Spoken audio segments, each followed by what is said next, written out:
Cheng Yinian lay in the dark, suffocating room of the Yunhai City Psychiatric Hospital. The air was thick with a nauseating stench. She was sprawled on the bed, her body stuck to the filthy, damp sheets beneath her. The cold, clammy air seemed to engulf her entirely. Years of abuse had left her muscles atrophied. She looked neither human nor ghostly, just a shell of despair. She tried desperately to turn over, countless attempts ending in failure. Beads of sweat rolled down her face as her teeth clenched tightly, the pain nearly suffocating her. Finally, in a moment of sheer desperation, she managed to push herself against the edge of the bed and awkwardly flipped her body only to collapse onto the floor with a thud. At that moment, footsteps echoed from the hallway. Cheng Yinian lifted her head weakly, her gaze landing on two pairs of shoes stopping in front of her. A cold, disdainful laugh rang out. Disgusting. My new Prada shoes, completely ruined. Looking up, Cheng Yinian saw two familiar figures. Her husband, Ling Zhan, stood there, his arm draped casually over her supposed best friend, Shen Xinyue. Ling Zhan's expression was indifferent as he glanced down at her, while Shen Xinyue smirked with a mixture of contempt and amusement. A surge of hatred rose in Cheng Yinian's chest, so intense it seemed to consume her. She clawed at the nearby table leg, her nails splitting and bleeding as crimson droplets fell to the floor. Yet, she refused to give up, forcing herself into a sitting position despite how pitiful and broken she appeared. Ling Zhan furrowed his brows, his tone cold and impatient. Cheng Yinian, don't look at me with that glare. I preferred it when your eyes were filled with adoration.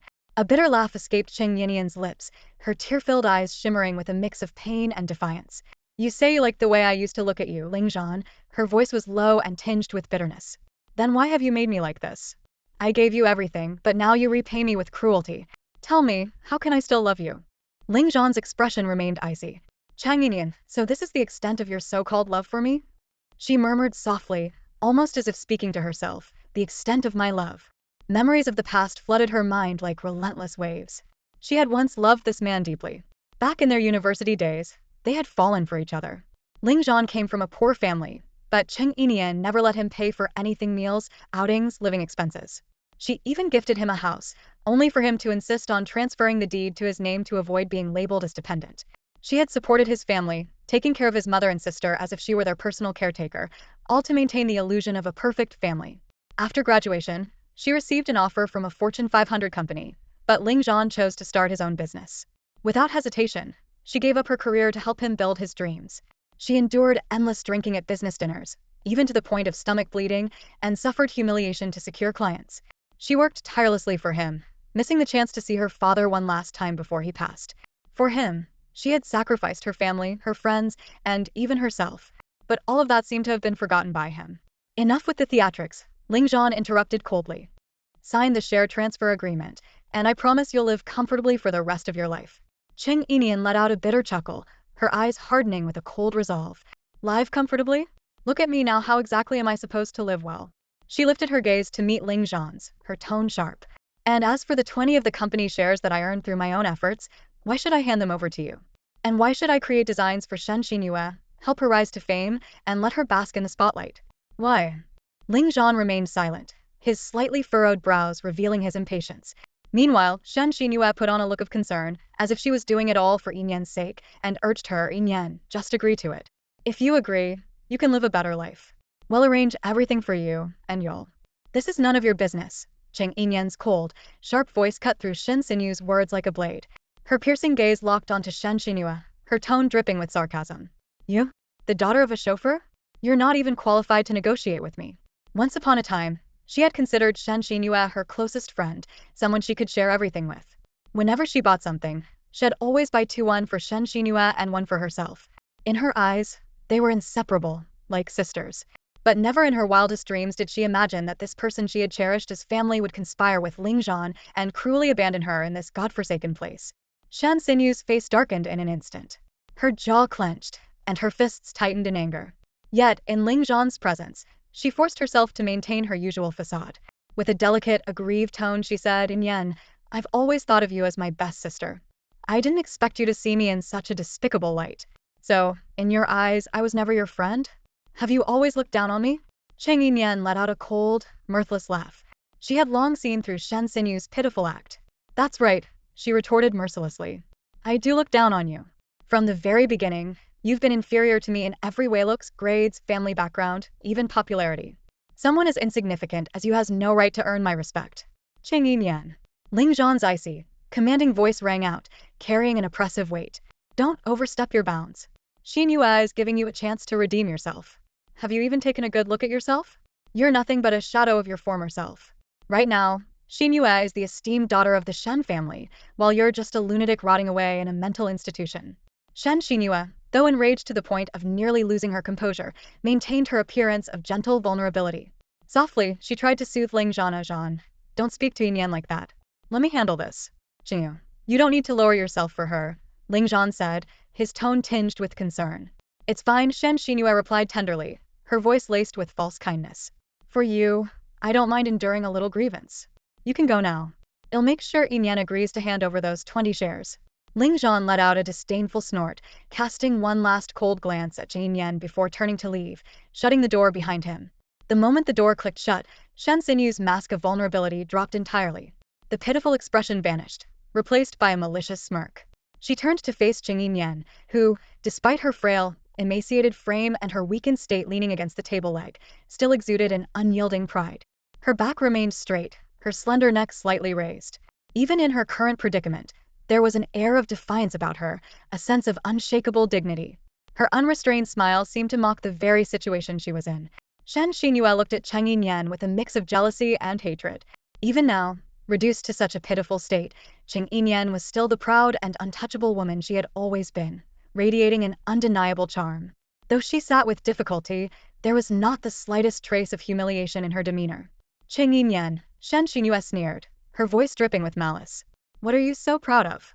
Sure, you were once brilliant, beautiful, and privileged. But so what? Everything you had is mine now, isn't it? Look at you, do you even resemble anything close to beautiful anymore? She stepped closer, her words growing sharper with every step. You thought your designs were so amazing, didn't you? Well, every single one of your sketches now bears my name. You thought your family background made you untouchable, like some high and mighty heiress. But your father is dead, and your mother took all the family assets and married my father. Now, in the real Miss Shen, while you're nothing but a pathetic nobody. Shen Xinyue's words cut like knives, but Cheng Yinian's expression remained unfazed. Her face was an unreadable mask of calm, like a deep, unfathomable lake, betraying no hint of the emotions buried beneath. Shen Xinyue despised this version of Cheng Yinian. The things she had fought tooth and nail to achieve, Cheng Yinian always treated with an air of indifference. Shen Xinyue couldn't believe there was anything in this world that Cheng Yinian truly cherished. She stared at Cheng Yinian, her gaze sharp as a blade, laced with a hint of madness. Suddenly, a sly smile appeared on her face, and she spoke in a soft, almost tender voice. Do you know how your father died? Cheng Yinian's brows furrowed slightly, a sense of unease creeping in, but she said nothing. Shen Xinyue, sensing she'd struck a nerve, pressed on, her tone casual, as though recounting a trivial matter. It was my dad who tampered with your dad's car. That day, my dad pretended to have a stomachache, claimed he had diarrhea, and made your dad drive out alone. And then, well, the accident happened. Cheng Yinian's expression changed instantly. Her eyes burned with anger as she glared at Shen Xinyue, her voice low yet brimming with intensity. What did you just say? Seeing Cheng Yinian finally show some emotion, Shen Xinyue felt a surge of satisfaction. The mix of fury and despair on Cheng Yinian's face was exhilarating. Smirking, she twisted the knife further. Oh, he died so miserably, didn't he? His body was completely unrecognizable. Such a pitiful sight. Oh, and I almost forgot you didn't even get to see him one last time, did you? You were out of town, weren't you? Busy trying to secure a project for Ling Zhan's company. You didn't even say goodbye to your father. Disase, how unfilial of you. Her words cut into Cheng Yinian like a dull blade, slowly and cruelly tearing her apart. Shen Xinyue, reveling in her torment, laughed even more brazenly and continued. And the funniest part? Not long after your dad passed, you actually helped set up your mom with my dad. Your mom, carrying all of your dad's wealth, married my dad and willingly handed over everything to us. All the money she worked so hard to keep for you ended up with me and my dad. Tell me, do you think your dad resents you for that? Cheng Yinian's body began to tremble. She collapsed onto the floor, her hands unconsciously clawing at the ground. Her broken nails dug into her flesh, blood seeping from the wounds and staining her fingers. Her mind was in chaos, a deafening buzz filling her ears. Every word from Shen Xinyue was like a hammer, pounding relentlessly against her heart. Papa, she murmured, her voice barely audible, her eyes brimming with pain and regret. The father she loved most had been killed by the person she once considered her dearest friend. Regret consumed her, choking her. If only she could turn back time, She would never have let her father bring Shen Xinyue to Yunhai City. Memories surged like a tide. She was 17 when she reunited with her father. Before that, for 17 years, her mother had been a single parent, and she had been left in the care of an indifferent aunt in a small town. Her aunt neglected her, and her mother seldom visited. Those years were tough. She was often bullied by the children in town. But Shen Xinyue back then had been kind to her. She shared her food and clothes and even stood up for her against the bullies. Later, when she was brought to Yunhai City, her life began to turn around. At that time, Shen Xinyue's mother had passed away, and Cheng Yinian had pleaded with her father to bring Shen Xinyue and her father to Yunhai City as well, even arranging for Shen Xinyue's father to work as her dad's driver. She thought she was helping Shen Xinyue, never imagining that this kindness would lead to her father's death. Cheng Yinian closed her eyes, tears streaming silently down her face. Moments later, she opened them, and there was a sharp, steely resolve in her gaze. Why? Was my dad not good to you and your father? Shen Xinyue let out a cold laugh, her tone dripping with mockery. Good? So what? It was all charity.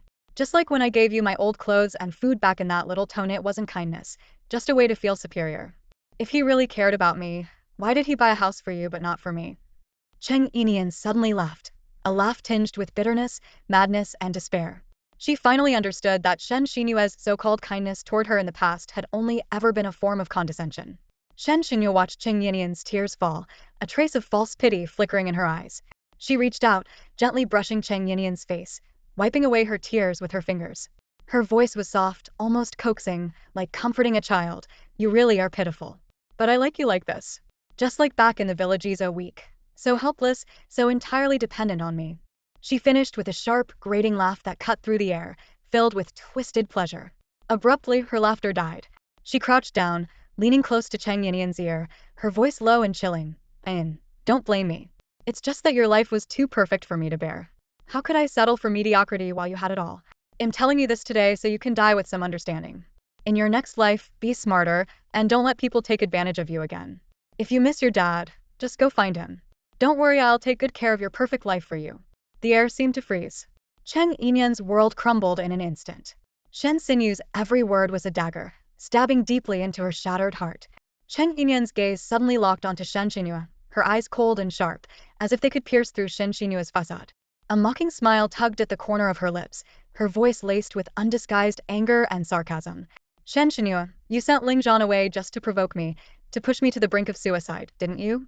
You're scared that what you stole will eventually slip away, scared that Ling Zhan might still have even the slightest bit of affection for me. Caught off guard by the bluntness of Cheng Yinian's accusation, Shen Xinyue's throat went dry. She swallowed hard, trying to regain her composure. Your father died because of you. Shouldn't you go down there and repent to him? Cheng Yinian let out a cold laugh, her voice low and resolute. You're right, I should repent. But... Her words trailed off, her gaze as sharp as a blade. You should repent even more. Before the last word fully settled, a dagger appeared in Cheng Yinian's hand, its glint flashing coldly before she plunged it into Shen Xinyue's chest. In that split second, Shen Xinyue's eyes widened in disbelief. She had never imagined that this woman, whom she had always seen as weak and easy to manipulate, would retaliate in such a frenzied manner. Staring at the blood spreading rapidly across her chest, Shen Xinyue's voice came out in broken gasps. You're insane. If you kill me, you won't survive either. But Cheng Yinian only smiled, a smile tinged with a kind of manic satisfaction. Shen Xinyue, I'll see you in hell. Her words were icy, each one cutting like frost from the depths of an abyss. Without hesitation, she raised the dagger and drove it into her own chest. Blood gushed out, and as her consciousness began to fade, Cheng Yinian vaguely heard hurried footsteps outside the door. Ling Zhan's figure appeared at the edge of her vision, his face filled with a panic and desperation she had never seen before. He rushed to her side, completely ignoring Shen Xinyue, who lay collapsed nearby, and pulled Cheng Yinian into his arms, his voice trembling and hoarse. Cheng Yinian, I didn't let you die. You're not allowed to die. Cheng Yinian tried to smile, but all she felt was the intensifying pain in her chest. Looking at Ling Zhan, a bitter clarity suddenly dawned on her. She realized that, in Ling Zhan's heart, neither she nor Shen Xinyue truly mattered. His panic wasn't for her life. It was for the 20 of shares. Perhaps that was why he hadn't spared Shen Xinyue even a glance. The pain surged through her like waves, tearing at her body. Cheng Yinian felt as if she were being ripped apart, the agony so overwhelming that she could barely think. Only one thought kept surfacing in her mind: does death really hurt this much? She wondered if she and Shen Xinyue were already in hell. If so, would she finally see her father again? She tried desperately to open her eyes, but her eyelids felt as heavy as lead, impossible to lift. Just then, a familiar yet distant voice reached her ears. "Today's my birthday. You guys should come over to my place for dinner," Ling Zhan's sister, Ling Man, said cheerfully. Next, an excited, slightly nasal voice chimed in. "Really? That's great. I've been dying to eat Cheng Yinian's cooking. Have her make me some Yuxiang baked lobster." Another girl's voice followed. "I want snow frog with shark fin soup." I want soy steamed tiger grouper," someone else exclaimed excitedly. "Oh, I'm on a diet lately, so we'll just take a vegetarian dish, mushroom and braised greens," another voice added. A group of girls chattered on, their voices lively as if they were planning a feast. Then a curious childlike voice asked, "Ling Man, does your family's chef know how to make all these dishes?" Her question was met with laughter. The nasal voice teased, "Chef? Xinyue, you've just come back from abroad, so you don't know, huh?" Cheng Yinian isn't Ling Man's chef, she's Ling Man's future sister-in-law. Future sister-in-law? And she's willing to go to all this trouble to prepare your birthday dinner. The childlike voice sounded full of surprise. The nasal voice chuckled. "Xinyue, you need to spend more time in our circle. Cheng Yinian is Ling Zhan's loyal little lapdog.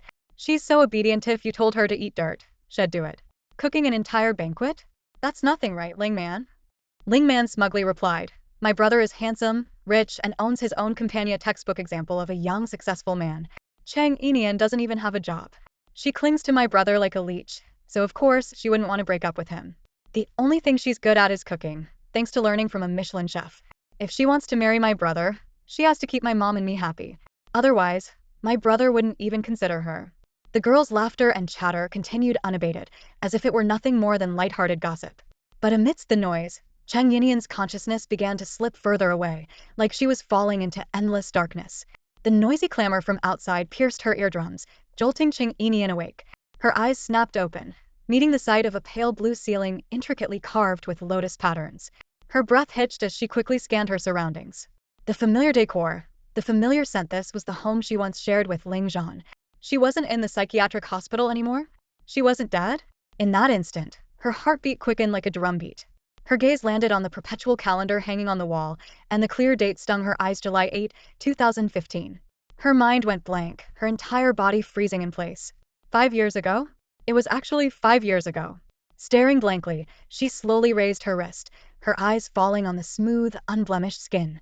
The scar she had once inflicted on herself for Ling Zhan, the one left from slitting her wrist, had completely vanished without a trace. Her fingers trembled slightly as an unbelievable thought surged through her mind. She had been reborn. The truth was undeniable. Heaven had given her another chance. This time, she wouldn't allow fate to toy with her. Cheng Yinian's gaze grew resolute as she made a silent vow. In this life, she would live well. She would avenge her father and make Ling Zhan and Shen Xinyue pay for what they had done. Lost in her whirlwind of emotions, she was startled by Ling Man's voice coming from outside the door, carrying its usual tone of arrogance and impatience. "Fine, I'll go call her to cook. Don't end the video yet. Just tell her what you want to eat later. I can't remember all that." Shortly after, the rapid pounding on the door shook the room slightly. Cheng Yinian leapt out of bed, a cold glint flashing across her pale face. She opened the door, her icy gaze locking onto Ling Man. Ling Man froze for a moment under her stare, blinking nervously, but quickly regained her haughty demeanor. Tilting her chin up, she feigned composure and said, "Cheng Yinian, it's my birthday today. I'm inviting my classmates over for dinner. Go buy some groceries and start cooking." As she spoke, she turned toward her phone and added, "Whatever you guys want to eat, just say it. I'll have her buy it." From the phone came the chatter of several girls, their voices high-pitched and lively. Ling Man looked smugly at Cheng Yinian, her tone commanding. "Did you hear that? If you can't remember, go grab a pen and paper to write it all down." Cheng Yinian's lips curled into a mocking smile. Memories of this exact day in her past life came flooding back. Back then, she was bedridden with severe period cramps. Ling Man had banged on her door while video chatting with her friends, mercilessly demanding she jot down a long list of dishes. When Cheng Yinian explained she wasn't feeling well and suggested booking a private room at a restaurant instead, Ling Man immediately threw a tantrum, calling Ling Zhan to cry. Ling Zhan's call came shortly after, his tone cold and accusatory. "It's my sister's birthday, and she only has one a year. Can't you even handle something this simple? I'm already exhausted from work every day. Are you expecting me to take care of everything at home too? Then why did I even bother getting married?" Hearing this, Cheng Yinian was filled with guilt, convinced she was failing in her responsibilities. Ultimately, she forced herself to apologize, not only to Ling Zhan but also to Ling Man, and pushed through her pain to prepare a full banquet for Ling Man. She had planned to visit her father's grave afterward, But Ling Man and her classmates spent the entire evening eating, drinking, and ordering her around, leaving her no chance to leave. When she could no longer endure it and was about to go, Shen Xinyue and Ling Zhan arrived unexpectedly. Shen Xinyue deliberately tripped her, causing her to fall and hit her head, bleeding profusely. Yet Shen Xinyue had the audacity to cry innocently. Yinian, please go to the hospital. Don't make me feel guilty, okay? Ling Zhan too wore a cold expression as he scolded her. Xinyue didn't do it on purpose. Are you trying to make her feel guilty for the rest of her life? Cheng Yinian, why are you being so unreasonable? She had been so flustered and desperate to explain herself, but Ling Zhan had forcibly silenced her. Exhausted from blood loss and her menstrual pain, she eventually fainted and was taken to the hospital. As a result, she missed her father's death anniversary. The wave of memories crashed over her, and Cheng Yinian's fists slowly clenched. The humiliation and pain from her past boiled within her, but her gaze only grew colder. Ling Man was still there, smugly urging her on. Hey, why are you just standing there? Go buy the groceries already. Her voice was grating and insufferable. Cheng Yinian let out a cold laugh, a determined glint flashing in her eyes. This time in this life, she would never let anyone control her again. When her father passed away, she didn't make it back in time. Later, on the anniversary of his death, she chose to celebrate Ling Man's birthday instead of attending the memorial.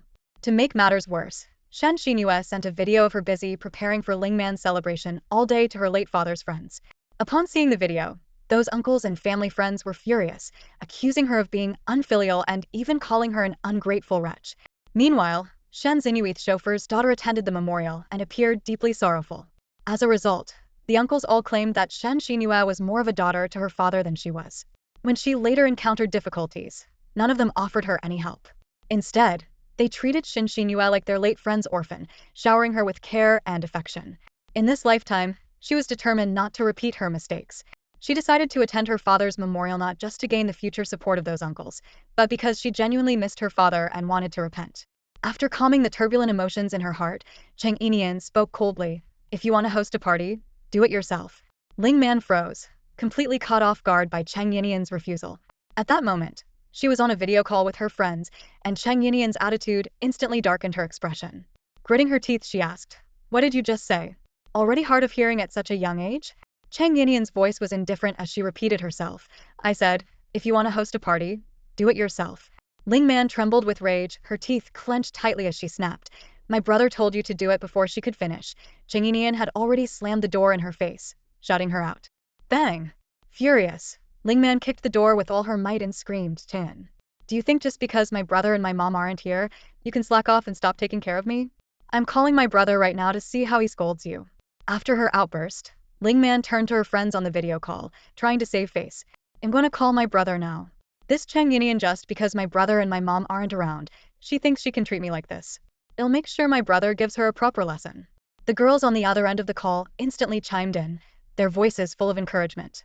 Man, you have to tell brother Ling Zhan everything. The way she's treating you is completely out of line. If you don't put her in her place now, who knows how she'll treat you in the future."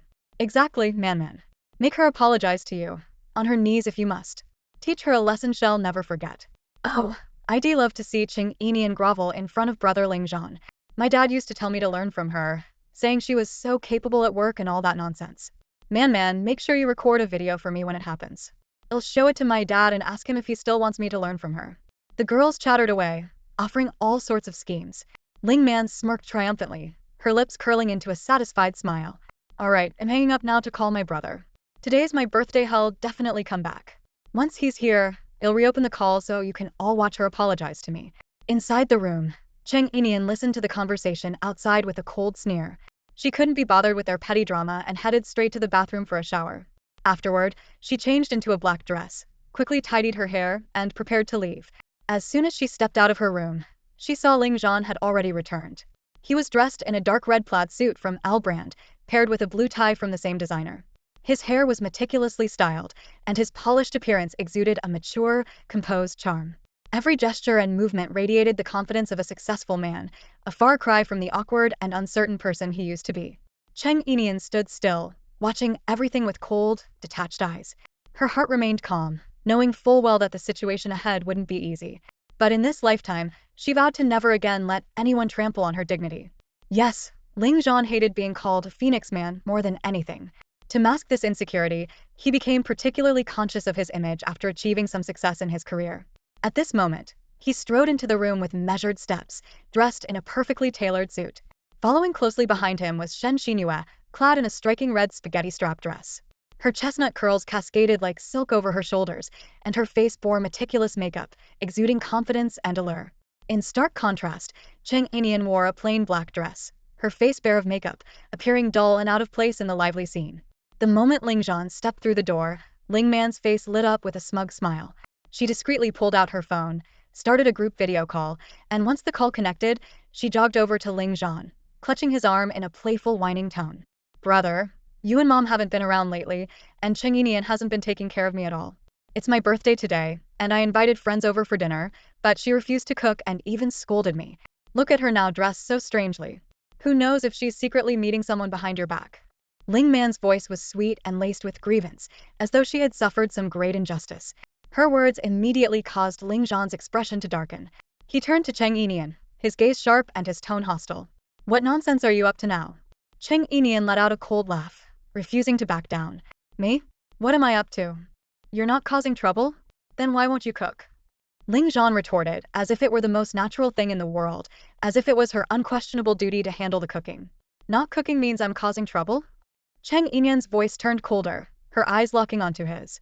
"Am I the maid of this house?" Ling Zhan frowned and rubbed his temples, clearly irritated by the conversation. "Cheng Yinian, do you have any idea how busy the company is right now? Do you know how exhausted I am every day? And you still want to create problems for me." "Creating problems for you?" Cheng Yinian scoffed, her tone dripping with disdain. "Refusing to be this household's maid is creating problems? What, are your mom and your sister incapable of cooking? Or did they just stop eating before you had a girlfriend?" Ling Zhan let out a derisive laugh. "So, all this is because I haven't been home to eat with you lately, and now you're on strike? Fine, I'll stay home tonight and have dinner with all of you. Consider it celebrating Man's birthday. Go buy some groceries and cook." Cheng Yinian shot him a withering look and replied without hesitation, "I'm not here to serve you." With that, she grabbed her bag, walked to the door, and started putting on her shoes, ready to leave. Ling Zhan's frown deepened. To him, he had already conceded by offering to stay home, yet she was still throwing a tantrum. He sneered internally, so this was her way of trying to manipulate him into spending more time with her? Humph, he wouldn't indulge her antics. If he gave in now, wouldn't she just keep acting out in the future? Sitting on the sofa, his tone turned icy, his words merciless. "Cheng Yinian, do you think your current attitude and behavior are fit for a wife? How do you expect me to marry someone like you?" His words were like a blade, striking precisely at Cheng Yinian's soft spot. He knew how much she wanted to marry him, and he wielded this knowledge to crush her spirit. He was certain she would back down, apologize, and perhaps even obey him completely. Sure enough, her steps faltered. A victorious smirk curled across Ling Zhan's lips as he leaned back on the sofa, his gaze cold and expectant, waiting for her to turn around, apologize, and admit her fault. Meanwhile, Ling Man was already gloating to her friends on the video call. "Did you all hit record? Just wait for the show. Watching Cheng Yinian grovel to my brother is hilarious like a pathetic little lapdog." Standing nearby, Shen Xinyue quietly took out her phone and began recording as well. She was already plotting to upload the footage online, ensuring everyone saw how the once proud Cheng family heiress now degraded herself for a man. More importantly, she planned to send the video to Cheng Kangyu's old acquaintances, showing them how Cheng Yinian, for the sake of a man, didn't even bother to observe her father's death anniversary. She wanted to completely destroy Cheng Yinian's reputation, ensuring that anyone still sympathetic to her father's legacy would turn their backs on her. By then, Cheng Yinian would truly have nowhere to turn. Cheng Yinian naturally noticed Shen Xinyue's subtle movements, and also caught Ling Man's provocation. However, her expression remained calm and unbothered. She merely curved the corners of her lips slightly and shifted her gaze from the others to Ling Zhan. Ling Zhan, sensing her eyes on him, mistakenly believed she was about to back down and apologize. He impatiently said, "I don't want to hear any excuses from you. Just apologize to Man, then go change your clothes, buy groceries, and cook dinner." His tone was cold and commanding. His frown deepened as his eyes landed on Cheng Yinian, and he added, "What kind of mess are you wearing? All black, don't you think it's bad luck?" At his words, a flicker of icy ridicule flashed in Cheng Yinian's eyes. He had completely forgotten that today was the anniversary of her father's death. She let out a soft laugh, her tone laced with sarcasm. "Ling Zhan, in your eyes, I'm nothing more than a housekeeper, am I?" Ling Zhan's gaze instantly grew colder as he stared sharply at her, as if trying to discern something from her expression. He felt that something was off with Cheng Yinian today. Normally, she would have already apologized submissively, promising to do better in the future. But today, she dared to question him? His brows furrowed, and his tone remained firm. If that's what you think, then so be it. Now, I'm asking you, are you going to cook dinner or not? Cheng Yinian lowered her eyes, a faint smile playing on her lips, but her voice was as cold as ice. No. No. Ling Zhan's voice rose sharply, filled with disbelief. She actually said no? Cheng Yinian lifted her head, her gaze calm yet resolute. Ling Zhan, this is the end for us. Ling Zhan narrowed his eyes slightly, scrutinizing her with a frosty stare. A wave of irritation surged within him. Was she taking this too far? Playing hard to get with such conviction? He didn't have time for these games. His voice turned even colder. Cheng Yinian, don't play this game with me. I don't have the time or energy for it. Cheng Yinian let out a cold laugh, her retort sharp and unforgiving. Neither do I. So let's stop wasting each other's time. With that, she turned and walked toward the door. The room fell into a stunned silence. Ling Man and her group of friends were all frozen in shock. Ling Man frowned, biting her lip as she muttered under her breath, Cheng Yinian's gone crazy. She quickly ended her video call. Shen Xinyue's brows furrowed tightly, her mind spinning with confusion. What had gotten into Cheng Yinian? Why was she acting so completely different from before? All of her carefully laid plans, including recording this argument, had fallen apart. Frustrated, she shoved her phone into her pocket and hurried after Cheng Yinian, grabbing her hand. Yinian, stop throwing a tantrum. Lately, Ling hasn't been home to have dinner with you because he's really busy with work. Her voice softened, adopting a tone of concern like that of a close friend. She gently added, don't worry. I keep an eye on him for you. He doesn't have any women outside. Cheng Yinian's gaze fell on Shen Xinyue's face, her eyes calm and emotionless, like a still, lifeless pool. Back then, when she left her job, it was because she feared Ling Zhan might stray, so she had placed her so-called good friend, Shen Xinyue, by his side as his secretary to keep an eye on him. Shen Xinyue had always reassured her with confidence that Ling Zhan was too busy to have an affair, and urged her to stay home and take care of the family. She even said Ling Zhan loved women who focused on family. And she had believed it wholeheartedly.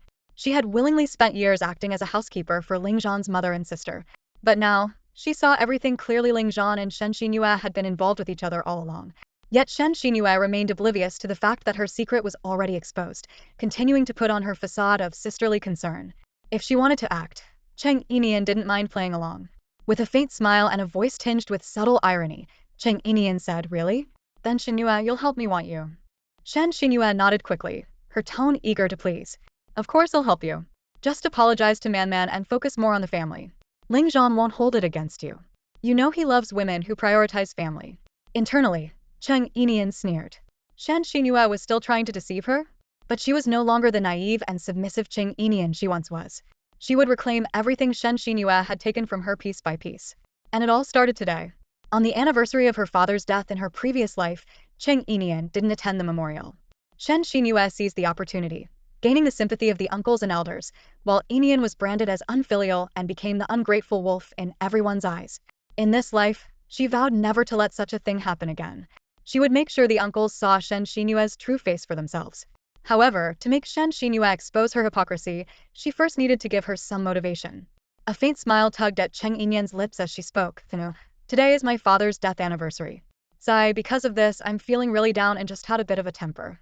But Zhan is upset with me right now and probably won't listen to my explanation. Could you help me talk to him? I'll head out first. Hearing this, Shen Xinyue's heart sank into panic. She absolutely couldn't let Cheng Yinian shine in front of Cheng Kongyu's old friends. These were people of status, influence, and resources. If they sided with Cheng Yinian, it could change Ling Zhan's attitude towards her. Shen Xinyue had worked hard to suppress Yinian's brilliance, reducing her to an ordinary housewife. There was no way she'd allow her a chance to rise again. Those people needed to be her allies instead. Feigning concern, Shen Xinyue quickly replied, Yinian, you really should go for Uncle's anniversary. It's just... She deliberately paused, putting on a hesitant expression. It's just that, since you weren't there when Uncle passed away, his old friends hold quite a grudge against you. If you go today, I'm afraid they won't treat you kindly. Cheng Yinian looked at Shen Xinyue with clear eyes and asked calmly, so? I'll go on your behalf, Shen Xinyue immediately offered, her tone full of concern for Yinian. I can explain things to the uncles and smooth things over. Once their anger subsides, you can visit later. And I really don't want you to be mistreated. Cheng Yinian sneered inwardly.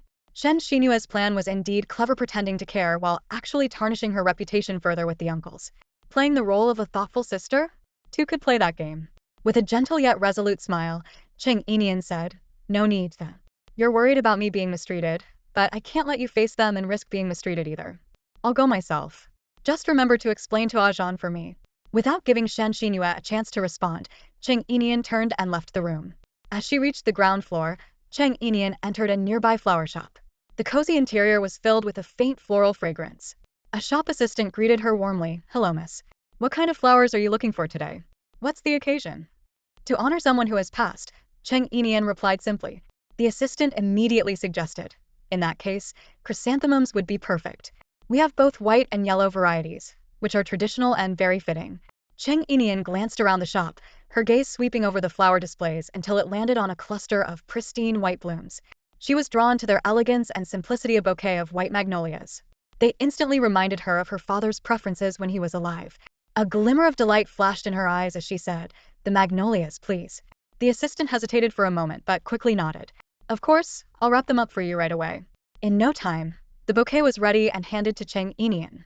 As she took it, a thought crossed her mind, and she asked casually, "Actually, daisies would also be a good choice for honoring the deceased. I noticed your daisies are lovely. Why don't you recommend them too?" The assistant scratched her head sheepishly. "I'm new here and not very familiar with these things yet." Cheng Yinian smiled playfully. "Next time someone comes in for memorial flowers, remember to suggest daisies too. They might sell really well, and who knows, your boss might even give you a raise." The assistant's eyes lit up, and she nodded gratefully. "Thank you. I'll keep that in mind." "No need to thank me," Cheng Yinian said with a light laugh, turning to leave the shop. The subtle fragrance of the magnolias lingered in the air as she walked away, her step steady and her gaze carrying a hint of icy resolve. Shen Xinyue, this time she would make sure everyone saw your true colors. Shen Xinyue watched Cheng Yinian leave, then turned to Ling Zhan with a hint of urgency and said, "Mr. Ling, today is Yinian's father's death anniversary. She's gone to pay her respects. You're her fiancé. You should attend as well." Ling Zhan paused for a moment, recalling Cheng Yinian's demeanor earlier that day, and suddenly understood her unusual behavior. He stood up, grabbed his car keys, and said firmly, "I'll head over now." "Give me a ride too," Shen Xinyue said softly, with a touch of sincerity in her eyes. "Uncle Cheng was kind to both me and my father. I should pay my respects as well." Ling Zhan looked at the woman before him, someone who seemed to understand gratitude, and his tone softened slightly. "All right, let's go together." As the two reached the door, Ling Man came running over, pouting as she complained, "Brother, you're all leaving? What about me? It's my birthday today. I promised my friends they could come over for dinner, but nothing's been prepared yet. This is so embarrassing." Ling Zhan frowned slightly, a trace of helplessness crossing his face. "I'll book 2 tables at a 5-star hotel for you. Take your friends there to eat." "No, no way." Ling Man immediately shook her head, whining. "I promised them they'd come to the house. Brother, I don't care. You have to make Cheng Yinian cook for me." Ling Zhan rubbed his temples, his tone carrying a hint of compromise. All right, I get it. Tell your friends to come later in the evening. I'll have her cook for you then." Ling Man's face lit up with joy upon hearing this. She hugged Ling Zhan and said, "Thank you, brother." Then she happily ran off to start video calling her friends to update them on the time change. When they reached the ground floor, Ling Zhan went to get the car while Shen Xinyue stopped by a nearby flower shop. To her surprise, it was the same shop where Cheng Yinian had purchased flowers earlier. The shop assistant immediately recognized her and warmly approached. "Miss, what kind of flowers are you looking for? What are they for? I can recommend something for you." Shen Xinyue, with a hint of impatience, replied, "For a memorial. Just wrap something up quickly. I'm in a hurry." The shop assistant, recalling what Cheng Yinian had said earlier, swiftly prepared a bouquet of daisies for her. When Ling Zhan and Shen Xinyue arrived at the cemetery, it was already filled with people, most of whom were Cheng Kongyu's old friends and associates. These were all influential figures in the business world. Shen Xinyue took in the scene, and alarm bells went off in her mind. She knew she couldn't allow Cheng Yinian to use this opportunity to gain their support. It would pose a significant threat to her plans. Determined, she resolved to tarnish Cheng Yinian's image, making her seem unfilial and untrustworthy in their eyes. As they got out of the car, Shen Xinyue looked up and saw Cheng Yinian kneeling before Cheng Kongyu's tombstone, tears streaming down her face as she sobbed heart-wrenchingly. Surrounding her were Cheng Kongyu's old friends, consoling her with heartfelt words. "Yinian, the departed are gone. You must stay strong." The sight made Shen Xinyue's heart tighten. Clearly, Cheng Yinian had already gained considerable sympathy and goodwill from these people. Shen Xinyue quickly rushed forward with the bouquet of daisies, a bright smile on her face but a subtle undertone in her voice. "Yinian, you're here. I was worried you might change your mind and not come. Honestly, you didn't need to worry so much. Even though you weren't there when Uncle Cheng passed away, he wouldn't hold it against you. Neither would the uncles and aunts here. He may not have raised you from a young age, but ever since he acknowledged you, he treated you so well. Her words, though seemingly full of concern, were laced with insinuations pointing out that Cheng Yinian wasn't present when Cheng Kongyu passed away and implying that she was reluctant to attend the memorial, needing Shen Xinyue's persuasion. This not only cast doubt on Cheng Yinian's filial piety, but also painted Shen Xinyue as thoughtful and compassionate. Hearing this, Cheng Yinian turned her head, a cold smile flashing briefly in her eyes. But her face remained warm and affectionate as she softly replied, "Isn't that why you're here? Dad used to say you were like another daughter to him?" Shen Xinyue couldn't help but laugh inwardly at Cheng Yinian's words. This foolish woman actually wanted to use Cheng Kongyu's old friends to boost her own image? Well, if that was the case, Shen Xinyue was more than happy to play along. After all, with these people backing her, her future would only get smoother. She displayed a poised smile and began to speak slowly. "Indeed, Uncle Cheng treated me like his own daughter back then, so naturally, I also think of him like his own daughter, yet you were so indifferent to him." Cheng Yinian abruptly cut her off before she could finish. Shen Xinyue froze for a moment, then quickly explained, "How could I be indifferent? When Uncle passed away, and even now I have always, Dad hated daisies the most. Yet you brought daisies here." Cheng Yinian interrupted her again, her gaze fixed directly on the bouquet in Shen Xinyue's hands. Shen Xinyue was stunned.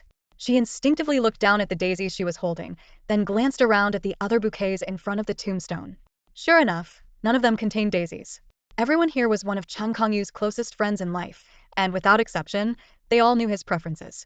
Naturally, none of them would bring the flowers he disliked the most. While daisies were commonly seen at memorials, in this context, they stood out like a sore thumb. As soon as Cheng Yinian spoke, the surrounding elders all turned their gazes toward Shen Xinyue, their expressions growing increasingly complex. Someone mumbled under their breath, "Not a real daughter after all. No matter how well you treat her, she just doesn't have the heart." Exactly. Kongyu despised daisies, and she doesn't even know that? What a waste of all he did for her.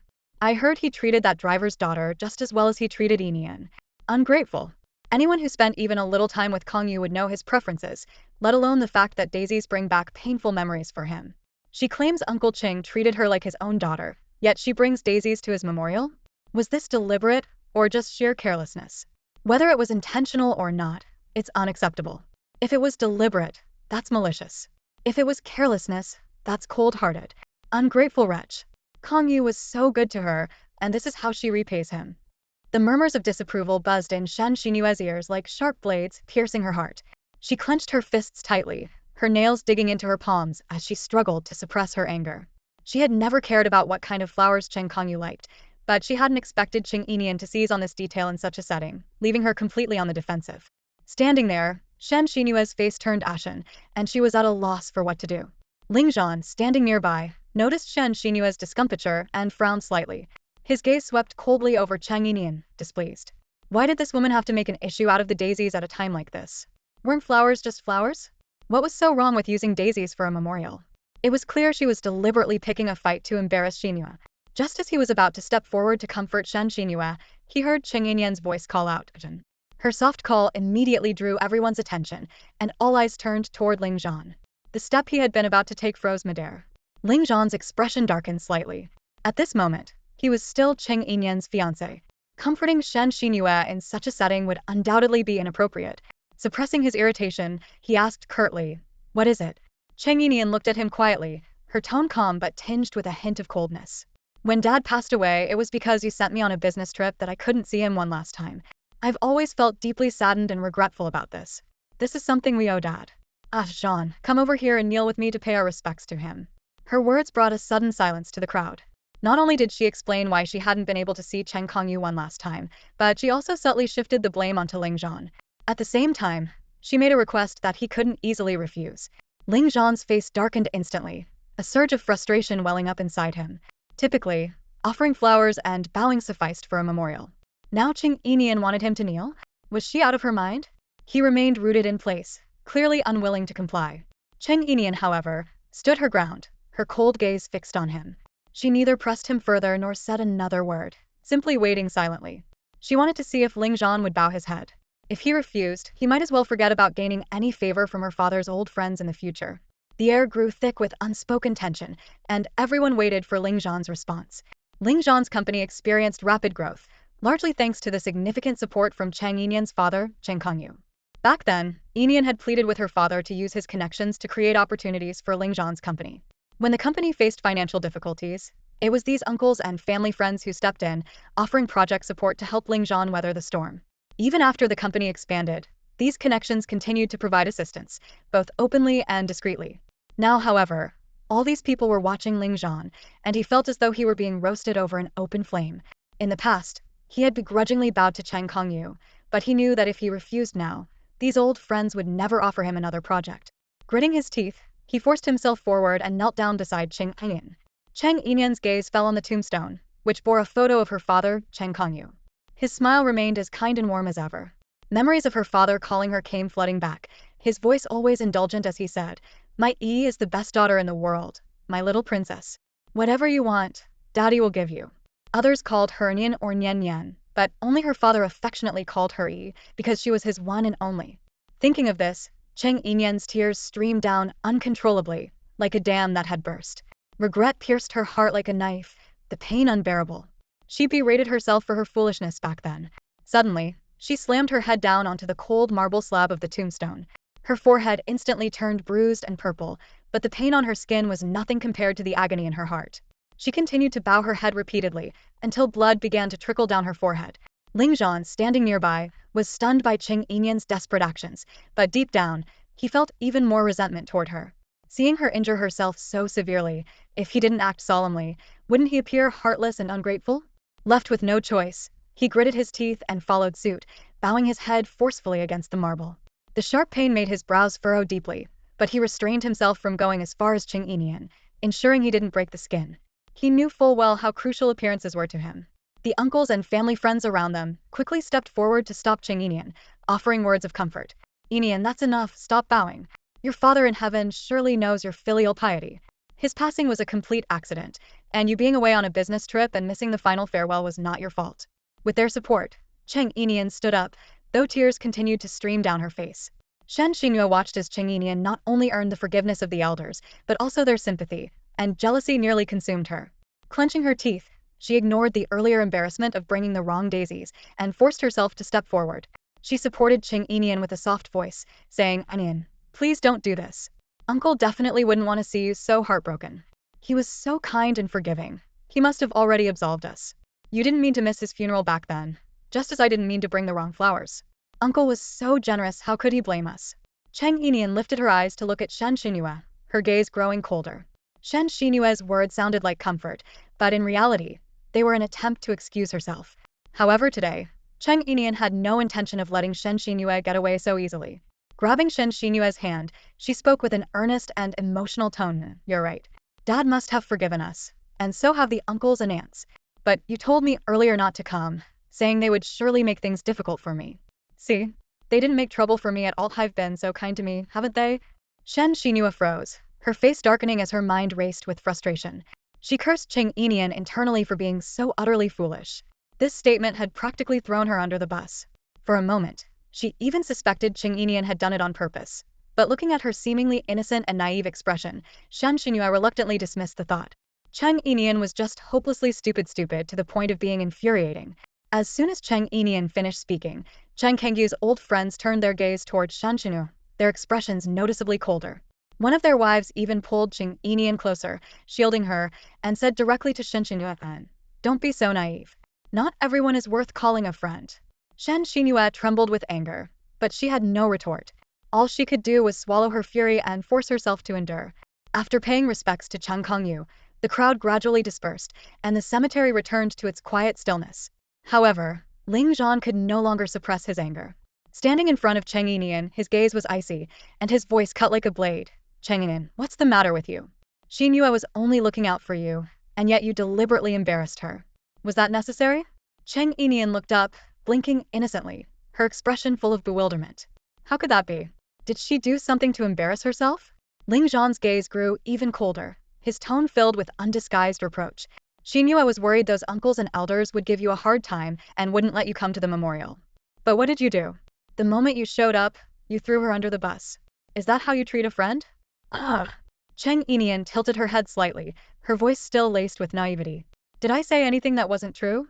She turned to Shen Xinyue, her eyes clear and innocent. "Xinyue, Wasn't it you who didn't want me to attend my father's memorial? As soon as those words left her lips, Shen Xinyue visibly panicked, her expression stiff and uneasy. No matter how one interpreted it, her words sounded like an accusation that Shen Xinyue had deliberately tried to stop Cheng Yinian, the daughter, from paying respects to her own father.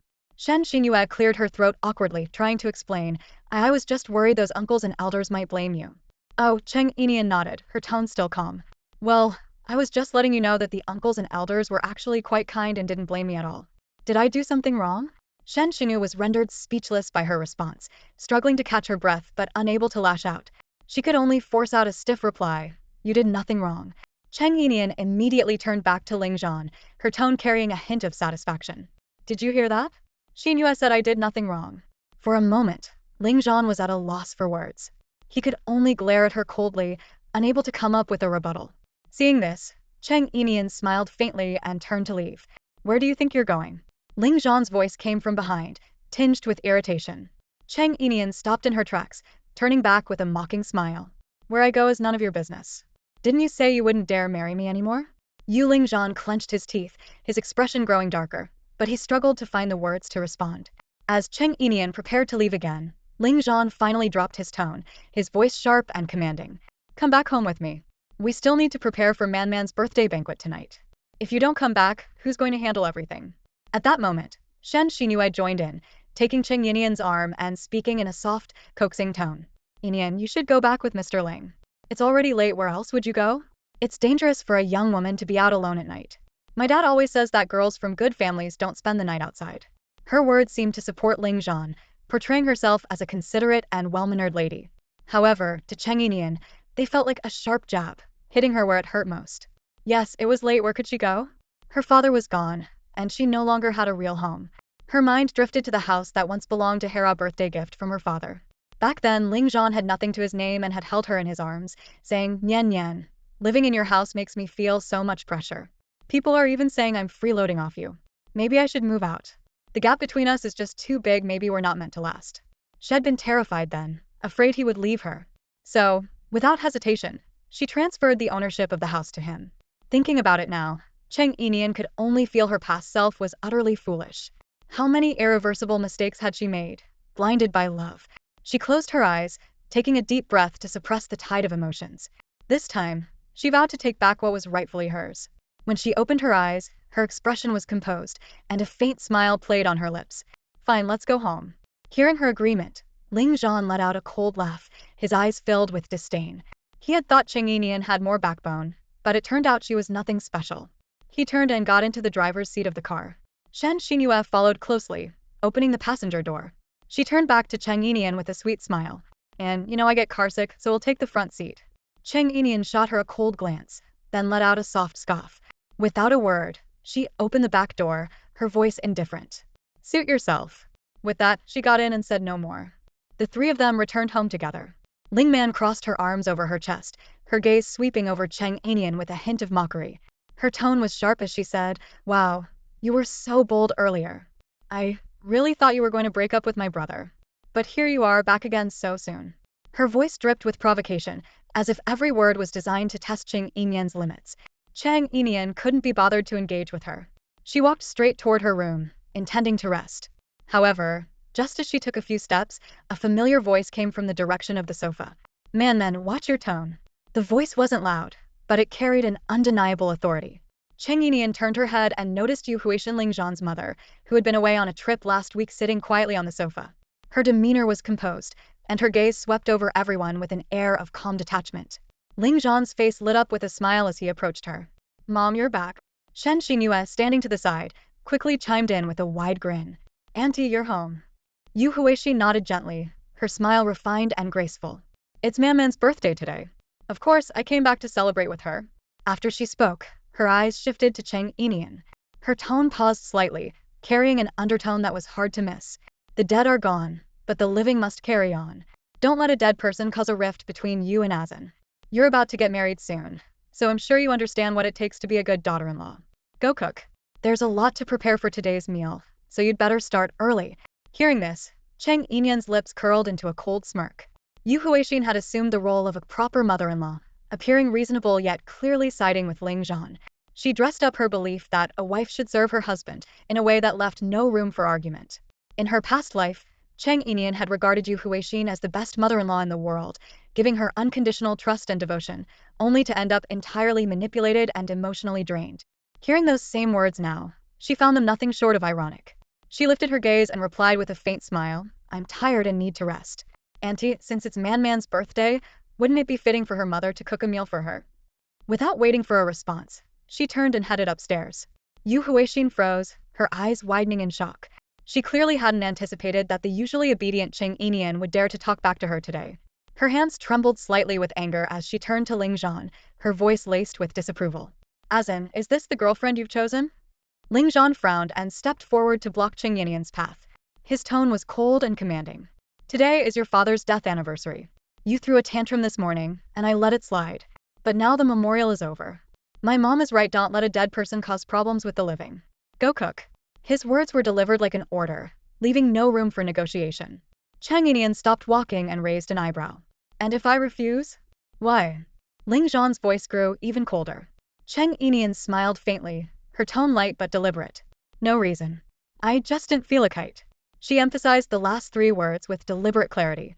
Ling Zhan's expression darkened instantly. His fists clenched tightly, the sound of his knuckles cracking filling the air. It was clear he was furious. Shen Xinyue quickly stepped forward, attempting to diffuse the tension. "Yinian, Mr. Ling works so hard at the office. Don't be mad at him." She lowered her voice and leaned closer to Cheng Yinian's ear, whispering "Didn't I tell you before? Men like women who are family-oriented." Cheng Yinian glanced at Shen Xinyue, a playful smirk curving her lips. Her eyes sparkled with mischief as she reached out to hold Shen Xinyue's hand. Her voice turned soft and sweet. "Xinyue, didn't you say you'd help me?" Shen Xinyue was momentarily caught off guard and instinctively nodded. "Yes, of course I'll help you." "Then help me cook today," Cheng Yinian said with a bright, innocent smile, her tone carrying a hint of coquettishness. Shen Xinyue's smile froze, and her expression shifted slightly. "What's wrong? Aren't you going to help me?" Cheng Yinian blinked at her, her tone tinged with feigned innocence. "Aren't we best friends? I'm on my period today, and my stomach really hurts. Don't you feel bad for me?" Internally, Shen Xinyue cursed Cheng Yinian 1,000 times over, but she had no choice but to maintain her forced smile. She knew that refusing now would only make Cheng Yinian suspicious. Reluctantly, she forced out a laugh. "It's just my cooking isn't as good as yours." "That's okay. I'll teach you," Cheng Yinian replied cheerfully, as if she hadn't noticed Shen Xinyue's reluctance at all. Shen Xinyue's smile grew even more strained. In the end, she could only nod reluctantly. "All right." Inside, she was seething with anger, but outwardly, she had no choice but to concede. Her expression was so stiff it looked more like she was crying than smiling. Ling Zhan initially wanted to intervene, but Shen Xinyue insisted on going. After all, she didn't want Cheng Yinian to so easily see through the fragile facade of their so-called friendship. The two of them entered the kitchen together. As soon as Shen Xinyue steadied herself, Cheng Yinian leaned lazily against the kitchen door frame, hands in her pockets, and began giving orders nonchalantly. "Wash that piece of meat first, then slice it and marinate it. Oh, use cold water, not hot, or it'll ruin the flavor. And that fish over there, hurry up and scrape off the scales." Shen Xinyue was so flustered by her barrage of instructions that she could barely keep up. Though fuming inside, she forced a smile and said, "Yinian, you're just standing there giving orders and I'm not doing it right. How about you lend me a hand?" Cheng Yinian, looking perfectly justified, replied, "Oh, I can't. It's that time of the month for May shouldn't touch cold water." With that, she stayed exactly where she was, looking entirely unbothered. Left with no choice, Shen Xinyue resigned herself to following Cheng Yinian's commands. For 4 straight hours, she worked tirelessly, preparing 10 dishes, most of them complex and time-consuming. Ling Man's friends had certainly ordered generously, but it was Shen Xinyue who paid the price. She ended up cutting herself 3 times and getting countless tiny burns on her arms and face from splattering oil. By the time she was done, her face was greasy and smoke-stained, her once flawless makeup completely ruined. Meanwhile, Cheng Yinian remained fresh and composed, her bare face looking even more radiant and effortless. As soon as the food was ready, Cheng Yinian casually remarked, "Wow, I'm so exhausted. This was harder than if I'd done it myself. Never mind, I need to rest now, I'll skip dinner."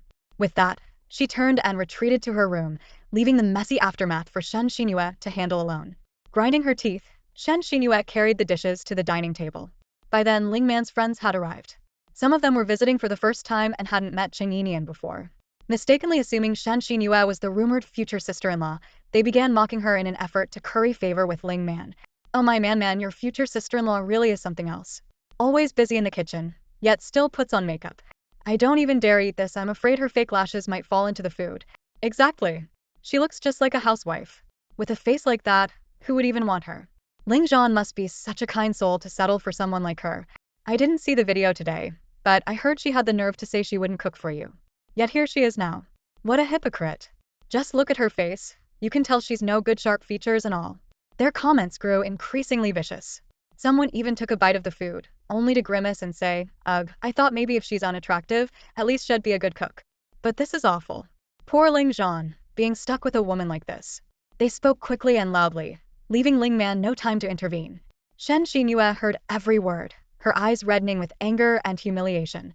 Tears began to fall despite her efforts to hold them back. Noticing this, Ling Man quickly clarified, stop jumping to conclusions. She's not my brother's girlfriend, she's his secretary. She's just here to help out. She works hard in the business world. Of course, she's not a great cook. She's not a housewife after all. The friends who had come for the first time looked visibly embarrassed, and the atmosphere turned awkward. The dinner felt particularly uncomfortable, not least because the food wasn't exactly appetizing.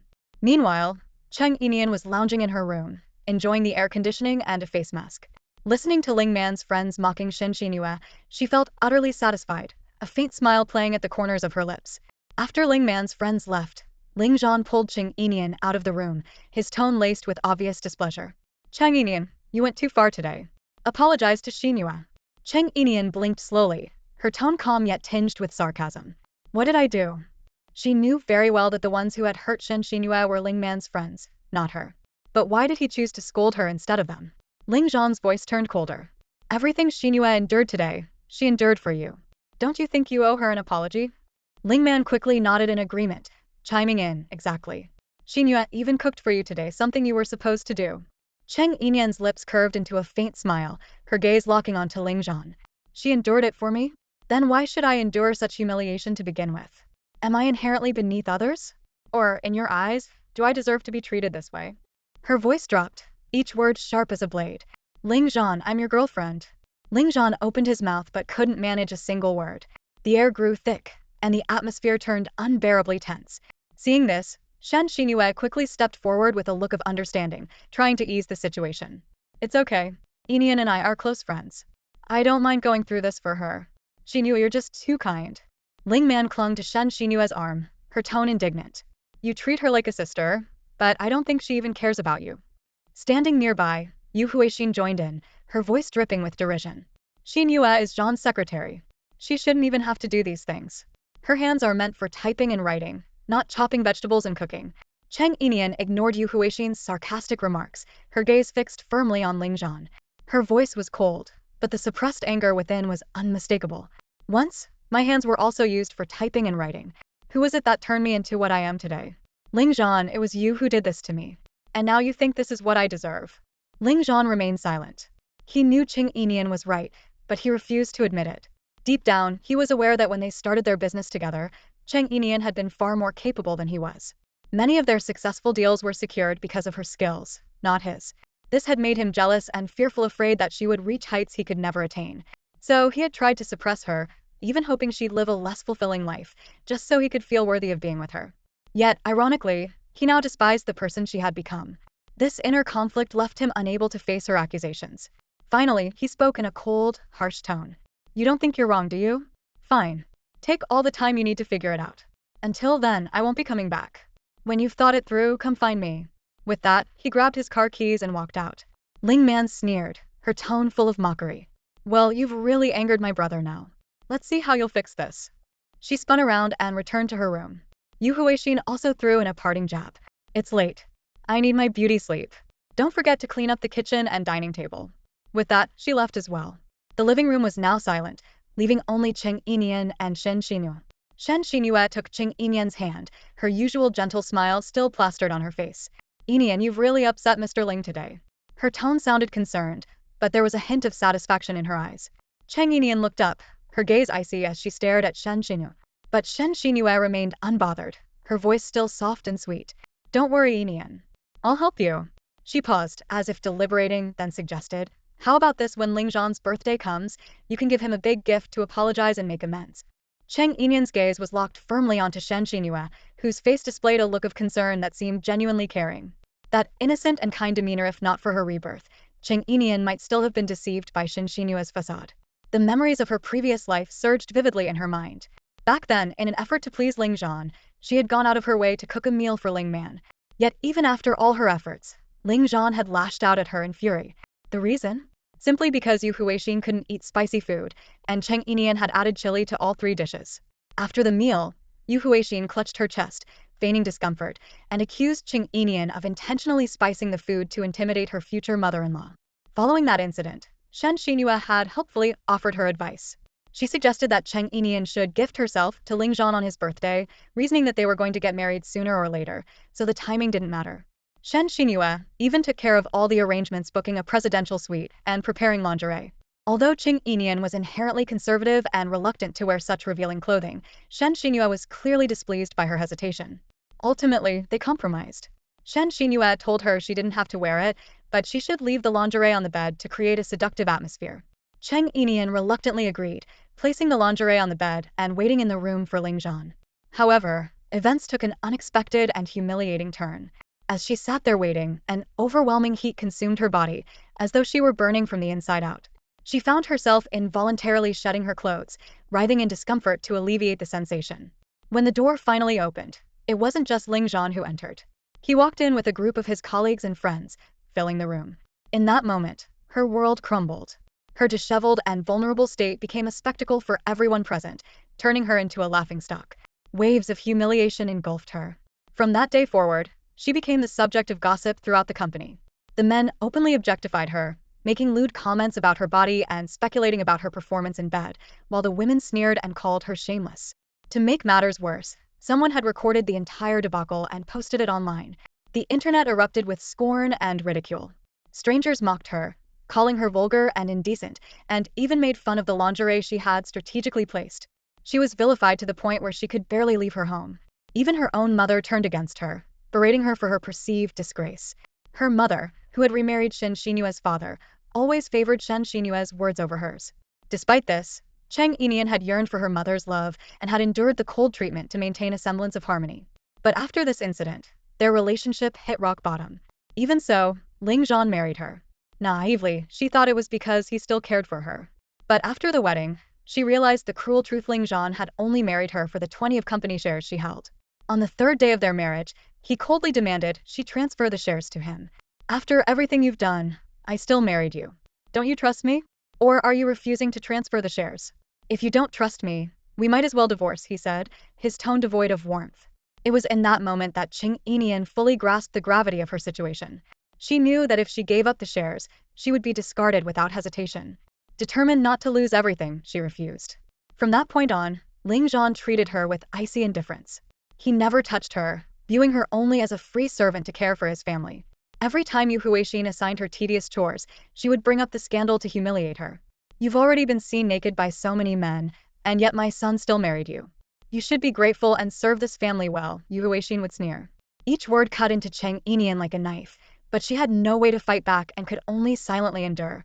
Recalling these painful memories, Cheng Yinian's fists clenched tightly, her nails digging into her palms without her even feeling the pain. Now, with this second chance at life, she swore never to fall into that abyss again. She would tear off Shen Xinyue's mask of hypocrisy with her own hands. She would no longer tolerate Ling Zhan's cold manipulations. She would reclaim everything that was rightfully hers and make those who had hurt her pay for their actions. In her previous life, she had never given much thought to that incident. But now, as she recalled it, she realized that it was most likely Shen Xinyue who had uploaded the video online that day. As for the sudden wave of unbearable heat she had felt, she later discovered it was caused by the so-called ambience candles. Yet, she had never suspected Shen Xinyue of tampering with them, always assuming they were just ordinary hotel candles. How foolish she had been. Thinking of this, Cheng Yinian slowly withdrew her hand from Shen Xinyue's grasp, her gaze cold as she fixed her eyes on her.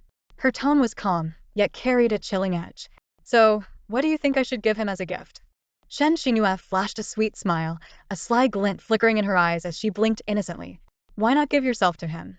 After all, you're getting married anyway, so whether it's a day sooner or later doesn't make much difference." He'd be overjoyed. That way, you'd truly belong to him, and he'd truly belong to you. Hearing these seemingly harmless words, Cheng Yinian's lips curled into a cold smile. Since Shen Xinyue had gone to such great lengths to set this trap for her, how could she possibly waste such kind intentions? She spoke softly, her tone so calm it was as if she were discussing something trivial. All right, then you handle the arrangements for me. His birthday is the day after tomorrow, after all. Of course. Don't worry, I'll make sure everything is perfectly arranged. Shen Xinyue's smile grew even sweeter, her voice so sugary it was almost cloying. Cheng Yinian cast a glance at her delicate, charming demeanor and sneered inwardly. No wonder Ling Zhan liked her, had always had a sweet tooth. Then I'll leave it to you. Cheng Yinian nodded and turned to leave, heading back to her room. Left alone in the living room, Shen Xinyue glanced at the table littered with plates of half-eaten food and wrinkled her nose in disgust. Grabbing her bag, she left in a hurry, clearly unwilling to stay and clean up the mess. That night, Cheng Yinian lay in bed, tossing and turning, unable to sleep. Her mind was filled with memories of her past life, the painful experiences surging back like a relentless tide. In her previous life, she had given everything she had to Ling Zhan, only to be met with endless betrayal and indifference. This time, she vowed to reclaim everything she had lost, without mercy. She would make Ling Zhan understand that when she cared for him, she was willing to give him everything, but when she no longer cared, she could just as easily destroy him. First, she needed to take back this house that her father had left her. As for Lingy Apparel, she had no intention of reclaiming it. The company, named after her and Ling Zhan, now only served as a reminder of her past naivety and foolishness. But she would never let Ling Zhan and Shen Xinyue have it either. The empire she had built with her own hands, she would rather see it destroyed than let them profit from it. Her eyes grew colder as a plan began to form in her mind. The only asset she still held of value was her 20 stake in Lingy Apparel, and this would be the key to her counterattack. She closed her eyes, resting a hand on her forehead as she deliberated. Suddenly, a name surfaced in her thoughts: Si Qingma. Si Qingma, the CEO of Emma and Ling Zhan's sworn rival. Emma, a fashion brand registered just 3 years ago, operated in the same market as Lingy Apparel. Though it was like a fledgling child, unseasoned and defiant, its boldness and fearlessness had propelled it to rapid success. In just 2 years, it had risen to rival Lingy Apparel, becoming a dazzling new star in the industry.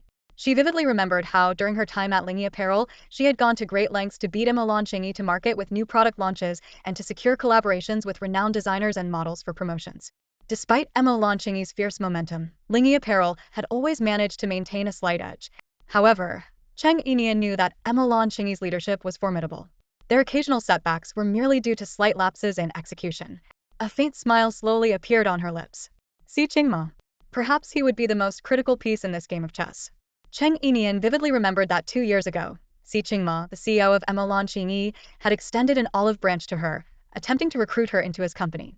At the time, she had intended to reject the offer outright, but Ling Zhan had stopped her, suggesting instead that she play along and toy with him a little. Back then, she was completely enamored with Ling Zhan and followed his every word without question. So, she began making a series of demands to test Si Qingma's limits, and each time, he conceded. What stood out most clearly in her memory was the final demand. Ling Zhan had prompted her to request that Si Qingma host a welcome banquet for her, inviting all the major figures from Yunhai City's fashion industry. Si Qingma was clearly taken aback by this request and didn't respond for several days. It wasn't until a week later that he replied to her email, agreeing to her terms and informing her that preparations for the banquet were already underway. On the day of the banquet, Cheng Yinian dressed meticulously and attended in full splendor. Standing on the stage at the center of the event, microphone in hand, she fixed her gaze on Si Qingma. Her tone was playful yet tinged with a sense of triumph as she said, "President Si, do you know what my relationship is with President Ling of Lingy Fashions? He's my fiancé. Do you think I would ever stand against my fiancé? Shouldn't you have done a background check before inviting someone to collaborate? I have to say, I'm starting to question your professional competence." After delivering those words, she unhesitatingly took Ling Zhan's arm and left the banquet with great fanfare. Following that night, Si Qingma became the laughingstock of the industry. Thinking about it now, Cheng Yinian took a deep breath, her emotions a complicated mix. And yet, here she was, needing to take the initiative to seek a partnership with Si Qingma. Would he agree? She wasn't sure. But if she didn't try, how would she ever know? After all, she still held 20 of Lingy Fashion's shares, which could serve as leverage in the negotiation. The next morning, Cheng Yinian woke up early. After freshening up, she stepped out of her room. Last night's leftovers were still sitting on the dining table, and spilled drinks and food stains dotted the floor. In the past, she would have quietly cleaned everything up and then prepared breakfast for Lingman and Yu Huixin. But now, She merely glanced at the mess, let out a cold laugh, and walked out the door with her bag in hand. The aroma of street food wafted through the air as she passed by a roadside vendor. She bought some fried dough sticks and steamed buns, eating them by the roadside while reflecting. Ever since Lingy Fashions had grown successful, Ling Zhan had insisted on showcasing his successful businessman image by only indulging in upscale breakfasts like coffee and sandwiches. She had once gone along with his preferences, but now, the simple pleasure of eating fried dough sticks and steamed buns filled her with unexpected satisfaction. After finishing her breakfast, she swapped her shoes for a pair of comfortable, low-heeled flats and made her way to the subway station, heading toward Molanchini. Luck seemed to be on her side, for just as she was speaking with the receptionist, she spotted Si Qingma walking in from outside. He was dressed in a simple white shirt, a black suit jacket draped over one arm. His slightly tousled hair didn't appear unkempt, but rather exuded an air of effortless charm and elegance. With his tall, lean frame and steady stride, he didn't need to strike any deliberate poses. His natural confidence and composure drew more attention than any professional model could. As Cheng Yinian looked at Si Qingma now, a pang of regret suddenly rose in her chest. Was she blind before? How could she have overlooked a man like this and instead fixated on Ling Zhan, who was far from deserving? At that moment, Si Qingma was speaking in low tones with his assistant as he walked steadily toward the elevator. Just as he was about to disappear from view, Cheng Yinian steeled herself and called out, "President Si." Si Qingma paused mid-step and turned his head slowly, his gaze landing on her. His eyes narrowed slightly, as if assessing her intentions. Cheng Yinian quickly approached him, but before she could get too close, the receptionist hurried forward to block her. "President Si, I'm sorry. This lady said she wanted to see you. I told her she needed an appointment, but she refused to leave." Si Qingma cast the receptionist a brief, indifferent glance. His tone was calm yet carried an undeniable authority. "You can get back to work." Relieved, the receptionist quickly stepped aside. Cheng Yinian took a deep breath, standing before Si Qingma. She adjusted her mindset, preparing herself for the negotiation that was about to unfold. Cheng Yinian stood in the lobby of Emolan Qingyi's headquarters. Her expression was resolute, though her voice carried a trace of restrained softness. "Mr. Si, I'd like to have a word with you." Her gaze was fixed straight ahead, as if suppressing the nervousness brewing within her. Si Qingma curled his lips into a faint smirk, his eyes cold and laced with mockery. "Miss Cheng, wasn't it enough 2 years ago when you humiliated me? What scheme are you trying to pull this time?" His tone was void of warmth, sharp as a blade, cutting straight through Cheng Yinian's defenses. Cheng Yinian had expected his lingering resentment. Taking a deep breath, she steadied her voice. "I want to work at Molan Qingyi." "Work?" Si Qingma let out a derisive laugh, his gaze sweeping over her from head to toe, as though appraising a worthless trinket. "Miss Cheng, you've been out of work for 2 years. What makes you think Molan Qingyi would hire someone so out of touch with society? This isn't a garbage collection service." The word garbage hit her like a heavy blow to the chest, leaving her momentarily breathless. But she quickly composed herself, forcing a smile. "What if I offer 20 of Lingyi's shares in exchange for a job opportunity?" Si Qingma raised an eyebrow, a flicker of intrigue crossing his otherwise impassive expression. Glancing at his watch, he spoke indifferently. "I have a meeting in 10 minutes. Since you seem so sincere, I assume you wouldn't mind waiting?" "I don't mind," Cheng Yinian replied without hesitation. Si Qingma cast her a lingering glance before turning and stepping into the elevator. The doors closed, and his figure disappeared from sight. Cheng Yinian seated herself on the sofa in the lobby, her eyes fixated on the elevator doors, her emotions a tangle of complexity. She hadn't anticipated that this wait would stretch into an entire day. From morning until dusk, she remained seated, not even pausing for a sip of water, let alone a meal. The hollow ache in her stomach gradually turned into a dull pain, but she gritted her teeth and endured, unwilling to miss the chance to speak with Si Qingma. By 8 p.m., as Emolan Qingyi's employees began to leave for the day, the vast lobby grew quiet. Despite her physical weakness from hunger, Cheng Yinian's gaze never wavered from the elevator. At last, Si Qingmo's assistant, Sui, emerged from the elevator. Noticing her still there, he spoke with a hint of apology. "Miss Cheng, Mr. Si has already left. You should head home as well." Cheng Yinian froze. He promised he'd speak with me. Sui's expression remained neutral. Mr. Si did agree to a discussion, but he didn't specify when. "Perhaps tomorrow he'll have time." Disappointment flashed across her face, but she quickly masked it with a polite smile. "Thank you. I'll come back tomorrow." She stood up slowly, the sharp pain in her stomach causing her to sway unsteadily. Nearly losing her balance, she was caught by Sui, who reacted swiftly. Once she steadied herself, she nodded in gratitude. "Thank you." Sui watched as she walked out of the lobby, her pace slow and weary. After a moment, He turned and headed to a nearby convenience store, returning to see Qingmo's office with 2 cups of instant noodles. Knocking on the door, he entered and reported respectfully, "Mr. C, Miss Cheng has left." Si Qingma didn't even glance up from his computer, his tone indifferent, as if the events of the day had nothing to do with him.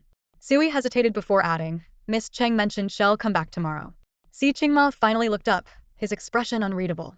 Just as he was about to speak, the office door was pushed open abruptly. Cheng Yinian stood in the doorway, slightly out of breath, her face a mix of defiance and determination. "Mr. C, you really know how to hold a grudge, don't you? 2 years ago, I embarrassed you, so now you're taking revenge?" Si Qingmo's gaze swept over her briefly before he spoke in a cool tone. "Is the employee elevator not working? Fire whoever's in charge of it tomorrow." His words weren't directed at Cheng Yinian but rather at Sui. Sui looked bewildered. "But, sir, the executive elevator requires a keycard to access." Before he could finish, Cheng Yinian interjected, "I didn't take the elevator. I climbed the stairs." Her words caused Si Qingmo's brow to furrow slightly, his eyes instinctively dropping to her feet. She was barefoot, her shoes in hand, and the soles of her feet bore traces of dust. Noticing his gaze, Cheng Yinian's cheeks flushed. She hurriedly slipped on her shoes and cleared her throat awkwardly. "Sorry, I forgot to wear them. But I promise my feet don't smell." Sui stood to the side, speechless, unsure how to react to the bizarre interaction. Si Qingma, on the other hand, lowered his eyes once again, his attention returning to his computer screen, as though her feet had failed to pique his interest. Si Qingma seemed to be amused by Cheng Yinian's words, letting out a light cough before turning to Sui and saying, "Go have your meal." Sui froze for a moment, doubting if he had heard correctly. "Have a meal? Are you sure, President Si? You mean an actual meal, not instant noodles." Si Qingma's cold gaze swept over him, and Sui immediately understood. He plastered on a fawning smile. "All right then. Would you like me to pack something for you while I'm at it?" "No need." Si Qingma gave him another glance, his tone calm but unmistakably firm. "You can clock out for the day." At that, Sui's face lit up with genuine delight. He cast a grateful glance at Cheng Yinian before saying to Si Qingma, "Thank you, President Si. I'll be leaving now, really leaving." Si Qingma's eyes narrowed slightly. "You don't want to leave? Then stay and work overtime." I'm leaving." Sui spun around hastily, practically sprinting out like a rabbit fleeing a predator. Watching their interaction, Cheng Yinian couldn't help but feel a twinge of emotion. Her mind wandered back to her time at Ling Apparel, where Ling Zhan never spoke to his assistant in such a casual manner. He was always lofty and indifferent. By comparison, Si Qingma truly seemed like a decent boss. "Take a seat." Si Qingma's voice brought her back to the present. Cheng Yinian sat down across from him, her gaze flickering slightly. "Why do you want to work at Mole Fashion?" Si Qingma asked, his tone carrying a hint of scrutiny.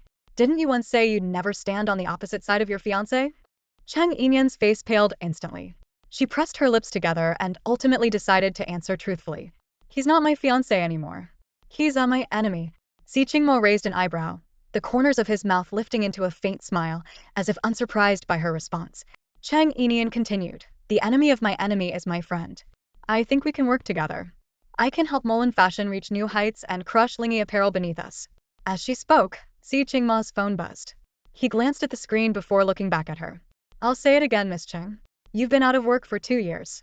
Why should I take you in?" Cheng Yinian knew her 2-year unemployment was a major disadvantage, making her position even more precarious. Taking a deep breath, she immediately laid her cards on the table.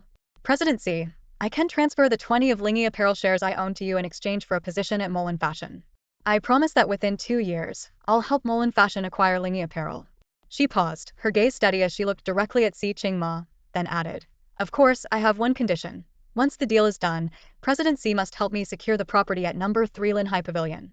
Si Qingma glanced at his phone again, seemingly unmoved by her offer. His tone remained indifferent as he replied, 2 years, and you couldn't turn your fiancé into your husband. "I have my doubts about your capabilities, Miss Cheng." Cheng Yinian froze, silently cursing him as a shameless man. The words she'd said 2 years ago had been thrown back at her, word for word. She took a deep breath, suppressing her irritation, and forced a professional smile. "If I fail, then the 20 shares will simply be a gift to you, President Si." Si Qingma didn't respond immediately. Her words didn't seem to pique his interest. He lowered his gaze back to his phone, his attention drawn to a family group chat that was currently buzzing with activity, with several people tagging him. "Grandpa Si, Si Qingma, when are you finally getting married? Can your grandpa live to see the day? Grandma Si Qingma, I have a few wonderful girls in mind for you. When are you coming back to meet them? Your grandpa and I are getting old. You wouldn't let us leave this world with regrets, would you? Si-hun, Si-Ching-ma, you brat. When are you going to have kids? Uncle Han's grandson is already 2 years old, and you're still unmarried. Isn't Beijing big enough for you to settle down? Do you have to run off to Yunhai City, that small place? Are you trying to make your father die without ever holding a grandchild? Si Mashwan. Chingma, Mom really wants to hold a grandchild. Can you give me one to play with? Si Chingma scanned the flood of messages, his expression calm, though a trace of helplessness seemed to flicker at the corners of his lips. Si Chingma stared at his phone screen as messages in the group chat popped up one after another. He raised his hand slightly and typed a few lines. Grandpa, you should change your username. Don't call yourself Let It Be anymore. You're definitely not letting anything be right now. Grandma, you too calm as the clouds and wind doesn't quite reflect your current state either. And Dad, Mom, look at you too. You're even less fashionable than Grandpa and Grandma didn't even bother to come up with usernames and just used your real names. See how Yuan responded almost instantly. And you have the nerve to talk? Aren't you using your real name too? The corners of Si Chingmo's mouth lifted slightly as his fingers flew across the keyboard. I'm just worried you wouldn't recognize me, so I changed my nickname in the group. Si Haoyuan's reply came with a hint of teasing. You're my son. I'd recognize you even if you turned to ashes. Then Su Mulan's anger exploded in the group chat. Si-hun, are you tired of living? What's with the turn to ashes talk? Who are you cursing? Calm as the clouds and wind wasn't one to back down either. She sent a voice message, her tone laced with impatience. If you two want to argue, go to your room. Don't interrupt me while I'm introducing potential matches for my grandson. Chingma, Grandma has a few girls in mind for you. They're all different in personality and quite impressive. How about I have them come to Yunhai City to meet you? Spend some time with each of them. One of them is bound to be a match. Si Chingma leaned back in his chair, staring at the screen as the image of a few girls arriving one after another played out in his mind. A wave of unease washed over him. He had fled from Beijing to Yunhai City, thinking he could escape the marriage pressure for a while, but it seemed they had found a way to chase him down. Frowning slightly, he let out a silent sigh. Suddenly, he looked up at Cheng Yinian, his tone firm and resolute. Forget the 20 shares. Marry me, and I'll give you a job. Cheng Yinian froze, her face filled with disbelief. What?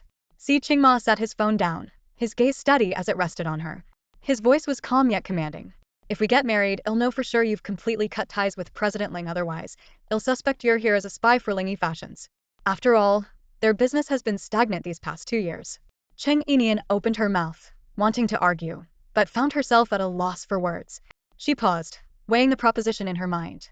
After all, she had long since stopped believing in the idea of true love. Instead of hesitating, she decided to take the straightforward route. With that thought, she nodded. Fine. If marriage is what you need as assurance, then let's do it. Now it was Si Chingmo's turn to be taken aback. He looked at her, his tone carrying a hint of doubt. Are you sure? Cheng Yinian nodded decisively. Yes, I'm sure. A faint, cold smile tugged at the corner of Si Chingmo's lips. All right. Tomorrow morning at 8, see you at the Civil Affairs Bureau. See you tomorrow, Cheng Yinian replied crisply. After leaving Mullen's Serenity, Cheng Yinian walked straight into the 24-hour convenience store next door. She grabbed a pack of instant noodles, deciding it would be her dinner. Pulling out her phone to pay, she saw 54 missed calls glaring back at her on the screen. She opened the call log and found they were all from Yu Huixin and Ling Man, most likely to scold her for not cleaning up last night's dining table and kitchen. Cheng Yinian sighed, ignored the calls, and tucked her phone back into her pocket after paying. She headed to the counter and asked the staff for some hot water to prepare her noodles. Standing by the shelves, she felt a sudden craving. Realizing she hadn't had a meal she truly enjoyed in years, she grabbed 2 cheese sticks, 2 soft-boiled eggs, and a rice ball. Returning to the counter, she dumped everything into the noodle cup, balancing the cheese sticks across the top. She asked the staff to heat it all up in the microwave. A few minutes later, the steaming cup of noodles was ready, and the rich aroma of melted cheese filled the air. Cheng Yinian picked up her chopsticks and stirred the mixture noodles, rice ball, and cheese blending together in a messy but oddly tempting concoction. She couldn't help but swallow hard in anticipation. Just as she was about to dig in, a low, familiar voice sounded behind her. After we're married, I'm not eating that. Cheng Yinian heard footsteps behind her. She turned around and saw Si Chingma walking toward the counter. In his hand, he held a bottle of mineral water and 2 pieces of bread, a rather meager dinner. She swallowed and, with a hint of teasing in her tone, said, This is my secret recipe. Even if you wanted to try it, I might not make it for you. I don't want to try it, Si Chingmo replied flatly, unfazed by her sarcasm. After paying, he casually found a seat, twisted open the water bottle, took a sip, and then tore into the bread, eating it without hesitation. Cheng Yinian sat down beside him, her gaze falling on the bread in his hands. She frowned and remarked, That's your dinner? You're really not treating your stomach well. Si Qingma glanced at the bowl of strange, paste-like noodles in her hands and retorted, if you ask me, that bowl of yours looks more like a stomachache waiting to happen. Cheng Yinian pursed her lips, deciding not to argue further. She lowered her head and began eating her noodles in large bites. The two of them ate in silence, neither saying another word. Once they finished, Si Qingma stood up and left, and Cheng Yinian followed him out of the convenience store. As she stood by the roadside waiting for a car, a familiar vehicle slowly approached and stopped in front of her. Cheng Yinian felt a flicker of delight and thought to herself that perhaps this man had a shred of gentlemanly decency, offering to give her a ride. She was just about to step forward when Si Qingmo rolled down the car window and coldly said, "Don't be late tomorrow." Without waiting for her response, he rolled the window back up, and the engine revved as the car sped off. Cheng Yinian stared at the car disappearing into the distance, gritting her teeth in frustration. She couldn't help but mutter, "What a jerk. We're getting married tomorrow, and he can't even bother to give me a ride. So much for being a gentleman." Left with no choice, she pulled out her phone and called for a ride herself. When she arrived at Linhai Pavilion, she stood at the door and entered the password, only to find that the door wouldn't open no matter how many times she tried. She quickly realized what had happened and smirked coldly. Clearly, Yu Huixin and Ling Man had changed the password to put her in her place. With a snort, Cheng Yinian took out her phone and directly dialed Ling Zhan's number. At that moment, Ling Zhan was at a friend's lounge bar, drinking with a few buddies. When he saw Cheng Yinian's name on the screen, a smug smile appeared on his lips. He had thought she'd hold out longer before caving, but it had only taken her a day to call him. He didn't answer right away. Instead, he held the phone in his hand, deliberately delaying for a few seconds, imagining her anxious apology. His friends noticed and started teasing him. "Yo, didn't you say you two were fighting? That didn't last long. She's already calling you. I thought she'd hold out longer this time. Guess we overestimated her," one of them said with a chuckle. Ling Zhan smirked, his tone full of disdain. "How boring. Zhan, you're a master at handling women. Teach us your ways," one of his friends joked as the others laughed and gathered around him. Leaning back lazily in his chair, Ling Zhan's lips curved into a sly grin. "Wanna learn? Fine, let me take this call first. Remember, with women, you can't spoil them." With that, he finally pressed the answer button. His voice carried an air of superiority as he said, "Realized your mistake? Don't bother apologizing to me. You should apologize to Xinyue instead. After all, you upset her yesterday. If she forgives you, then I won't hold it against you either. As for me, I'll come back when I feel like it. No need to keep calling me, just take good care of my mom and my sister at home." On the other end of the line, Cheng Yinian didn't react with anger to his arrogant and dismissive words. Instead, she let out a cold laugh, her tone calm and measured. "Don't flatter yourself. I'm only calling to tell you this. You have 3 minutes to make sure your mother opens the door for me and sends me the new password. Otherwise, you can kiss that 20 steak of mine goodbye for the rest of your life." The moment Cheng Yinian's words left her lips, Ling Zhan's expression darkened instantly. He had never expected Cheng Yinian to resort to threats against him. Her unusual behavior unsettled him. It was clear this woman was becoming more defiant by the day. With a cold voice he said, "Cheng Yinian, you're playing this game of hard to get a little too well. Be careful, or you might actually lose me in the end. You know how much I hate women who play these kinds of tricks." 3 minutes. Cheng Yinian interrupted him without hesitation, her voice calm and decisive. Without another word, she hung up the phone. The monotonous, busy tone filled the silence. Ling Zhan gripped his phone tightly in frustration, his chest heaving with suppressed anger.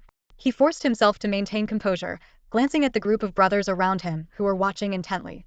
Pretending the call was still ongoing, he continued to reprimand her. "All right, no need to apologize. I'm having drinks with the guys. Don't keep calling me unless it's important." Only after finishing his act did he reluctantly set the phone down. His brothers exchanged knowing looks and began to flatter him. "Zhan, you're incredible. Even the eldest daughter of the Cheng family is completely under your control." Exactly. A few years ago, she was known for her strong-willed and domineering personality. But in just 2 years, you've turned her into someone so obedient. Zhan, you should write a book and teach us how to handle women like that. Ling Zhan's face carried a faint, unreadable smile as he listened to their compliments, but his mind was anything but calm. Cheng Yinian had given him only 3 minutes, and he needed to act quickly. Picking up his phone, he stood and said to the group, "I need to step out and call my mom. Don't want her to worry. Tonight, we're drinking till we drop." Without waiting for a reply, he strode out of the lounge bar.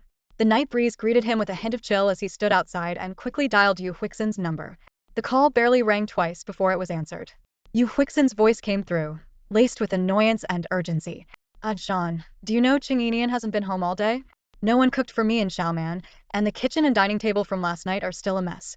Xiaoman and I called her repeatedly today, but she didn't answer. You need to have a serious talk with her. Tell her if this happens again, you won't marry her. Ling Zhan frowned deeply as he listened to his mother's complaints. Cheng Yinian hadn't been home all day. The thought unsettled him. He had always believed she was someone firmly under his control, but now he was beginning to sense things slipping out of his grasp. Suppressing his irritation, he maintained a calm tone. Mom, Cheng Yinian is outside the house right now.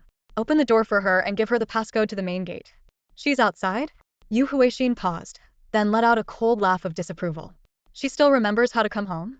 Jean. No offense, but have you ever seen a married woman staying out this late? And you're still defending her. Women shouldn't be indulged. The more you indulge them, the worse they get. Ling Zhan's voice carried a hint of impatience. Mom, just let her in first. Linhai Pavilion is a wealthy neighborhood. If the neighbors see you leaving your future daughter-in-law outside, what will they think? Once she's inside, you can say whatever you want to her. Though Yu Huixin was still displeased, she begrudgingly agreed. Fine, I got it. After hanging up, she walked briskly to the door and peered through the peephole. Sure enough, Cheng Yinian was standing outside. She opened the door, her gaze cold as she gave Cheng Yinian a once-over, her tone dripping with reproach. So you still know how to come home? Do you even realize what time it is? You're about to get married, stop running around like some young girl with nothing better to do. John is busy outside. You should be at home taking care of everything. Do you understand? Cheng Yinian didn't respond. She merely cast a faint glance at Yu Huixin before walking straight to her room without a word. Yu Huixin watched her retreating figure, a flicker of anger crossing her face. But in the end, she could do nothing but slam the door shut with a heavy thud. Yu Huixin frowned and grabbed Cheng Yinian's arm impatiently. Her tone was sharp and filled with irritation. Cheng Yinian, are you deaf? I'm talking to you, can't you hear me? She yanked hard, and with a loud ripping sound, the white dress Cheng Yinian was wearing tore open, leaving a visible gash. Cheng Yinian glanced down at the torn dress, her fingertips tensing slightly. Then she raised her head and locked eyes with Yu Huixin, her gaze icy and severe, as though it were layered with frost. Taken aback by the chill in Cheng Yinian's stare, Yu Huixin instinctively stepped back. But she quickly recovered, internally chastising herself. She was Cheng Yinian's future mother-in-law after all. How could a mother-in-law be intimidated by her daughter-in-law? Straightening her back, Yu Huixin's tone grew even more domineering. Why are you looking at me like that? You're about to get married, yet you're never home taking care of your future mother-in-law. And dressed like this, what are you trying to do? Seduce someone?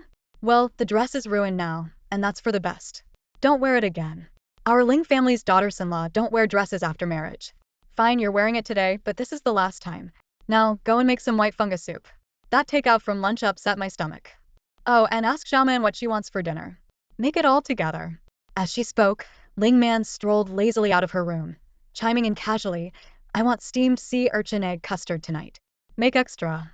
That lunch takeout was disgusting, didn't even get full. She plopped herself onto the sofa without sparing Cheng Yinian a glance. Cheng Yinian ignored Ling Man entirely, keeping her eyes fixed on Yu Huixin. Her voice was cold and sharp as a shard of ice. The dress cost 3,000. Cash or transfer? Yu Huixin froze, then her eyes widened in disbelief. What? 3,000 for a single dress? Do you think my son's money grows on trees? How can you be so wasteful? Cheng Yinian was unfazed by her reaction. She had seen it all before. She vividly remembered how in the past, when she cooked for this family, Yu Huixin and Ling Man would nitpick the ingredients, insisting on only the finest, even if it meant spending thousands on a single meal. They never batted an eye because she was the one paying. Yet every time Ling Zhan bought her a small gift worth a mere 100 or two, Yu Huixin would complain endlessly. Zhan works so hard to earn money. You're already an old married couple, why celebrate holidays? Buying these things is such a waste. Cheng Yinian's expression remained indifferent as she looked at Yu Huixin. Her voice was steady and emotionless. Are you paying or not? If you're not, I'll ask your son for 30,000. You wouldn't dare. Ling Man interjected angrily. Do you really think my brother would give you that kind of money? Who do you think you are? Cheng Yinian's lips curled into a faint, mocking smile that didn't reach her eyes. Let's find out, shall we? See if he'll give it to me or not. Yu Huixin's heart skipped a beat. She knew her son had always been eyeing the 20 shares Cheng Yinian held, so when Cheng Yinian asked him for money, Ling Zhan usually complied. But the thought of Cheng Yinian actually demanding 30,000 made Yu Huixin uneasy. Gritting her teeth, her face twisted with displeasure, she relented. Fine, I'll pay. Cheng Yinian pulled out her phone and displayed her payment QR code to Yu Huixin. With visible reluctance, Yu Huixin scanned the code and transferred the 3,000 yuan, her heart aching with every second. 3,000 is no small amount, she muttered bitterly. You'd better spend it wisely. Stop buying such expensive dresses. Zhan works so hard to earn money. Aren't there perfectly good 20 yuan pants online? I think those would suit you just fine. Cheng Yinian couldn't be bothered to listen to her rambling any longer. She grabbed her bag and headed straight to her room. Behind her, Ling Man called out, "What are you going to your room for now? Go buy the sea urchins. If you wait too long, they'll be sold out." Cheng Yinian ignored her and locked the door behind her. She stepped into the bathroom for a shower, then applied a face mask and reclined on her bed with a book. After flipping through a few pages, she turned off the light, lay down, and closed her eyes to rest. Outside her room, Ling Man and Yu Huixin began pounding on the door, their voices loud and accusatory. "What are you doing in there? Get out and cook dinner. The kitchen and dining table are still a mess, we're starving." The knocking and shouting continued incessantly, grating on Cheng Yinian's nerves. Finally, she put on her headphones, drowning out the noise, and drifted off into peaceful sleep. The next morning, Cheng Yinian woke up feeling refreshed and full of energy. She began organizing her belongings, carefully folding her clothes and placing them neatly into her suitcase. Today was the day she would register her marriage with Si Qingma, and that also meant she could no longer stay here. Whether or not she would live with Si Qingma, this place was no longer an option. Cheng Yinian lifted her head and looked around at the familiar house. This was a birthday gift from her father years ago, and she had lived here for a long time. However, it was time to say goodbye. She took a deep breath and let a confident smile spread across her face. "It's fine," she told herself silently. "One day I'll get this house back. For now, let the Ling family stay here temporarily. When the time comes, I'll take it back with interest." She tightened her grip on the suitcase handle and slowly walked out the door.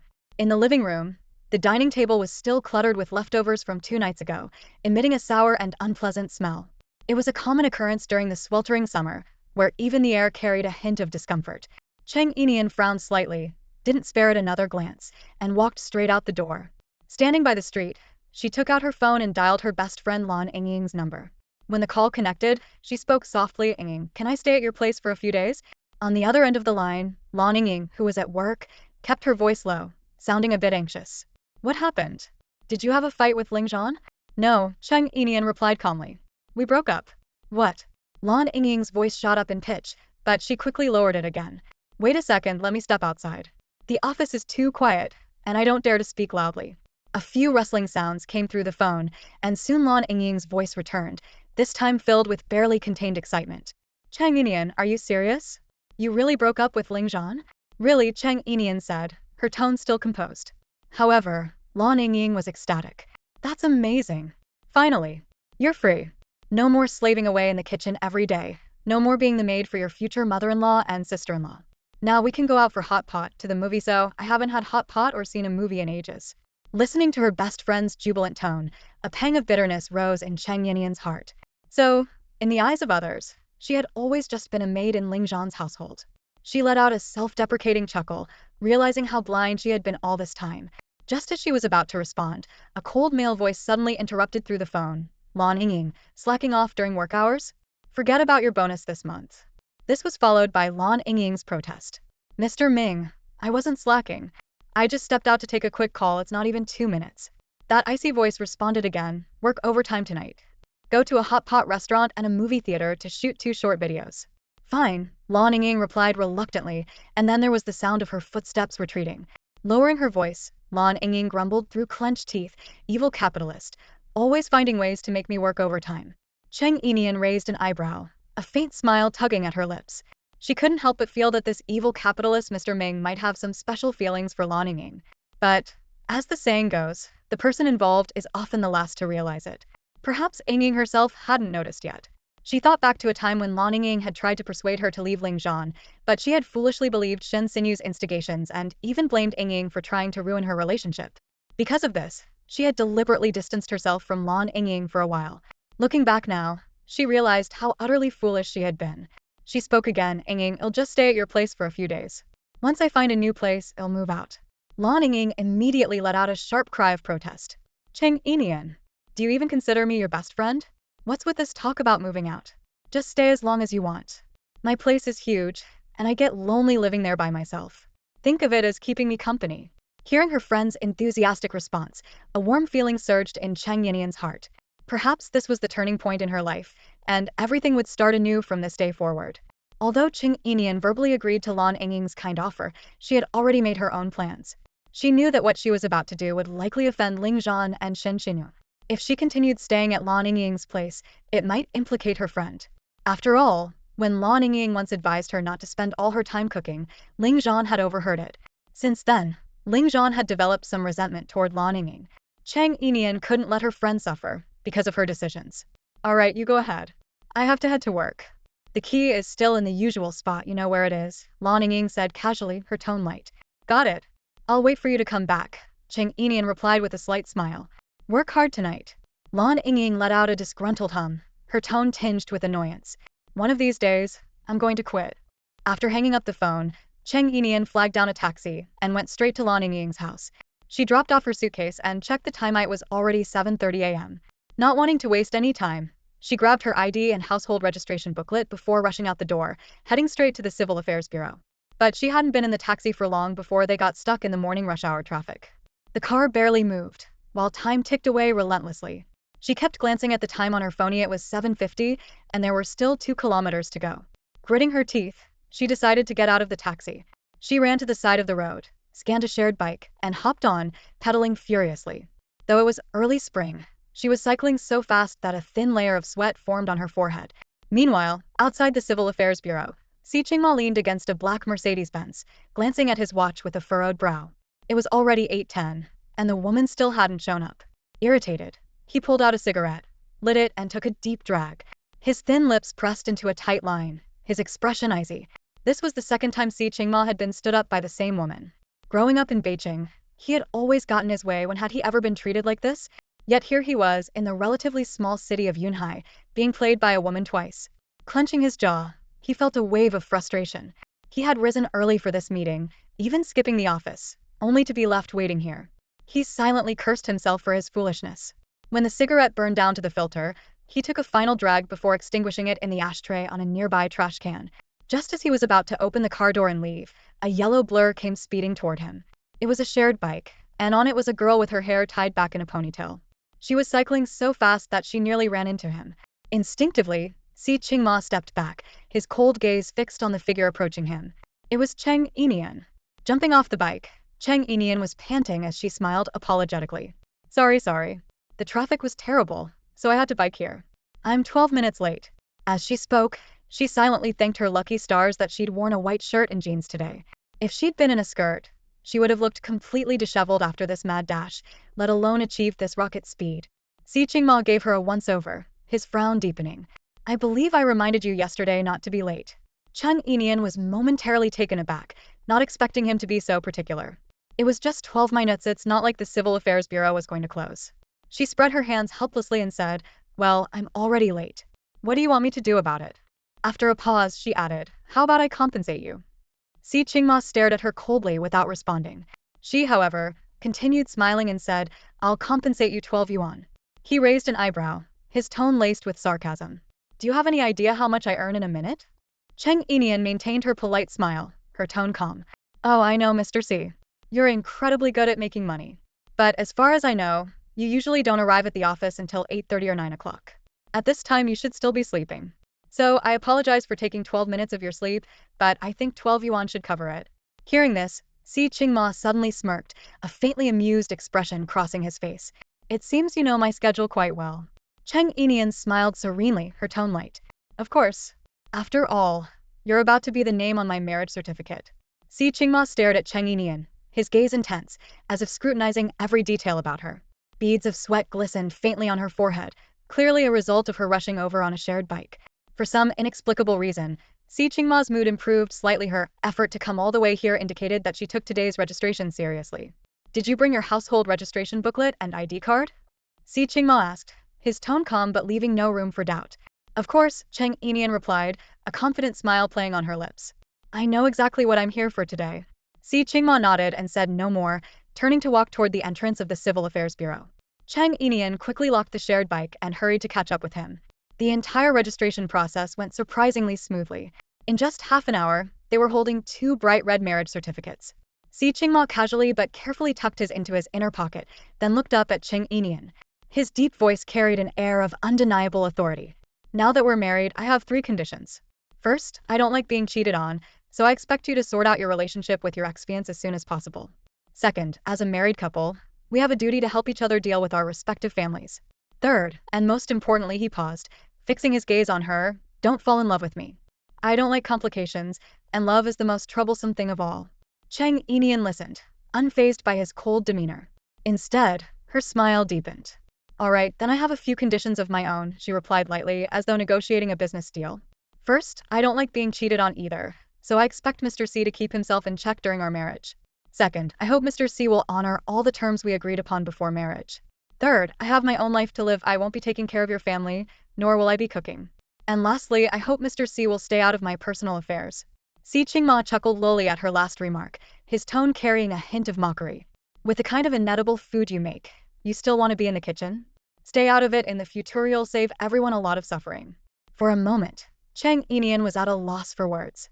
She stared at him with a peculiar expression. Did Si Qingma not know she could cook? Everyone in their social circles was aware that she had learned culinary skills from a Michelin-starred chef to impress Ling Zhan. Her cooking skills were nothing short of extraordinary. Was Si Qingma not part of their circle? In truth, Si Qingma was indeed not in the same circle as Ling Zhan.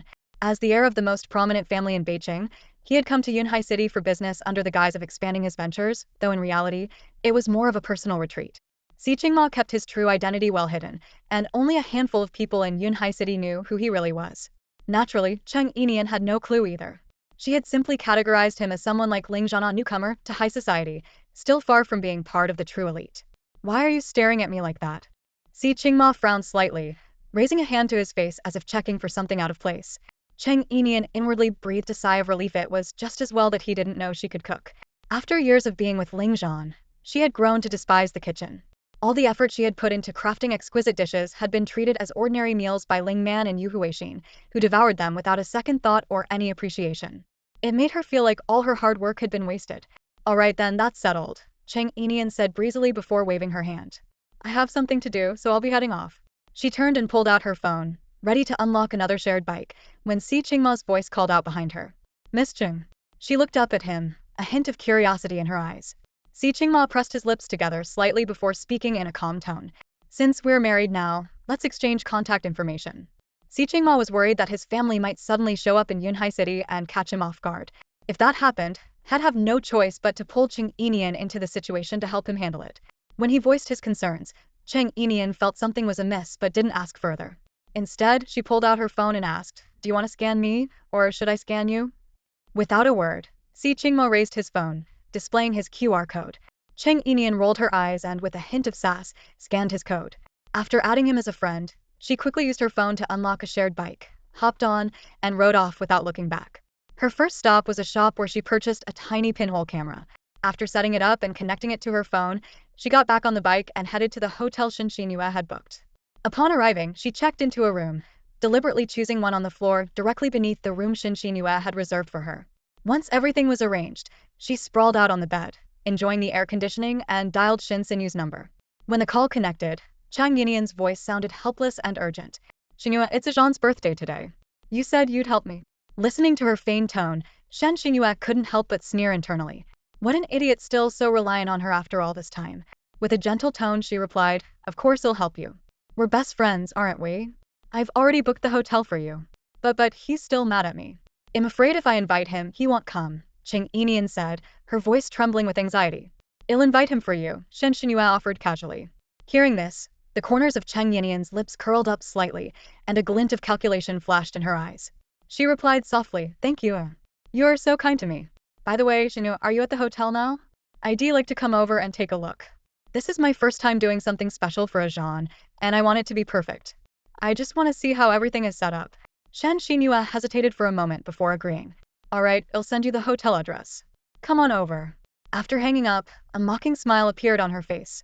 Does Cheng Yinian really think tonight will be her perfect first night? She muttered to herself, her eyes glinting with malice. Tonight, I'll make sure she's utterly disgraced and becomes the laughingstock of our circle. I'll show Ling Zhan just how shameless she is. Only I am worthy of him. She let out a cold laugh as she thought about Cheng Yinian's so-called identity as the eldest daughter of the Cheng family. Disdain filled her heart. After tonight, there won't be any eldest daughter of the Cheng family anymore. And I won't just be the daughter of the Cheng family chauffeur. Shen Xinyue glanced at the presidential suite she had booked. Though it pained her to spend so much money, she convinced herself it was worth it.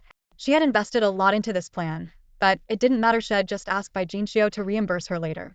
Thinking of Bai Jinxiu, her sneer deepened. Who would have guessed that woman was her father's first love? No wonder it had been so easy to manipulate her into marrying her father, bringing all of Cheng Kengyu's assets with her. She's probably afraid people will say she's a bad stepmother.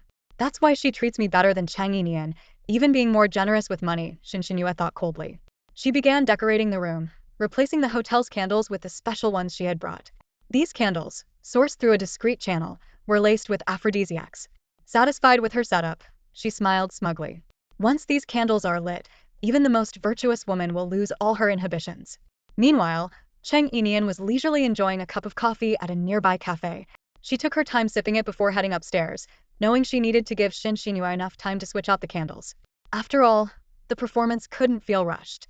When Shen Xinyue saw Cheng Yinian arrive, she gave her a quick tour of the room, her tone carrying a hint of pride. What do you think? Isn't the atmosphere here just perfect? Cheng Yinian nodded and remarked indifferently, the setting is nice, but it's missing a bit of ambience. Hearing this, Shen Xinyue internally rolled her eyes but maintained her smile, choosing not to say more. Cheng Yinian spoke with a playful smile. I was thinking about adding a purple sheer curtain to the bed. It'd make things a bit more enticing. Her tone carried a trace of mischief, but her gaze was serious. Shen Xinyue hesitated for a moment, not really wanting to bother with such details.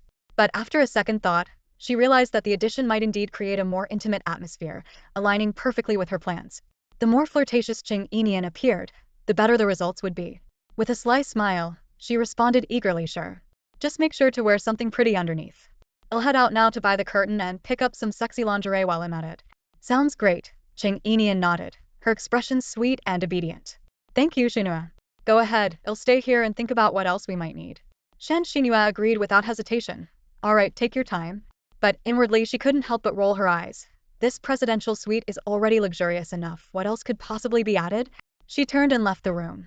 Cheng Yinian watched her disappear through the doorway, then scanned the room thoughtfully before springing into action. She pulled out several tiny pre-prepared surveillance cameras and skillfully placed them in discreet corners of the room. Once satisfied with their placement, she checked the candles stashed in the corners, ensuring everything was in order. A faint, knowing smile crept onto her lips. From her bag, she retrieved a black mask and slipped it on. Then, she closed all the windows and doors, creating a sealed environment. Lighting the candles Shen Xinyue had specifically prepared, she allowed the flickering dim light to cast a sultry yet eerie glow across the room. Finally, she quietly exited, standing by the hallway window and gazing down at the hotel lobby. Before long, she spotted Shen Xinyue returning with shopping bags in hand. Only then did Cheng Yinian re-enter the room, quickly extinguishing the candles and restoring the space to its original state. When Shen Xinyue walked in, she grinned. Anin. I got everything you wanted. Look at this lingerito, you think it's seductive enough? Cheng Yinian held her breath as she accepted the bag and peeked inside. It was a nearly transparent black lace set, designed to leave little to the imagination. She glanced at it briefly before tossing it onto the bed with a teasing tone. You're so thoughtful. By the way, could I trouble you to send a text to Zhan for me? Don't tell him it's from me, just say it's you who wants to meet him. I'm worried he might refuse if he knows it's me. Without hesitation, Shen Xinyue nodded. Of course. She picked up her phone and began typing. Cheng Yinian stood close by, her eyes fixed on the screen until she confirmed that the message was sent entirely under Shen Xinyue's name, with no mention of her own. Only then did she smile in satisfaction. Thank you, Xinyue. But I have one more favor to ask. Could you help set up the room while I step out to do my makeup? I can't show up looking plain, can I? Shen Xinyue agreed enthusiastically. Sure thing. Go ahead and make sure your makeup is extra glamorous. Cheng Yinian chuckled and nodded. Alright, I'll head out now. Oh, by the way, I'll take the room card with me. Once I'm ready, I'll come straight back. You can leave after you're done setting up. Alright, here you go. Shen Xinyue handed her the card with a smile. Cheng Yinian turned and left, closing the door behind her. Standing in the hallway, she took a deep breath, finally free from the lingering scent of the burning candles. Even though she had tried to hold her breath earlier, she had still inhaled some of the fumes. She knew that Shen Xinyue had tampered with those candles. She had suffered the consequences in her past life and remembered it vividly. She quickly descended to a smaller room she had booked in advance. There, she washed her face with cold water and even took a cold shower to ensure she felt completely refreshed. Wrapped in a towel, she sat on the bed and picked up her phone, keeping an eye on Shen Xinyue's movements. Meanwhile, Shen Xinyue sat in the presidential suite, not in a hurry to decorate. Instead, she was busy on her phone, sending messages to all her colleagues and Zhan's friends. She claimed it was Zhan's birthday and announced that she had booked the presidential suite for a celebration, urging everyone to come that afternoon. Cheng Yinian observed everything unfold from her phone, a cold smile playing on her lips as a glint of calculation flickered in her eyes. After sending the WeChat message, Shen Xinyue excitedly began decorating the room. However, as she was hanging up the sheer curtains, she suddenly felt extremely warm, almost uncomfortably so. Her body felt overheated, her mouth dry and parched. Without much thought, she shrugged off her outer garment and tossed it onto the sofa before continuing with the curtains. By the time she was done, the heat had intensified, leaving her feeling restless and foggy-headed. She couldn't think clearly anymore. She only knew she was unbearably hot, agitated, and consumed by an inexplicable yearning deep within her. Her hands moved erratically, tugging at her clothes, stripping each piece off one by one until she rolled onto the bed, writhing uncomfortably. Beside her lay the piece of lingerie she had personally picked out. Cheng Yinian, watching the surveillance footage on her phone, observed the scene with a cold, detached gaze. In her past life, it had been exactly the same. She saw Shen Xinyue, now clearly out of her senses, stumble out of the room. Shen Xinyue climbed the stairs, room card in hand, and unlocked the door to another suite without locking it behind her, leaving it ajar for what was to come. After all, if Ling Zhan and the others couldn't get in later, wouldn't today's performance be wasted? After ensuring the door was left slightly open, Cheng Yinian headed back downstairs. She grabbed lunch from a nearby shop, returned to her room, and ate leisurely by the window. From her vantage point, she could see Ling Zhan arriving at the hotel entrance with his colleagues and close friends. Unhurried, she finished her meal, washed her face, and composed herself. After all, she was about to put on quite the show, and her emotions needed to be just right. Exiting the elevator, she adjusted her expression and demeanor. Approaching the presidential suite, she noticed a crowd gathered inside, their faces alight with excitement and gossip. Some were even filming with their phones. Cheng Yinian's lips curled into a subtle smile as she stepped in. All eyes turned to her. With a faint smile, she said, "Oh, everyone's here. Is today a surprise party for Zhan's birthday? How thoughtful of you all to celebrate with him."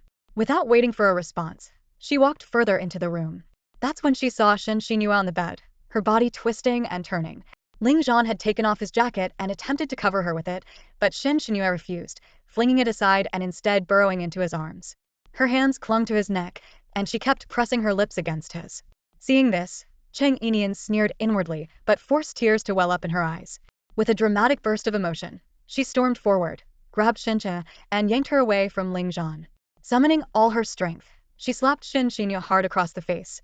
"Shen Xinyue, how could you? I thought you were my best friend, my sister.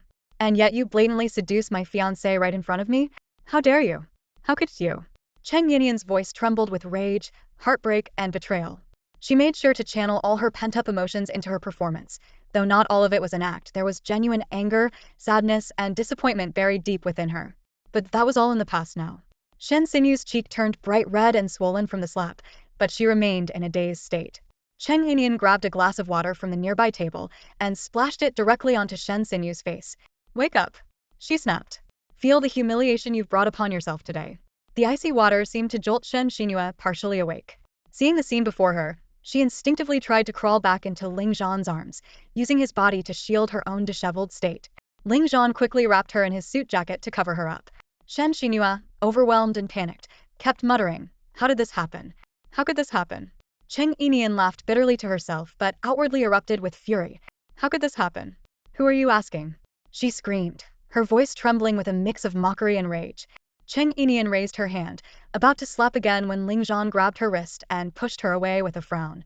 "Cheng Yinian, that's enough," he said coldly. Ling Zhan didn't use much force, but Cheng Yinian stumbled back and eventually fell to the ground. She forced herself to cry, her tears flowing as she shouted, "Enough?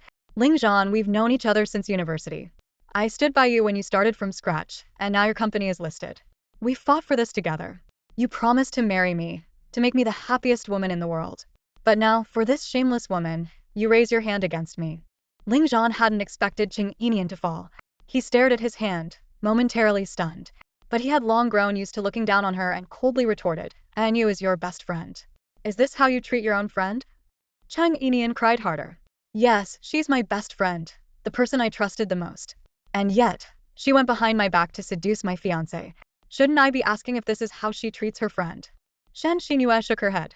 "I didn't. I swear I didn't." Ling Zhan's gaze swept coldly over Cheng Yinian. "You heard her. Again you said she didn't." You should believe her. Believe her. Cheng Yinian's voice was filled with despair. I may be hurt, but am not blind. Ling Zhan, the facts are right here. And yet, you're still defending her? Have you two been conspiring all along? Ling Zhan was about to respond when whispers began to ripple through the company staff who had gathered around. I've always thought Secretary Shen had a thing for the boss. She's always finding excuses to go to his office, staying there for hours. But I didn't expect her to be so brazen about it. Poor Miss Cheng. From what she said, it sounds like she and the boss built this company together. And now Secretary Shen wants to reap the benefits? That's so low. Yeah, you have to watch out for your so-called best friends. From the way the boss looks at Secretary Shen, I'd say he has feelings for her too. That makes Miss Cheng's situation even worse. Betrayed by her best friend and her fiancé at the same time, how tragic. Hearing the murmurs around her, Shen Xinyue clung tightly to Ling Zhan's suit jacket, her mind racing. How had things come to this? This was supposed to be a surprise for Cheng Yinian. Was she now the one being accused? She looked up at Cheng Yinian, who hadn't even bothered to put on makeup and looked exactly the same as when she had left earlier. So had Cheng Yinian set her up? How could that be? She was so naive, so gullible, always trusting her and doing whatever she said. How could she possibly have orchestrated this? But there was no time to think further. The judgmental stares from the crowd were suffocating. Some men even had lustful looks in their eyes. Even though Ling Zhan was defending her now, this incident would surely leave a mark on his feelings for her. She had to explain herself, and she had to do it in front of everyone. In a soft, trembling voice she said, Anin, this was the room I prepared for you and Ling Zhan. You told me you wanted to celebrate his birthday and give yourself to him. I was just trying to help. For me. Cheng Yinian's voice was filled with sorrow. Then why are you the one in his arms right now? Shen Xinyue, do you think him a fool? Shen Xinyue was shaking with anger, but she couldn't find the words to explain. She could only continue to play the victim. I don't know how this happened. This must be a misunderstanding. Ling Zhan, you have to believe me. Misunderstanding. Cheng Yinian's eyes landed on Shen Xinyue's phone, which had been carelessly placed on the coffee table. She walked over, picked it up and marched toward Shen Xinyue. Shen Xinyue shrank back and burrowed further into Ling Zhan's arms. Instinctively, he held her protectively, glaring at Cheng Yinian. What are you trying to do this time? He demanded. Cheng Yinian sneered, relax. I won't hurt your precious sweetheart. I just need her finger to unlock the phone. She roughly grabbed Shen Xinyue's hand, using her finger to unlock the phone. Opening Shen Xinyue's WeChat, she navigated to her chat history with Ling Zhan and said bitterly, and you claim this was prepared for me? Clearly, you invited Ling Zhan here yourself. She displayed the chat history for everyone to see. The crowd collectively gasped. It turned out Shen Xinyue really had invited Ling Zhan. Someone even read her message aloud. Ling Zong, I've booked the presidential suite at the Imperial Palace Hotel to celebrate your birthday. You must come. I have a surprise for you. Wow, that's quite the surprise, someone snickered. The surprise is offering herself to Ling Zong? Bold move. Who would have thought? Shen the secretary always seemed so reserved, but apparently she's not as innocent as she looks. At that moment, Shen Xinyue realized with certainty that Cheng Yinian had set her up. This was all deliberate. Cheng Yinian had pretended to be worried Ling Zhan wouldn't show up if she invited him herself, coaxing Shen Xinyue into sending the message instead, all to push her into this exact situation. But how much did Cheng Yinian know? It couldn't be possible. Shen Xinyue had always been so discreet. Amid the murmurs and judgmental gazes, Shen Xinyue hastily tried to explain, you're the one who asked me to invite Ling Zong. Before she could finish, Cheng Yinian cut her off sharply. I'm his fiancé. If I wanted to invite him, I'd do it myself. Why would I need you to do it for me? Shen Xinyue took a deep breath and insisted, you said he was upset with you, and if you invited him, he might not come. You told me to say it was from me. Why are you framing me like this? Cheng Yinian's lips curled into a mocking smile. Everyone who knows me and Ling Zhan knows how deeply I love him. Why would I ever upset him? Shen Xinyue, if you're going to lie, at least make it believable. Her words immediately gained the support of Ling Zhan's friends, who chimed in to back her up. Exactly. Everyone in our circle knows Cheng Yinian is head over heels for Ling Zhan. She wouldn't dare make him angry. Yeah, just last night we were drinking with Ling Zhan, and Cheng Yinian called him to apologize and check on him. She's always so considerate. Hearing this, Shen Xinyue felt a wave of frustration and regret. If she had known things would turn out like this, she never would have let the entire circle see Cheng Yinian's fawning behavior toward Ling Zhan. But there's no undoing the past. Fighting back tears, she looked up at Ling Zhan, her eyes brimming with emotion. Ling Zong, I swear, it was Yinian who asked me to send that message. Ling Zhan's cold gaze shifted to Cheng Yinian. So this whole argument over the past few days was just a setup to frame Xinyue? She's only my secretary. You're the one who recommended her for the job. And now you're jealous? Cheng Yinian let out a derisive laugh. Jealous? Ling Zhan, if I really asked her to send you that message, would I also have her send messages to your employees and your so-called close friends? If, as she claims, I wanted to offer myself to you, why would I invite everyone else to witness it? Do you think I've lost my mind? With that, she pulled out Shen Xinyue's phone again, showing everyone the messages she had sent to the company's staff group chat and the individual messages she had sent to Ling Zhan's friends. Cheng Yinian's words and actions left Ling Zhan momentarily speechless. At that moment, one of Ling Zhan's close friends suddenly spoke up with a teasing tone. Wow, our Zhan bro is really living the good life, huh? With such a seductive secretary around, how can he ever focus on work? Another friend chimed in, looking excited. Shen Xinyue messaged me herself and asked me to come celebrate Zhan bro's birthday. Do you think she might be trying to flirt with me too? A third one added. She messaged me to guess she wants to flirt with me as well, huh? Ha, Shen Xinyue may not have the best figure, but her chest is big enough for my taste. Hey, do you think she's still a virgin? I doubt it. Haha, who would have thought she was this wild? Maybe she's even into group stuff. As the group continued their banter, tossing one crude comment after another, Shen Xinyue was reduced to nothing more than a vulgar caricature in their words. Ling Zhan's fists clenched tightly, and with a furious roar, he shouted, "Get out. All of you, get out." One of his so-called good friends, still grinning, said mockingly, "Come on, Zhan bro, Shen Xinyue clearly wants us to enjoy her too. Why are you being so stingy? Why not share the fun with the rest of us?" Enraged, Ling Zhan lifted his foot and kicked the man to the ground. This particular friend came from a wealthy family and had looked down on Ling Zhan back when he was struggling. Only after Ling Zhan became successful did this man start hanging around him. Now, after being knocked to the ground, the man lost his temper. Climbing to his feet, he spat, "You think you're someone special, huh? I call you Zhan bro out of respect, but you're really nothing. And now you kick me over some slut." Ling Zhan glared at him and shouted, "I kicked you because you can't keep your filthy mouth shut." The man sneered, "Oh, so you can do whatever you want, but I can't even talk about it? Fine. Get out," Ling Zhan said coldly. The man scoffed and stormed out, muttering, "Fine, I'm leaving. Who cares about celebrating your birthday anyway?" After he left, Ling Zhan looked around at the others. Sensing his mood, the rest of them quickly made their excuses and left as well. Soon, only Cheng Yinian, Ling Zhan and Shen Xinyue remained in the room. Ling Zhan turned to Cheng Yinian and started, But before he could say more, Shen Xinyue, who was leaning weakly in his arms, murmured pitifully, "President Ling, I feel so uncomfortable." Ling Zhan glanced down at Shen Xinyue in his arms, then bent down to pick her up and carried her toward the bathroom. As he passed Cheng Yinian, Shen Xinyue turned her head and gave Cheng Yinian a sly, provocative smile. Cheng Yinian smirked coldly in response, then turned and left without another word. Inside the bathroom, Ling Zhan placed Shen Xinyue on the countertop before running a tub of cold water. Once it was ready, he lifted her and gently placed her into the bathtub. Shen Xinyue was feeling increasingly uncomfortable, but her mind was still working. Ling Zhan had always taken care of her, always siding with her whenever she clashed with Cheng Yinian. But despite all of that, he had never explicitly expressed any romantic interest in her, nor had he broken up with Cheng Yinian. She was determined to win Ling Zhan over. A man as outstanding as him shouldn't belong to Cheng Yinian. After all, she had already taken Cheng Yinian's mother and her family fortune, why not Ling Zhan too? Fueled by the effects of the drug, Shen Xinyue suddenly stood up from the tub. She wrapped her arms around Ling Zhan's neck, her lips aiming for his as she gasped, her voice dripping with seduction.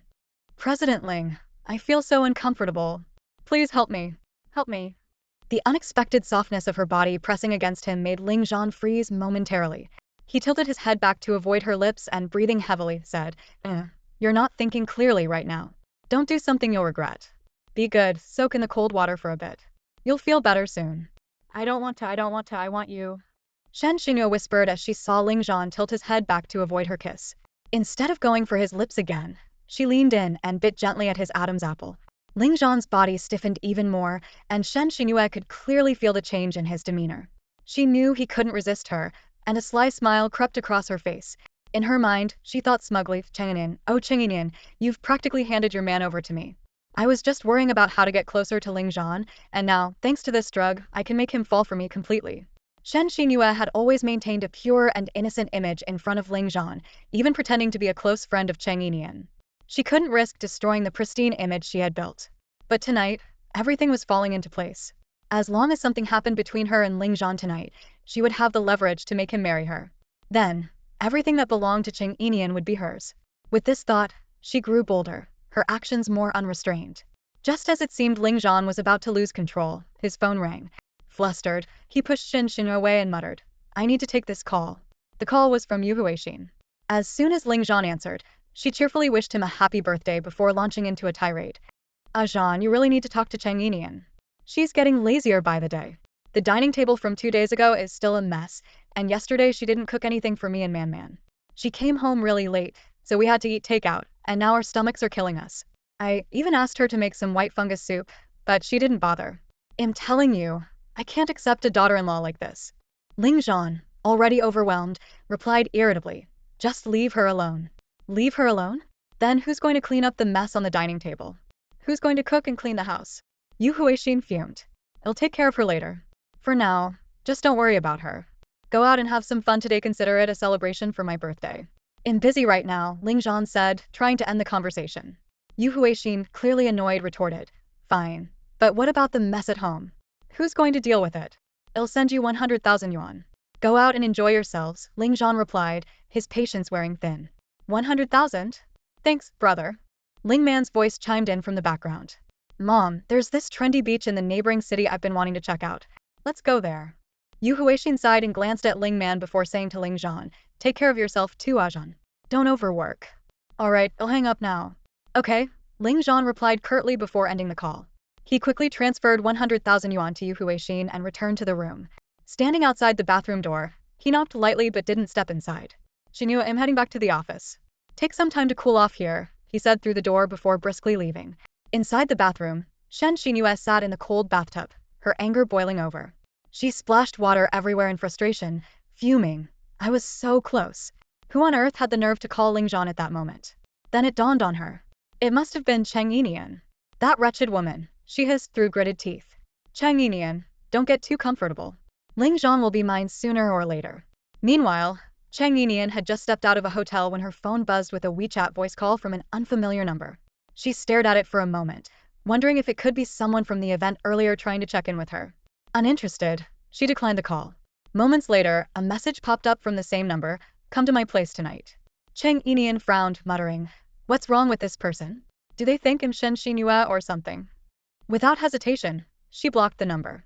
Feeling unusually cheerful, she decided to skip the shared bike and hailed a taxi instead, heading to Lan Yingying's house. Having just ended a video call with his mother, Si Qingma realized that Cheng Yinian still hadn't replied to his message. Annoyed, he sent another one, only to see it bounce back with a red exclamation mark. His brows furrowed, and with a cold snort, he muttered, just got married, and she's already blocked me? Bold move. He considered calling her but soon realized he didn't even have her number. He thought about going to find her but had no idea where she lived. Frustration bubbled up inside him. No one had ever dared to treat him like this before. Si Qingma tossed his phone onto the desk, placed his hands on his hips, and began pacing around his office. Gritting his teeth, he muttered, fine. Very good. After stewing in anger for a moment, he seemed to have an idea. Picking up the desk phone, he dialed an extension. Sui, get in here. Hearing his boss tone, Sui shivered. Oh boy, who had the guts to anger the big boss this time? Their boss was usually excellent at controlling his emotions and rarely lost his temper. The last time he got this mad was 2 years ago, also because of Miss Cheng. And now, here we go again. Who else could possibly have the ability to provoke him like this? Sui hung up and knocked on Si Qingmo's office door. Boss, what can I do for you? Sui asked obsequiously, careful not to draw the ire onto himself. With one hand on his hip and the other at his lips, Si Qingma gritted his teeth and said, find me Cheng Yinian's phone number, and where she's living now. Sui froze for a second. Huh, Miss Cheng again. It seemed like only Miss Cheng had the power to ruffle their boss' feathers. Truly impressive. Did she pull another stunt on him, just like 2 years ago? Sui's curiosity burned with the desire for gossip, but looking at his boss' expression, he decided it wasn't the time. Better to wait until the storm passed. Understood. I'll get right on it, he replied quickly. To his credit, Sui was highly efficient.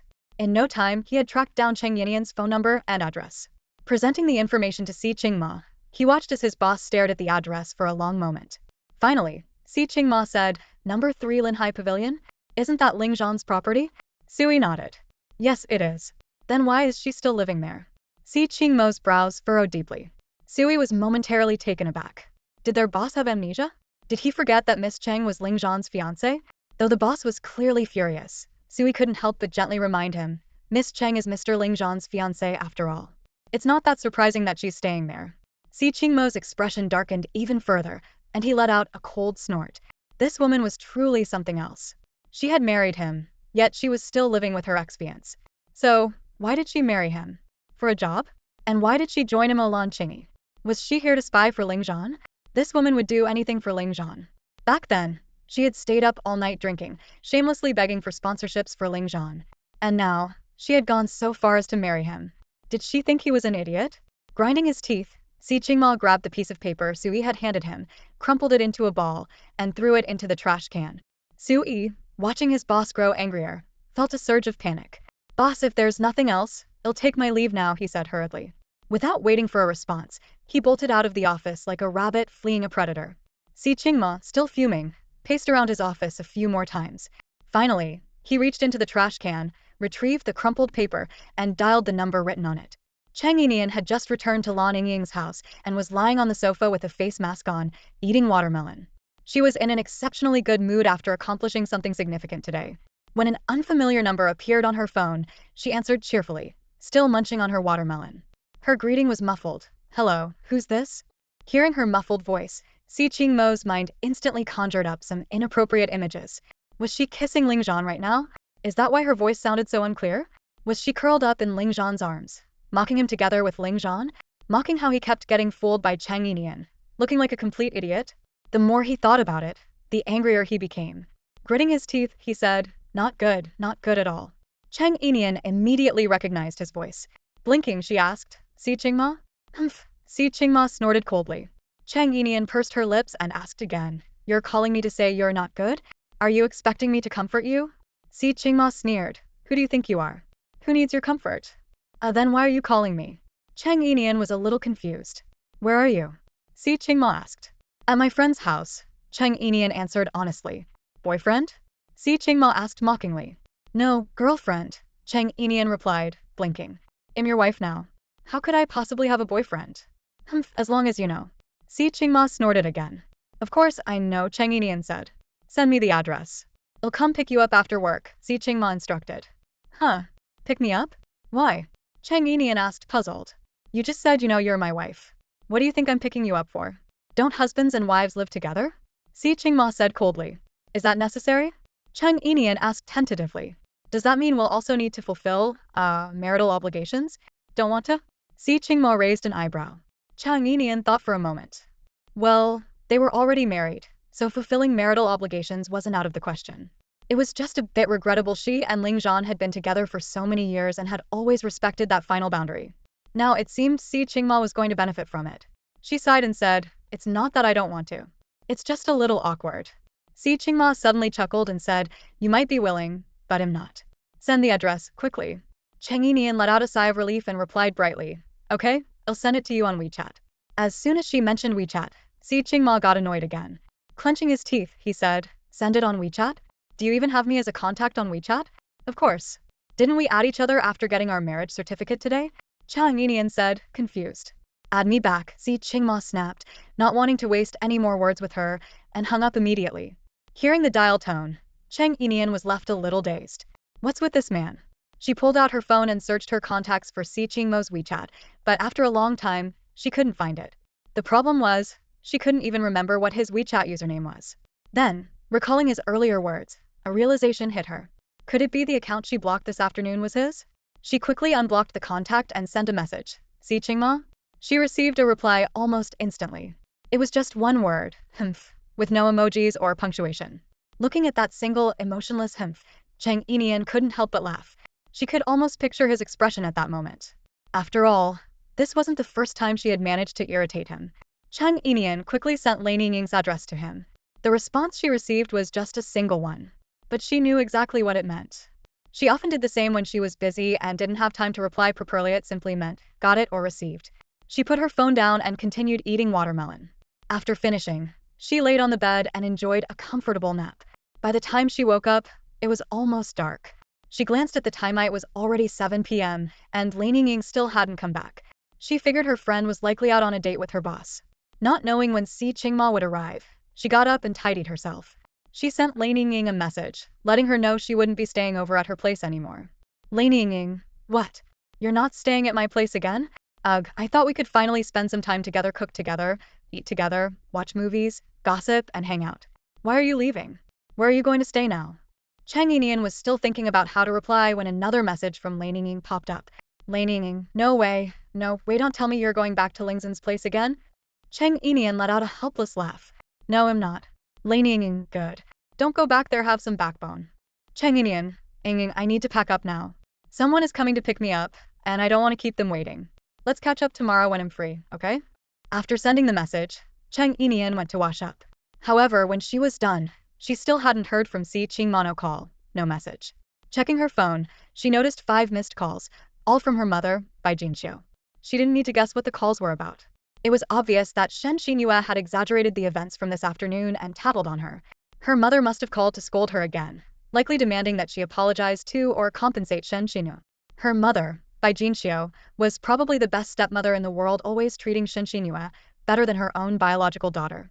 Cheng Yinian could still vividly recall that in her past life, when Ling Zhan and Shen Xinyue conspired to send her to a mental institution, she had desperately hoped her mother would come to save her.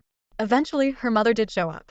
Overjoyed, she poured out all her pain, grievances, and despair to her. But after listening to her tearful outburst, Bai Jinxiu simply said, since Xinyue likes Ling Zhan, why don't you just let him go? Also, you can draft designs, why can't you help Xinyue with her work? She's going to be the design director for Ling Yi Fashions. How can she manage without proper designs? You're her best friend. Her older sister, what's so difficult about helping her? And by the way, don't transfer your 20 stake in Ling Yi Fashions to Ling Zhan. If you must transfer it, give it to Xinyue. That way, when she's with Ling Zhan, she'll have leverage over his family. Without anything in her hands, the Ling family will bully her. Her mother had thought of everything for Shen Xinyue's benefit, yet never once asked if her own daughter was okay. At the time, Cheng Yinian couldn't understand why her mother treated her that way. She felt resentment, pain, and heartbreak. She had wanted so badly to ask her mother, why? Why would you do this to me? Later, Cheng Yinian finally understood that her mother didn't like her father, and because of that, she didn't like her either. Her mother had been with her father solely because of a one-night stand that resulted in her conception. Due to health reasons, her mother couldn't terminate the pregnancy, so she reluctantly gave birth to her. From childhood to adulthood, her mother left her in the care of her aunt and rarely visited her. Shen Xinyue's father, Shen Zishan, was her mother's first love.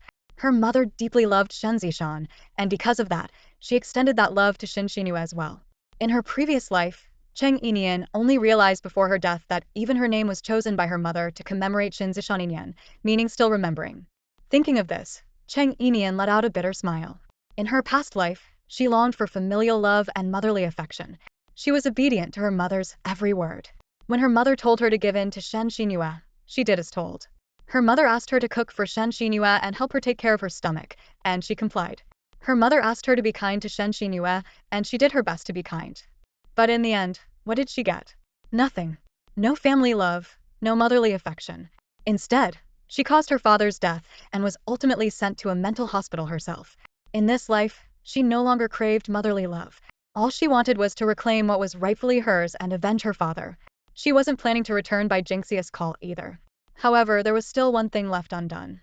By now, the incident earlier in the afternoon when Shen Xinyue tried to seduce Ling Zhan should have already stirred quite a commotion in the company. She decided to send Ling Zhan a grand gesture. She opened her laptop and anonymously logged into the Ling Yi Apparel Company forum. Posing as an outsider, she posted about how she had helped Ling Zhan manage the company and listed all the promises he had made to her, complete with evidence chat records from their past conversations.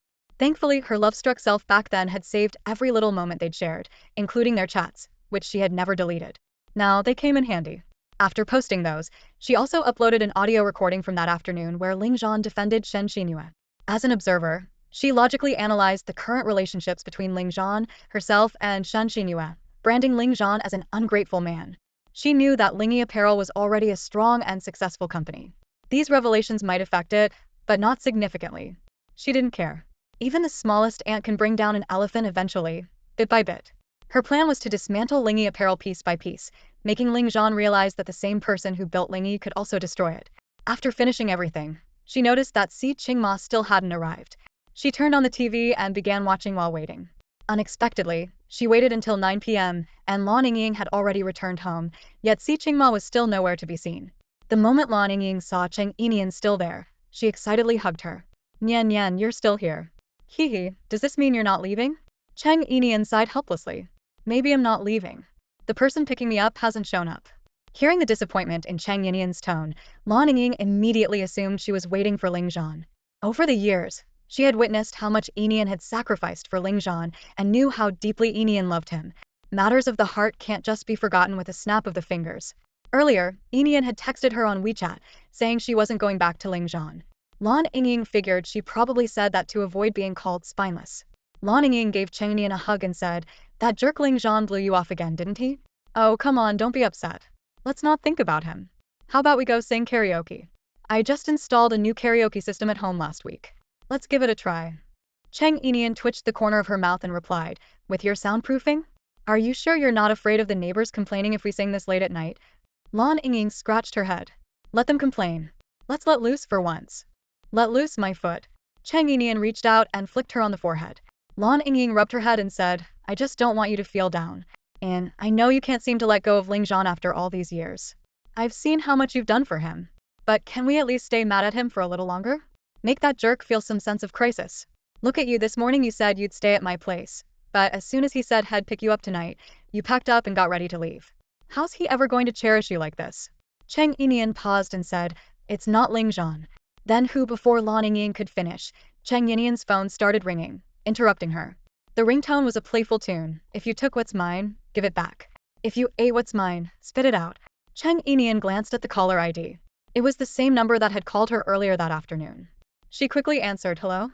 Still haven't saved my number?" came the deep voice of Si Qingma on the other end of the line. Cheng Yinian blinked. "I did." "Then why the formal greeting?" Si Qingma sounded slightly exasperated. Ahem, Cheng Yinian cleared her throat awkwardly.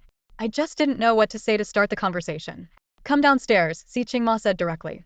"Oh," Cheng Yinian replied, but before she could say more, he had already hung up. Seeing Cheng Yinian's demeanor while answering the call, Lan Yingying asked curiously, "Who was that?" "The person picking me up," Cheng Yinian said, pursing her lips. "I have to go." She moved to grab her suitcase, preparing to leave. Lan Yingying followed her out. "It's really not Ling Zhan? Then I'm coming with you to check."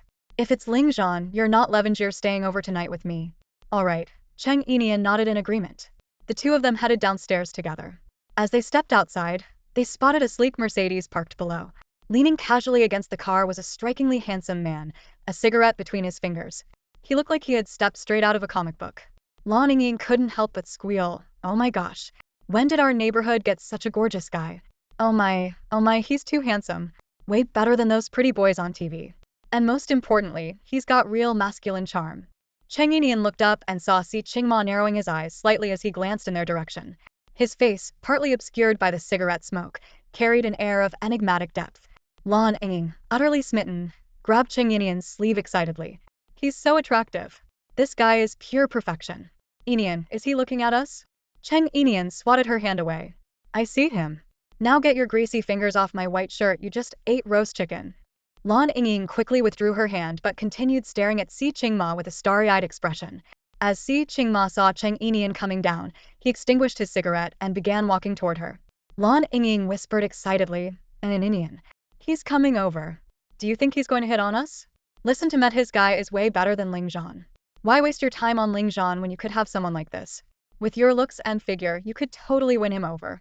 Cheng Yinian glanced at Si Qingma, silently comparing his appearance to Ling Zhan in her mind. Yingying wasn't wrong, Si Qingma indeed looked far better than Ling Zhan. Just in terms of height, he had to be at least 185 centimeters, a clear advantage over Ling Zhan's 175 centimeters. Then there was his face, a mix of righteousness and mischief, paired with those captivating almond-shaped eyes. Most importantly, his aura exuded an innate elegance and nobility, far more natural than Ling Zhan's contrived attempts. She couldn't help but wonder what had she been thinking back then to be so infatuated with Ling Zhan. As she continued to weigh Si Qingma against Ling Zhan in her thoughts, Si Qingma had already approached her. Without a word, he took the suitcase she was dragging and lifted it with ease. Frowning, he asked, "So light? Is this all you brought? Or did you leave most of your things at Ling Zhan's place and are just putting on a show here at your friend's?" "Just a few clothes," Cheng Yinian replied calmly. "A lot of things didn't feel necessary to keep. Sometimes, you need to learn to let go." Si Qingma smirked slightly. Did she really think he would buy that? Did she take him for a fool? This woman. Humph, let's see how she planned to use Ling Zhan to steal secrets from his company. He'd keep her right under his nose and watch how she tried to pull her tricks. Carrying the suitcase, he strode toward the car. Just as Cheng Yinian was about to follow, Lan Yingying grabbed her arm. "Yinian, do you know him? Who is he? He's so handsome." Cheng Yinian didn't intend to hide it from Lan Yingying, especially since she didn't want her best friend to think she was still hung up on Ling Zhan. So she replied directly, "He's my husband." What? Lan Yingying's gaze was still fixed on Si Qingma when she suddenly processed what she'd just heard. Her eyes widened in shock. "What did you just say?" "My husband," Cheng Yinian repeated with a smile. "Oh my god. Say that again, I must misheard." Lan Yingying rubbed her ears in disbelief. Cheng Yinian patiently repeated it a few more times. "He's my husband. I'm really done with Ling Zhan. And I'm married now." Lan Yingying swallowed hard, blinking as she tried to process the news. After a long pause, she finally asked, "Married? You mean you married him? When's the wedding?" Cheng Yinian shrugged. "There probably won't be one." "What?" Lan Yingying practically exploded. "How could there not be a wedding?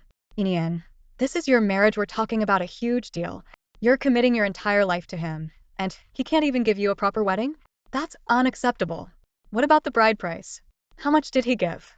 Cheng Yinian froze for a moment before shaking her head. "None." "No bride price either?" Lan Yingying pressed her fingers to her forehead, looking as though she might faint. "Yinian, don't tell me you've picked another Phoenix man. Are you running a charity? Helping one, then moving on to the next?" "No, it's not like that." Cheng Yinian struggled to explain. "Are you out of your mind?" Lan Yingying poked her in the forehead. "How can your taste in men be this bad?"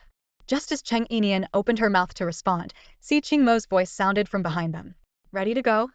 She hadn't even noticed when he had walked back over. How much of her conversation with Yingying had he overheard? Most importantly, had he heard her refer to him as her husband? Feeling flustered, she replied, "Yeah, we can go now." She quickly turned to Lan Yingying and said, "I'll explain everything later. I've got to go now, it's late. You should get some rest too, you've got work tomorrow." Then she hurried after Si Qingma. Lan Yingying bit her lip and glanced at Si Qingma. Initially, she had intended to help her friend question this man, asking when the wedding would be held and how much dowry he was going to offer. But when her gaze met his, she was startled. The aura around him was too intense, too oppressive, and she didn't dare speak another word. Leaning closer to Cheng Yinian, she whispered, "This time, keep your eyes wide open and don't go helping anyone out of pity again, got it? I'm leaving now." Cheng Yinian waved at her. "Got it." She opened the passenger door and got in. Si Qingma gave Lan Yingying a small nod as a polite acknowledgement before getting into the driver's seat. Watching them drive off, Lan Yingying turned and headed upstairs. However, even after Cheng Yinian had been sitting in the car for quite some time, Si Qingma hadn't started the engine. Instead, he kept staring at her, his deep black eyes intense and unwavering. She blinked, her mind racing. Was he about to pull some drama straight out of a TV show and kiss her? After all, he had mentioned earlier that he intended to fulfill his marital duties. Feeling a bit nervous, she tightly gripped the edge of her seat and swallowed hard.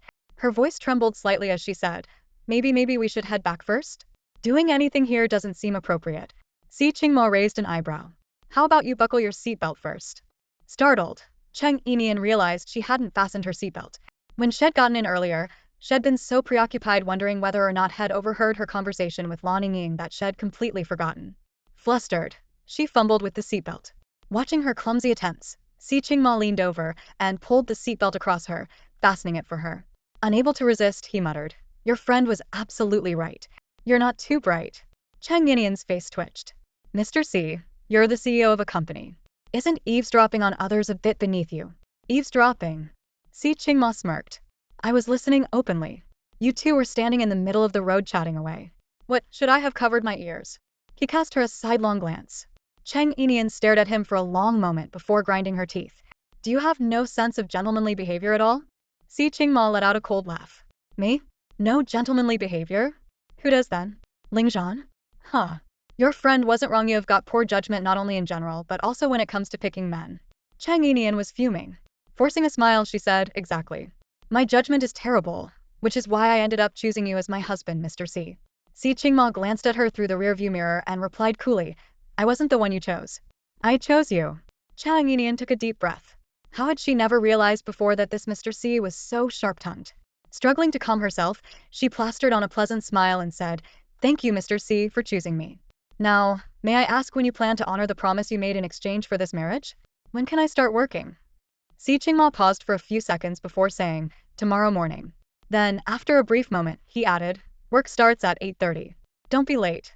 Cheng Yinian hummed in acknowledgement, leaning back against the seat and closing her eyes, deciding to ignore him. After a moment of silence, Si Qingma spoke again. "Do you remember the condition I mentioned after we got our marriage certificate?" "Yes." Cheng Yinian nodded. Not to fall in love with you. She repeated the words aloud, but in her heart, she thought, who in their right mind would fall in love with such a sharp-tongued man? He must be delusional. Si Qingma, with a frustrated expression, said, not that one, the other one. The one where you help me deal with my family. Oh, Cheng Yinian responded briefly. Si Qingma pressed his lips together and said, my family will call for a video chat tonight. I need you to cooperate with me.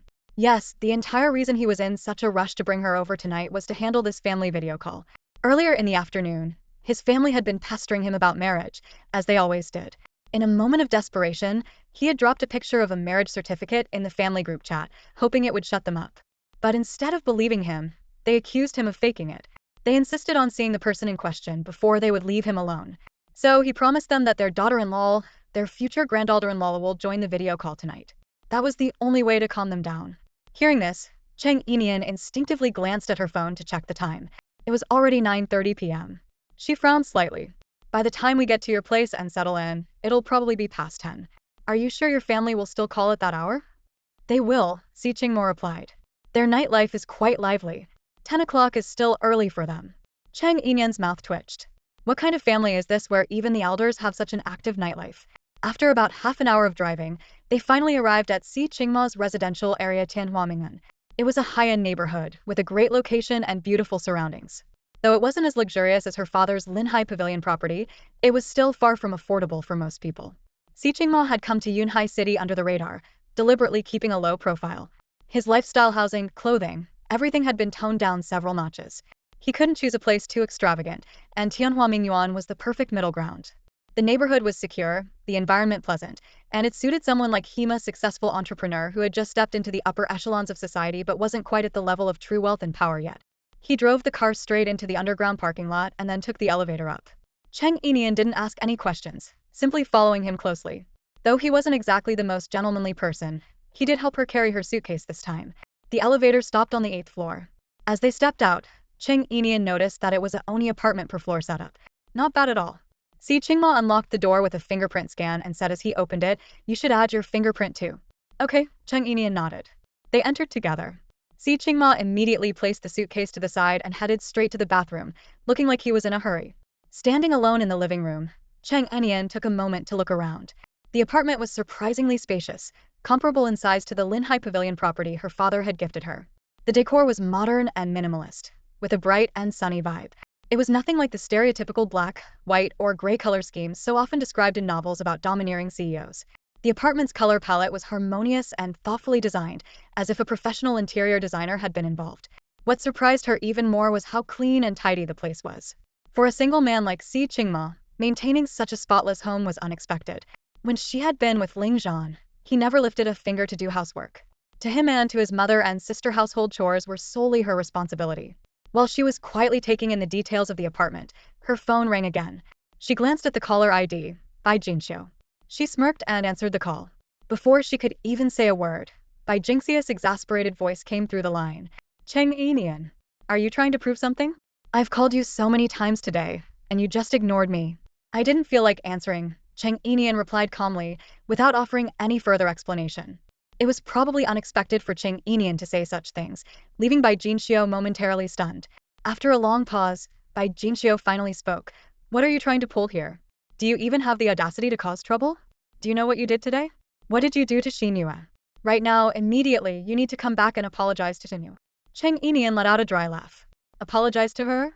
May I ask, what exactly did I do wrong that warrants an apology? You're asking me what you did wrong? Bai Jinxiu's voice grew colder. You set Xinyue up today. You humiliated her in front of so many people, exposing her body, and now you're asking why you should apologize. How did I end up with such a malicious daughter? How is your jealousy so strong? Cheng Yinian chuckled again. Jealous of her? What would I be jealous of? Her lack of looks or her incompetence? You watch your mouth. Bai Jinxiu snapped sharply. I'm just stating facts, Cheng Yinian replied calmly. Also about today's incident, why don't you ask others? Was it me who harmed her? Or was it her trying to harm me? She's just reaping what she sowed. Anyway, if there's nothing else, I'm hanging up. With that, Cheng Yinian coldly prepared to end the call. Wait. Bai Jinxiu's voice quickly interjected from the other end. Cheng Yinian didn't hang up but remained silent, waiting to see what else Bai Jinxiu wanted to say. After a moment, Bai Jinxiu spoke again. Today, Ling Zhan also saw Sinyue's body. You should let Ling Zhan be with Xinyue. Let them get together.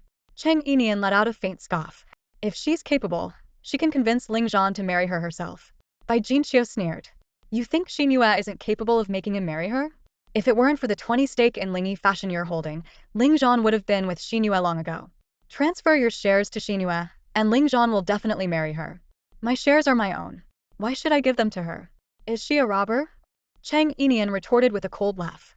I'll say it again, if she's capable, she can make Ling Zhan marry her herself. At that moment, Shen Xinyue's soft and delicate voice came through from the other end of the phone. Auntie, don't pressure Yinian anymore. Yinian loves Ling Qi so much. How could I take away someone she loves? Tu won't marry Ling Zhan. June, you're too kind, Bai Jinxiu said, her tone full of pity. So many people saw you today, and now they think you did it to seduce Ling Zhan. If you don't marry Ling Zhan, what will people say about you? It's okay, Shen Xinyue continued in her frail, pitiful tone. Cheng Yinian was already too tired to listen to their back and forth. She hung up the phone decisively. Sliding her phone into her pocket, she turned around, only to find Si Qingma standing behind her with a peculiar expression on his face. She instinctively asked, Are you constipated? Si Qingmo's face darkened noticeably. He didn't respond, instead turning to the water dispenser, pouring himself a glass of water, and downing it in one go. Cheng Yinian walked over and asked, Which room am I staying in? Si Qingma pointed to 2 rooms on the left. This one is my bedroom, and that one is my study. Aside from these 2, you can choose from the other 2 rooms. Cheng Yinian blinked and said, Mr. C, do you always talk so much? You could have just said, choose from the other 2 rooms. Why bother saying all that extra stuff? Si Qingma shot her a cold glance. I'm letting you know which one is my bedroom so you don't wander in and try to take advantage of me. With that, he put down the glass and walked off toward his bedroom. Standing behind him, Cheng Yinian's lips twitched. Her? Take advantage of him? He should just be grateful she didn't accuse him of taking advantage of her. She was a woman after all. What was a grown man like him so afraid of? Ridiculous. Dragging her suitcase, she headed toward one of the rooms on the right. Cheng Yinian chose a room a bit further away from Si Qingma's. It wasn't very large, but it was well equipped. There was a 2-meter-wide bed neatly made with white sheets and a matching comforter. A row of wardrobes lined the wall, and by the window stood a desk with nothing on it except for a small table lamp. What surprised her was that this modest bedroom even had a balcony, though it was completely bare. She placed her suitcase down and stepped onto the balcony, gazing out. The entire residential complex stretched out before her eyes. She had to admit, it was an impressive place. The greenery was far more extensive than in most neighborhoods, and there was even a swimming pool below. Standing on the balcony with the cool breeze brushing against her face felt incredibly refreshing. Cheng Yinian closed her eyes, tilted her head back, and took a deep breath of the fresh air. The faint fragrance of osmanthus lingered in the air, likely from the trees planted around the complex. Ever since her rebirth, she'd been on edge, constantly tense, so this rare moment of relaxation felt like a luxury. She raised her arms and stretched lazily, but just as she began, a knock sounded at the door. Turning her head, she saw Si Qingma standing there, a smile on his face that she couldn't quite decipher. Dear, what are you doing standing there? He called out. The word dear made Cheng Yinian shudder involuntarily. What was wrong with him? What did you just call me? She asked, raising an eyebrow. Are you out of your mind? Before she could finish, Si Qingma strode in with a smirk, wrapped an arm around her, and leaned in close to her ear. Gritting his teeth, he whispered, Just play along. Startled, she turned to look at him, feeling slightly uncomfortable with his arm around her. She instinctively tried to push him away, but he whispered coldly, Don't move. Just for a moment. Reluctantly, Cheng Yinian froze in place.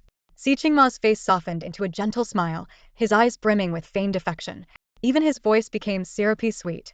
All right, you told me to call you darling, not dear. My mistake. Darling. Cheng Yinian finally realized what was going on and glanced at the phone in his hand. Sure enough, he was on a video call. Following her gaze, she saw a woman's face filling the screen, smiling so widely her eyes curved into crescents. Oh, daughter-in-law. Daughter-in-law, you're finally looking at me, the woman exclaimed enthusiastically. Si Qingma introduced her. This is my mom, Ms. Emolan. Mom, this is my new wife, Cheng Yinian. He turned the phone toward Cheng Yinian, who awkwardly waved her hand. Hello, she greeted politely. Afterward, she instinctively glanced down at her outfit to make sure she looked presentable. She was wearing a white blouse and jeans, simple and a bit youthful, but nothing inappropriate. Relieved, she turned her attention back to the video. Good, good, good. The woman on the other end nodded repeatedly, smiling even wider as her face moved closer to the camera. The entire screen was now filled with her face, and the angle was rather unflattering. Mom, can you be a bit more mindful of your appearance? Si Qingma said, exasperated. Do you know how bad you look on camera right now? Emmeline froze, then quickly pulled back, clearing her throat. Daughter-in-law, don't be scared. Your mother-in-law isn't that ugly. I promise I won't frighten you, she said earnestly. Hearing this, Cheng Yinian couldn't help but laugh softly. She had never met someone of this age who could be so pure and unpretentious. Smiling warmly, she said, You're very beautiful. She wasn't just flattering Herms. Milan truly was stunning. It wasn't the kind of beauty achieved through layers of makeup, but a natural elegance and grace. Her refined demeanor felt genuine, far more comfortable than the forced sophistication Cheng Yinian had seen in her own mother. When Emma Lan heard Cheng Yinian compliment her, she smiled so brightly that her eyes curved into crescents. Elmo, did you hear that? My daughter-in-law just praised me. She's just being polite, Si Qingma said bluntly, showing no hesitation in his words. Emma Lan shot him a glare before turning to Cheng Yinian with a warm smile. Daughter-in-law, you weren't just being polite, were you? Cheng Yinian smiled softly. I'm not one for politeness. I've always been someone who speaks the truth. See? Emma Lan said triumphantly to Si Qingma. You brat, back in the day your mom was the most beautiful woman in Beijing. Yes, the most beautiful lady in Beijing. You're the best, Si Qingma replied with a touch of sarcasm. Exactly, Emma Lan responded proudly. After a few seconds of silence, Emma Lan asked, Why are you two still up so late? And Yinian, why haven't you even changed into your pajamas? Cheng Yinian didn't know how to respond and turned to Si Qingma for help. Si Qingma chuckled at the screen. We're just living our exciting nightlife. Why go to bed so early? The woman on the other end of the video call paused for a moment, then burst out laughing and playfully scolded him. My daughter-in-law looks like such a good girl. Don't you dare lead her astray. Go to bed early. Got it, Si Qingma replied, then added. You two shouldn't be staying up late all the time either. You're not young anymore. It's time to start taking care of your health. Yes, we'll take care of our health. You two take care too, so you can raise a family, Milan teased, her smile growing wider. Si Qingmo's face darkened. Mom, we just got married. Don't scare my wife. Oh, look at you, kid. You've learned to care for someone now, Milan teased from the other end. Of course, Si Qingma said proudly, his expression mirroring the one Milan had worn earlier. It was clear they were mother and son. Listening to their banter, Cheng Yinian felt a warmth in her heart. This kind of family atmosphere was so comforting. She glanced up at Si Qingma. At that moment, he seemed like a spoiled child, indulged by his mother, reckless yet straightforward. It was oddly endearing. On the other end of the video call, Emma noticed Cheng Yinian looking up at her son with a gaze full of affection. Overwhelmed with excitement, she quickly took a screenshot of the scene and carefully saved it on her phone. Where's my great-grandchild? Let me see my great-grandchild. A slightly weak voice suddenly chimed in from the other side of the call. Si Qingmo's lips twitched as he turned to his mother. Mom, it's late. I'm hanging up. My wife needs her beauty sleep. We'll chat next time. But your grandmother still wants to. Before the voice on the other end could finish, Si Qingma had already ended the video call. He removed his hand from Cheng Yinian's shoulder and said, Your acting skills are terrible. You need more practice. Cheng Yinian rolled her eyes. She couldn't believe she had just found this sharp-tongued man attractive a moment ago. I'm not an actress, so of course I don't have acting skills. Why don't you hire a professional actress instead? She retorted. Do you think it's appropriate to change the cast now? Si Qingma raised an eyebrow. Humph. Cheng Yinian huffed, ignoring him. As he walked away, he threw in one last remark. Don't be late for work tomorrow. If I'm late, are you going to dock my pay? She snapped. Of course. Don't think that just because we're married, you can slack off at work, he replied nonchalantly, walking off with his phone in hand. Fuming, Cheng Yinian shook her fist at his back. Meanwhile, Si Qingma was already recording a voice message. Mom, tell Grandma to focus on getting better. Once she's in good health, it'll bring her granddaughter-in-law to visit. If she doesn't take care of herself, then she won't get to meet her granddaughter-in-law. Hearing Si Qingma's words, Cheng Yinian thought this man seemed quite filial. However, even though his concern for the elderly was evident, he just had to express it in a threatening tone. How foolish. Wasn't he just undermining familial affection this way? What she didn't know was that the Si family's matriarch only responded to threats. Regular concern wouldn't work on her. The old lady was set in her ways. Cheng Yinian couldn't be bothered to meddle in his business. She hung her few outfits in the wardrobe, then prepared to freshen up and go to bed.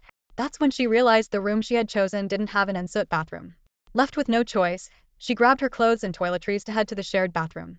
As soon as she reached the bathroom door and was about to push it open, the door suddenly swung open from the inside. Standing there was Si Qingma, his hair slightly damp, a towel loosely wrapped around his waist, and a phone in his hand. He clearly didn't expect to see a woman standing right there, and the shock made him drop his phone with a loud thud. Instinctively, he grabbed at the precariously wrapped towel around his waist, as if terrified it might slip. Cheng Yinian's gaze fell on his toned physique, especially his six-pack abs. She swallowed hard. Who would have thought, under all those clothes, this man had such a great body? Noticing her reaction, Si Qingma frowned. Were you spying on me? What's the matter? Is Ling Zhan's physique so disappointing that you're now ogling me to satisfy your desires? Cheng Yinian rolled her eyes. This man, what a dog. He really couldn't say anything decent. Without a word, she stepped forward and stomped on his foot. Excuse me, I'm just here to take a shower. Do you have some kind of delusion about your own body? You call this good? As she spoke, she deliberately gave him another once-over and added, tiny. After delivering her jab, she suddenly realized her attitude might not be appropriate. After all, she was living in his house and relying on his hospitality. Acting so cocky wasn't wise. Quickly adjusting her expression and tone, she smiled sweetly. Si Qingma was just about to retort when Cheng Yinian caught him off guard by asking with a grin, Mr. Si, may I use this bathroom to shower? Si Qingma froze. What? Was this woman bipolar? One second she was mocking him, and the next she was all smiles. Seeing that he didn't respond, Cheng Yinian repeated, Mr. Si, is that okay? Go ahead. Si Qingma finally managed to squeeze out after a long silence. Thank you. Cheng Yinian beamed, stepping past him with her clothes in hand. Just as she was about to enter, she turned back with a playful smile. Oh, and don't peek, okay? Si Qingma. Cheng Yinian shut the bathroom door behind her, making sure to lock it tightly. Meanwhile, Si Qingma returned to his room. Normally, he never locked his bedroom door at night, sometimes not even bothering to close it, since he was the only one living in the house. But tonight, the memory of Cheng Yinian's gaze made him instinctively lock his door. After her shower, Cheng Yinian tidied up and went to her room. She, too, locked her door securely before lying down. She thought she might struggle to fall asleep in a new environment, but the moment her head hit the pillow, she drifted off quickly.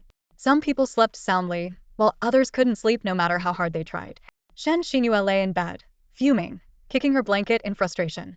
Gritting her teeth, she muttered, Cheng Yinian, Cheng Yinian, Cheng Yinian, you wretched woman. The elaborate trap she had set for Cheng Yinian today had backfired, and she herself had fallen into it. It was all Cheng Yinian's fault. That despicable woman had ruined everything. Now, how was she supposed to show her face at work? What would her colleagues think of her? And how could she face Ling Zhan's friends? She came back today and poured her heart out to Bai Jinxiu, crying and hoping Bai Jinxiu would help her. Ideally, she wanted Bai Jinxiu to convince Cheng Yinian to transfer the 20 of shares in her possession to her. That way, Ling Zhan wouldn't be tied to Cheng Yinian anymore, and he would undoubtedly marry her. However, what she hadn't anticipated was that Cheng Yinian, who had always been obedient to her mother, suddenly became rebellious. She felt as though everything was spiraling out of her control. Why was this happening? Everything had been going so smoothly before. Getting Cheng Kongyu into that car accident, pushing Bai Jinxiu to marry her father, forcing Cheng Yinian back into the role of a housewife, and securing her position at Ling Fashion, every step had been part of her carefully crafted plan. Why was it all veering off course just as she was about to succeed? What had gone wrong? She racked her brain but couldn't figure out why Cheng Yinian had changed.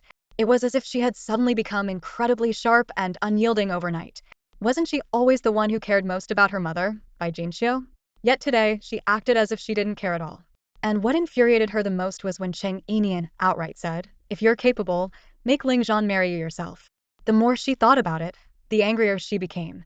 She abruptly sat up. Fine, she thought. If she had to make it happen herself, she would.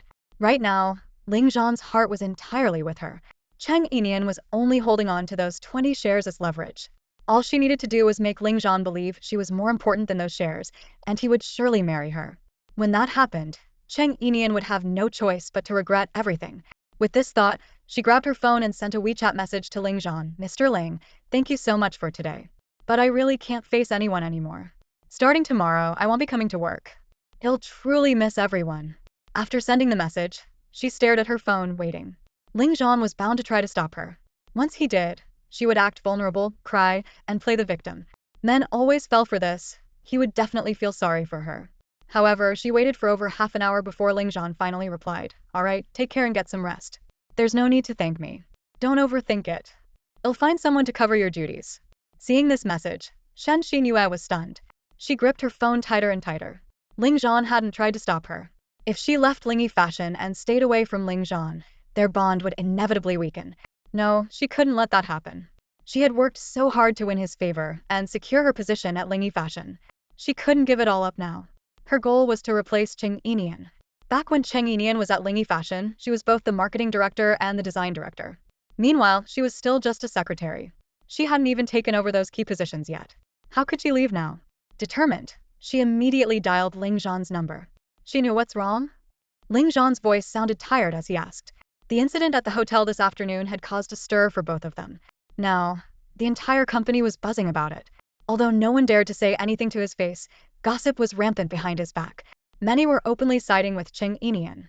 To make matters worse, someone had even posted on the company forum about how Ling Zhan and Cheng Yinian had co-founded Ling Fashion together. Now, employees were calling him ungrateful in private. Some even speculated that no matter how much they contributed to the company, they could still be dismissed at his whim. As a result, morale had plummeted. Several project leaders had even called in sick today, causing key projects to come to a standstill.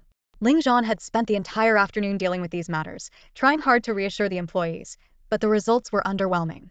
He had been busy until now and was utterly exhausted. Rubbing his temples, he answered Shen Xinyue's call. Shen Xinyue's soft voice came through the phone. President Ling, I've thought it over. I'll go back to work at the company tomorrow. What's wrong? Why are you coming back? Don't push yourself, Ling Zhan replied. Shen Xinyue sniffled and said in a slightly aggrieved tone, I am worried about you. I'm afraid they won't remember your preferences. You need a cup of sugar-free coffee every morning at exactly 45 degrees, not too hot, not too cold. If you don't have lunch meetings, you always eat at Lu Weixian. In the afternoons, you take an hour to work out in the gym downstairs, so your workout clothes need to be ready. For dinner, you prefer light meals. All these little details, I'm afraid they won't get it right. They'll stay a few more days and help train someone until they're familiar with everything, then he'll leave. Ling Zhan, who had been drained just moments ago, felt a warm surge in his heart after hearing her words. Deeply moved, he said tenderly, You're so good to me. But I'm worried this might be too much for you. How about you take a few days off? I can handle it. No need. I'll come in tomorrow. I can handle this, President Ling. I have nothing to fear because I've done nothing wrong. What happened at lunch today wasn't my doing. I was framed. I believe that justice will prevail, Shen Xinyue said firmly, her voice filled with determination and righteousness. Ling Zhan chuckled softly. Xinyue, you're so pure and kind. But heaven doesn't concern itself with such trivial matters. Don't worry. I'll make sure you get justice. I'll have Yinian apologize to you publicly and clarify everything. Thank you, President Ling. I trust you, Shen Xinyue replied, her voice soft and full of trust. Her tone deeply satisfied Ling Zhan's sense of pride. He said gently, All right, it's getting late. Get some rest. I'll see you in the morning. Okay, I'll go to bed now. Good night, President Ling, Shen Xinyue said. After hanging up, Shen Xinyue raised an eyebrow in triumph. At this rate, Ling Zhan would soon realize she was far more important than those 20 shares. With a smirk on her lips, she thought to herself, Cheng Yinian, your days of gloating are numbered. Ling Zhan will end up with me sooner or later. Did you really think holding on to Ling Yi's shares would make you invincible? How naive. Feeling pleased with herself, she finally fell asleep peacefully. The next morning, Cheng Yinian woke up at 7. As she got out of bed to freshen up, she noticed an unfamiliar presence in the house, a woman in her 40s who looked kind and approachable. The woman greeted her with a warm smile. Miss Cheng, you're awake. What would you like for breakfast today? Chinese or Western? I was supposed to ask you yesterday, but Mr. Mo didn't tell me you'd be staying here. Things might be a bit rushed today, so please bear with me for now. Cheng Yinian stared at the woman confused. And you are? Oh, I'm Aunt Zhang. I come by daily to clean and cook for you. Don't worry, Miss Cheng, I don't live here, so I won't disturb you, Aunt Zhang replied with a cheerful smile. Cheng Yinian blinked, realizing that the house had a housekeeper. She had assumed last night that Si Qingma was a diligent and neat person, thinking he cleaned the place himself every day. Smiling politely, she decided not to say anything further and went about her morning. Does Miss Cheng prefer a Chinese or Western-style breakfast? Aunt Zhang asked again. I'm fine with anything, Cheng Yinian replied with a smile. She really wasn't picky if she didn't eat at home. She'd be just as happy grabbing a fried dough stick or a steamed bun from outside. All right then. I'll prepare it according to Mo's taste, Aunt Zhang said cheerfully before heading to the kitchen. After freshening up, Cheng Yinian walked to the dining table, only to find Si Qingma already seated, eating breakfast. He was sipping on a bowl of porridge while holding his phone, scrolling through something without even glancing at her. Beside him sat a bamboo steamer filled with soup dumplings. Seeing this, Cheng Yinian paused for a moment. This is what Si Qingma eats for breakfast? So down-to-earth. Not at all like a domineering CEO. She couldn't help but compare him to Ling Zhan, who, after becoming a CEO, went out of his way to mimic the male leads in novels. His breakfast routine consisted of coffee, sometimes with a sandwich, but often just coffee alone. Even though he had a sweet tooth and absolutely disliked unsweetened coffee, he forced himself to drink it every day, as though that alone could reinforce his image as a domineering CEO. Miss Cheng, have a seat. Your breakfast is ready, Aunt Zhang said, placing a bowl of vegetable porridge in front of Cheng Yinian. She then brought over a steamer of soup dumplings and added, "These are filled with pork and green onion. Try them and see if you like them." "Thank you," Cheng Yinian said politely. Hearing her thank Aunt Zhang, Si Qingma finally looked up at her. "If you're not used to these, let Aunt Zhang know. She can make something else. These are just what I like." "I like them too," Cheng Yinian replied. Si Qingma raised an eyebrow. "No need to pretend to like them just to accommodate me." Cheng Yinian mentally rolled her eyes. How full of himself. Outwardly, though, she smiled and said, "I really do like them. It's a comforting, homey kind of breakfast." Si Qingma looked slightly surprised. Most urban white-collar workers preferred lighter meals, and it was rare to find someone who enjoyed porridge and buns. However, he didn't dwell on it and returned his attention to his phone. Cheng Yinian took a sip of the porridge. It had a fresh and subtly sweet flavor that she really enjoyed.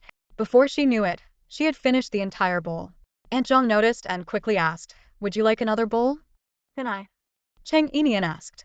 Of course Aunt Zhang began. "No, you can't," Si Qingma interrupted. He looked up and glanced at her. "There's only one bowl left, and it's mine." Aunt Zhang playfully scolded. "Oh, you're a grown man. Can't you let your wife have it? I'll make more tomorrow." "Tomorrow is tomorrow. Today is today," Si Qingma replied. Without further fuss, he got up and took his bowl to the kitchen to serve himself more porridge. Aunt Zhang started to say something, but Cheng Yinian, feeling a bit awkward, quickly interjected, "It's fine, Aunt Zhang. I'm not actually that hungry. It's just that your cooking is so delicious I got a bit greedy. Let him have it." Her words were perfectly phrased. She gave up the porridge, avoided embarrassment, and even complimented Aunt Zhang in the process. Aunt Zhang beamed with delight, her smile so wide it showed all her teeth. "If you like it so much, I'll make more tomorrow. Or maybe we can try a different kind of porridge." "That sounds great," Cheng Yinian agreed with a nod. After finishing breakfast, Cheng Yinian felt it would be impolite to just sit idly while Aunt Zhang cleaned up by herself. Over the years, Aunt Zhang had worked as a housekeeper for Ling Zhan's mother and sister for quite some time. Cheng Yinian understood how much effort went into preparing breakfast and cleaning everything up afterward, so she respected her hard work. She decided to help out and joined Aunt Zhang in bringing the dishes into the kitchen. Aunt Zhang quickly said, "Oh dear, no need, no need. I can handle it myself. It's just a few dishes. It's fine. Let me help. I'll be quicker if we work together. I do this kind of stuff all the time at home. If you don't let me help now, I'll feel too embarrassed to eat the breakfast you make in the future," Cheng Yinian replied with a smile. Hearing this, Aunt Zhang didn't insist further. Together, they brought the dishes into the kitchen, and Cheng Yinian skillfully added dish soap and began washing them. Aunt Zhang watched her adept movements and nodded slightly in approval. She quickly pulled out her phone and sent a message to Milan. "Madam, I've seen her in person. She's very pretty and so polite. She even helped me clean the kitchen. But she's a bit too thin, probably not the best for childbearing." Milan quickly replied, "Oh dear, I noticed she looked a bit thin in last night's video call too. Aunt Zhang, make sure to prepare some nutritious meals for my daughter-in-law." "Will do, madam. I'll make sure to cook something nourishing every day," Aunt Zhang responded before quietly putting her phone away and turning to tidy up the steamer. The two women worked harmoniously in the kitchen. As they cleaned, Aunt Zhang began to worry that Si Qingmo's earlier behavior might have left a bad impression on Cheng Yinian. She decided to explain on his behalf. "Miss Cheng, please don't hold it against Amo. His parents were always busy with work when he was young, so he was raised by his grandparents.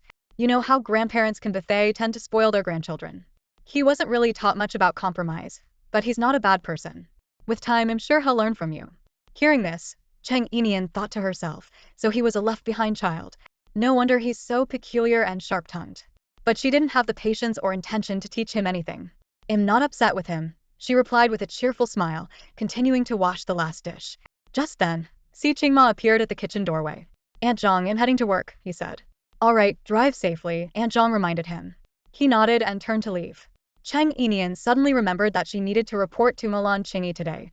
She wasn't familiar with the area and wasn't sure about the bus or subway routes.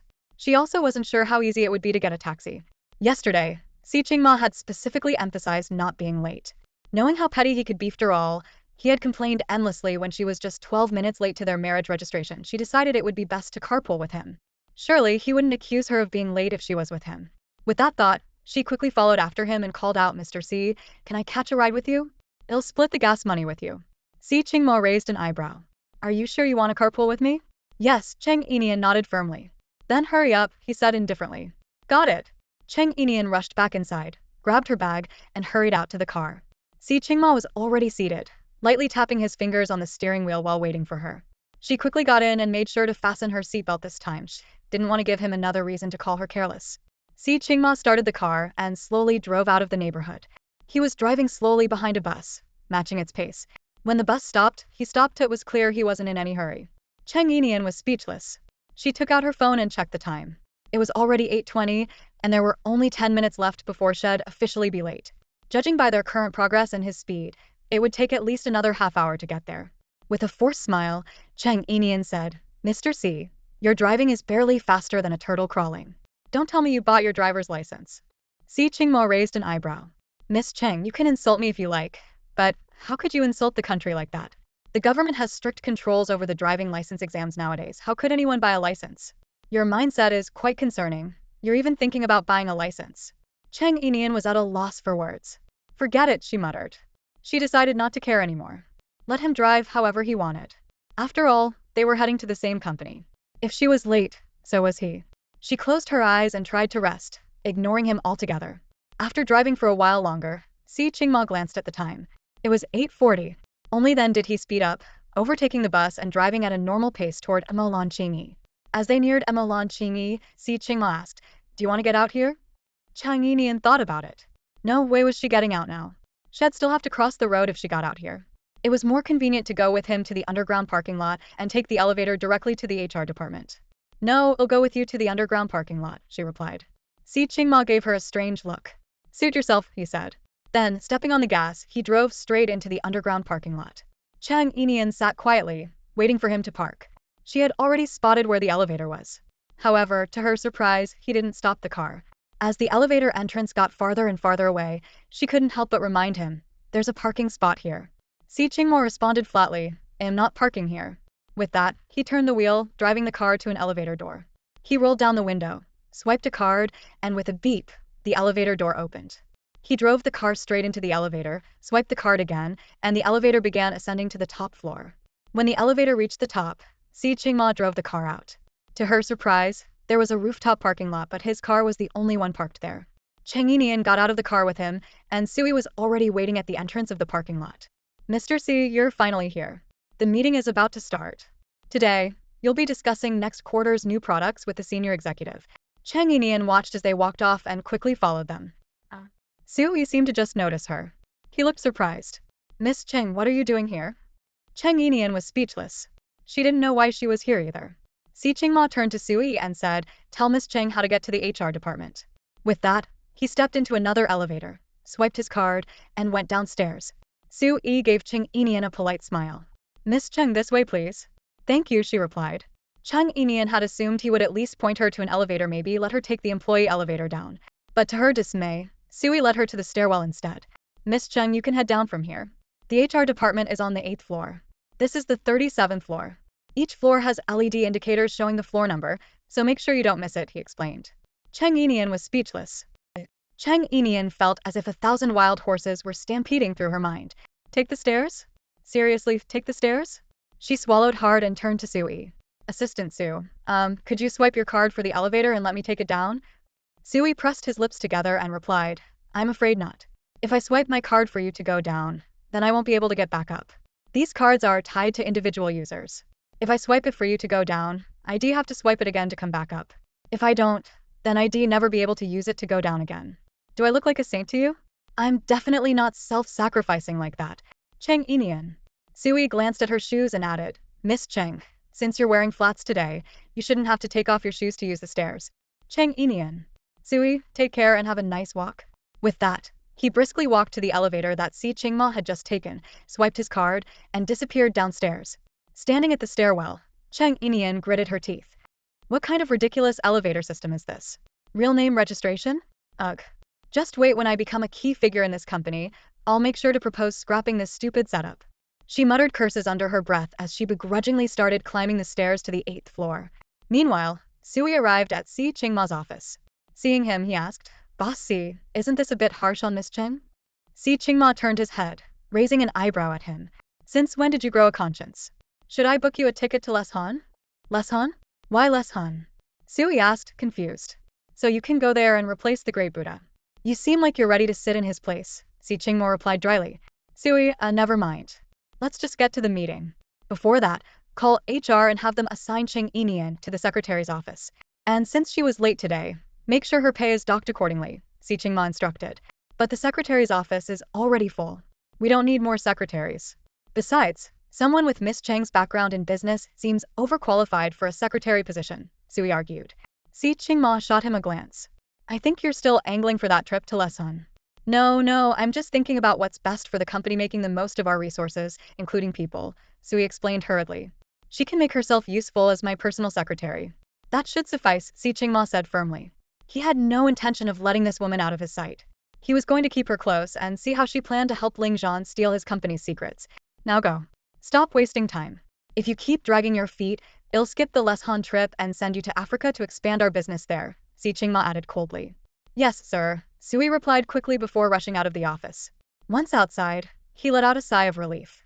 Their boss truly had no sense of mercy. His vindictive nature was downright terrifying. Sui was just grateful he wasn't on the receiving end of it. It took Cheng Yinian 15 whole minutes to reach the 8th floor. She paused to fix her appearance and steady her breathing before knocking on the HR department's door. Inside, 6 staff members all looked up at her but said nothing. She pressed her lips together awkwardly. Hello, I'm here to report for duty. Oh, are you Miss Cheng? A woman who appeared to be in her 30s finally stood up and asked. Yes, I'm Cheng Yinian. Follow me, the woman said, leading her to a small conference room. Fill out this form, then go to Shaolu to collect your work badge. After that, head up to the 37th floor to report in. Cheng Yinian's eye twitched as she cursed inwardly. Seriously? I just came down, and now I have to go up to the 37th floor? However, she maintained her polite smile, took the form from the woman, and glanced at it. The first thing she noticed was her job title, secretary. Cheng Yinian frowned and quickly asked, Excuse me, my position should be in the business department. Why is it listed as secretary? Is there a mistake? The woman looked surprised and replied, No mistake. We received instructions from above. The position is secretary. Cheng Yinian clenched her teeth. Good one, Si Qingma, she thought bitterly. The woman observed her reaction and added, Miss Cheng, if you're not satisfied, you can choose not to join. It's a mutual decision. We won't force you to do anything. Cheng Yinian gave a faint smile. Please wait a moment, she said calmly. She stepped out with her phone and immediately called Si Qingma. The phone rang twice before the call was declined. Frustrated, she redialed, but it was declined again.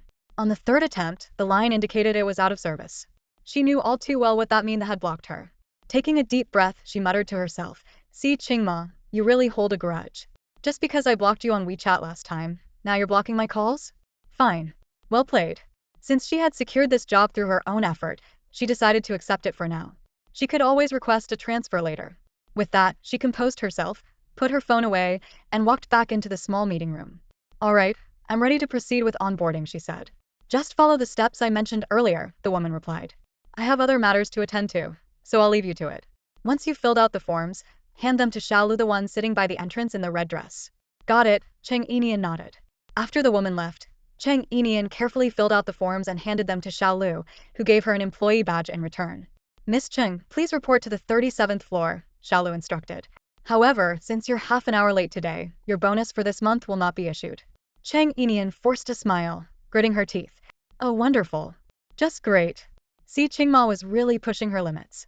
Leaving the HR department, she was relieved to have her employee badge, which allowed her to take the elevator instead of the stairs. When she reached the 37th floor, she headed straight to the secretary's office. The 37th floor housed Si Qingma's personal office, and the secretary's office was located just outside it. The office had 6 secretaries in total, all stunningly beautiful with enviable figures and long legs. Even in professional attire, their charm was undeniable. Cheng Yinian raised an eyebrow. What a shameless man, she thought. Si Qingma, you really went all out, surrounding yourself with a team of beauties. She stepped forward and introduced herself. Hello, I'm the new secretary. Before she could finish her sentence, one of the women sitting at the front suddenly looked up sharply and frowned.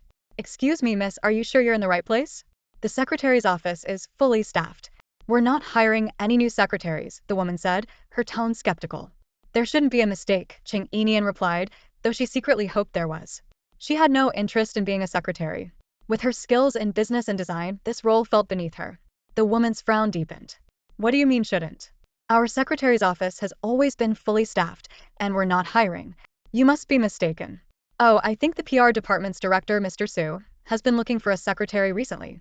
You're probably supposed to report to him on the 5th floor. Cheng Yinian was irritated by the woman's attitude and retorted, HR told me to report to the 37th floor. HR. The woman's brows furrowed further. What's wrong with HR? How could they mess something like this up? Wait here, I'll call them and sort this out. She picked up the phone but hadn't dialed yet when another female voice chimed in. Xia, what's going on? Is there an issue? The woman quickly put down the phone, stood up, and called out, Sister Lin Yu. This young lady says she's the new secretary and claims the HR department sent her here to report. But our secretarial team has always been fully staffed, and we're not hiring. She must have gotten it wrong, or maybe HR made a mistake. I'm planning to call HR to confirm. The woman addressed as Lin Yu glanced at Cheng Yinian, her lips curling into a slight smile that appeared friendly but carried a hint of arrogance. Miss, may I ask your name? She inquired. Cheng Yinian returned a professional smile. Cheng, no need for formalities. Miss Cheng, Lin Yu said, her tone sharp yet composed. I believe our HR department wouldn't make such a basic mistake. So why you're here to report, I'm sure Miss Cheng knows very well. Of course, as the saying goes, a soldier who doesn't want to be a general isn't a good soldier. Similarly, a secretary who doesn't aim to become the CEO's secretary isn't ambitious enough. It's commendable that you have such lofty aspirations. However, in life and work, one must progress step by step. Trying to take shortcuts like this won't get you far, at least not here. Lin Yu stepped closer to Cheng Yinian, scrutinizing her cold yet strikingly beautiful face. A flicker of jealousy crossed her heart. She had worked by Si Qingmo's side for years. Whether it was attending important events or handling business negotiations, he always brought her along. At times, when Assistant Su was unavailable, she would act as his right hand. Their relationship seemed close. Yet Si Qingmo had never shown her any signs of affectionate intimate gestures, not even a casual personal remark. It was always work, work, and more work. She could never figure out why. Then one day, she overheard Assistant Su chatting with Si Qingmo, asking him what kind of woman he liked. Si Qingmo's answer was straightforward. Beautiful ones. At least they're pleasing to the eye. So, she figured his lack of interest in her must be because she wasn't beautiful enough. Her appearance had always been a sore spot for her. Over the years, she had carefully overseen HR recruitment during her free time, ensuring no one more attractive than her joined the company. And now, where had this woman come from? Lin Yu looked at Cheng Yinian with disdain. Miss Cheng, you should leave. After what you've done today, even if you applied for another department, you wouldn't be suitable. I'll notify HR that you're not a good fit for our company. Cheng Yinian raised an eyebrow, staring at Lin Yu. Was this secretary trying to strip her of the job she had secured for herself? She let out a cold laugh. What exactly have I done? Care to elaborate? Lin Yu shot her a frosty glance. Xiaoya, call security and have this unauthorized person removed from the premises. With that, she turned on her heels and walked toward her private office, her high heels clicking against the floor. Yes, she had her own office. As Si Qingmo's chief secretary, she was in charge of the 6 secretaries seated in the shared workspace. They all answered to her. Got it, Sister Lin Yu. Luya immediately picked up the desk phone and dialed the security department. Cheng Yinian chuckled coldly to herself. She didn't think this was just the secretarial team targeting her. After all, she had no prior interactions with Lin Yu. There was no reason for Lin Yu to show such hostility upon their first meeting. No, this had to be Si Qingmo's doing. Must not want her to have this job and was deliberately having his secretary act this way. Initially, she had assumed the job he arranged for her would be in the design or business department. She had reluctantly accepted the role of a secretary. But now, they didn't even want her to do that? Was this all some kind of joke to him? Could it be that he was only doing this to get back at her, to avenge the humiliation she had caused him 2 years ago? And this time, his revenge was so overwhelming that it dragged even her into the mess. The more Cheng Yinian thought about it, the angrier she became. She grabbed her phone and dialed Si Qingmo's number. Surprisingly, the call was answered quickly, and his deep magnetic voice came through on the other end. What's up? You petty man. Cheng Yinian snapped angrily. How can you be so small-minded? It's been 2 years, 2 whole years. I already apologized, and now I've even thrown myself into this mess. Yet you still made me your secretary? What happened to what you promised before? Do you have no integrity? Si Qingmo had just finished a meeting and was sitting in the break room with Sui, sipping coffee and discussing the meeting. Hearing Cheng Yinian's furious outburst, he frowned. How am I lacking integrity? I only promised to give you a job, never specified what kind of job. Being a secretary is still a job. Fine, a secretary, I'll accept that. But what do you mean by this? Not even letting me do the secretary's work? And having your secretaries try to kick me out? Do you think I'm that easy to bully? Cheng Yinian gritted her teeth. Do you believe I won't go back right now and tell Aunt Zhang that you and I are not actually a real couple? Let your family stop waiting for grandchildren. Si Qingmo's frown deepened. Who's trying to kick you out? Oh, you're playing dumb now? Cheng Yinian sneered. HR called earlier, and you didn't answer. Now you pick up and act like you don't know. I was in a meeting. My phone was on silent. Now wait a moment, I'll have Sui handle it. Si Qingma rubbed his temples, hung up, and gave Sui a brief explanation of the situation. Go take care of it. Sui nodded and immediately got up to head to the secretary's office. Meanwhile, Lin Yu sat in her own office, keeping a close eye on the scene outside. When she noticed Cheng Yinian on the phone, her eyes narrowed slightly. Could this woman have some kind of powerful backing? But who could it be?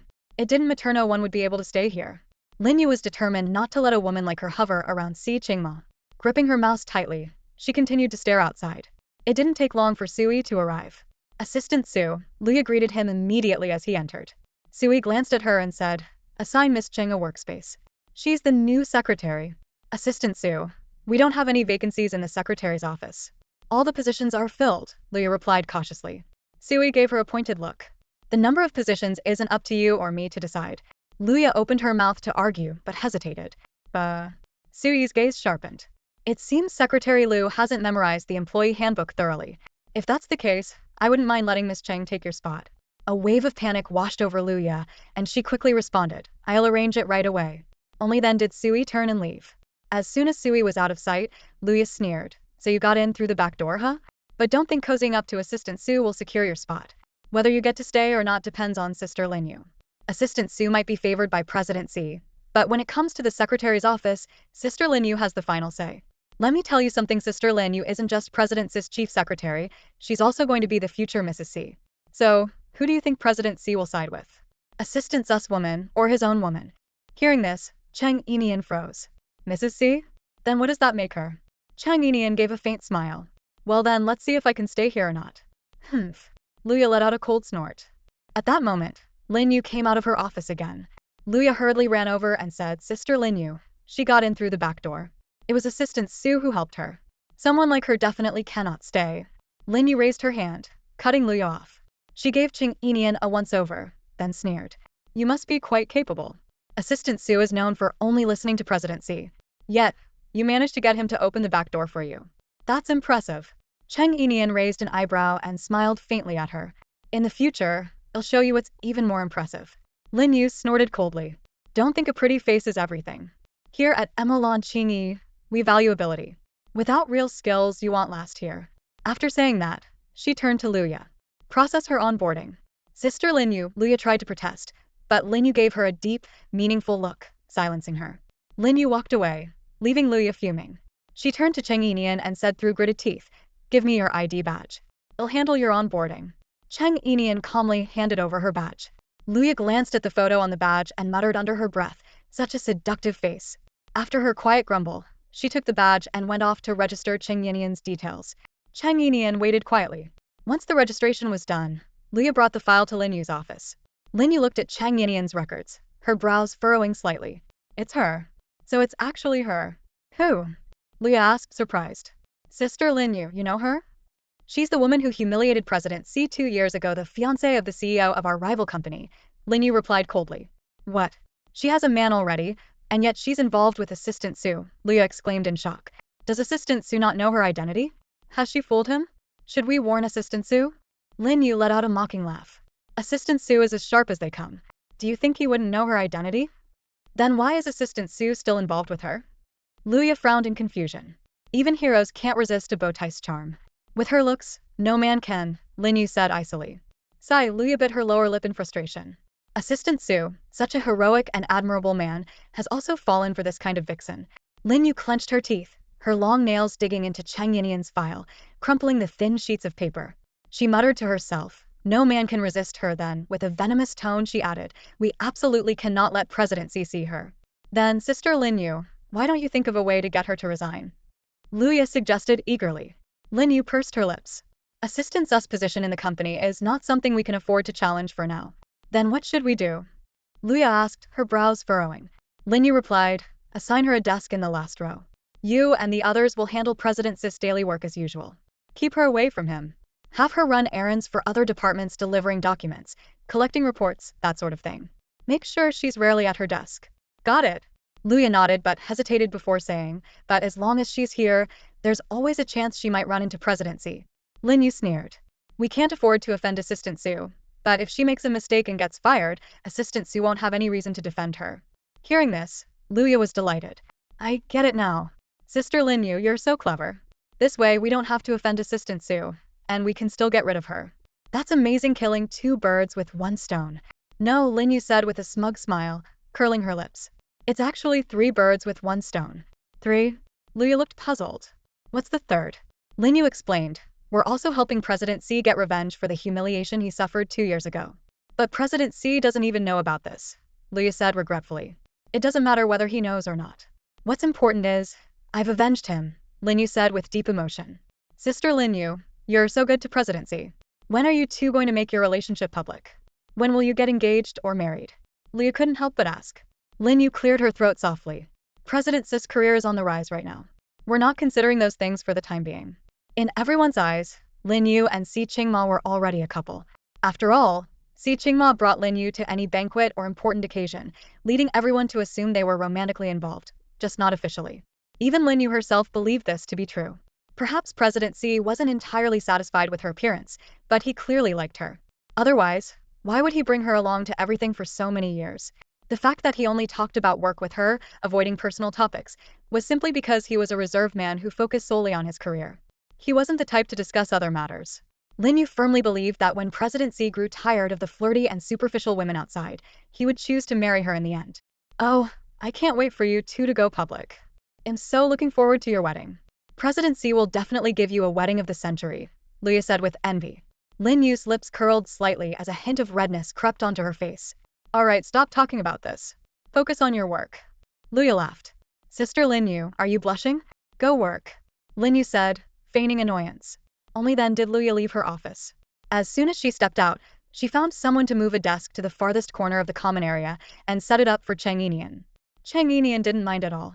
She settled into the workstation, turned on her computer, and prepared to dive into researching the history of Molan Qingyi's founding as well as their previous design styles. She needed to identify areas for innovation and figure out how to surpass Ling Yi fashions. She was well aware of Ling Yi fashion's style and wanted to find a way to outdo them.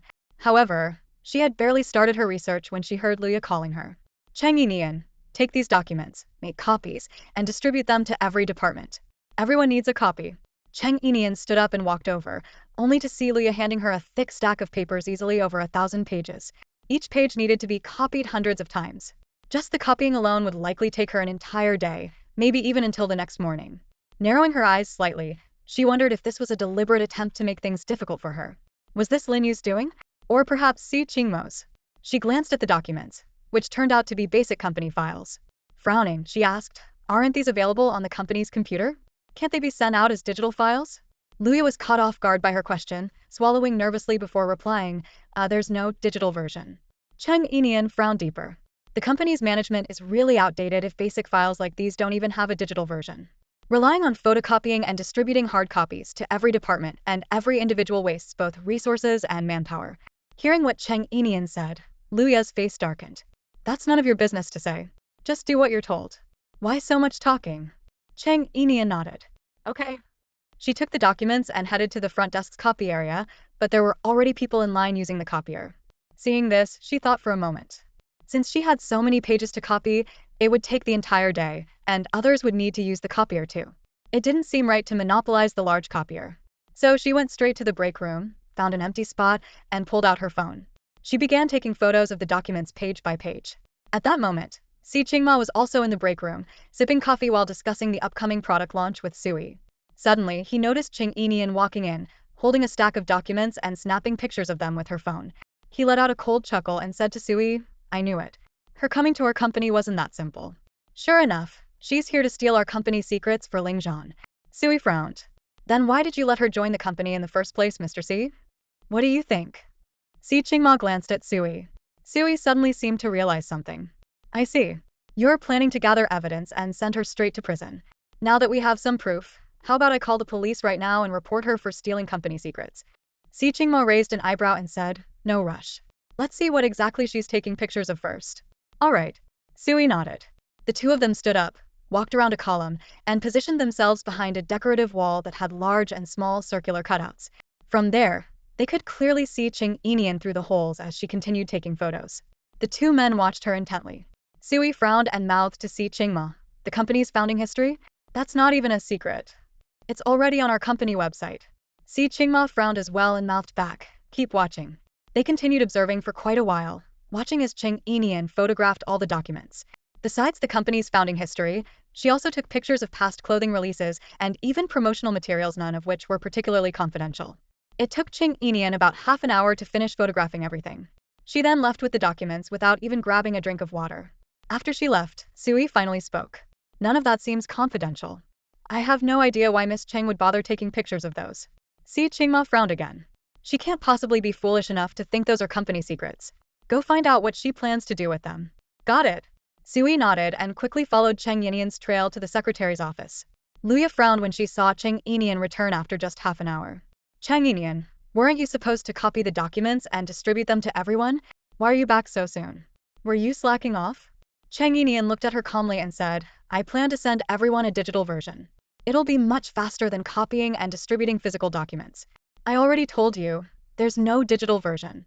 Luya snapped angrily. I can create one myself, Cheng Yinian replied. You're going to manually type all these documents into the computer? Cheng Yinian, the company is paying you to work, not to waste time on meaningless tasks. If this is how you choose to spend your time, maybe you're not suited for this job. Go to HR and tell them you can't handle it. Resign.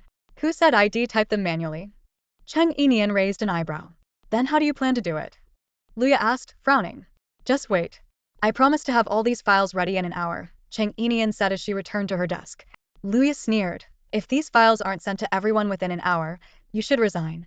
Cheng Yinian chuckled softly. All right. But if I manage to send them out, what will you do, Secretary Liu? Will you resign instead? Luya was furious. Cheng Yinian, you're new here. What gives you the right to tell me to resign? And what gives you, a secretary, the right to tell me to quit? Cheng Yinian retorted coolly. That's because you aren't doing your job properly, Luya snapped. In that case, if I manage to send the files out to everyone, does that mean Secretary Liu isn't competent at her job? After all, the chief secretary did say that those who lack ability won't last here, Cheng Yinian said with a calm tone. Luya opened her mouth, but no words came out. She had no way to refute that. Don't get too cocky. I'll be watching to see how you manage to finish this in just 1 hour, Luya huffed before sitting back at her desk. Cheng Yinian got to work immediately. She transferred the photos she had taken on her phone to her computer, converted them into PDF format, and then used a conversion software to turn the PDFs into Word documents. The process was remarkably fast, just a few seconds per file. In about half an hour, she had converted all the images. After that, she adjusted the formatting, edited the document headers and footers, added page numbers, and organized everything neatly. Once finished, she compiled the files and sent them to every member of the company through the OA system. Even Sui and Si Qingmo received the files. Luya opened her OA system and saw the document. She clicked on it and realized it was precisely the file she had asked Cheng Yinian to prepare. She hadn't expected Cheng Yinian to actually complete it, let alone in under an hour. Not only was the task done, but the formatting was also impeccable. She stared at the document on her screen, her hand gripping the mouse tightly. Cheng Yinian walked over with a light smile. Secretary Liu, I've sent the files to everyone. Luya exhaled sharply. So you sent them. Big deal. Sending a file isn't anything impressive. Just sending a file? Cheng Yinian asked with a frosty tone. Luya gritted her teeth, ready to snap back, but she noticed Sui standing nearby. Her tone immediately softened. Secretary Cheng, sending files is part of our job as secretaries. There's no need to make a big deal out of it. Cheng Yinian raised an eyebrow. How quickly this woman could change her tune. In the past, she might not have understood what was going on, but after spending time with Shen Xinyue, she had learned to recognize these green tea tactics. When someone suddenly changes their attitude, it's usually because someone they fear or want to impress has shown up. She turned her head and saw Sui approaching. A faint smile appeared on her lips. As expected, Luya, clearly nervous that Cheng Yinian might complain to Sui, quickly spoke up. Special Assistant Su, Miss Cheng seems to be a bit too eager to prove herself. She just sent out one file and is already looking for praise. Have you been putting too much pressure on her? Sui glanced at Cheng Yinian. He had been expecting her to lodge a complaint, but to his surprise, she simply smiled and returned to her desk without a word. This caught Sui off guard. He already knew what had happened and had come over intending to stand up for Cheng Yinian. If she had just said the word, he would have backed her up. But this Miss Cheng? She was too proud to stoop to complaining. No wonder she could get under Si Qingma's skin. Seeing that Cheng Yinian didn't report her, Luya breathed a sigh of relief and smiled at Sui, saying, Special Assistant Su, are you here for business, or did you come specifically to see Miss Cheng? Sui glanced at Luya indifferently and said, Secretary Liu, you'd better focus more on your work and stop prying into things that don't concern you. Yes, yes, of course, Luya quickly nodded and bowed. Sui turned and left. Once he was gone, Luya let out a cold snort under her breath. Let's see if he can still stay in favor with President Xi once the president finds out he's keeping someone who once humiliated him. What a great act he's putting on. Sui returned to the break room, where Xi Qingma looked up and asked, what was she doing taking photos of the company's documents? Sui recounted the earlier events to Xi Qingma, who curled his lips into a smug smile. She does have a bit of wit. Sui looked at Xi Qingma, puzzled by his proud expression. However, after praising Cheng Yinian, Xi Qingma turned to Sui again and asked, and that secretary? The one making things difficult for her who hired her? How can she be so incompetent?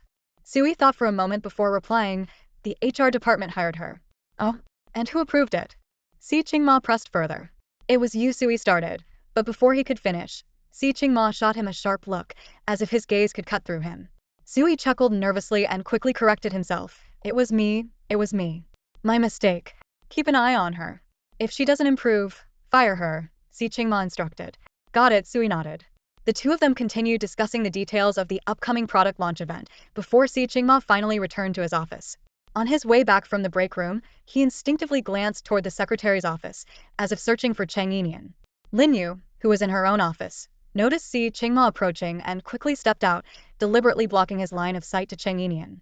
President Xi, would you like some coffee? I can make it for you, Lin Yu offered. No need. Xi Qingma didn't even pause, heading straight for his office. Since he didn't see Cheng Yinian, he didn't dwell on it. Once inside his office, he instructed Lin Yu, have the business department send me the schedule for this season's product launch. Also check with the design team on the progress of the new designs. They still haven't submitted the drafts. I'll follow up right away, Lin Yu responded promptly. Go, Xi Qingma said flatly, not sparing her another glance as he focused on his computer. Lin Yu lingered for a moment, but seeing that Xi Qingma had no intention of speaking further, she finally turned and left, feeling a twinge of disappointment. Xi Qingma was still the same as always, professional and distant, showing no signs of personal interest in her. But then again, he was like this with everyone. No woman had ever appeared by his side, and she was the one who interacted with him the most. That had to mean she held a special status. Thinking this, she drew a deep breath. She still had a chance. One day she would become Mrs. C. She approached Luya and subtly hinted that Luya should find a way to send Cheng Yinian away. President C almost saw that woman just now. If I hadn't intervened in time, he definitely would have. Luya, however, couldn't immediately think of a plan. Earlier, she had wanted to send Cheng Yinian to copy and distribute documents, which would have kept her away from her desk all day, but Cheng Yinian had managed to avoid it. Now, she had to come up with a new strategy. Biting her lip, Luya said, I'll figure something out. Only then did Lin Yu return to her office. At the moment, Cheng Yinian had no other work to do, so she sat in front of her computer and continued researching the history of Mo Lanqingyi's development. She believed that working at a company required understanding at first. Now that she was working as a secretary, the job seemed relatively easy, giving her time to familiarize herself with the company. When the time came to confront Ling Yi, she figured it would be better to know her opponent well. However, she had barely started reading when her phone rang. She glanced at the caller. It was Yu Huixin. Without hesitation, she declined the call. On the other end, Yu Huixin had been fully prepared to use her manipulative tactics on Cheng Yinian, but when the call was rejected, she was furious. Shaking with anger, she redialed, only for Cheng Yinian to hang up again. When Yu Huixin tried calling yet again, Cheng Yinian quickly blocked her number. Enraged, Yu Huixin threw her phone to the ground. Ling Man, who was nearby, asked, She's not answering? Gritting her teeth, Yu Huixin spat, That little brat actually dared to hang up on me. Just wait until she gets back, I'll teach her a lesson. If she doesn't learn her place, how can we let her into the Ling family? Ling Man pursed her lips and said, Mom, I feel like Cheng Yinian has changed. She's not as obedient as she used to be. Look at the house, she didn't even wash the dishes from my birthday. We weren't home all day yesterday and I thought she'd clean everything up, but it's still a mess. I just checked, and there are even maggots in the dishes. It's disgusting. The Cheng Yinian I knew before would never have let that happen. She used to be so clean and tidy. Yu Huixin huffed angrily. She has changed, gotten lazier. I need to talk to your brother about this. A lazy woman like her isn't fit to marry into our family. Marrying someone like that will bring us nothing but bad luck for generations. But, Mom, isn't my brother after her shares in the company? He's going to marry her no matter what, even if she's changed, Ling Man said with a hint of frustration. Yu Huixin frowned. I still don't understand what your brother was thinking back then. How could he let her get 20 of the company's shares? Now, because of that, he has no choice but to marry her. Ling Man suddenly smirked. but it doesn't matter, Mom. With someone like my brother, who's so successful, there are plenty of women lining up to marry him. After he gets the shares, he can just divorce her. It's not like he'll have any trouble finding another wife, but Cheng Yinian will struggle to find someone else to marry. Yu Huixin chuckled smugly. That's true. With your brother's qualifications, even if he's divorced, women will still fight over him. The mother and daughter shared a moment of satisfaction before Ling Man held her stomach and complained. Mom, I'm so hungry. No one's made lunch, what should we do? Yu Huixin pursed her lips. Why don't we order some takeout for now? When Cheng Yinian comes back, I'll deal with her. Ling Man pouted. Mom, takeout tastes awful. Don't you remember the takeout we had the other day? It was salty, greasy, and disgusting. I want to eat Cheng Yinian's cooking. Yu Huixin knew Ling Man was right. Takeout couldn't compare to Cheng Yinian's meals. More importantly, ordering takeout meant spending their own money, whereas Cheng Yinian always bought the groceries herself, making the food both healthier and more affordable. After thinking for a moment, Yu Huixin said, Go check her room. Doesn't she care about her dad? Find something her dad left her. It'll send her a message if she doesn't come back to cook. It'll destroy whatever it is. Ling Man nodded, retrieved the spare key, and hurried toward the room Cheng Yinian used to stay in. She had assumed the door would be locked, but to her surprise, it opened with just a gentle push. Ling Man entered the room and was taken aback to find it completely empty. She quickly rushed to open the wardrobe, only to discover that all the clothes were gone too. Shocked, she cried out, Mom. That shameless woman, Cheng Yinian, seems to have moved out. What did you say? Yu Huixin exclaimed in surprise as she hurried into Cheng Yinian's former room. After scanning the room, she immediately grabbed Ling Man's phone to call Ling Zhan. At that moment, Ling Zhan was comforting Shen Xinyue, who was nestled in his arms. Shen Xinyue had shown up for work today despite her emotional turmoil. The moment she arrived at the office, her colleagues gave her strange, judgmental looks, which left her feeling both humiliated and upset. Yet, in front of Ling Zhan, she put on a brave face, which only made him feel even more protective of her. Just then Ling Zhan's phone rang. Glancing at the caller ID, he saw it was Ling Man. He was about to reject the call when Shen Xinyue, ever considerate, said, President Ling, I'm fine now. You should answer the call. I just had a moment of weakness earlier. Ling Zhan gently brushed her hair and reassured her, I'll make this quick, and then I'll take you out for dinner. Shen Xinyue nodded with a soft okay. As soon as Ling Zhan answered the call, Yu Huixin's irritated and anxious voice came through. Zhan, are you planning to live with Cheng Yinian outside and abandon your mother and sister? What? Ling Zhan was confused. Mom, what are you talking about? Cheng Yinian has moved all her things out. Did she come to find you? Yu Huixin asked. But before Ling Zhan could reply, she continued in an indignant tone, Zhan, how many times have I told you? You can't spoil a woman like this. How far are you going to let her go? If she dares to treat me and your sister like this before marriage, who knows how she'll treat us after you're married. You and Man don't have a father. I raised you both on my own, through thick and thin. And now, for a woman, you're just going to let your mother, at her age, continue to suffer? Ling Zhan listened to his mother's tirade and finally responded, Wait. What did you just say? Cheng Yinian moved out? Yu Huixin paused, confused. What? You didn't know? She didn't come to find you? Ling Zhan frowned. No. She didn't. Then where could she have gone? Yu Huixin was now just as bewildered. Ling Zhan let out a cold laugh. I thought she was bold, but after what she did yesterday, she's probably hiding because she's afraid I'll confront her. Don't worry about her for now. She'll come back eventually. Yu Huixin was even more perplexed now. Yesterday, she and Ling Man had planned to celebrate Ling Zhan's birthday, but he had told them he was too busy and sent them money to enjoy themselves instead. So, they had gone on a short trip and only returned today. They had no idea what had happened the day before. What did she do? Yu Huixin asked. Ling Zhan glanced at Shen Xinyue, hesitant to speak, worried about upsetting her again. But Shen Xinyue, determined to appear strong, said, It's okay, President Ling. You can tell Auntie. So, Ling Zhan briefly recounted the events to Yu Huixin, though his version was clearly biased in favor of Shen Xinyue. He painted Cheng Yinian as a malicious, jealous woman, while Shen Xinyue came across as the innocent victim. As expected, Yu Huixin was furious after hearing the story. How could she do something like that? Poor Xinyue. Ling Man, who had been eavesdropping on the conversation, chimed in angrily, Brother, Sister Xinyue has done so much for you. Honestly, I think you should just break up with Cheng Yinian and be with Sister Xinyue. At this moment, Ling Zhan had the speakerphone on, intending for his mother and sister to comfort Shen Xinyue. He thought women could communicate better with each other. However, when Ling Man suddenly said that, his mind flashed back to what Shen Xinyue had done to him under the influence of the medication the previous day.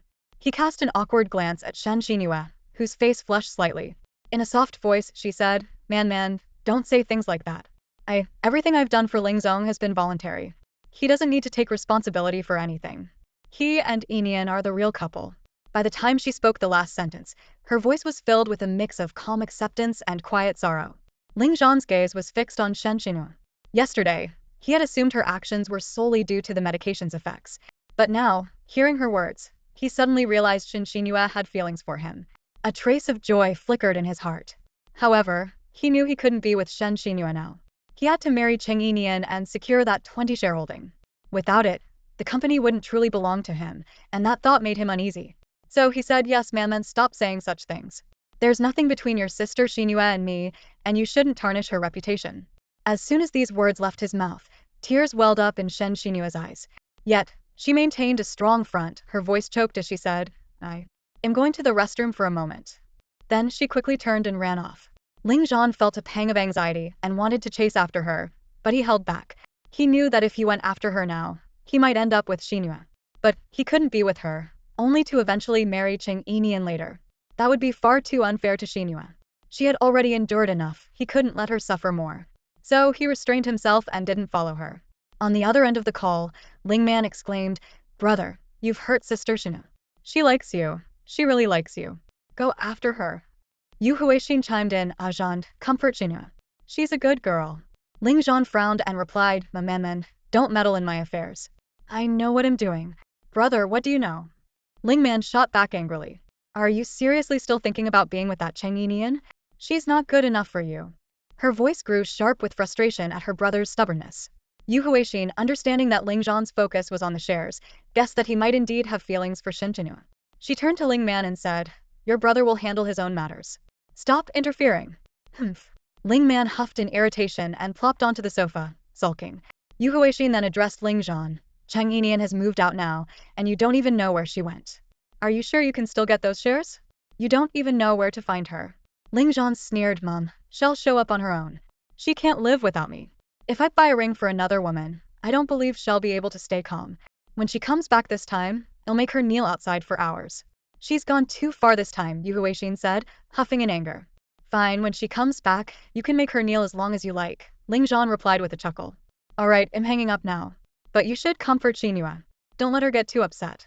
Otherwise, by the time you've secured the shares and want to pursue her, she might not even want to marry you anymore, Yu Huixin advised. I understand. Oh, by the way, make sure to hire some cleaners to tidy up the house.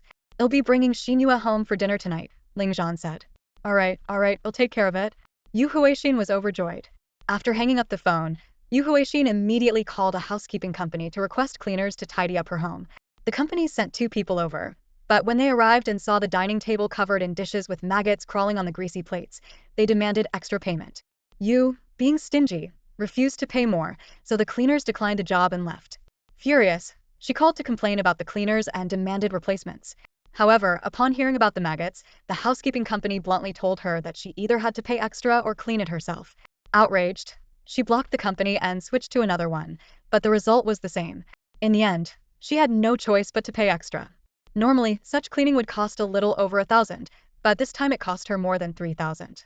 Feeling heartbroken over the expense, she vented her frustration by scolding Cheng Yinian again. That wretched girl. She made me waste 3,000 yuan for nothing. When she comes back, I'll make her pay me back double. If she doesn't, she can kneel at the door and not think about coming in. Ling Man, who was nearby, added fuel to the fire, exactly.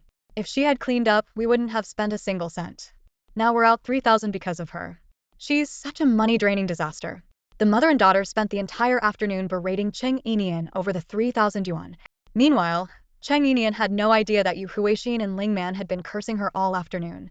Ever since she blocked their phone numbers, her world had become blissfully quiet. However, Luya, her colleague, assigned her a new task. She was to go to the design department and push for the submission of design drafts. Luya even told her, if you can't bring back the drafts, don't bother coming back. Just sit there and wait until they're done. Having worked in design before, Cheng Yinian understood that creativity required inspiration. You couldn't just produce a draft on demand. Luya sending her to push for drafts was clearly just to make her unpopular with the design team. But Cheng Yinian wasn't naive. When she arrived at the design department, she said with a smile, Hi, I'm the new secretary from the admin office. Secretary Liu asked me to remind you to submit the design drafts as soon as possible.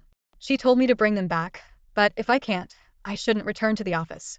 So, no worries, I'll just stay here for a few days while you take your time completing them. Hearing this, the design team members all frowned. Luya again. She does this every time. Does she think creating a design draft is that easy? The more she pushes, the harder it is for me to focus. Exactly. Last time, she even sat right in front of me, staring at me while I worked on my draft. It was so suffocating. How am I supposed to concentrate with her hovering over me? My mind was a mess. I told her I'd finished by the deadline, but she refused to leave. Sitting in front of you is nothing. The last time I was working on a draft, she stood next to me giving advice. She even criticized my lines, saying they weren't straight enough. Like, does she even know what I'm designing? It's fashion design. Not everything is supposed to be straight lines. An amateur trying to lecture a professional, give me a break. After venting about Luya, the design team began to sympathize with Cheng Yinian. Poor you, being put in such a tough spot by her. What happens if you go back to the admin office without the drafts? Can she fire you? Someone asked. I don't know. I just started here, so I don't know anything. I'll just do whatever they ask me to do, Cheng Yinian replied, feigning innocence. Her naive demeanor earned her the sympathy of the entire design team. Don't worry about it.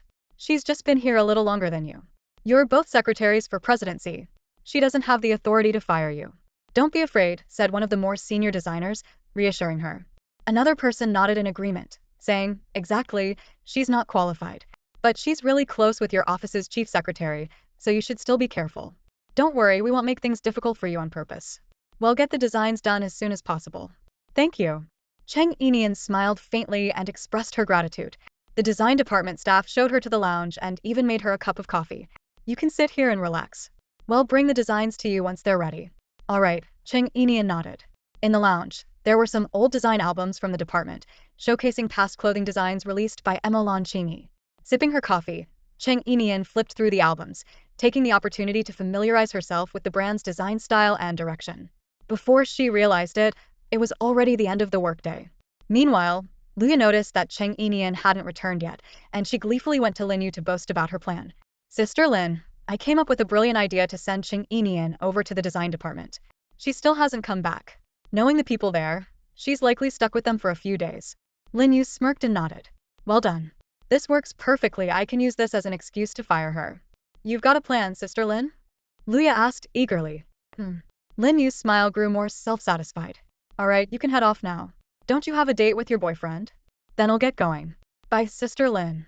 Luya happily grabbed her bag, clicked her heels, and left. At Molan Qingyi, employees weren't encouraged to work overtime, so most people left on time except for Si Qingma and Sui. Si Qingma, despite discouraging his employees from staying late, was always working overtime himself. After all, there wasn't much for him to do at home. The house felt empty, especially at night when Aunt Zhang didn't stay over. It was just him alone. Standing on the balcony, looking out at the countless glowing lights of the city, he often felt a deep loneliness and a longing for home. But going back to face his family's constant pressure to get married, that was something he'd rather avoid. So he buried himself in work instead. As the office emptied out, Lin Yu stood outside Si Qingmo's office, watching him through the glass door. He was typing on his phone, but she had no idea who he was messaging or what he was doing. Sometimes, she felt so close to him like they were within arm's reach. Yet other times, he seemed so distant, as if they were worlds apart. She saw him every day, worked alongside him every day, yet she had no clue what he was thinking or what his life outside of work was like. What was on his phone? Did he have more women or men in his WeChat contacts? When he was typing, was he chatting with a woman? Or was it his family? What kind of people were his family? She had never met them. She stood there, staring blankly, her curiosity about his phone gnawing at her. Sui walked up behind her and tapped her on the shoulder. Secretary Lin, you're still here? Lin Yu was momentarily flustered but quickly recovered, flashing a professional smile. Assistant Sue, you haven't left either. Sui sighed. Unlike you, Secretary Lin, I'm not so lucky. I get stuck working overtime with presidency every day. I can't remember the last time I left work on time. Hearing this, Lin Yu felt a mix of envy and jealousy. Oh, how she wished President C would keep her working late too. Just the two of them, in the quiet of the night, under the soft glow of the office lights, it would be such a perfect moment. Secretary Lin, you can leave work soon. I'm heading to see Mr. C to see if I can manage an early night today. Sui briskly walked to the door of Si Qingmo's office and gently knocked. Without even looking up, Si Qingma said, "Come in." Sui entered and sat down across from him, showing none of the usual deference a subordinate would have for a boss. The two of them seemed more like friends. Mr. C, are you working overtime tonight? Sui asked. Si Qingma subconsciously glanced outside. The staff in the secretary's office had all left, and Cheng Yinian wasn't around either. Had she left early on her own? Humph. She's so enthusiastic about clocking out on time. Back when she worked at Ling Yi, she was so dedicated. But here, she's just dragging her feet. He had glanced outside a few times this afternoon and hadn't seen her. Who knows where she's gone to slack off. When I get home, I'll have to ask her what's going on. If she doesn't want to work at Molan Qingyi, I might as well fire her. I'm not working overtime, Si Qingma said, looking at Sui. Sui was surprised. You're not working overtime? Is the sun rising in the west today? From the way you're talking, it sounds like you want to work overtime, Si Qingma said, raising an eyebrow. Here, take care of these. He handed a stack of documents to Sui, then stood up. I'm leaving. Hey, Mr. C, you can't do this. You're the boss. These documents need your approval. Remember, I'm just an assistant. Sui called out miserably after him. Si Qingma didn't even spare him a glance. Without turning his head, he said, You're not just any assistant. With that, he swiped his card and stepped into the elevator. Sui rubbed his forehead. How am I different? What am I, some kind of superhuman with 3 heads and 6 arms? He sighed helplessly. There was nothing he could do. His relationship with Si Qingma wasn't just professional. They were friends. So he had no choice but to begrudgingly deal with the documents. Meanwhile, Lin Yu saw Si Qingma leave and quickly grabbed her bag, hurrying toward the elevator. Just as the doors were about to close, she called out, Wait a second. Si Qingma pressed the open button again. Lin Yu smiled lightly. Thank you, Mr. C. The employee elevator has already stopped running, so we'll hitch a ride in your elevator. It's fine, Si Qingma replied mildly. Most people wouldn't even dream of sharing an elevator with Mr. C. In the whole company, aside from Sui, Lin Yu was probably the only one who could pull it off. Her lips curled into a pleased smile. As she glanced at their reflections on the elevator's mirrored walls, her heart raced a little faster. She wanted to strike up a conversation but couldn't think of anything to say. Si Qingma, on the other hand, clearly had no intention of initiating a chat. Watching the elevator ascend, Lin Yu knew it wouldn't be long. Mr. C always parked his car on the rooftop parking lot, just 2 floors up. Soon, the elevator arrived. Si Qingma stepped out and said, The elevator will automatically go down to the underground parking lot. No need to swipe a card. Then he walked toward his car. Lin Yu bit her lip and stepped out of the elevator, following him. Mr. C, my car broke down and is in the shop. Would it be possible to hitch a ride with you today? Si Qingma had already opened his car door and sat in the driver's seat.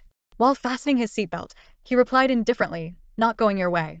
Lin Yu bit her lip harder and stood there, looking a little pitiful.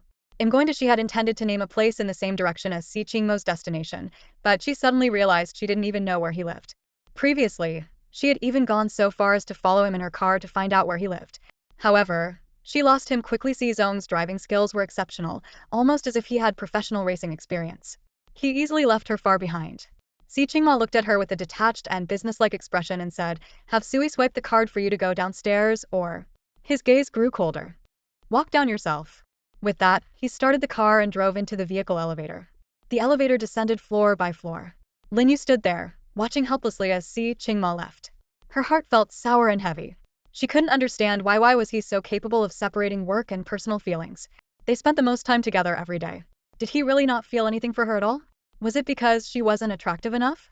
But she had helped him so much at work, managing the company's logistics flawlessly. Didn't successful men need a capable and supportive woman by their side? What use was a mere trophy wife? Too embarrassed to ask Sui for help swiping the card, Lin Yu had no choice but to walk down the stairs herself.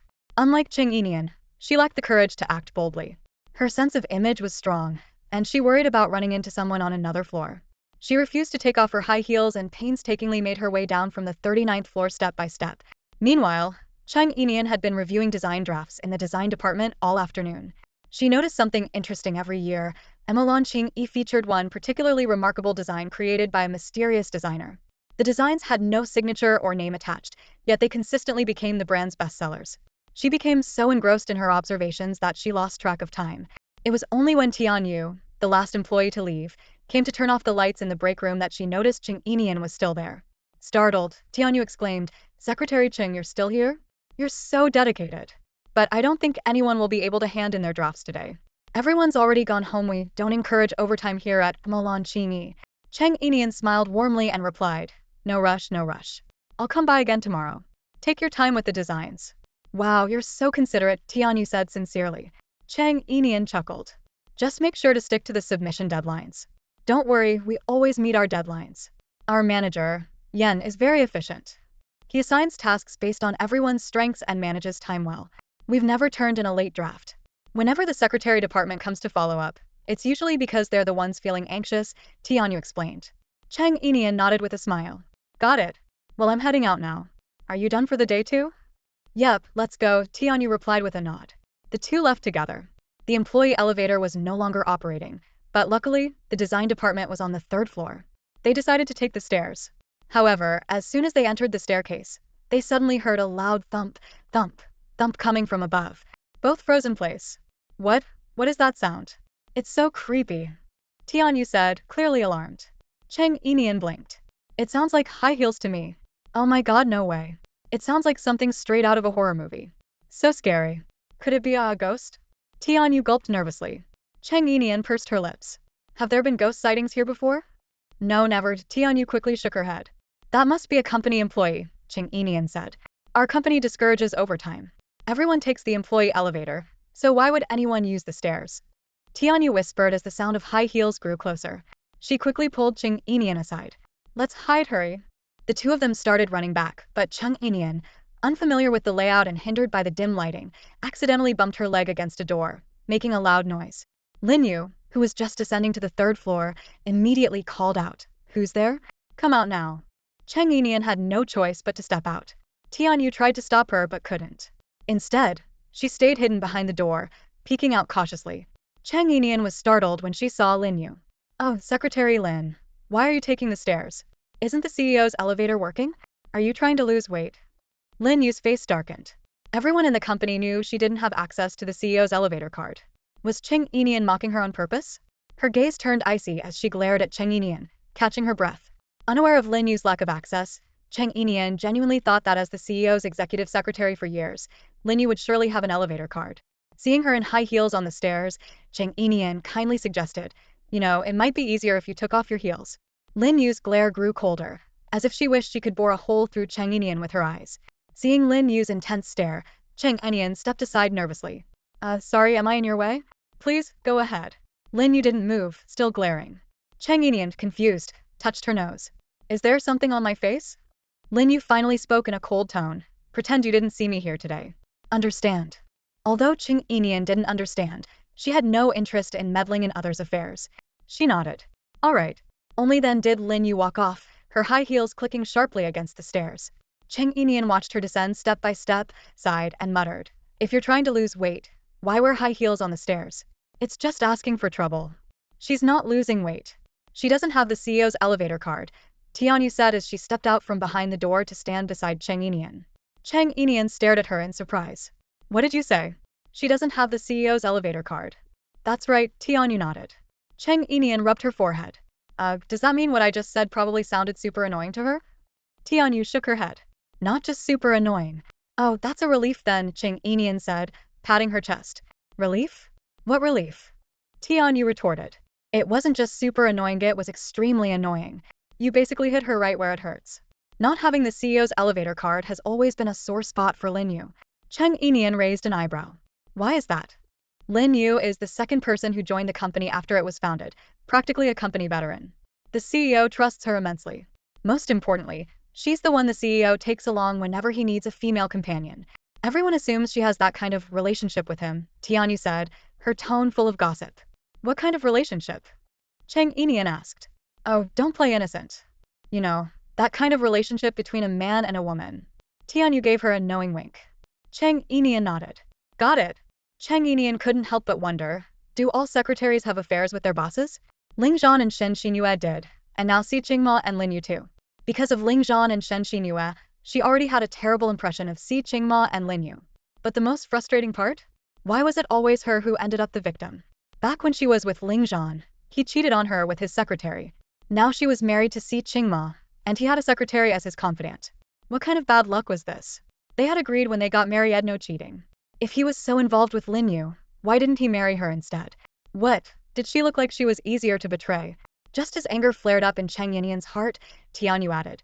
But the thing is, President Xi didn't give Secretary Lin a key card for the CEO's private elevator.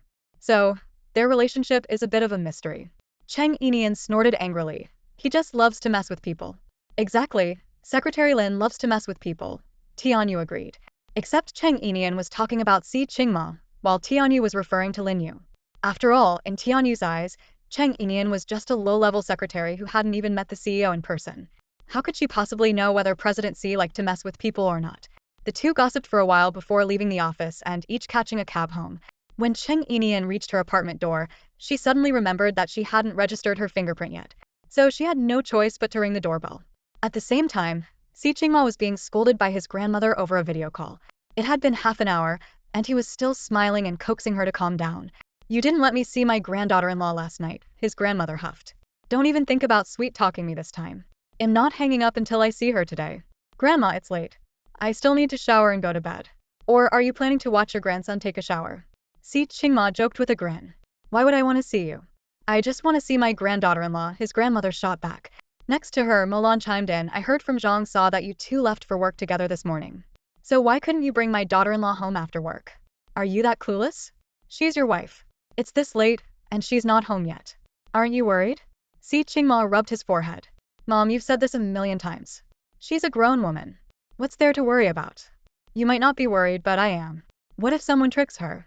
She's so beautiful," Milan muttered. Just as Si Qingma was about to lose his mind from the two women's nagging, the doorbell rang. He quickly said into the video call, "Someone's at the door. I'll hang up and go check." "Don't you dare hang up." His grandmother cut in. "I need to supervise you. Make sure it's not some floozy knocking on your door at this hour." Si Qingmo's lips twitched. "Grandma, whose side are you on?" "Humph. Go open the door already," his grandmother urged. "Or are you afraid to open it because it really is some floozy?" Milan added, "Mom, look at him. Who would even want him? If there really was a woman interested in him, he wouldn't have waited until he was 30 to get married." "True, true," his grandmother nodded in agreement. While the two women continued their conversation, Si Qingma placed his phone on the table and went to open the door. When he saw Cheng Yinian standing there, he was momentarily surprised before frowning. "Why didn't you just open the door yourself?" Cheng Yinian pressed her lips together. "I didn't register my fingerprint yet." "Go ahead and record it now," Si Qingma said. "Oh," Cheng Yinian nodded, placing her bag inside the cabinet by the entryway. She then started fiddling with the fingerprint lock by the door. Si Qingma walked over to the dining table, picked up his phone, and dialed a number.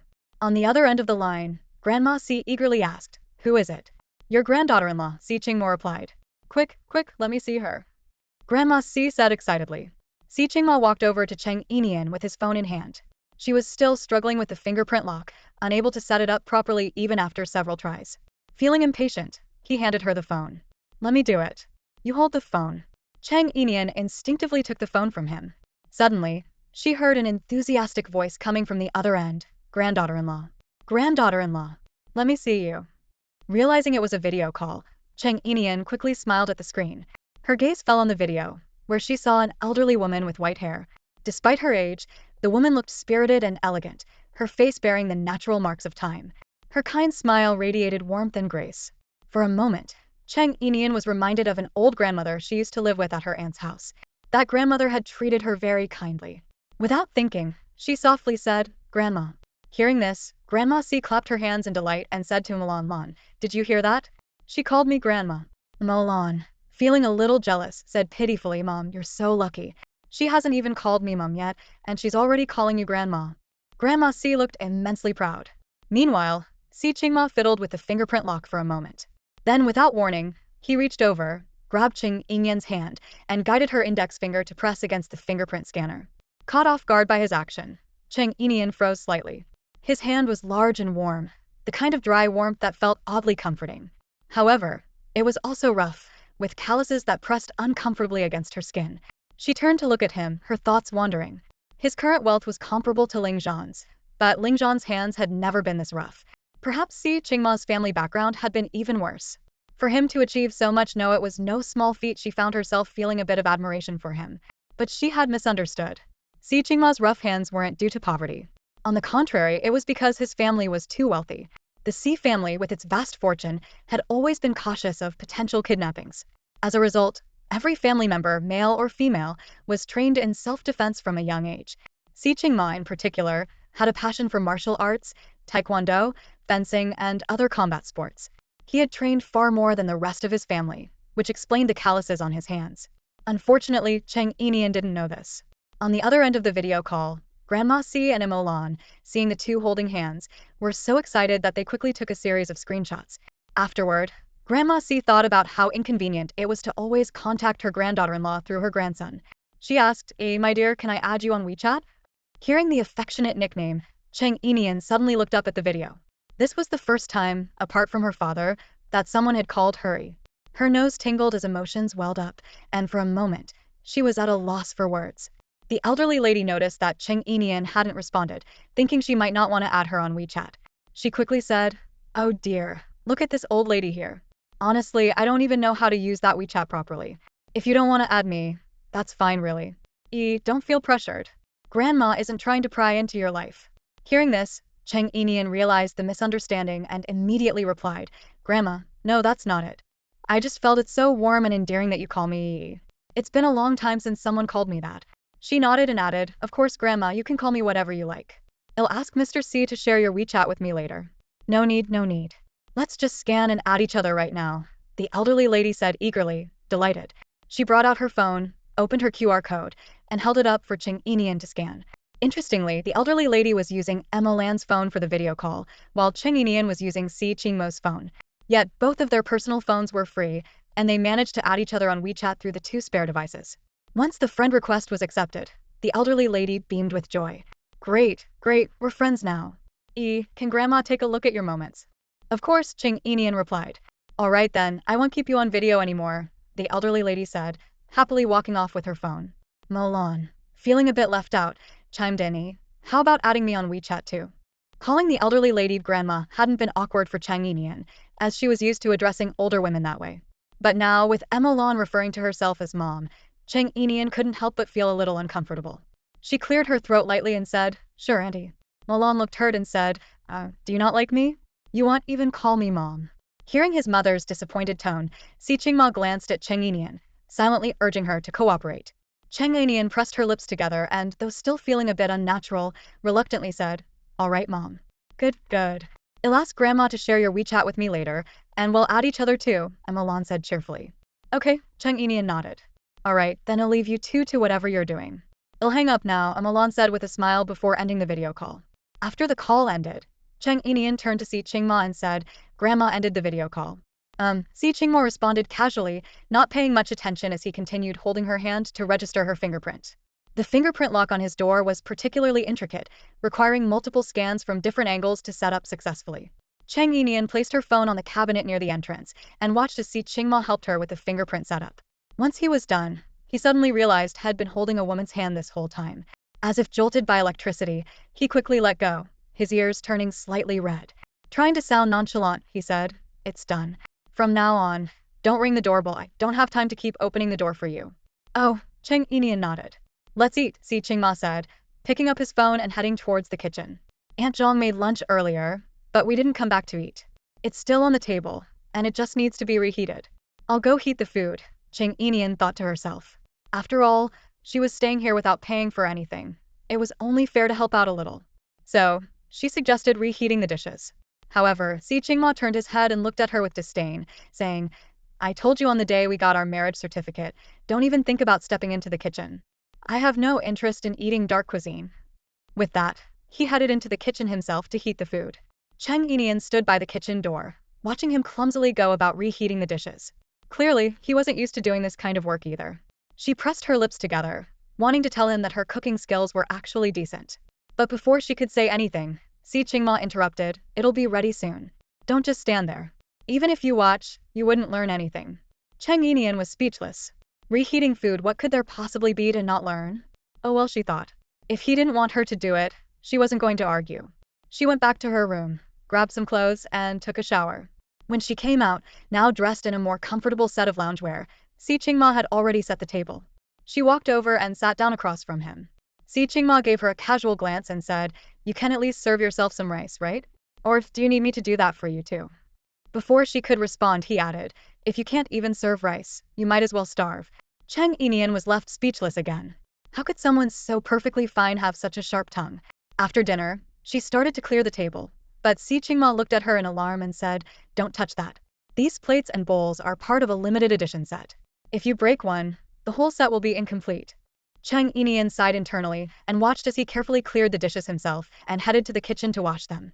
She hadn't expected her life would turn into one where she didn't even need to lift a finger. It felt a little strange, honestly. Leaning against the kitchen doorway, she watched Si Qingma awkwardly wash the dishes. Suddenly, she found herself thinking that a man who could handle household chores was actually quite attractive. Are you sure you don't need my help? She asked again. Are you sure you wouldn't just make things worse? He replied, raising an eyebrow. She pressed her lips together. Fine, if you don't need me, I'll go rest in my room. With that, she turned and left. Si Qingma continued scrubbing the dishes, feeling a little irked. Why had he even gotten married in the first place? To bring home a wife, only to treat her like a queen? But then again, who was to blame for this situation? He rubbed his temples and eventually returned to his room. His room was the master bedroom, complete with an ensuite bathroom. He used to avoid showering there, thinking it made the room feel damp. But now, with another person in the house, a woman, no less, she opted for the ensuite to avoid any awkwardness. By the time he finished showering, it was already 10 p.m. He opened his laptop to review some work files but soon gave up and prepared to sleep. Though he'd managed to leave work early for once, the day hadn't been as relaxing as he'd hoped. He had even planned to ask Cheng Yinian why she had skipped out on work earlier, but with everything that had happened, it had completely slipped his mind. Meanwhile, Cheng Yinian lay in bed and picked up her phone. She noticed a new friend request on WeChat. The verification message read, "Hi Mom." Cheng Yinian immediately recognized it as Ms. Molan, Si Qingma's mother, so she quickly accepted the request. It seemed Molan had been waiting for her to respond, as she sent a smiling emoji the moment the request went through. Looking at the generic smiley face, Cheng Yinian couldn't help but smile herself. She replied with a smiley emoji of her own, but hers was a super cute bunny emoji she had downloaded. Molan was thrilled when Cheng Yinian replied, and she eagerly started chatting with her. Look. Mom managed to capture such a sweet photo of you and Amo together, she said, followed by sending 2 pictures. The first picture was a screenshot from last night when Yinian was looking at Si Qingma. Her gaze was especially gentle, and from the angle and lighting, the shot was nearly perfect. Although the screenshot wasn't particularly clear due to being taken from a video, the slight blur added a dreamy and intimate feel to the image. Yinian recalled how she had indeed looked at him intently last night, but she hadn't realized her gaze was so soft and tender. Then, she opened the second picture. It was a photo of 2 hands, one clearly a man's and the other a woman's. The man's hand was well-defined with long, elegant fingers, lightly holding the woman's slender fingers, almost as if he were playing with them. The image exuded a subtle romantic tension. Yinian immediately recognized it as the moment Si Qingma had held her hand earlier to help her record her fingerprint. Even though there was nothing inherently suggestive about the act, the screenshot made it look oddly intimate. Molan chimed in again, what do you think about Mom's screenshot skills? Yinian hesitated before replying, they're great. Molan beamed, I knew it. Mom's skills are top-notch. Alright, I won't disturb you two anymore. Get some rest early. Yinian replied politely, you should rest early too. Good night. Good night. Molan responded cheerfully. After their goodnight exchange, Yinian planned to scroll through Weibo for a bit before going to bed. But as soon as she exited WeChat, she received a notification. Someone had tagged her in a group chat. Curious, she opened the message and saw that it was Ling Man tagging her. Right after the tag, Ling Man shared several pictures in the group. The photos were of Ling Zhan and Shen Xinyue shopping for rings at a mall. Following the photos, Ling Man posted a message. Some people dig their own graves, plotting against Sister Xinyue, thinking that by hurting her, my brother would love them more. But guess what? It only pushed my brother closer to Sister Xinyue. This was quickly followed by comments from Ling Man's friends, many of whom also knew Shen Xinyue. Love you to the moon. Sister Xinyue deserves the best. Heart thief. Sister Xinyue and brother Ling Zhan are a perfect match. Why trap your heart? Finally, true love wins. The evil supporting character ruined herself. Evil supporting character? Reading these comments, Yinian's lips curled into a cold smirk. She couldn't care less about who Ling Zhan was buying a ring for now. Without bothering to reply, she closed the group chat and went back to scrolling through Weibo. That group was one Ling Man had invited her to join a long time ago, claiming it consisted of socialites from Yunhai City and some promising young entrepreneurs. She had also mentioned that her brother was in the group. At the time, Yinian didn't think much of it. She had assumed Ling Man invited her because she didn't see her as an outsider, so she had joined enthusiastically. Initially, she would chat with the group occasionally. However, over time she realized she couldn't really fit in. The group's conversations revolved around where to party, what luxury bags they'd bought, or which limited edition outfits they'd snagged. Back then, Yinian spent most of her days at home, cooking for Ling Man and Yu Huixin. She barely had time for leisure activities. On top of that, Yu Huixin constantly emphasized the importance of frugality, drilling into her the belief that men preferred women who were thrifty and knew how to take care of the household without spending much. She hadn't bought clothes or bags for years, so she gradually stopped caring and didn't bother chatting with those people anymore. However, the group chat was still flooded with messages every day, so she muted it. Unless someone tagged her, the group remained silent, and she had almost forgotten about its existence. But today, unexpectedly, the group chat was buzzing nonstop, with people tagging her repeatedly. Cheng Yinian, feeling annoyed by the constant notifications, opened the chat. Sure enough, the tags were all from Ling Man and Shen Xinyue's friends. Man, Cheng Yinian, does it hurt to see my brother picking out a ring for Sister Xinyue? Miss Cheng regretting it now, huh? Unfortunately, there's no medicine for regret. Why lock yourself in your own misery? I've seen foolish people, but never someone this foolish pushing her boyfriend into someone else's arms. Bet she's crying in the bathroom now. At this moment, Ling Zhan, sitting comfortably on the sofa, smirked as he read the group messages. Holding his phone, he waited for Cheng Yinian to call and apologize to him. Today, he had deliberately taken Xinyue to pick out a ring, and the group chat drama was all part of his plan. He didn't believe Cheng Yinian could stay calm after seeing him buy a ring for Xinyue. They had been together for so long, and she had given him everything. She loved him to her core. There was no way she'd just stand by and watch him marry someone else. Since Cheng Yinian was playing the runaway game, he decided to let her come back on her own, and when she did, she'd have to kneel and admit she was wrong. Over the past few days, both Man and his mother had been furious because of Cheng Yinian. Once she returned, they'd make sure to vent their anger on her properly. He was convinced that Cheng Yinian would call him tonight. But to toy with her, he purposely set his phone to silent mode, planning to answer her call only when he felt like it, just to make her even more anxious. Meanwhile, on Cheng Yinian's side, aside from the group chat messages, someone had sent her a private message. Xinyue and you. Image, do you know what a ring represents? Oh. Xinyue and you, Cheng Yinian, Ling Zhan doesn't want you anymore. Feeling sad? The sender, Xinyue and you, was none other than Shen Xinyue herself. She knew how deeply Cheng Yinian loved Ling Zhan and how much she cherished their relationship. If they broke up, Cheng Yinian would likely never recover. Shen Xinyue wanted nothing more than to see her suffer for a lifetime. Looking at Shen Xinyue's smug taunts, Cheng Yinian couldn't help but laugh. She didn't respond to the group messages or Shen Xinyue's private ones.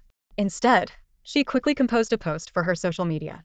It was simple and direct, just 2 words, married. Attached were 2 pictures, one of a marriage certificate and another of a screenshot from a video sent by Molan, showing her holding hands with Si Qingma. After posting it, she realized she hadn't blocked Si Qingma from seeing it. She thought about deleting and reposting it but decided against it. Maybe he wouldn't even check his social media, or perhaps his feed would be so full that her post would quickly get buried. With that thought, she turned off her phone and went to sleep. In another room, Si Qingma opened his social media and immediately saw Cheng Yinian's post. It wasn't surprising given that his friend list was small, just family and a few close friends. He hadn't even added many relatives. His friends, all high-achieving professionals, rarely posted anything. A single update every 10 days or so was considered frequent. So, Cheng Yinian's post stood out immediately. He clicked on the photo of their hands and stared at it for a moment. Then he gave her post a like, placed his phone on the nightstand, and went to sleep as well. Ling Man had been glued to her phone, waiting to see if Cheng Yinian would say something in the group chat. Would she break down in regret and tears, or would she stubbornly stick to her attitude? Frowning, Ling Man turned to Ling Zhan and said, "Brother, why hasn't Cheng Yinian responded yet? So many of us tagged her. There's no way she didn't see it, right?" Sitting on the couch peeling an orange, Yu Huixin chimed in. She saw it. Regret probably hit her, and now she's hiding somewhere crying. She split the orange in half, handing one portion to Ling Man and the other to Ling Zhan. Then, with a tone of concern, she added, "Ajin, you're always so busy with work. You should eat more fruit to get enough vitamins." Ling Zhan took the orange, a faint smile tugging at his lips. Cheng Yinian's back this time. "Mom, you and Man can vent your frustrations, but let's not harp on this forever. After all, I'm still going to marry her." "Got it. When the time comes, you'll just have her kneel all night in front of your dad's memorial tablet." "I won't make things too hard for her," Yu Huixin replied. Ling Man, standing nearby, huffed. Last time on my birthday, she didn't cook. I want her to make me 100 meals to apologize. I'll bring my friends over every day to eat. If she refuses, I won't forgive her." Ling Zhan shot her a glance. "You really should cut back on hanging out with those friends of yours. They're all just aimless drifters. They're all rich second-generation kids," Ling Man said smugly. "Their families have more money than they can spend. Even if they don't work, their families can support them." Ling Zhan chuckled softly, popping the last piece of orange into his mouth. "My sister is also a rich young lady." Now his words trailed off as his eyes landed on his phone screen. His expression instantly darkened. He stared intently at Cheng Yinian's latest social media post. Just 2 simple words, yet he seemed unable to comprehend them. He stared at the post over and over, as if trying to decode it. Finally, he clicked on the accompanying pictures. One was a photo of a marriage certificate. The other was a close-up of two hands clasped together. The woman's Honda recognized it immediately. It was Cheng Yinian's hand, the hand he had held for so many years. He couldn't possibly mistake it. But whose hand was the man's? He didn't know. He couldn't figure it out. All these years, Cheng Yinian had been entirely devoted to him. There hadn't been another man in her life. How could she possibly have gotten married? Gripping his phone tightly, his chest heaved with emotion. Was it anger? Was it frustration? His fingers trembled slightly. At that moment, someone in the group chat shared a screenshot of Cheng Yinian's post. The group immediately erupted in chaos. A few people who had always found Ling Zhan's arrogance irksome seized the opportunity to tag him relentlessly. Love you no matter what, Ling Zhan, Mr. Ling, come out quick. Your fiancé just got married and the groom isn't you. Didn't she supposedly love you to death? What happened? Listen to the rain, I'm dying. Ling Zhan thought he was such a catch, huh? Having a fiancé at home while flirting with his secretary, trying to make two women fight over him. Turns out Cheng Yinian didn't care at all. She just went ahead and got married. Ai Lian says, no way, no way. Cheng Yinian got married? Didn't Ling Man say she couldn't live without her brother? Looks like Cheng Yinian wasn't that into Ling Zhan after all. Snow. So, you're saying Cheng Yinian dumped Ling Zhan? Wasn't he supposed to be a master at keeping women under control? Guess not. Snow. Ling Zhan, come out and tell us how does it feel right now? Listen to the rain, Ling Zhan. Hey, did you really think Cheng Yinian would wait around forever for you? Flirting with your secretary, huh? Well, there you go, your fiancé ran off. Ha ha. Ling Man stared intently at the screenshot, her teeth clenched as she typed furiously in the group chat. This can't be true. My brother is so outstanding, how could she possibly leave him to marry someone else? Shue quickly replied, tagging her. Ling, they've already posted their marriage certificate. Stop being so stubborn. Immediately, the group chat exploded with laughing emojis rows of people mocking them. Ling Man and Ling Zhan both knew these people were ridiculing them. Ling Zhan's face darkened. Suddenly, he stood up and said, I'm making a call. Without waiting for a response, he strode out to the balcony and dialed Cheng Yinian's number.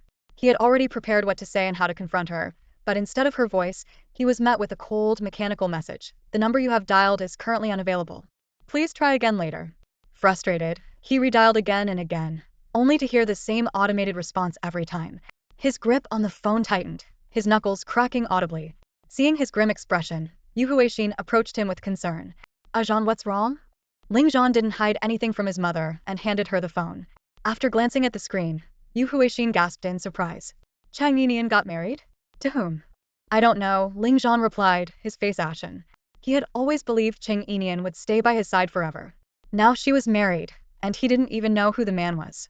Did she find someone else while they were still dating? Was she cheating on him?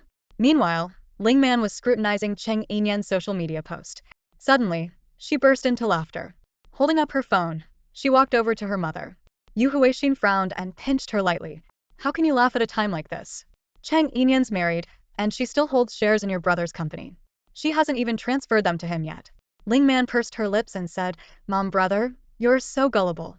Cheng Yinian fooled you both. I didn't expect her to pull something like this. Brother, this is just a trick to get you to call her and beg her to come back. Don't tell me you were just trying to call her. Ling Zhan looked at his sister, puzzled. Ling Man explained, look at the picture she posted. That photo of the hands, have you ever seen a couple hold hands like that? The guy's only holding one of her fingers. And look how blurry the image is. The hands are way too perfect, it's obviously a screenshot from some TV drama. If she wanted to fake something, at least she could have found a better picture online. This is just embarrassing. Hearing her analysis, Ling Zhan glanced back at Cheng Yinian's post. It did seem suspicious. The hand-holding picture looked staged, like it had been taken straight from a drama. A faint smile tugged at the corner of his lips. So, Cheng Yinian wants to play games with me now. Brother, just ignore her, Ling Man said smugly. Let her stew in her own plan. In the end, she'll be the one panicking. Yu Huixin gave Ling Man a light sweat. Ignore her? For how long? I've been cooking and cleaning for you these past few days, I'm exhausted. If she doesn't come back soon, who's going to do all this? You expect me to take care of you forever? Ling Man grinned sheepishly. Mom, to be honest, her cooking is way better than yours.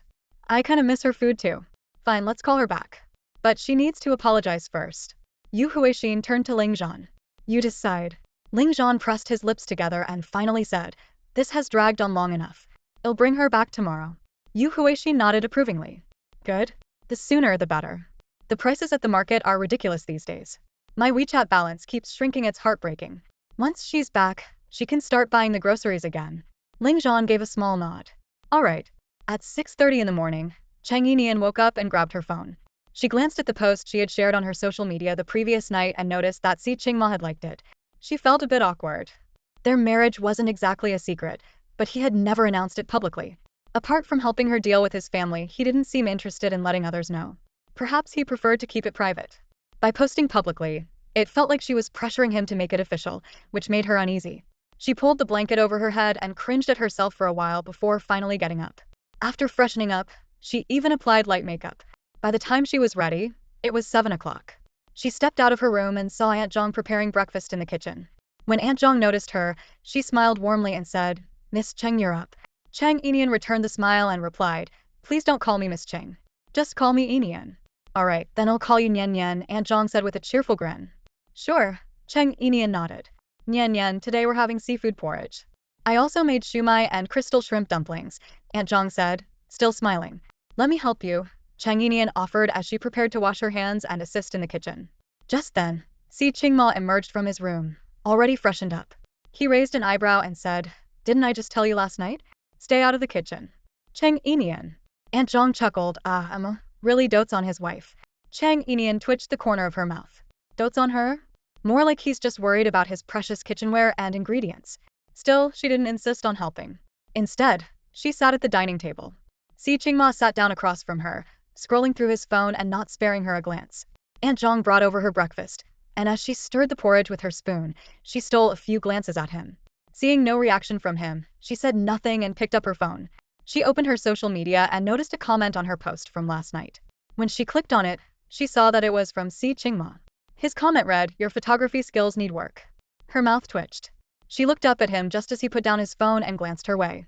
The sudden eye contact startled her, and the porridge she hadn't swallowed went down the wrong way, causing her to cough violently. Si Qingma handed her 2 tissues and said in a calm tone, "I usually have 2 bowls of porridge for breakfast. Aunt Zhang probably made extra, so there's no need to rush." Cheng Yinian, cough cough cough. After coughing a few more times, she finally managed to speak. "About that post last night, I didn't mention your name." Si Qingma raised an eyebrow. "Name or no name, your photography skills are still bad. You might want to practice. Aren't there video tutorials on composition? You should check them out." Cheng Yinian. Internally she thought, practice for what? It's just a casual post for Ling Zhan's family of idiots to see. Composition? Do they even deserve that? But outwardly, she simply smiled faintly and continued eating her breakfast. She finished quickly, grabbed her bag, and decided to take the subway to work. She had no intention of catching a ride with Si Qingma today. If she kept relying on his rideshare service, she'd be late every day. By the end of the month, she might not even get her paycheck and might end up owing the company money instead. Last night, she had specifically looked up the subway route. It required 1 transfer, which was a bit troublesome, but it was still better than always being late because of him. Si Qingma looked at her and asked, "Not taking my rideshare today?" Can't afford it, Cheng Yinian replied. "Oh, then make sure to split yesterday's gas money," Si Qingma said casually. Cheng Yinian gritted her teeth and glared at him. She was late and lost her bonus because of him, yet he still had the nerve to ask her to pitch in for gas money? What a cheapskate. Forget it, she thought. It's not worth getting into an argument with someone like him. After a moment, she bit her lip and said, "How much?" "I'll transfer it to you on WeChat." "I don't remember." "How about this, you keep carpooling with me, and when this tank runs out, well, split the cost," Si Qingma replied. Cheng Yinian thought for a moment before agreeing. "Fine, but you can't intentionally make me late." "I don't have time for that," Si Qingma said flatly. "Alright, deal," she nodded, sitting back down to wait for him to finish his breakfast. Once he was done, they headed out together. This time, Cheng Yinian was smarter. Before the car even entered the underground parking lot, she got out and walked to the company. At the entrance, she ran into Tianyu. "Secretary Cheng, did you come to work in a private car just now?" "I saw it, it was a pretty nice Mercedes." "It looked kind of familiar," Tianyu said. Cheng Yinian swallowed hard, worried that people might find out she had come to work in Si Qingmo's car. If that happened, no matter what achievements she made at the company, others might claim she only succeeded because of him. She didn't want that kind of unnecessary trouble, so she quickly replied, "I just hitched a ride." "Oh, a carpool? I thought it was someone from our company's car." "Guess I was mistaken," Tianyu said with a laugh, linking her arm with Cheng Yinian's as they walked in together. Cheng Yinian felt a bit uncomfortable with such close contact, especially with someone she wasn't very familiar with. She wanted to pull her arm away but hesitated out of politeness. Just then, Lin Yu entered from outside. Seeing Cheng Yinian and Tianyu walking arm in arm, she shot them a cold glance before striding off toward the elevators in her high heels. Tianyu rolled her eyes at Lin Yu's attitude. What's with her? Acting all high and mighty. She's just a secretary like the rest of us and doesn't even have access to the president's private elevator. Who does she think she is? Honestly, we're all just workers. Her one's better than anyone else. We're both called you. But why am I so nice and she's so stuck up? It was only then that Cheng Yinian realized both Tianyu and Lin Yu shared the same given name Yu. She gave a polite smile but didn't respond to Tianyu's comment. Cheng Yinian headed to the 37th floor to clock in before going to the design department. After clocking in, she stopped by the restroom. As soon as she entered, she saw Lin Yu standing by the sink, hands braced on the counter, her face dripping with water as though she had just splashed it. Lin Yu looked furious, glaring at her reflection in the mirror. Instinctively, Cheng Yinian kept her distance, planning to quickly slip into one of the stalls. But before she could, Lin Yu turned her angry gaze toward her and snapped, Cheng Yinian, you're so calculating. Do you think humiliating me like this will help you climb the ladder? Cheng Yinian froze. What are you even talking about? She asked, genuinely confused. Last night, you promised me you wouldn't tell anyone about what happened. So why did you go around spreading it? Lin Yu demanded, her voice laced with contempt. Cheng Yinian was stunned for a moment before replying, I didn't tell anyone. Infuriated by her denial, Lin Yu raised her voice. You're still pretending? Last night, you were the only one who saw me take the stairs. If it wasn't you, then who else could it have been? Cheng Yinian wanted to mention that Tianyu had also seen it, but she didn't want to drag her into this mess. Instead, she pursed her lips and said, all I can say is, it wasn't me. Besides, I just started at the company and barely know anyone. Who would I even tell? Not familiar with everyone. Aren't you quite close with that junior design assistant in the design department? She's the one who mentioned it in the company group chat. If it wasn't you who told her, then who else? Lin Yu stared coldly at Cheng Yinian. Don't think you can play games just because you're pretty. I told you when you first joined Imo Ching that this is a place where ability matters. Cheng Yinian replied calmly, Lin Yu, I'll say it aga and it wasn't me. Believe it or not, that's up to you. And as for me, I'm here to work. If Imo Ching truly values ability over scheming, then that's even better. With that, she walked into a stall and shut the door behind her. Outside, Lin Yu glared at the stall door, biting her lip in frustration. She was determined to drive this woman out of Imo Ching. And one day, she would become Mrs. C, marrying the CEO. After touching up her makeup, she strutted back to the office in her high heels. Along the way, she noticed her colleagues giving her sympathetic looks, but none of them dared to say anything to her face. She endured their stares, entered her office, and closed the door in anger and embarrassment. After finishing in the restroom, Cheng Yinian poured herself a glass of water and returned to her desk. Before she could settle in, Luya approached, tapping on her desk. Where's the design draft I asked you to follow up on yesterday? Why isn't it here yet? If it's not ready, go back to the design department and keep chasing it. Cheng Yinian glanced at Luya, took a sip of water, and said nothing. She simply grabbed a folder and headed to the design department. When she arrived, Tianyu was gossiping with a few colleagues, seemingly about Lin Yu's incident on the stairs last night. Tianyu was saying, she acts so high and mighty, but even she doesn't have the CEO's elevator card. She had to walk all the way down from the 37th floor. You should have seen her last night. She was a mess, sweating, her hair all disheveled, but still unwilling to take off her heels. After all, she's a lady, right? Can't be seen barefoot. But who knows, maybe President C doesn't even like ladies like her. Otherwise, why hasn't he given her an elevator card after all this time? The group chimed in one after another, mocking Lin Yu. Cheng Yinian felt a bit speechless. Tianyu, she called out. Tianyu noticed her and cheerfully pulled her over. Come here, come here. Tell us, what did she look like last night? I was hiding behind the door and didn't see. You were right in front of her. You must have had a good look. Did you secretly take a picture? Cheng Yinian frowned. I don't have that kind of free time, Tianyu. What's the point of spreading this around? You're just going to make her angry. So what if she gets angry? Tianyu huffed. She's just a secretary, but she acts like she's the CEO's wife, always meddling in everything. Last year, when the secretary's office was hiring, my cousin was supposed to get the job. She passed all the interviews and was ready to start, but Lin Yu got her rejected, claiming she lacked experience. When Lin Yu started with President C, she didn't have any experience either. It's just because my cousin is prettier than her. She's afraid President C will notice someone else and her position will be threatened, so she keeps blocking the company from hiring young, attractive women.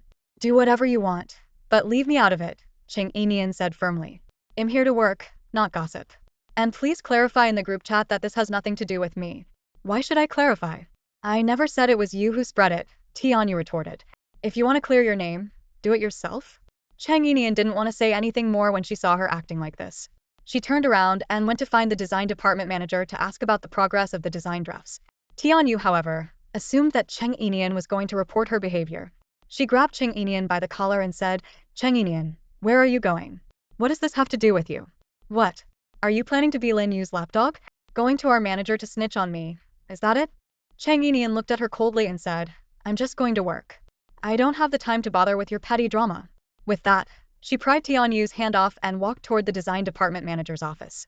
Tianyu's hand stung from the force, and she bit her lip as she watched Cheng Yinian's back. The other members of the design team glanced at Tianyu but said nothing, each returning to their own workstations. Si Qingma parked his car and stood on the rooftop for a while, taking in the fresh air. Only after some time did he head downstairs toward his office. As he walked, he glanced at the secretarial area but didn't see Cheng Yinian anywhere. His brows furrowed slightly. She's not here yet? Had even spent some time on the rooftop, and she still wasn't at her desk? Or was she slacking off somewhere again? This woman really loved to take it easy. It seemed he'd have to find something to keep her busy. Once in his office, he called Lin Yu on the internal line. Bring me a cup of coffee, he instructed. Lin Yu quickly composed herself and replied, yes, right away. Just as she was about to hang up, she heard Si Qingma add, have Cheng Yinian make it. Lin Yu froze for a moment. What? Si Qingma's brows knitted together. The reason had kept Lin Yu around for so long was her strict adherence to his orders, her efficiency, and her lack of unnecessary chatter. Having to repeat himself was a rarity. Have Cheng Yinian make it, he repeated patiently. Lin Yu gripped the phone tightly, her lips pressed into a thin line. She wanted to ask why Cheng Yinian? She had only been here for 2 days. Was it because she was pretty? Lin Yu had always handled everything related to Si Qingma herself, but now he was specifically asking for Cheng Yinian. Was he planning to replace her? A sour, uncomfortable feeling bubbled up inside her. She had already instructed Luya to keep Cheng Yinian away, ensuring that Si Qingma wouldn't see her. But why was he still asking for her? Biting her lip, Lin Yu remained silent for a long moment. Si Qingma's tone grew colder, laced with impatience. Did you not hear me clearly? Or does Secretary Lin not know the staff in the secretarial office well enough to remember that there's another secretary named Cheng? Hearing the chill in his voice, Lin Yu panicked and quickly said, I'm sorry, Presidency. I understand. I'll arrange it right away. After hanging up, she nearly tore a document in front of her into shreds, her chest heaving with frustration. She glanced towards Si Qingmo's office, where he sat at his desk, fingers lightly tapping on the keyboard. He looked so refined and composed, exuding an air of unattainable elegance. Lin Yu took a deep breath, forcing herself to calm down. Step by step, she walked out of her office and looked around for Cheng Yinian's desk empty. She approached Luya and asked, Where's Cheng Yinian? Luya quickly replied, Lin Yu, I sent her to the design department to wait for the drafts. Didn't you say to keep her away from here as much as possible? I've been keeping her occupied elsewhere. Lin Yu was breathing heavily, barely able to control her emotions. She turned to Luya and said, Call her back and tell her to make a cup of coffee for Presidency. What? Luya exclaimed in shock, quickly followed by anger. Her? Why should she do it? Exactly why? Lin Yu was Presidency's chief secretary, managing everything firsthand. Alongside her, there were 6 other secretaries who had been working there for quite some time, and none of them had ever been asked to make coffee for Presidency. So why should Cheng Yinian, the new secretary, be the one to do it? Just do what you're told. Why are you asking so many questions? Lin Yu snapped, already frustrated. Luya, seeing Lin Yu's irritation, didn't dare argue further. She reluctantly called the design department to summon Cheng Yinian back. Cheng Yinian returned to the secretary's office not long after. With a sour expression, Luya said, Make a cup of coffee for Presidency and take it to his office. Me? Cheng Yinian asked, pointing to herself in surprise. Yes, you. Luya retorted, her tone filled with annoyance. What are you so proud of? Cheng Yinian's lips twitched slightly. Proud? Where did she see any pride? She didn't even want to be doing this. Who on earth would enjoy this kind of menial task? If someone else wanted to do it, they were welcome to take her place. Get moving. If President C gets impatient waiting, you can forget about keeping this job, Luya snapped coldly, shooting her another glare. Frustrated, Luya still couldn't wrap her head around it. Was it that after all this time, she herself had never had the chance to make coffee for President C, but this newcomer Cheng Yinian was given the opportunity right away. Not only that, she would even get to meet President C alone while delivering the coffee. The thought of it made her angrier. As she passed by Cheng Yinian, she gave her a hard shove. Cheng Yinian reacted quickly. Seeing Luya's attempt to push her, she sidestepped, causing Luya to nearly lose her balance. Luya gritted her teeth and glared at Cheng Yinian. After you're done with the coffee, Go follow up on the design department's drafts, she ordered before stomping off in her high heels. Cheng Yinian glanced towards Si Qingma's office. Although this was her first time working as a secretary, it wasn't her first job. She wasn't naive or clueless, nor was she the type to do things recklessly. She figured she should find out Si Qingma's preferences before making the coffee. Should she ask Lin Yu? Probably not. Lin Yu wouldn't tell her. She decided it was better to ask Sui instead. Sui's office was also on the 37th floor, separated from Si Qingma's office by a large open workspace. When Cheng Yinian arrived at Sui's office, she found Si Qingma there as well. She hesitated for a moment before knocking and stepping inside. Seeing Si Qingma, she froze slightly, unsure of how to proceed. Sui noticed her and asked, "Secretary Cheng, is there something you need?" Cheng Yinian pressed her lips together, glancing at Si Qingma. Asking about someone's preferences right in front of them felt awkward and inappropriate. But now that she was already here, what else could she say?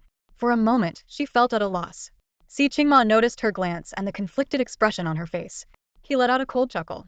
"Secretary Cheng, is there something you need to discuss with Assistant Su that I shouldn't know about?"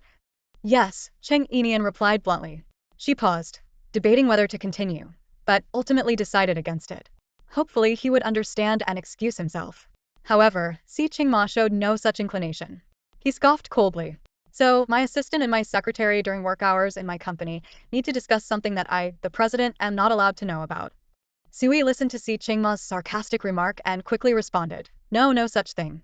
Then, turning serious, he addressed Cheng Yinian, "Secretary Cheng, if you have something to say, just say it directly. President Si is not an outsider." After saying this, he suddenly realized it sounded like he and Miss Cheng were a family, which might cause a misunderstanding. He hurriedly added, "President Si is an insider." Si Qingma shot him a cold glance, making Sui swallow nervously before clarifying, "What I mean is, my relationship with Miss Cheng hasn't reached the point of sharing private conversations." Cheng Yinian nodded slightly, cleared her throat, and said calmly, "I just wanted to ask, does President Si have any specific preferences when it comes to coffee?" Sui. Upon hearing this, Si Qingma's lips curved into a small smile. "If you want to know my preferences, you can ask me directly. No need to trouble others."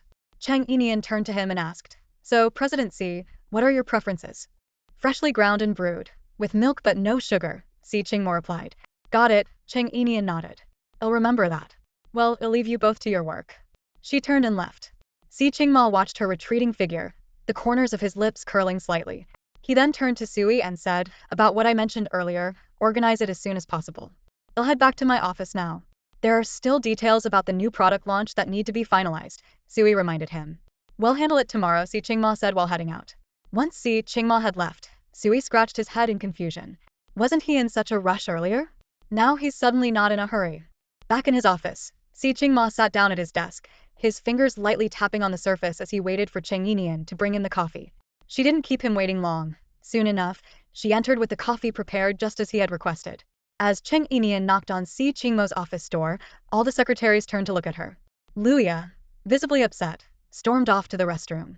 Meanwhile, Lin Yu, seated in her own office, watched through the glass as Cheng Yinian carried the coffee and knocked on Si Qingma's door. Lin Yu silently hoped that President Si wasn't in or wouldn't let her in.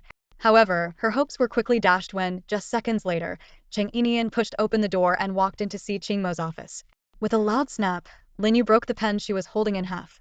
She stared intently at the office door, counting the seconds, hoping Cheng Yinian would simply place the coffee down and leave immediately. Ideally, she wished the coffee wouldn't suit President Si's taste, and he would send Cheng Yinian out in disappointment. But as the seconds ticked by, Cheng Yinian didn't come out. Finally unable to contain herself, Lin Yu stood up abruptly, grabbed a folder from her desk, and marched towards Si Qingma's office. She knocked twice on the door but didn't wait for a response before pushing it open and stepping inside. The moment she entered, her eyes darted towards Si Qingma and Cheng Yinian, searching for any signs of intimacy. At that moment, Si Qingma was seated at his desk, focused on his computer, holding a coffee cup in one hand. Cheng Yinian was sitting on the couch, surrounded by a pile of documents that she appeared to be organizing. Lin Yu's expression darkened. That Cheng Yinian really knew how to insert herself into situations. President Si had only asked her to make a cup of coffee, but here she was, taking the opportunity to stay and sort through files. Was she trying to spend more time with him?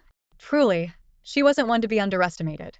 She walked over in her high heels and said to Cheng Yinian, "Secretary Cheng, you may leave now. There's no need for you to organize the files in Mr. Si's office, I'll handle it." Hearing this, Cheng Yinian was overjoyed. She hadn't wanted to deal with those boring files in the first place. Earlier, when she brought him coffee, that awful man had accused her of taking his money for nothing, claiming she spent her workdays slacking off and barely sat at her desk for more than a few minutes. To make a point, he deliberately assigned her the task of sorting through the pile of documents on his coffee table. But now that Lin Yu had shown up, it seemed she had saved her from the chore. Cheng Yinian happily turned to leave, but before she could step out, Si Qingma called her back. "Wait a moment," he said. She stopped in her tracks and looked back at him, but Si Qingma wasn't looking at her. Instead, he glanced at Lin Yu and asked, "Secretary Lin, is there something you need?" Lin Yu swallowed nervously and replied, "I came to report Mr. C's schedule for today." Then she turned to Cheng Yinian and added, "Since Mr. C's schedule is confidential, Secretary Cheng, I think you'd better step out." "That won't be necessary," Si Qingma interjected before Cheng Yinian could respond. Lin Yu looked at Si Qingma in shock, gripping her folder so tightly that her knuckles turned white. Mr. C wasn't asking Cheng Yinian to leave. He wasn't asking her to leave. Typically, only Lin Yu and Assistant Su were privy to Mr. C's schedule. Was Cheng Yinian becoming different? Lin Yu's heart sank, a wave of panic washing over her. She had worked so hard to get closer to Mr. C, and now this Cheng Yinian had suddenly appeared out of nowhere. There was no way she would let this woman ruin her plans to marry Mr. C. Absolutely not. Taking a deep breath, Lin Yu forced a professional smile and said, "All right, then Secretary Cheng can stay and listen. Consider it a learning opportunity." Cheng Yinian noticed how close Lin Yu was to losing her composure. She merely smiled faintly in response, saying nothing. But Si Qingma spoke again. "Secretary Lin, hand the schedule over to Secretary Cheng. From now on, she'll be the one to report my schedule. I'll leave all future scheduling arrangements to her to lighten your workload." Boom. Lin Yu felt as though she had been struck by lightning. Mr. C was assigning Cheng Yinian to handle his schedule? Earlier today, he had even asked Cheng Yinian to make his coffee. Was he planning to let this woman gradually take her place? Lin Yu struggled to suppress her emotions, but it was obvious she was barely holding it together. Her chest heaved, and her hands trembled slightly. Cheng Yinian glanced at Lin Yu and sighed softly. She knew that if she accepted the schedule from Lin Yu today, there would be no chance of reconciliation between them in the future. She shot a glare at Si Qingmo. This infuriating man must be doing this on purpose to make her enemies and complicate her life. Si Qingma noticed Cheng Yinian glaring at him and responded with a wicked smirk. Then he turned to Lin Yu and said, "Secretary Lin, hand the schedule to Secretary Cheng." Lin Yu's fingers dug into the folder as she protested anxiously, "Mr. C, I can't give this to her." Si Qingma frowned. "Why not?" Lin Yu hesitated. She knew 2 years ago this woman had caused Mr. C to become a laughingstock in the industry, a matter he had always been sensitive about. Nobody dared to bring it up, and neither did she. But now, with Mr. C's gaze pressing down on her, she felt suffocated. She couldn't hold back anymore. Even if it displeased him, she had to speak up. Otherwise, this woman might truly take her place. Lin Yu believed that if she brought up the incident from 2 years ago, Mr. C would surely make this woman leave for good. She gritted her teeth and said, "Mr. C, have you forgotten? She's the fiancée of our rival company's CEO, Ling Zhan. 2 years ago." At this point, she stopped herself, deciding it was enough for Mr. C to know the woman's identity. Surely, he would also recall the humiliation he suffered 2 years ago. She stole a glance at Si Qingmo's expression and saw that his face didn't look too good. Smirking slightly, she thought to herself that Mr. C must have remembered, and that's why his expression was so unpleasant. This woman would soon be kicked out of the company, and the thought filled her with glee. She shot a smug look at Cheng Yinian, feeling satisfied. She realized she had been overthinking earlier, worrying about offending Mr. C or Assistant Su, which had stopped her from revealing this woman's identity. But now, it was all so simple: just expose who she was, and it would be over. She smiled, waiting for Mr. C to tell the woman to leave, so she could personally escort her out. However, before her smile fully formed, she heard Si Qingma ask, "So what?" Lin Yu froze for a moment before quickly responding, "So, she's using disgraceful means to infiltrate our company, all to help her fiancé steal our secrets." Si Qingmo's gaze grew colder. Disgraceful means. Lin Yu bit her lip at his words. No matter what, as long as she could get this woman out, offending Assistant Su didn't matter. She continued. "She seduced Assistant Su to get him to pull strings for her, letting her into our company and even making her your secretary. Her intentions are obvious to everyone." "Seduced Assistant Su?" Si Qingma raised an eyebrow and looked at Cheng Yinian. Cheng Yinian rolled her eyes in response. Si Qingma then turned his gaze back to Lin Yu, his expression darkening. "How do you know she seduced Assistant Su? And how exactly did she do it?" Lin Yu noticed his displeasure and panicked slightly. She assumed he was upset because she had brought up Assistant Su. After all, Mr. C and Assistant Su had a good relationship, and criticism of Su might have annoyed him. Trying to salvage the situation, she quickly added, Assistant Sue must have been momentarily careless and got deceived by her. If we just make her leave the company and explain things to Assistant Sue, I'm sure he'll come to his senses. At that moment, Sui walked in holding a stack of documents. Hearing Lin Yu's words, he set the papers down on the coffee table, exhaled, and said, So, in Secretary Lin's opinion, I'm not easily deceived? Lin Yu hadn't expected Sui to appear suddenly. She coughed awkwardly before continuing, Assistant Sue, I'm sorry, but this time I can't help you. This matter has already reached Mr. C, and I'm afraid this woman really can't stay. Sui chuckled lightly. Whether she stays or not isn't for you or me to decide.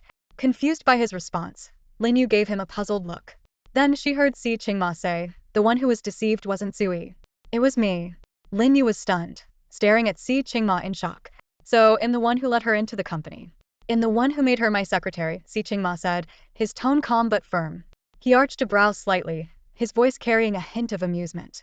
Secretary Lin, do you have any objections? Lin Yu's breath hitched sharply. She never would have imagined that it was Mr. C himself who had allowed this woman into the company and made her his secretary. Her voice turned sharp as she exclaimed, Mr. C, have you forgotten how she treated you 2 years ago? Why? Why would you let her into the company and even make her your secretary? Si Qingmo's voice was calm and measured. As you said, you were charmed by her. Hearing these words, Cheng Yinian's lips twitched slightly. What kind of nonsense was this man spouting? He made her sound like some sort of seductive trophy wife. How exactly had she charmed him? However, she knew it wasn't the right moment to speak up. No matter what she said, Lin Yu would probably interpret it as showing off, and that would only make her dislike her even more. So, she simply shot Si Qingma a glare and kept her mouth shut. Charmed by her, Lin Yu opened her mouth as if to retort, but her lips quivered, and in the end, she said nothing. Si Qingmo's words had completely stripped away her confidence.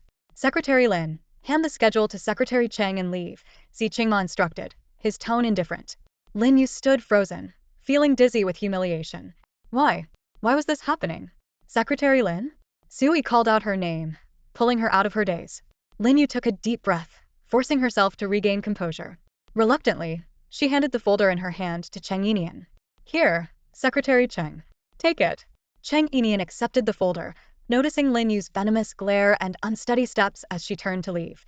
Finally, she looked at Si Qingma, her frustration evident. Presidency, I'm just a secretary. Is it really wise for you to make enemies on my behalf? And also, how exactly did I charm you? You're ruining my reputation. Si Qingmo raised an eyebrow lazily and glanced at her. Before he could respond, Sui spoke up, trying to mediate. Miss Cheng, President Si was actually complimenting you. If anything, he's ruining his own reputation.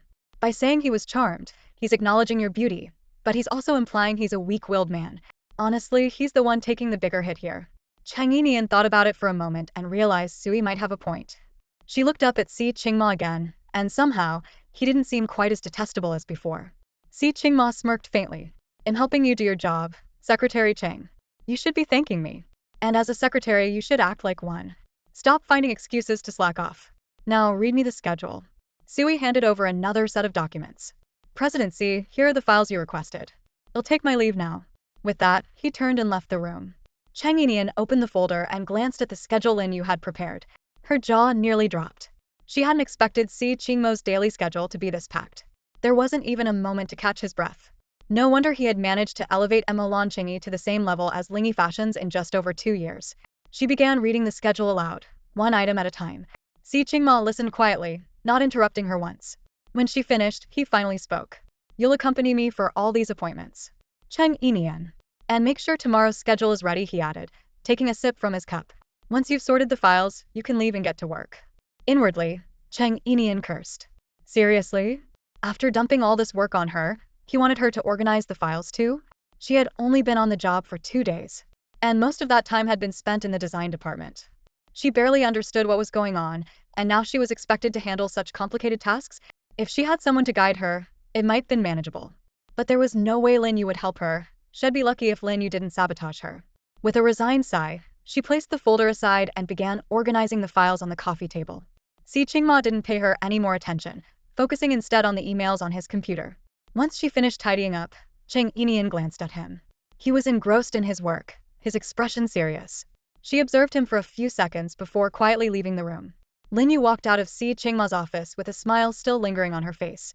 Her chest rose and fell slightly, showing her agitation. It was clear to her that this woman, Cheng Yinian, could no longer be tolerated. If she stayed, it was only a matter of time before she replaced her. She picked up her phone and dialed Luya. Xiaoya, come to my office. Luya arrived quickly. Lin Yu looked up at her, her voice cold as she asked, why hasn't the design draft for this new product launch been submitted yet? Noticing Lin Yu's stern expression, Luya hurriedly tried to shirk responsibility. I wasn't the one following up on the draft. It was handed over to Cheng Yinian. I don't care who it was handed to. I need that design draft on my desk before the end of the day, Lin Yu demanded, her tone growing even colder. Yes, I'll chase it up right away. That Cheng Yinian is just unreliable. She's been following up on it for days and still hasn't gotten it, Luya said, once again deflecting the blame, clearly worried Lin Yu might falter for the delay. Lin Yu cast her a sidelong glance and said indifferently, it's Cheng's responsibility, so let her handle it. However, since you've been guiding her since she joined our department, you also bear some responsibility for supervising her. Luya nodded blankly, unsure of what Lin Yu truly meant. As soon as she left Lin Yu's office, she marched over to Cheng Yinian. Cheng Yinian, are you even capable of doing this job? Luya snapped. I told you to follow up with the design department for the draft. Why haven't you gotten it yet? Stop sitting around and go now immediately. I need that draft on my desk before the end of the day. Cheng Yinian calmly picked up her current work and headed to the design department without a word. Meanwhile, Luya, worried that Cheng Yinian still wouldn't manage to get the draft in time, decided to take matters into her own hands. She called the design department manager directly. Manager Yan, why hasn't the design draft for this new product launch been submitted yet? Lin, you just mentioned that it needs to be handed in by the end of the day. I believe this is a direct order from presidency. You'd better handle it accordingly, Luya said sharply. By the end of the day? Manager Yan hesitated for a moment before reluctantly agreeing. Alright, we'll do our best. It's not about doing your best, Manager Yan. It must be submitted today, Luya insisted. Manager Yan took a deep breath. Alright, I understand. Once it's done, give the draft to Secretary Cheng in your department. She'll bring it back to us, Luya added. Manager Yan agreed, hung up the phone, and immediately began urging his team to finish the drafts. However, as the end of the workday approached, the design draft was still incomplete. Left with no choice, Manager Yan called Lin Yu to explain the situation, assuring her that the draft would be delivered the next morning. Lin Yu, known for being amicable with others, readily agreed. That's fine, no problem. I'll explain to presidency. Don't stress yourselves out. But this was all part of Lin Yu's plan to appear understanding while keeping Cheng Yinian busy chasing the draft, thereby making the design department resent Cheng. What Lin Yu didn't realize was that Cheng Yinian had her own way of handling things. She, too, had said it wasn't urgent, leaving only Luya in a state of panic. As a result, the design department's frustration was entirely directed at Luya. Relieved by Lin Yu's response, Manager Yan delegated the task of collecting the drafts to Tianyu, a newcomer to the design department. Tianyu wasn't yet a full-fledged designer, only an assistant, so she often handled miscellaneous tasks like this. It wasn't the first time she'd stayed late to finish such errands. When Tianyu heard that she had to work overtime again, she felt a bit upset, but there was nothing she could do about it. After all, she was just a design assistant for now and had to endure it for the time being. Reluctantly, she stayed in the office, waiting for everyone to finish submitting their designs one by one. Once the office was empty, she organized all the design drafts into a folder and handed it over to Cheng Yinian, who was also still working overtime. Ever since their disagreement over Lin Yu taking the stairs, Tianyu had been annoyed with Cheng Yinian.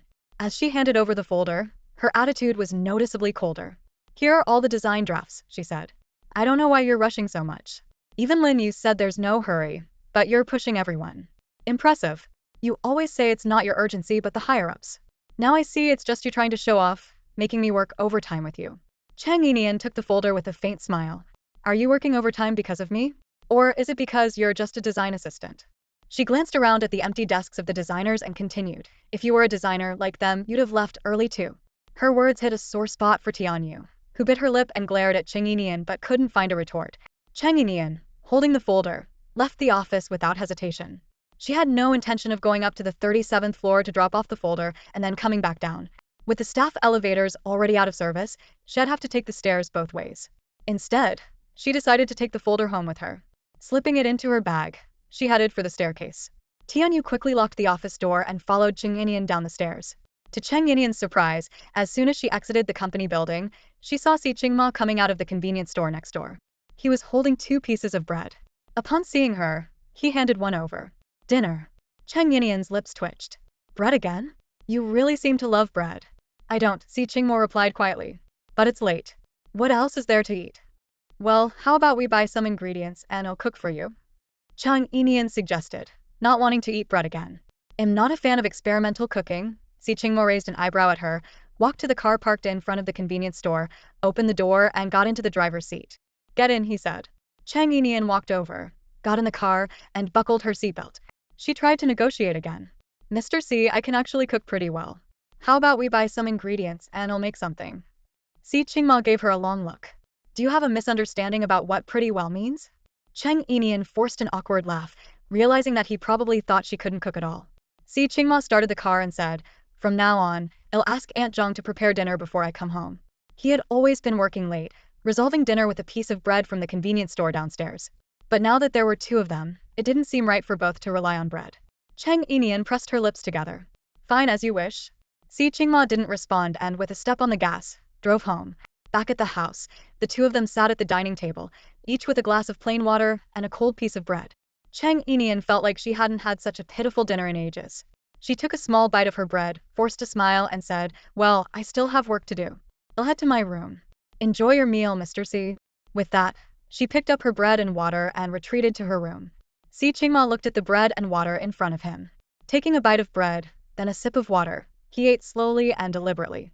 After finishing, he thought for a moment before heading to knock on Cheng Yinian's door.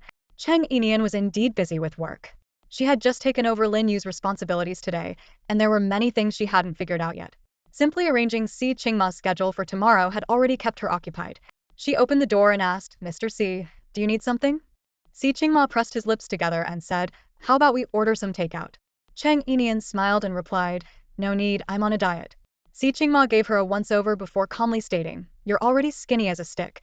If you lose any more weight, I'm afraid my family might think I married a man and start questioning my orientation."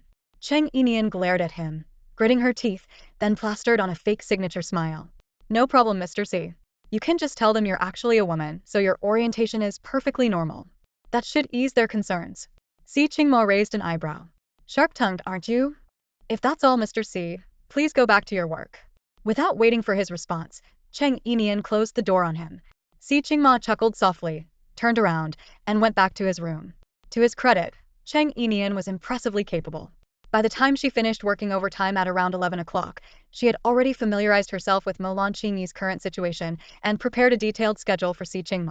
Feeling satisfied, she shut down her computer, washed up, and went to bed. The next day, Cheng Yinian headed to the office with Cheng. As usual, she got out of the car a short distance from the company and walked the rest of the way. When she arrived on the 37th floor, she was surprised to see Luya already there.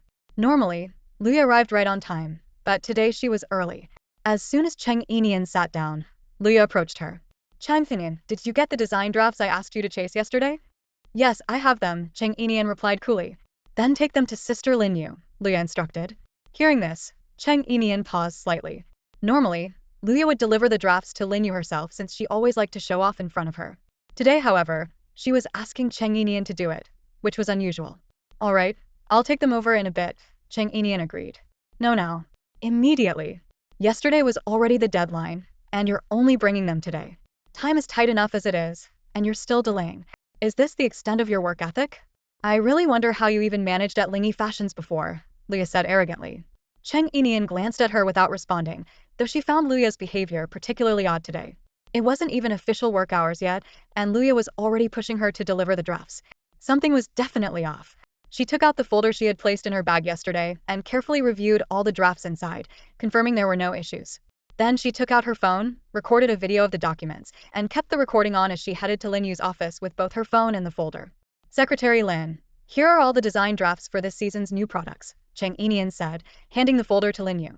Lin Yu reached out to take it without opening it, offering Cheng Yinian a faint smile. "All right, I've received them. You can go now." Cheng Yinian observed her expression and felt even more suspicious.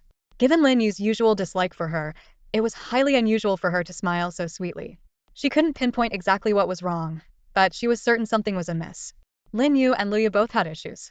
She nodded slightly, her phone still recording with the video function on, until she left Lin Yu's office. Just as she was about to turn off the recording, she suddenly saw through the video that Lin Yu took out a design draft from the folder she had just handed her. Then, Lin Yu picked up the coffee cup on her desk and poured it over the design draft. Her eyes widened in shock. What was Lin Yu trying to do? Pouring coffee on a single design draft. Was she holding a grudge against someone in the design department and trying to ruin their work? At this moment, She had her back to Lin Yu's office, and Lin Yu had no idea her phone was recording. Did Lin Yu think no one would see her? Who could have offended Lin Yu so much that she would resort to such sabotage? Just as this thought crossed her mind, she saw Lin Yu stand up, pick up the folder, and head to see Cheng Ma's office. Cheng Yinian saved the recorded video on her phone, returned to her desk, and began working. After a while, Luya approached her desk and tapped on it. Cheng Yinian, President C wants to see you in his office. Cheng Yinian set aside her work, stood up and walked towards Si Cheng Ma's office. Luya watched her back with a cold smirk. Cheng Yinian, oh Cheng Yinian, you're still too naive to compete with Sister Lin Yu. Today will be your last day at Molinqingi. She reached out and moved the potted money tree from Cheng Yinian's desk to her own, muttering quietly, you won't need this anymore anyway. Cheng Yinian knocked on the door to see Cheng Ma's office. It was a while before she heard a response. Come in. She pushed open the heavy frosted glass door and stepped inside. The office was an empty. Si Cheng Ma, Sui, and Lin Yu were all there. Their expressions didn't look too pleasant. Cheng Yinian spoke softly. President Si, you asked for me? Si Cheng Ma glanced at Lin Yu. Lin Yu stepped forward with the folder in her hand, her tone cold.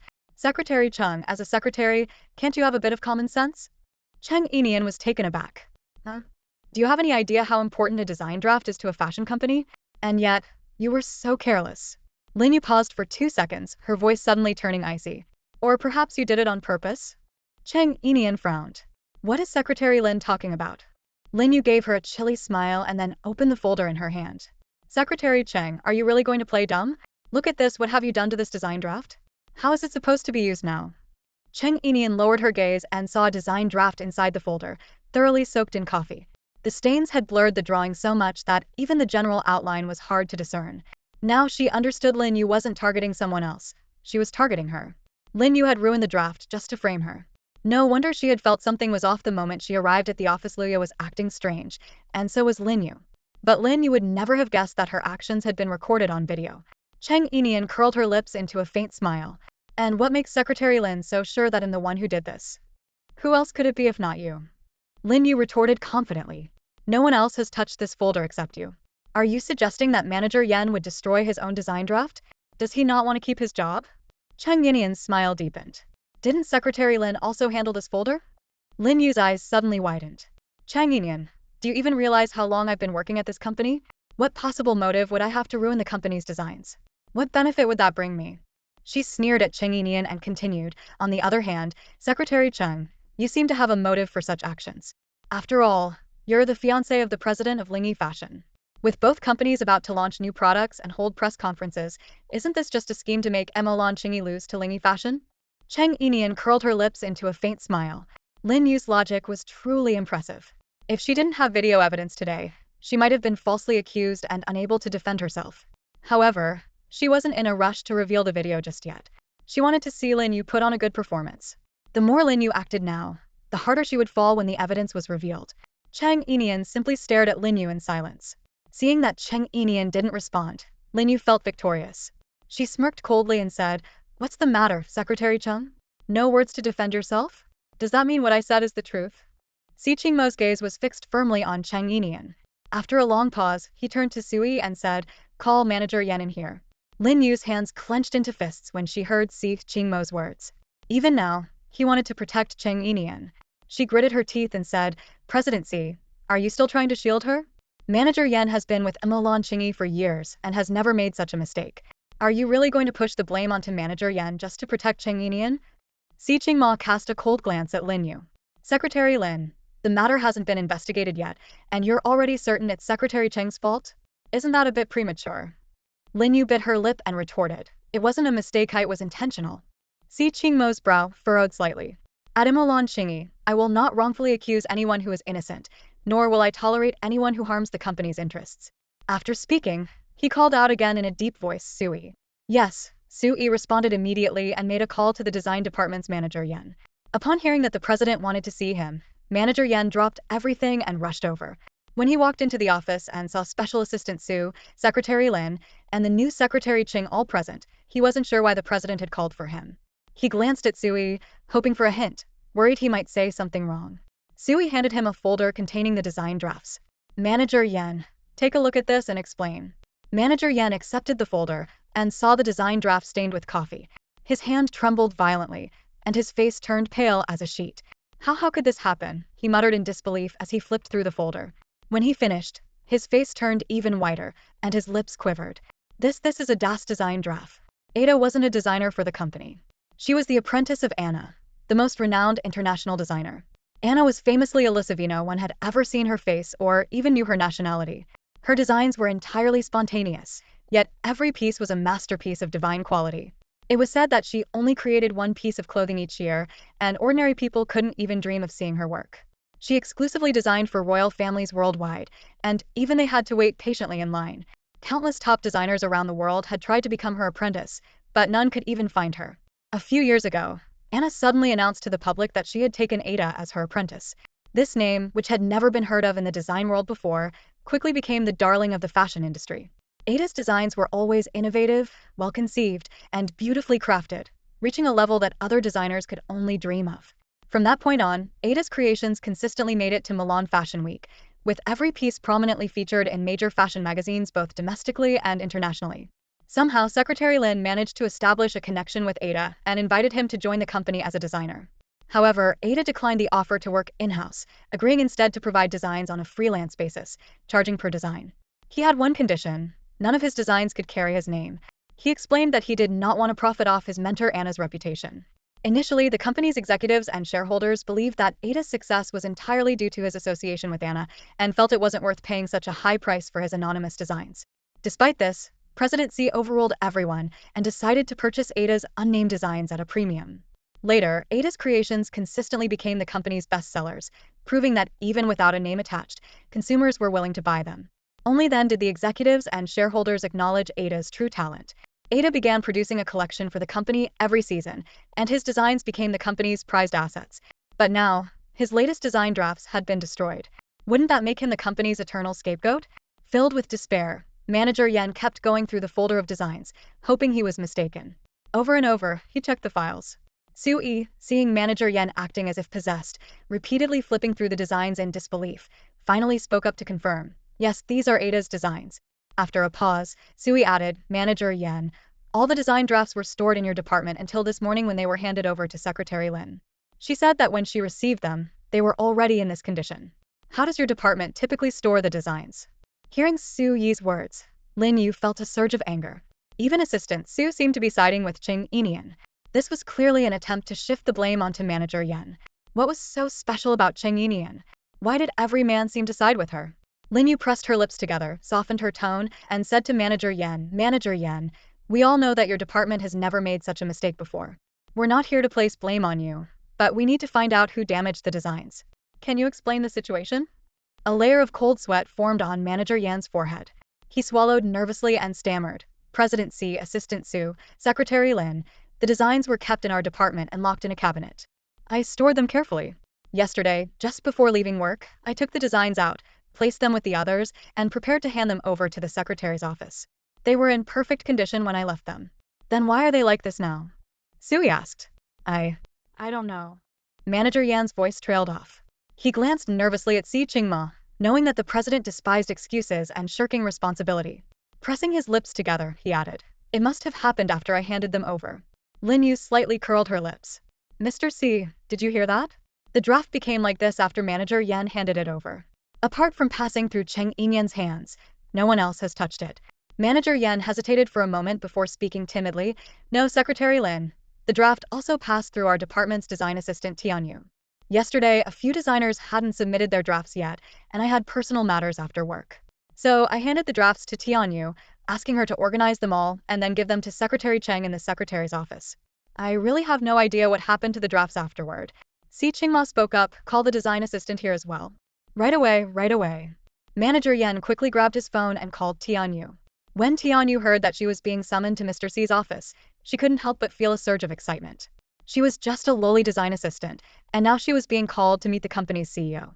Could it be that her recent performance had been outstanding? Was she about to get a promotion and a raise? Or perhaps, could Mr. Si have taken a liking to her?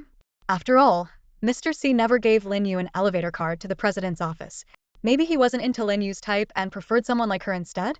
Tianyu often indulged in novels about domineering CEOs falling for ordinary girls, and deep down, she still nurtured a Cinderella dream. At this moment, her heart raced with excitement. Before heading to the office, She stopped by the restroom to freshen up, touched up her makeup, and swapped her subtle lipstick for a bold, vibrant shade. Only then did she eagerly head to the 37th floor.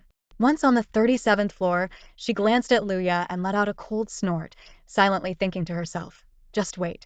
Once I'm with Mr. C, I'll make sure to get rid of this Luya. She's the most annoying person ever. Luya, noticing Tianyu's smug expression, rolled her eyes in response. Tianyu cautiously knocked on Si Qingma's office door. Manager Yan quickly ran over to open it for her. Seeing Manager Yan, Tianyu couldn't hide her excitement and whispered, Manager, is Mr. C really asking for me? Is it really Mr. C? Manager Yan nodded and cleared his throat. Mr. C has a few questions for you. Make sure to answer truthfully. Tianyu nodded eagerly and followed Manager Yan to Si Qingma's desk. She stood quietly, stealing a quick glance at Si Qingma, her heart pounding like a drum. In the past, she had always admired Mr. C from afar, thinking he was as untouchable as a character from a TV drama. But today, he was sitting right in front of her. It felt like a dream. Her cheeks flushed slightly. Lin Yu, noticing Tianyu's expression, immediately saw through her thoughts. With a cold scoff in her mind, she thought, even the likes of her dare to dream about Mr. C? A mere design assistant? Ridiculous. Her voice cut through Tianyu's daydream, cold and sharp. Assistant Tian, let me ask you. When you handed over the design drafts from your department to Secretary Cheng yesterday, were they in perfect condition? Tianyu, unsure why Lin Yu was asking, looked confused. Lin Yu's tone grew colder. Think carefully before you answer. If you lie or take responsibility for someone else's mistake, don't blame the company for being ruthless. Still bewildered, Tianyu turned to look at Manager Yan. Manager Yan wiped the sweat from his forehead and asked, Tianyu, yesterday, after I gave you the folder containing the design drafts, did you spill anything on them? Tianyu shook her head in confusion. No, I didn't. Are you sure? Can you confirm that when you handed the drafts to Secretary Cheng, they were all in perfect condition? Manager Yan pressed further. When Tianyu heard Manager Yan's words, she immediately understood that there must be a problem with the design draft. Instinctively, her gaze shifted to the folder on the table, where she spotted a design draft stained with coffee. Upon closer inspection, her heart sand kit looked like Ada's design. Her earlier confusion was instantly replaced with panic, and she hastily pushed all the blame onto Cheng Yinian. When I handed the design draft to Secretary Cheng, it was perfectly fine. This has nothing to do with must have been her. She definitely did it, Tianyu insisted, adamantly trying to distance herself from any responsibility. Moments later, as if recalling something, she added, yes, it had to be Secretary Cheng. I handed the design draft to her after work yesterday. She probably didn't want to go all the way up to the 37th floor to put it away, so she took it home. She must have ruined it at home. A calm voice interrupted, she doesn't drink coffee at home. It was Si Qingma speaking. His words drew everyone's attention in the office, including Cheng Yinian, who looked at him in surprise.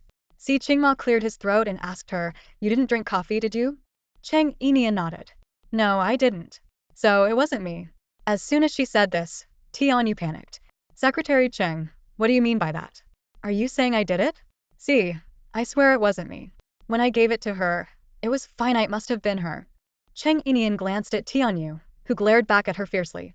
After a brief pause, Cheng Yinian said, it's true. This wasn't Assistant Tian's doing. Tianyu looked at her in shock.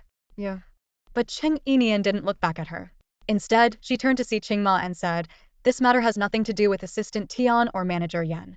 Let them get back to work. Hearing this, Lin Yu smirked. So, Secretary Cheng is admitting she ruined the design draft herself. Cheng Yinian offered a faint smile but said nothing, lowering her gaze slightly. Si Qingma addressed Manager Yan, take your team back to work. Manager Yan finally let out a sigh of relief and quickly whispered to Tianyu, let's go. Tianyu hurriedly followed him out of Si Qingma's office. Once outside, Manager Yan wiped the sweat off his forehead. Phew, that was close. I was so scared. Tianyu, however, remained silent, her emotions a tangled mess. Earlier, she had pushed all the blame onto Cheng Yinian, even resenting her for supposedly causing trouble. But now, Cheng Yinian had taken all the responsibility upon herself, clearing both her and Manager Yan of any involvement. Was she being too heartless? She silently followed Manager Yan. Once they entered the elevator, Manager Yan remarked that Secretary Cheng is something else. She didn't push the blame onto us and took it all herself. But that Secretary Lin doesn't seem like she'll let her off easily. She's in real trouble this time. Tianyu bit her lip and murmured, will she be fired? Fired. Manager Yan shook his head. It's probably not that simple. The company will likely make her pay compensation. After all, the ruined design belongs to Ada. Tianyu took a deep breath. She's so foolish. Why would she take all the blame herself? It wasn't you who ruined the draft, nor was it me. So it's most likely her, isn't it? If she doesn't admit it, Mr. C will eventually find out anyway, Manager Yen said. Frankly, I think it would be better if she just owned up to it. It would be better for us. If she denies it and Mr. C investigates, he'll definitely look into all of us. Tianyu pressed her lips together, frowning. Honestly, she really isn't fit to be a secretary. How could she mess up something so important? Manager Yan nodded in agreement. The two of them then headed back to the design department. Meanwhile, in Si Qingma's office, Lin Yu spoke smugly. Since Secretary Cheng has admitted to ruining the design draft, she should take responsibility for it. Si Qingma's expression remained stern as he glanced at Cheng Yinian. Pressing his lips together, he said, "This isn't the time to assign blame. The new product launch is about to begin. Lin, you know Ada. Get in touch with her and have her create a new design draft. Mr. C, are you still protecting this woman?" Lin Yu protested angrily, glaring at Cheng Yinian. "It's her fault, and she should be held accountable. Why should I clean up her mess?" Cheng Yinian chuckled softly, lifting her gaze to meet Lin Yu's. Her voice was calm as she said, "Are you sure you're cleaning up my mess, Lin? Or could it be your own mess you're trying to cover?" Lin Yu was momentarily stunned by Cheng Yinian's words, her eyes narrowing as she retorted with a cold laugh. "You already said the draft was ruined. It has nothing to do with Manager Yan or Assistant Tian. The only people who had access to it were the three of you. If it wasn't them, then it must have been you. Why drag me into this?" "Lin, you really do have a selective memory," Cheng Yinian replied coolly. "Didn't I already mention that you also had access to the design draft?" Lin Yu burst into laughter, as if she just heard the most absurd thing in the world. "What are you implying? That I ruined the draft? Who would believe that? Assistant Su? Or Mr. C?" Cheng Yinian gave a faint smile. "Once the evidence is presented, it won't matter whether they want to believe it or not." Lin Yu's confidence didn't waver. She was certain Cheng Yinian couldn't possibly have any evidence. She hadn't left her any time to gather any. As soon as Cheng Yinian brought the draft into the office, Lin Yu had poured coffee on it and immediately taken it to Mr. C. The time frame was too short for Cheng Yinian to have collected any proof. Tilting her chin upward, Lin Yu sneered. "Evidence? What evidence could you possibly have? If you can produce any, I'll step down as the head secretary and let you take my place." "All right, it's a deal then," Cheng Yinian responded with a smile. She walked over to Si Qingma and said, "Mr. C, may I use your computer and the projector for a moment?"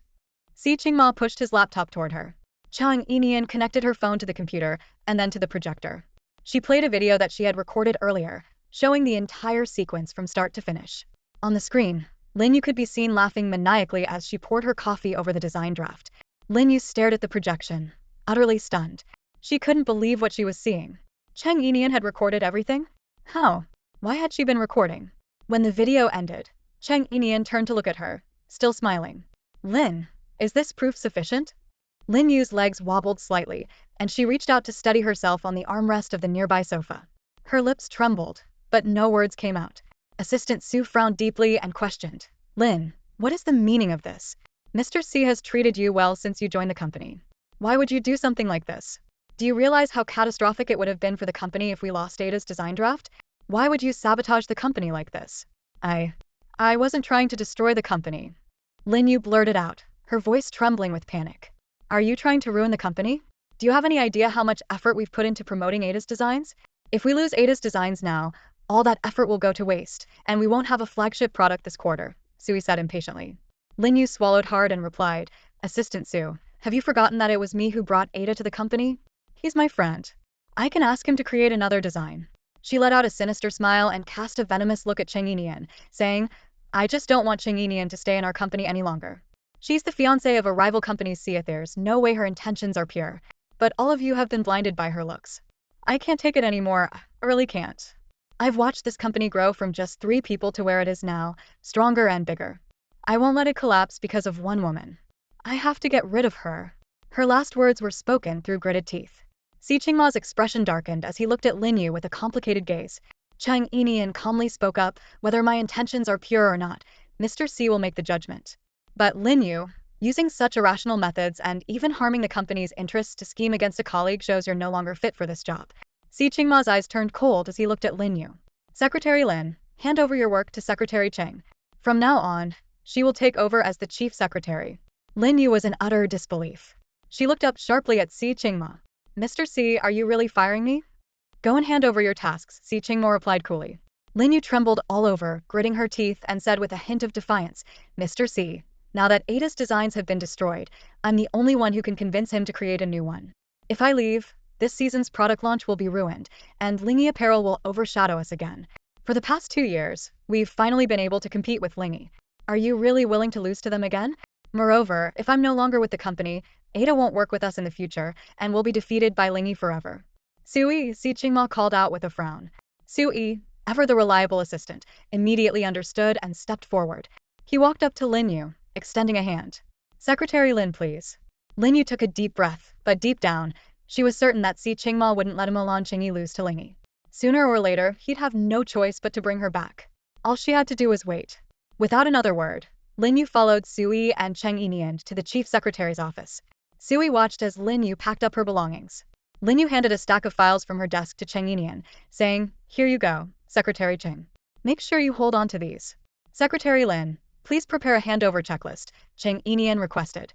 Lin Yu was about to refuse when Sui interjected, "Secretary Lin, a handover checklist is indeed required." "Fine," Lin Yu sneered, nodding. She sat at her computer, typing up a list with loud keystrokes. She printed it out and handed it to Cheng Yinian.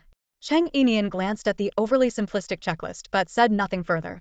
Expecting a detailed handover from Lin Yu was clearly unrealistic. After the handover was complete, Lin Yu left the office carrying a cardboard box containing her personal belongings. She walked out without looking back. The other 5 secretaries watched Lin Yu leave with her personal belongings, all looking shocked and whispering among themselves. Who exactly is this Cheng secretary? She just arrived and already replaced Secretary Lin? Poor Secretary Lin. She's been with President Xi for so long, and now a newcomer has taken her place. By the way, I heard this Cheng secretary has something going on with Assistant Su.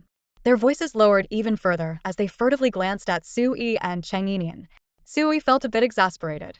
Why was he being dragged into this? Clearing his throat, he spoke up. Secretary Lin deliberately acted against the company's interests and is no longer suitable for the role of President Xi's secretary. From now on, Cheng secretary will serve as the chief secretary to President Xi. Please submit all your work summaries and reports to her moving forward. He added with a particularly firm tone. This decision was made by President Xi himself. The other secretaries responded with a unanimous understood, and Sui quickly returned to Si Qingma's office. Meanwhile, the company's internal group chat was buzzing with questions. What happened? Why was Secretary Lin fired? Assistant Su said, Secretary Lin deliberately acted against the company's interests. Does anyone know the inside story? What exactly did Secretary Lin do? She's been with President Xi for so long, and now she's just replaced like that? Wasn't there talk about Secretary Lin and President Xi having that kind of relationship? How could she still get fired? Isn't President Xi afraid she'll go home and make him kneel on a washboard? Could it be that President Xi has found someone new? After all, Cheng Yinian is stunningly beautiful. Wow, you're bold for saying that. Aren't you afraid of getting fired? I didn't say anything. I didn't say anything. Tianyu, who had been monitoring the group messages, was briefly surprised by the explosive news from the secretarial office. But then she breathed a sigh of relief. It seemed her earlier worries about Cheng Yinian were completely unnecessary. Who would have thought that Cheng Yinian was so capable, managing to replace Lin Yu, who had been with President Xi for so long? As a design assistant, Tianyu's workload was relatively light, and being a gossip enthusiast, she couldn't resist joining the conversation now that her concerns had dissipated. She immediately posted in the group, "You guys better stop making stuff up. President Xi isn't the kind of person to be blinded by beauty. It's about that Ada design draft that was destroyed." Secretary Lin previously accused Cheng secretary of being responsible and even tried to get President Xi to fire her. But now it's Secretary Lin who's been fired. Does that mean Secretary Lin was the one who destroyed the design draft? Her message caused an uproar in the group. Xiao Wang from the design department. No way, no way. Ada's design was destroyed? Ada's designs are the highlight of every season for our company. It's her work that allows us to compete with Lingy on equal footing. If her design was destroyed, doesn't that mean Lingy will overshadow us again this season? Sun Xiang from the marketing department. Are you serious? Ada's design got destroyed? What are we going to do? Without a flagship product this season, our department is going to have a hard time. 2 years ago, we used to envy Lingjia's sales performance every quarter. But ever since we started using Ada's designs, our numbers have made other fashion companies envious of us. Without Ada's design this time, are we going to go back to how things were 2 years ago? Kiki from the business department. Oh no, does this mean my cousin is going to mock me again? She works at Lingy, and 2 years ago, every Chinese New Year, she'd tease me about working for a company with no performance and even ask if we were getting paid on time. Design department's Tianyu. This Secretary Lin must be out of her mind. Why on earth would she ruin Ada's design for no reason? And just now, She even tried to frame Secretary Cheng. Linhai District Store Manager Store 1, Design Departments Tianyu, Assistant Tian. Do you know how the design got ruined? Is there any chance we can recover it? Design Departments Tianyu. The design draft got soaked in coffee. I don't think it can be salvaged.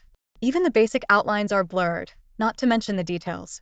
Linhai District Store Manager Store 1. That's terrible. Sigh.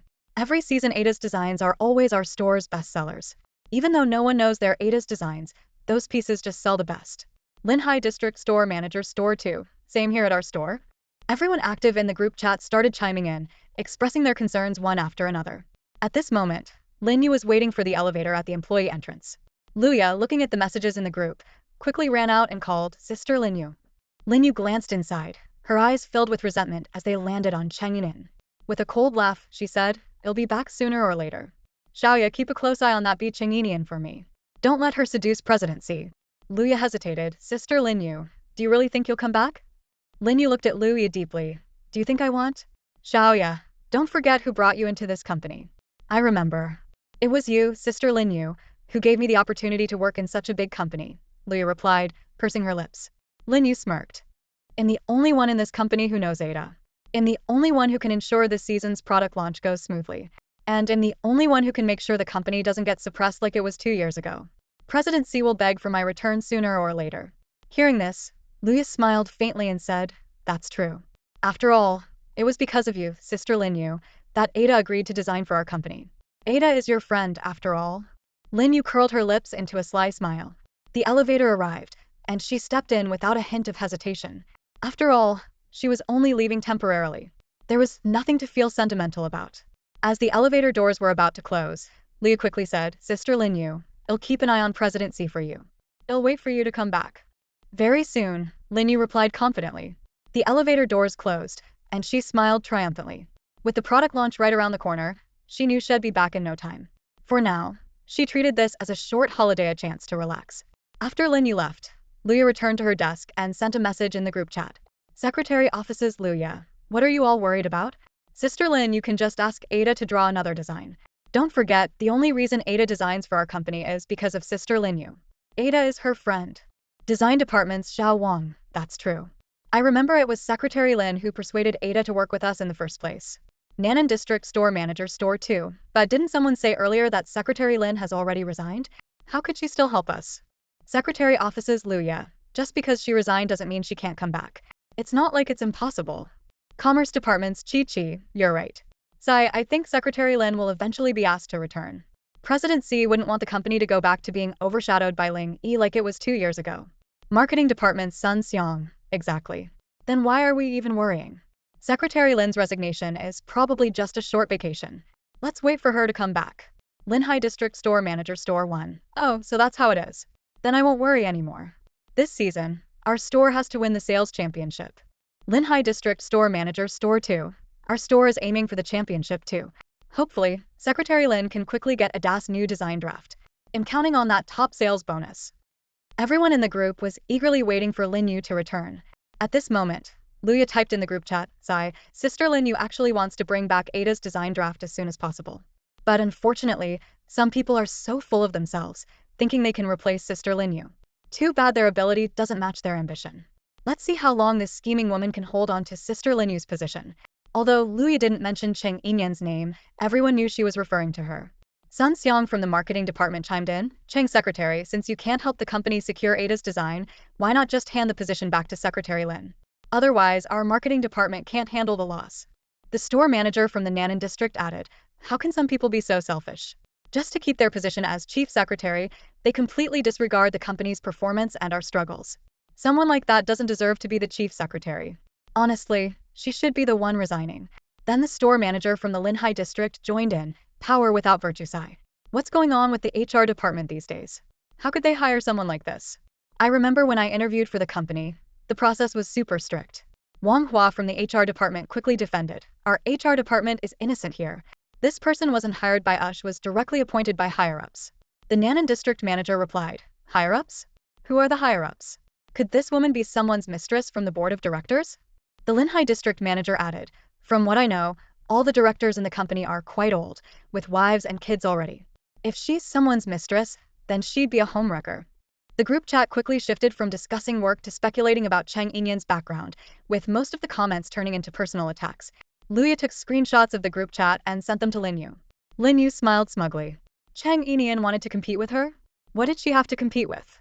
Holding her phone, Lin Yu posted on her social media. A rare vacation, gotta make the most of it. But with how much of a workaholic I am, who knows how long this break will last. Meanwhile, Cheng Yinian had no time to check her phone or glance at the group chat. She had never been much of a fan of group chats anyway, preferring to message people directly when something needed to be addressed. At the moment, she was swamped with work. Lin Yu had left behind a huge pile of tasks and had barely provided a proper handover, just a simple checklist. Cheng Yinian was now going through the files one by one, trying to organize and familiarize herself with everything. In Si Qingma's office, Sui spoke up, "President Si, if you send Lin Yu back, what will happen to the company? And what about the design draft? None of us know Ada personally. If we want another design from her, it seems like only Secretary Lin can make it happen." Si Qingma stayed silent for a moment before responding. "We can ask Manager Yan to have the design department come up with a new draft." Sui gave a wry smile. "President Si, which of our designers could compare to Ada? Even without considering reputation, the quality of her designs is unmatched. You know that every season, the best-selling items are always the ones Ada designed. That says something. It proves that her work has extraordinary qualities that our designers just can't replicate. She has a level of fame and skill that ordinary designers can't reach." After a pause, Si Qingma instructed, "Announce this to the company. Anyone who can come up with a great design will get a 3-grade salary increase and a 3-level promotion. It doesn't matter who they are or what their status is, as long as they have a good idea and design." Sui nodded. "Understood. I'll take care of it." Sui sent out the announcement, and a few people mentioned they knew some designers. Sui immediately asked them to bring the designers over. Soon, more than a dozen designers showed up, all dressed to the nines, but their designs were a complete disaster. The entire day, Si Qingma and Sui sifted through a pile of garbage, leaving them both with splitting headaches. The next day, another group of so-called designers arrived. Among them was one who owned a Taobao clothing store that was relatively popular with decent sales. She was incredibly arrogant, and before even showing her designs, she laid out her terms. Not only did she want to sell her designs, but she also demanded a position as a senior designer at Emolan Chinyi. Sui, thinking he finally saw a glimmer of hope, told Si Qingma about her conditions. Si Qingma replied, "If she truly has design talent, it'll pay her double the market rate." Sui quickly negotiated with the self-proclaimed influencer designer, who then smugly presented one of her designs. Sui looked at the design and couldn't help but twitch at the corners of his mouth. What was this monstrosity? It was utterly bizarre, a high-necked dress claiming to be a Chinese-style qipao, but the neck was tightly wrapped, the slit was absurdly high, and the back was completely open. It looked more like provocative lingerie than anything else. "Mr. Su, this design took me an entire year to perfect. It hasn't even been released yet. I was planning to use it as the signature piece for my store, but I'm being generous by offering it to your company," the influencer said arrogantly. Sui chuckled dryly. "Then we wouldn't want to take advantage of you. Please, feel free to keep it for your store." "What do you mean by that? This is such a great design, and you're turning it down? You people have no taste." She snapped, growing more and more agitated. Sui awkwardly responded, "We just don't have the eye for it, unfortunately." The influencer, now furious, spat out, "No wonder your company has to go begging for designers. With tastes like this, who would want to work for you? What a garbage company." She devolved into a tirade of expletives. Sui immediately called security to escort her out. He felt like pinching the bridge of his nose. This was beyond exhausting. After 3 days of this ordeal, not only had they failed to find a suitable designer, but Sui was also left fuming. On the 4th day, he dragged himself into Si Qingma's office, collapsing onto the sofa with a defeated expression. "Boss Si, how about we just bring Secretary Lin back? Let her ask Ada to draw up a new design. These past 3 days have been killing me. Those so-called designers out there are absolutely hopeless." "I've never been this drained," Sui groaned. Si Qingma was silent for a few seconds before saying, "Call a meeting with all senior and mid-level management in 10 minutes. Sui pursed his lips. "So we're going for a brainstorming session?" Si Qingma replied calmly, "There's always a solution." Sui hesitated for a moment and then couldn't help but mutter, "Honestly, if we just let Secretary Lin come back, we wouldn't have to go through all this trouble. As long as she gets Ada to create another design, we'd be fine." Si Qingma's brows furrowed. Her actions this time crossed the line. "If I allow her to stay, who knows what she might do in the future? I will not tolerate such behavior or such people." Sui thought for a moment and acknowledged that Si Qingma had a point. But then he glanced at Si Qingma and hesitated before saying, "What if Lin Yu uses her father?" Si Qingma gave Sui a calm look and said indifferently, "She has only one chance." Sui nodded. "All right, I'll go notify all departments to convene a meeting now." 10 minutes later, all the senior and mid-level management of the company had gathered in the largest conference room. The entire room was packed to capacity. Cheng Yinian, now serving as the chief secretary, naturally stayed close to Si Qingma at all times.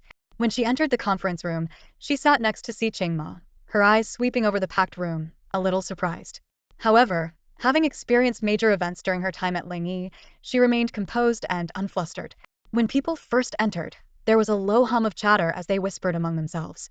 However, the moment Si Qingma walked in, everyone immediately straightened up, sitting upright and silent, their gazes fixed on him.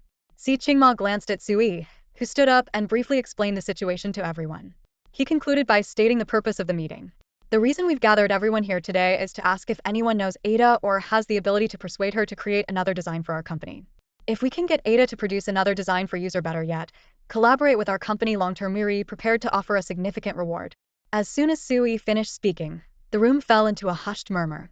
People exchanged glances and whispered to one another. Do you know Ada? I don't. I'm not in the design field. How could I possibly know someone of her caliber? I think we should ask Manager Yan. After all, he's in design and connected in the industry. Yes, let's ask Manager Yan. All eyes turned to Manager Yan, and a few people softly asked Manager Yan, do you know Ada? Manager Yan wiped the sweat off his forehead with a bitter smile and shook his head. I may work in design, but I'm nowhere near that level. After everyone had asked around, it became clear that no one in the company knew Ada, nor did anyone feel confident in their ability to approach her. Finally, the business department manager broke the silence, saying, Mr. C, Ada's design draft is gone, and with the product launch around the corner, we urgently need a replacement design. If we can't get Ada, why not reach out to another designer of her caliber? We could offer a high price to buy a design. But if we go down this path, we'll have to keep paying high prices in the future, and even then we might not always succeed in securing designs. The marketing department assistant manager, Sun Xiang, chimed in. Our department has invested heavily in promoting this product launch. The initial design by Ada was centered on the plum blossom theme, and all our marketing efforts have revolved around that. If we switch designers now, what if the new designer can't find inspiration in plum blossoms? Manager Yan nodded in agreement. Exactly. Design isn't just about telling someone what you want and expecting them to deliver. It relies on inspiration. If you're looking for someone to do custom work, you might as well hire a junior designer. Established designers, especially those with Ada's reputation, tend to have their own creative processes and ideas. The business department manager frowned. This won't work, and that won't work either. With the product launch imminent, if we don't handle this properly, we risk disappointing key clients and losing their trust. It could be a blow from which the company might never recover. In my opinion, we should just bring Secretary Lin back. She managed to get Ada to design for us before she can do it again. It would save us all this trouble and wasted time. As soon as the business department manager finished speaking, a few others began to agree. Yes, bring Secretary Lin back and have her ask Ada for another design. That's the simplest solution. Otherwise, this season's product launch could be a complete failure. If that happens, clients will lose faith in us, and the resulting losses might be irreparable. The company could face a steep decline. I agree. This seems like the best option. So, Mr. C, I suggest we bring Secretary Lin back. A group of people started focusing their attention on Si Qingma, and even a few high-ranking executives from the company began pressuring him verbally. Mr. C, you can't ignore the company's well-being for the sake of a woman, can you? One of them asked. Another added, Mr. C, Secretary Lin has been with you for so many years, and her work has always been excellent without any major mistakes. How could you let her leave the company and replace her with? The executive glanced at Cheng Yinian with a hint of disdain before continuing. A pretty vase. What's the use of someone like that? Without skills, work progress will be a real struggle. These executives had caught wind of some rumors claiming that Secretary Lin left the company because of a conflict with Cheng Yinian. Apparently, Mr. C had sided with Cheng Yinian, forcing Lin Yu to leave, which was why they were now targeting Cheng Yinian. Si Qingma listened to their words, his brows furrowing deeply. He spoke coldly. This time, Ada's design draft was ruined because Lin Yu deliberately spilled coffee on it. This wasn't just a work mistake, it was intentional damage to the company's interests. Someone like that, should we really invite her back? As soon as he said this, the same executive who had called Cheng Yinian a pretty vase spoke up again. But Mr. C, wasn't it Secretary Lin who initially brought Ada's design to the company? If she ruined it, she'd still have the ability to get another one, wouldn't she? This is a company, not a place where a secretary can act on personal whims. Si Qingmo's expression darkened. Seeing his displeasure, the executive didn't dare to say more openly. Though he muttered under his breath, she brought the design here herself, so why can't she destroy it if she wants to? Sui, unable to hold back any longer, stepped in. Mr. Su, that's not quite right. Yes, Lin Yu was the one who approached Ada on behalf of the company. but as a secretary, she acted in the company's name. The payment for Ada's work was made by the company, not by Secretary Lin personally. Therefore, the design draft belongs to the company, not to her. How could she destroy it at will? Hearing this, Mr. Su fell silent. Cheng Yinian, sitting beside Si Qingma, noticed his troubled expression. She felt a twinge of guilt after all. This situation was partly her fault. If it weren't for her, Lin Yu probably wouldn't have ruined Ada's design. She decided to do something to help the company. Taking out her phone, she opened WeChat and sent a message. Did you create a design for Ling Zhan? At that moment, Ada, who was lying on the sofa playing a game, saw the notification pop up. The moment he noticed who the sender was, he sat up abruptly, his heart racing. Excitedly, he typed back, "Master. You finally reached out to me." Immediately after, he sent another message. "Master, let me explain. I did create a design for Ling Zhan, but I didn't sign my name on it. I didn't use your reputation or try to profit from it. I just needed something that only Ling Zhan's CEO could provide, so I exchanged my design for it. Master, if you're not happy with me working for Ling Zhan, I'll stop immediately. I'll never do it again, and I'll even return the item to their CEO." Cheng Yinian read Ada's messages and smiled faintly. She replied, "Don't be nervous. I need a favor from you." Ada quickly responded, "Master, whatever you need, just say the word. Don't say favor. You're scaring me." Cheng Yinian typed back, "I need you to create another design for Ling Zhan, this time with the theme of winter sweet blossoms." "Ada, huh? The design I made for Ling Zhan before was already themed around winter sweet blossoms. Why does she need another one?" "Cheng Yinian, it's a long story. I'll explain later. For now, just get started. If you can replicate the previous one, that would be perfect." "Ada, got it, master. I'll start right away. I spent a lot of time on the last one, and I remember every detail vividly. I can recreate it quickly." Cheng Yinian, "Alright. I'll have someone pick it up tomorrow." "Ada, no need to wait until tomorrow. I can finish it in 3 hours. I'll deliver it myself. Where are you now? I'll bring it to you." Cheng Yinian, "Alright, bring it to Ling Zhan." "Ada, okay." After sending the message, Cheng Yinian looked around the meeting room, where everyone was still arguing. Most of them were calling her a pretty face with no substance and advocating for Lin Yu's return. Si Qingma was the only one standing firm against the crowd. At that moment, she turned to Si Qingma and said, "President Si, may I say a few words?" Si Qingma glanced at her, worried she might become the target of the group's criticism, and replied calmly, "There's no need for you to say anything. Just sit quietly." Cheng Yinian cleared her throat lightly and said, "I think I should say something." Si Qingma frowned slightly, but Cheng Yinian continued, "Ada has agreed to create a new design draft for us." Her words immediately drew astonished gazes from everyone in the room. Si Qingma looked at her deeply, remaining silent. At this moment, General Manager Su sneered and said, "Secretary Cheng, are you dreaming? Do you even know who Ada is? Do you have any idea how highly regarded she is in the design world? Not just anyone can hire her." Cheng Yinian glanced at General Manager Su with a faint smile and replied, "You're absolutely right. Not just anyone can hire her. That's why you can't." "Yeah." General Manager Su glared at her, gritting his teeth. "You have no skills, yet you're competing with Secretary Lin. Do you even deserve to be in this position? Look at the mess you've made of this company." Cheng Yinian maintained her calm smile. "General Manager Su, having a brain is a good thing. Why do you always leave yours at home?" Assistant Su already mentioned earlier that the company is paying Ada, so the design draft belongs to the company. It was Secretary Lin who destroyed the company's design draft, leading to her dismissal. The company is in this crisis because of her actions, not mine.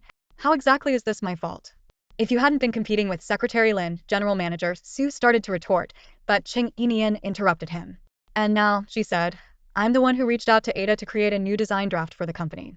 I'm the one resolving this crisis. In fact, I'm cleaning up the mess left by Secretary Lin."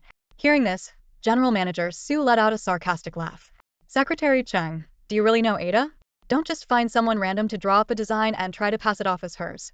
"You'll see soon enough," Cheng Yinian replied with a calm smile. "I'm not a designer," General Manager Su scoffed. "I can't tell good designs from bad ones. But if you really knew Ada, why didn't you mention it earlier? Why wait until now? Clearly, you're just panicking because you don't want to take responsibility, so you're trying to find someone to cover for you." At this moment, someone else chimed in, "Secretary Cheng, Ada's design drafts can't just be replaced by anyone's work. If you don't even know Ada, don't try to act capable." "Exactly," another agreed. "Ada is a top-tier figure in the design world. There's no way you know him. Stop making pointless struggles. Just bring Secretary Lin back. She can be the chief secretary, and you can stay as the assistant secretary. It's the same thing anyway." COC never said he was going to fire you. So why take such a risky move? Cheng Yinian pressed her lips together and calmly replied, Ada said he could recreate the previous design draft in 3 hours and will personally deliver it. The others still wanted to say more, but Si Qingma spoke up at the right moment. Then we'll wait for 3 hours. Let's adjourn the meeting for now. Everyone, get back to your tasks. With that, he stood up and exited the conference room, with Sui and Cheng Yinian following closely behind.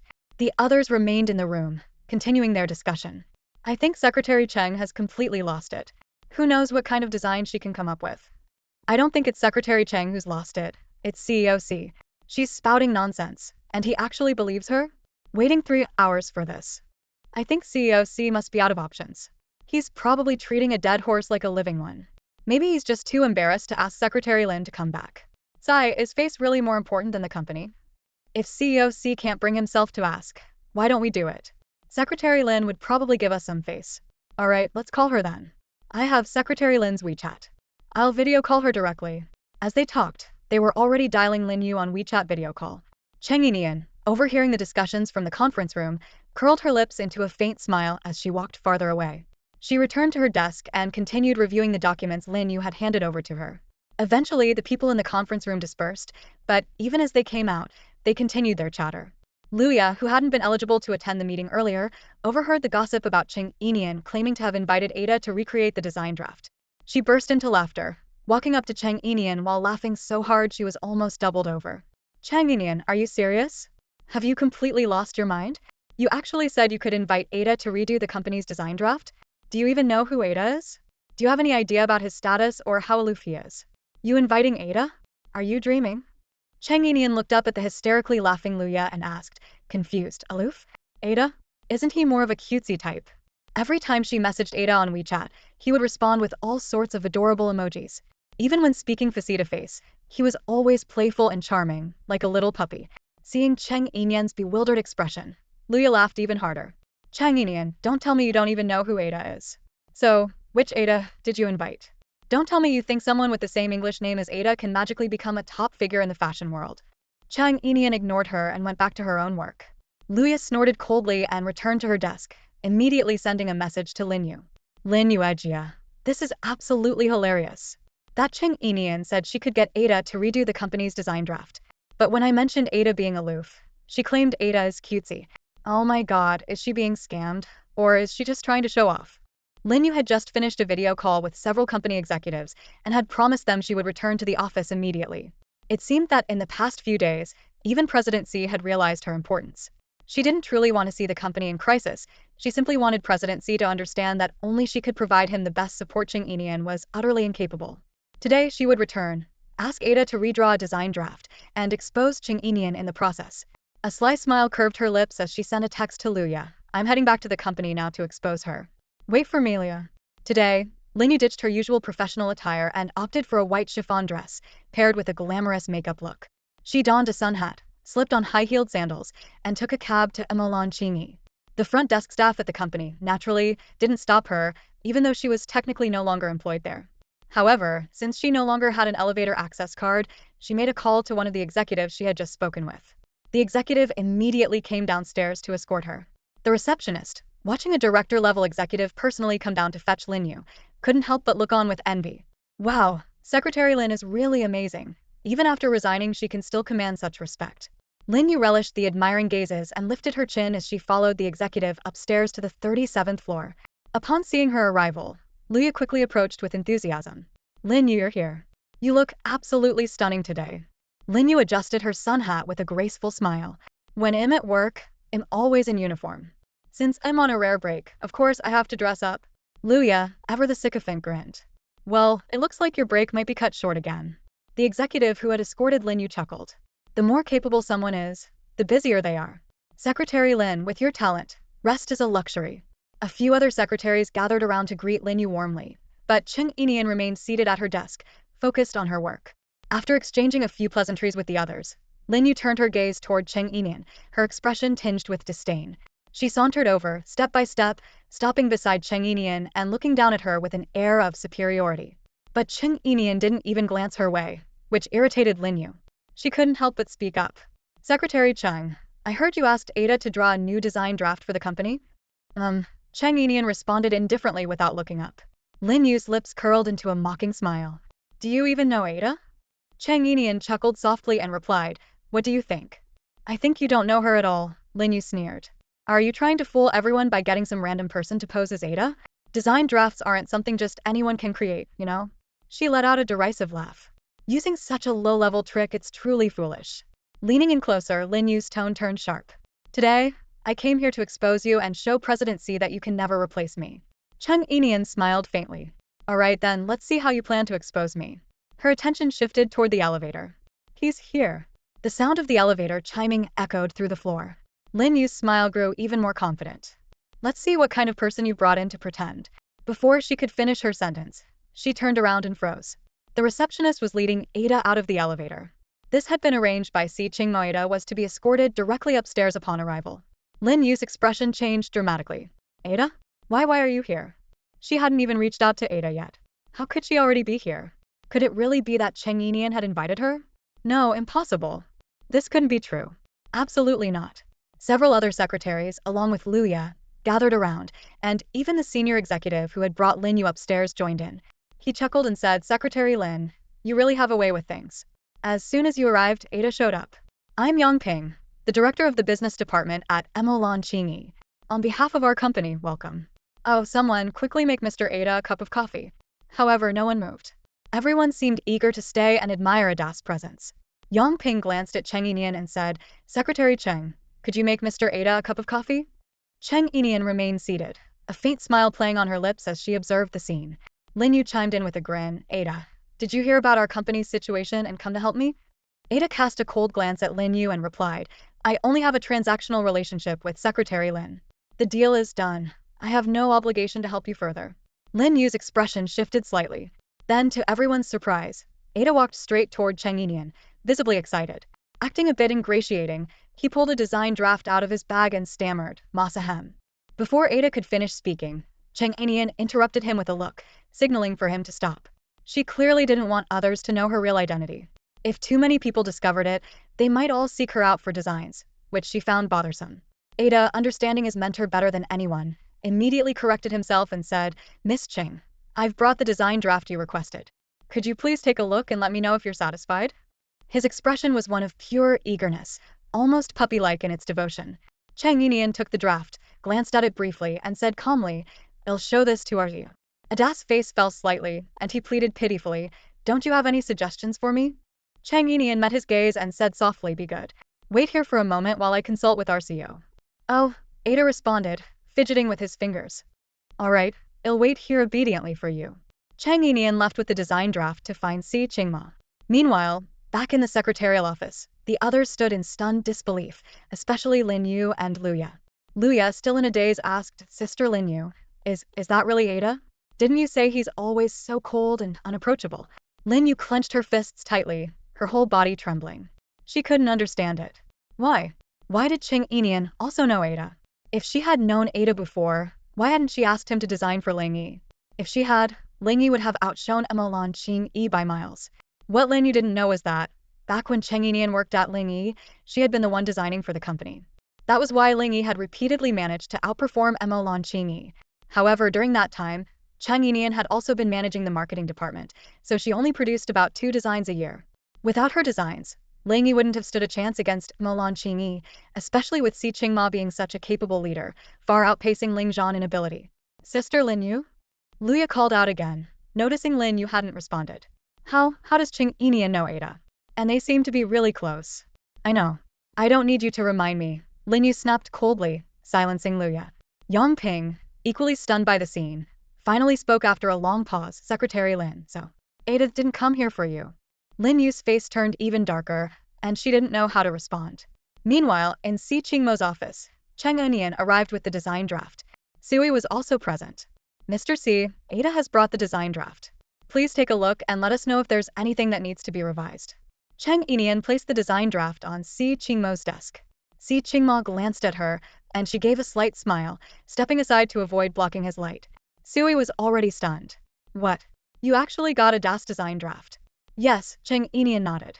Let me see. Sui rushed over excitedly, picking up the design draft and examining it from every angle left, right, up, down, and even holding it up to the sunlight through the window. Then he asked, "Is this really a DAS design draft?" "Yes," Cheng Yinian replied calmly. "Oh my god. Miss Cheng, you didn't just find some random designer to fake this, did you? How could a DAS design be so easy to obtain?" Sui asked, still doubtful. "He's outside," Cheng Yinian said. Sui froze. "What? I need to go out and pay homage to the genius. I have to see what Ada looks like. Does he have 3 heads and 6 arms or something? His design draft has turned our world upside down." Cheng Yinian raised an eyebrow. "Is it really Ada who turned your world upside down? He's the one who provided the design, and you're the ones who managed to create problems with it." Sui rubbed his nose and cleared his throat awkwardly. "Okay, I misspoke. It's not Ada's fault. But I still need to pay homage to the genius. I have to see him for myself." He placed the design draft back on Si Qingmo's desk and walked quickly toward the door. "By the way," Cheng Yinian called after him, "Secretary Lin is here too." "She's outside." Sui paused mid-step. "Lin Yu is here too? What's she doing here?" "She's here to verify whether Ada is the real deal or not," Cheng Yinian said with a faint smile. Sui was taken aback again, then chuckled awkwardly. He turned to Si Qingmo and asked, "Mr. Si, are you going out to see what's happening?" "No. Call Manager Yan to my office. He's more experienced with design matters. Let him take a look at the draft," Si Qingmo replied. "All right then. Secretary Cheng, please notify Manager Yan. I'm going out to pay homage to the genius and enjoy the show." Sui chuckled and was just about to leave. Si Qingmo added, "After the show, make sure to escort any unrelated personnel out of the company." "Got it," Sui responded before heading out. Cheng Yinian went to call Manager Yan. Outside, Ada sat obediently next to Cheng Yinian's desk, sitting up straight and looking extremely serious, which made her seem quite adorable. Lin Yu, on the other hand, was still standing in the secretary's office with an unpleasant expression. The other secretaries had all returned to their desks by now. When Sui came out, Yongping quickly approached him and asked, "Assistant Su, what did Mr. Si say? Is the design draft acceptable?" "I don't know yet. We'll have to wait for Manager Yan to take a look," Sui replied. He scanned the room and finally fixed his gaze on Ada. "You must be Mr. Ada, right?" Ada looked at Sui with an indifferent expression. "I am." "Oh, nice to meet you. Nice to meet you." Sui extended his hand for a handshake, but Ada merely glanced at him coldly and said, "Nice to meet you too," without offering his hand. Sui awkwardly scratched his nose and muttered under his breath, "Wow, this guy is really aloof." He had been hoping to build some rapport with Ada since the designer was already here. That way, if something like this happened again, he could directly approach Ada for help instead of going through so much trouble. But to his dismay, Ada clearly had no intention of engaging with him. Luya and a few others were once again astonished when they noticed Ada's attitude towards Sui. The stark contrast between how Ada treated others and how she interacted with Cheng Yinian was simply too striking. Lin Yu, standing nearby, let out a cold laugh. It seemed Ada, too, had fallen for Cheng Yinian's face. That woman truly had a way about her using her looks, and perhaps even her body, to make men flock to her. Not long after, Manager Yan came upstairs. Without sparing even a glance at Ada, he quickly entered Si Qingmo's office. After reviewing the new design draft Cheng Yinian had brought in, his face lit up with excitement. "This is it. Just like before, but with some refined details. This fits the plum blossom theme even better. Perfect, excellent. As expected of Ada, this design is simply brilliant." Hearing Manager Yan's praise, Si Qingmo spoke. "All right, then this season's new design draft is finalized." He signed the draft and handed it over to Cheng Yinian. "Secretary Cheng, inform the factory to start producing samples for this season's new products. Make sure the final pieces are ready for the product launch event." "Understood," Cheng Yinian replied as she took the design draft and left Si Qingmo's office. Manager Yan followed her out. As soon as Ada saw Cheng Yinian emerge, she immediately stood up from her seat. Like an affectionate kitten, she rushed to Cheng Yinian's side and beamed, "Miss Cheng, what did Mr. Si say about my design? Is it usable?" Cheng Yinian nodded with a smile. "Of course. You're Ada, how can you lack confidence in your own designs?" Ada scratched her head sheepishly. "It's just, I feel so unsure of myself in front of you." "You're already amazing," Cheng Yinian said warmly. Hearing this compliment, Ada was as thrilled as a child. She twirled around several times, exclaiming, "Wow, Miss Cheng praised me. I feel so happy right now." Everyone present stared at Ada in disbelief. Was this really the same Ada who was reputed to be aloof, stubborn, and unapproachable? Manager Yan stood off to the side, looking as though he was on the verge of tears. Overcome with emotion, he approached Ada, wanting to say something but fumbling for words. He could only nervously rub his hands together. Cheng Yinian noticed Manager Yan's hesitation and smiled at him. "Manager Yan, do you have something you'd like to say to Ada?" I... Manager Yen swallowed hard before blurting out, "I really admire you, Mr. Ada." Ada replied nonchalantly, his expression unreadable. But almost immediately, his gaze drifted back to Cheng Yinian, looking at her expectantly. Seeing Manager Yan's slight disappointment, Cheng Yinian smiled gently and said, "Ada, this is Manager Yan from our company. He also works in design and is considered a senior in the industry. You should get to know him."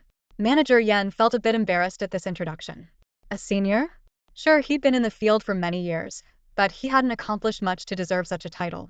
Ada, however, immediately adjusted his demeanor after hearing Cheng Yinian's introduction. With a friendly smile, he greeted, "Hello, Manager Yan. I'm Ada. You are, Suddenly, he seemed at a loss for how to proceed and glanced nervously at Cheng Yinian for help. Cheng Yinian gently patted his shoulder, her gaze reassuring. Ada quickly calmed down. Manager Yan, still excited, introduced himself. "I'm Yan Qiming. Ada, you're truly incredible. I've been in this industry for so many years, but I still haven't achieved much. Maybe I'm just not cut out for this line of work." As he spoke, a trace of melancholy crept into his voice. Ada glanced at him, blinked, then licked her lips and said, "As long as you have a clear goal, keep moving forward. Whether or not you reach that goal in the end, as long as you've tried your best, there will be no regrets. You've already done really well." Hearing Ada say this to Manager Yan, Cheng Yinian was momentarily stunned. Why did those words sound so familiar? It felt like something she had once said to Ada herself. Back when she first met Ada, he was selling clothes on the streets of M Country. All the clothes he sold were redesigned and repurposed from old garments, entirely his own creations. She remembered being impressed by his unique and creative designs, though some aspects were slightly impractical. She thought he had potential and decided to observe him for a few days. During that time, she noticed his craftsmanship was excellent, and his designs were eye-catching, but he struggled with social anxiety. He was terrified of interacting with people, especially when it came to any physical contact. As a result, he hadn't sold a single piece of clothing. Eventually, he became so hungry that he resorted to eating discarded food. Feeling sorry for him, Cheng Yinian treated him to a meal and had a chat with him. She quickly realized he was incredibly pure and simple-hearted. During that meal, she gave him the same motivational advice Ada had just repeated to Manager Yan. Back then, her words moved him to tears, and he began to relax in her presence, though he still couldn't handle physical contact. However, this started to change when she began teaching him fashion design. It was as if he became a completely different person, fully immersed in the world of design, forgetting everything else. Gradually, Cheng Yinian found herself able to make physical contact with him, which surprised not only her but Ada himself. Cheng Yinian then suggested he use his designs as a way to connect and communicate with people, hoping it might help him overcome his social anxiety. Unfortunately, it didn't work, and Ada continued to only feel comfortable interacting with her. Over time, his admiration for her turned into dependence. Cheng Yinian, in turn, took it upon herself to protect him. She wanted to help him find a job that could support him, so she publicly announced that she had taken on a protege.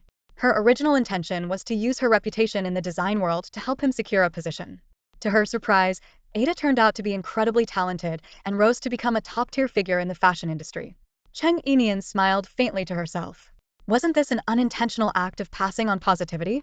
Sure enough, Manager Yan, moved by Ada's words, burst into tears.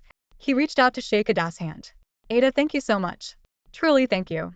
No one has ever said anything like that to me before." Seeing the outstretched hand, Ada's face instantly went pale, and he instinctively stepped back in panic. Cheng Yinian quickly stepped in front of Manager Yan and, with a light chuckle, said, "Manager Yan, keep up the good work." She clenched her fist in a gesture of encouragement. Manager Yan paused for a moment, somewhat taken aback. Ada quickly followed suit, clenching his own fist and seriously saying, "Keep it up." Manager Yan, touched, clenched his fist as well and mimicked the gesture toward Ada and Cheng Yinian before leaving the room, still emotional. Sui, who had been watching the entire interaction, couldn't help but twitch the corner of his mouth. Awkward. That was so awkward. Yet somehow, Secretary Cheng, Manager Yan, and even the usually aloof Ada managed to make that gesture look so smooth and natural. He had to admit he was impressed. Apart from Sui, a few other secretaries and the business department's director Yang Peng had also witnessed the scene, as well as Lin Yu. Lin Yu, still unwilling to give up, clenched her teeth and walked up to Ada. She spoke firmly, "Ada, don't let this woman fool you. She already has a fiancé." Ada turned her head to look at Lin Yu, frowning. "So what if she has a fiancé? What does that have to do with you?" Lin Yu opened her mouth to respond but suddenly found herself at a loss for words. However, she wasn't willing to back down. She couldn't understand what was so special about Cheng Yinian. Why did everyone seem to gravitate toward her? Even knowing she had a fiancé, They still treated her so well. Sui, seeing that Lin Yu was about to stir up trouble again, sighed and said, "Miss Lin, you are no longer an employee of this company. Please leave immediately." Lin Yu turned to look at Sui, biting her lip, then let out a cold laugh. "So, this is how quickly people forget. Out of sight, out of mind, huh?" Sui remained calm. "Rules are rules. This is a workplace, and we must adhere to them. Miss Lin, please." He gestured toward the exit politely. Lin Yu shot him a fierce glare, then turned on her heel, her high heels clicking sharply against the floor as she stormed out. As she left, she encountered several employees in the elevator. Not a single person acknowledged her, and some were even whispering among themselves. "I thought Secretary Lin was supposed to be so impressive, but she's nothing compared to Secretary Cheng. Remember how everyone used to insist that Ada would only redo the design drafts if Secretary Lin asked her? Well, guess what? Today, Secretary Cheng personally brought Ada here. Not only did she get the drafts redone, but she also motivated Manager Yan. He's over the moon right now. Wow, I even heard that Ada only spoke to Secretary Cheng after arriving. She didn't even know who Secretary Lin was. And yet, Secretary Lin always acted like she and Ada were so close. Seriously? That's hilarious." She used to go on about how cold and unapproachable Ada was. But today, Ada was so kind, even cheering Manager Yan on. Turns out, Secretary Lin didn't know Ada at all. She just spread those rumors to ruin Ada's reputation. "How do you know all this?" "There's a video in the group chat. Someone at the scene recorded it." "Let me see it." The group huddled together to watch the video. In it, Ada walked coolly past Lin Yu without so much as a glance but showed a friendly, almost deferential attitude toward Cheng Yinian. As they watched, they occasionally stole glances at Lin Yu, their curiosity poorly concealed. Lin Yu felt as if all those eyes were like needles piercing her. Her fists clenched tightly, and anger boiled within her. She hated Cheng Yinian with a passion. Her carefully planned life had been completely ruined by that woman. She had been getting closer and closer to Mr. C, so how had it all fallen apart like this? She swore she would take back everything that belonged to her. She would return to Mr. C's side. Emerging from the building of Emolan Qingyi, Lin Yu stood under the bright sunlight and took a deep breath. There was only one option left for her now. She hailed a cab and headed to a nursing home on the outskirts of the city. Entering a room, she saw an elderly man lying on the bed, an oxygen tube attached to his nose. His eyes were closed, and he appeared to be sleeping peacefully. Lin Yu walked to the bedside and sat down on the edge of the bed. She gazed at the old man for a long while before speaking softly.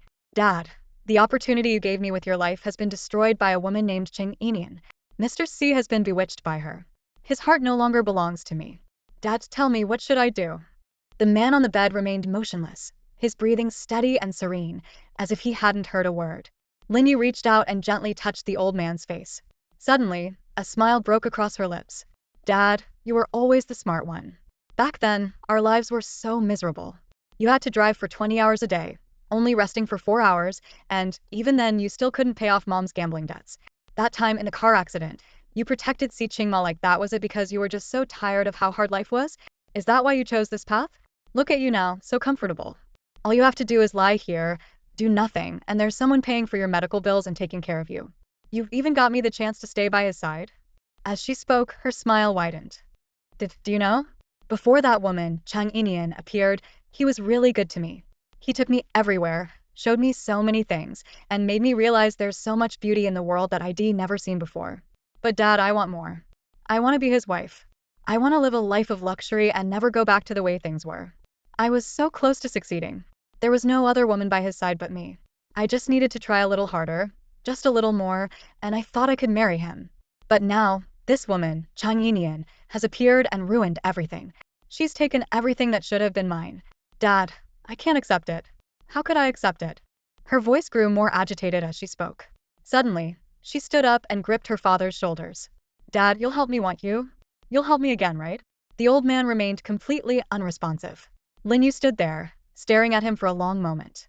Then, she reached out and removed the oxygen mask from her father's face. She watched as his breathing grew more labored and his body began to convulse. At that moment, she pressed the nurse call button and quickly left the room. Outside, she took out her phone and dialed Si Qingmo's number. The phone rang 3 times before it was answered, and his cold, detached voice came through. "What is it?" Lin Yu's voice was filled with urgency and helplessness. "Mr. C, my dad isn't doing well." There was a long pause before Si Qingmo finally responded. "What happened?" Lin Yu's voice choked with emotion. "I don't know. The doctors at the nursing home are trying to save him. Can you come over?" If the doctors are already trying to save him, let them do their job. I don't know anything about medicine. Si Qingmo's voice was calm, pleasant even, but utterly indifferent. Hearing his refusal, Lin Yu's body trembled, and she broke into uncontrollable sobs. Mr. C, I'm so scared. I'm afraid of losing my dad. I've already lost my mom. My dad is my only family left. I'm terrified of losing him too. Please help me. Help me, okay? How much do you need? Just tell me, and I'll transfer it to you, Si Qingmo replied, his tone still unbothered. Lin Yu felt a wave of despair wash over her. Her voice rose, hysterical. Why are you so cold? My dad ended up like this because he saved you. Do you even have a heart? Si Qingmo, do you have a heart? How can you be so indifferent to the man who saved your life? What was my dad even thinking back then? Why did he save you? Why?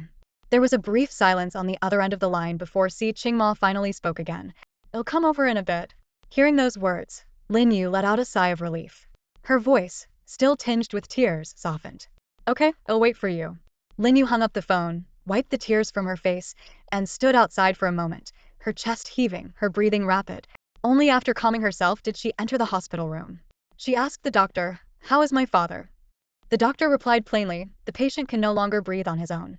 He is completely dependent on the ventilator. The ventilator was disconnected earlier, which is very dangerous." After briefly explaining the situation, the doctor said no more. A nurse then asked Lin Yu to step outside. Standing outside the room, Lin Yu felt a mix of anxiety and guilt. She hadn't truly intended to harm her father and silently hoped nothing serious would happen to him. About 20 minutes later, Si Qingmo arrived. The moment Lin Yu saw him, her eyes welled up with tears, and she instinctively moved to throw herself into his arms. However, his gaze was cold, and his voice even colder, like ice. How did Mr. Lin suddenly end up in such a critical condition? His words stopped Lin Yu in her tracks. She froze, biting her lower lip, her eyes red as she shook her head desperately. I don't know. Si Qingmo said nothing further to her. Instead, he turned to Sui, who had accompanied him and instructed, "Go ask the doctor what happened." Yes, Sui responded promptly and entered the room. After a few minutes, he returned and whispered something into Si Qingmo's ear. Si Qingmo's gaze turned even icier as it landed on Lin Yu. You really don't know why Mr. Lin suddenly became critically ill? Lin Yu shook her head. I don't know. She couldn't admit it. If she confessed, her image in Si Qingmo's eyes would be utterly ruined. But Si Qingmo continued to stare at her with that piercing gaze, as if he could see through her entirely. It made Lin Yu feel deeply uncomfortable, so much so that she couldn't meet his eyes. She didn't know how much time had passed, but the pressure was suffocating. Just when she felt she could no longer bear it, Si Qingmo broke the silence. What do you want? Lin Yu looked up at him. His gaze was sharp, like a blade, cutting into her. She couldn't bring herself to speak. Si Qingmo spoke again, his tone colder than ever.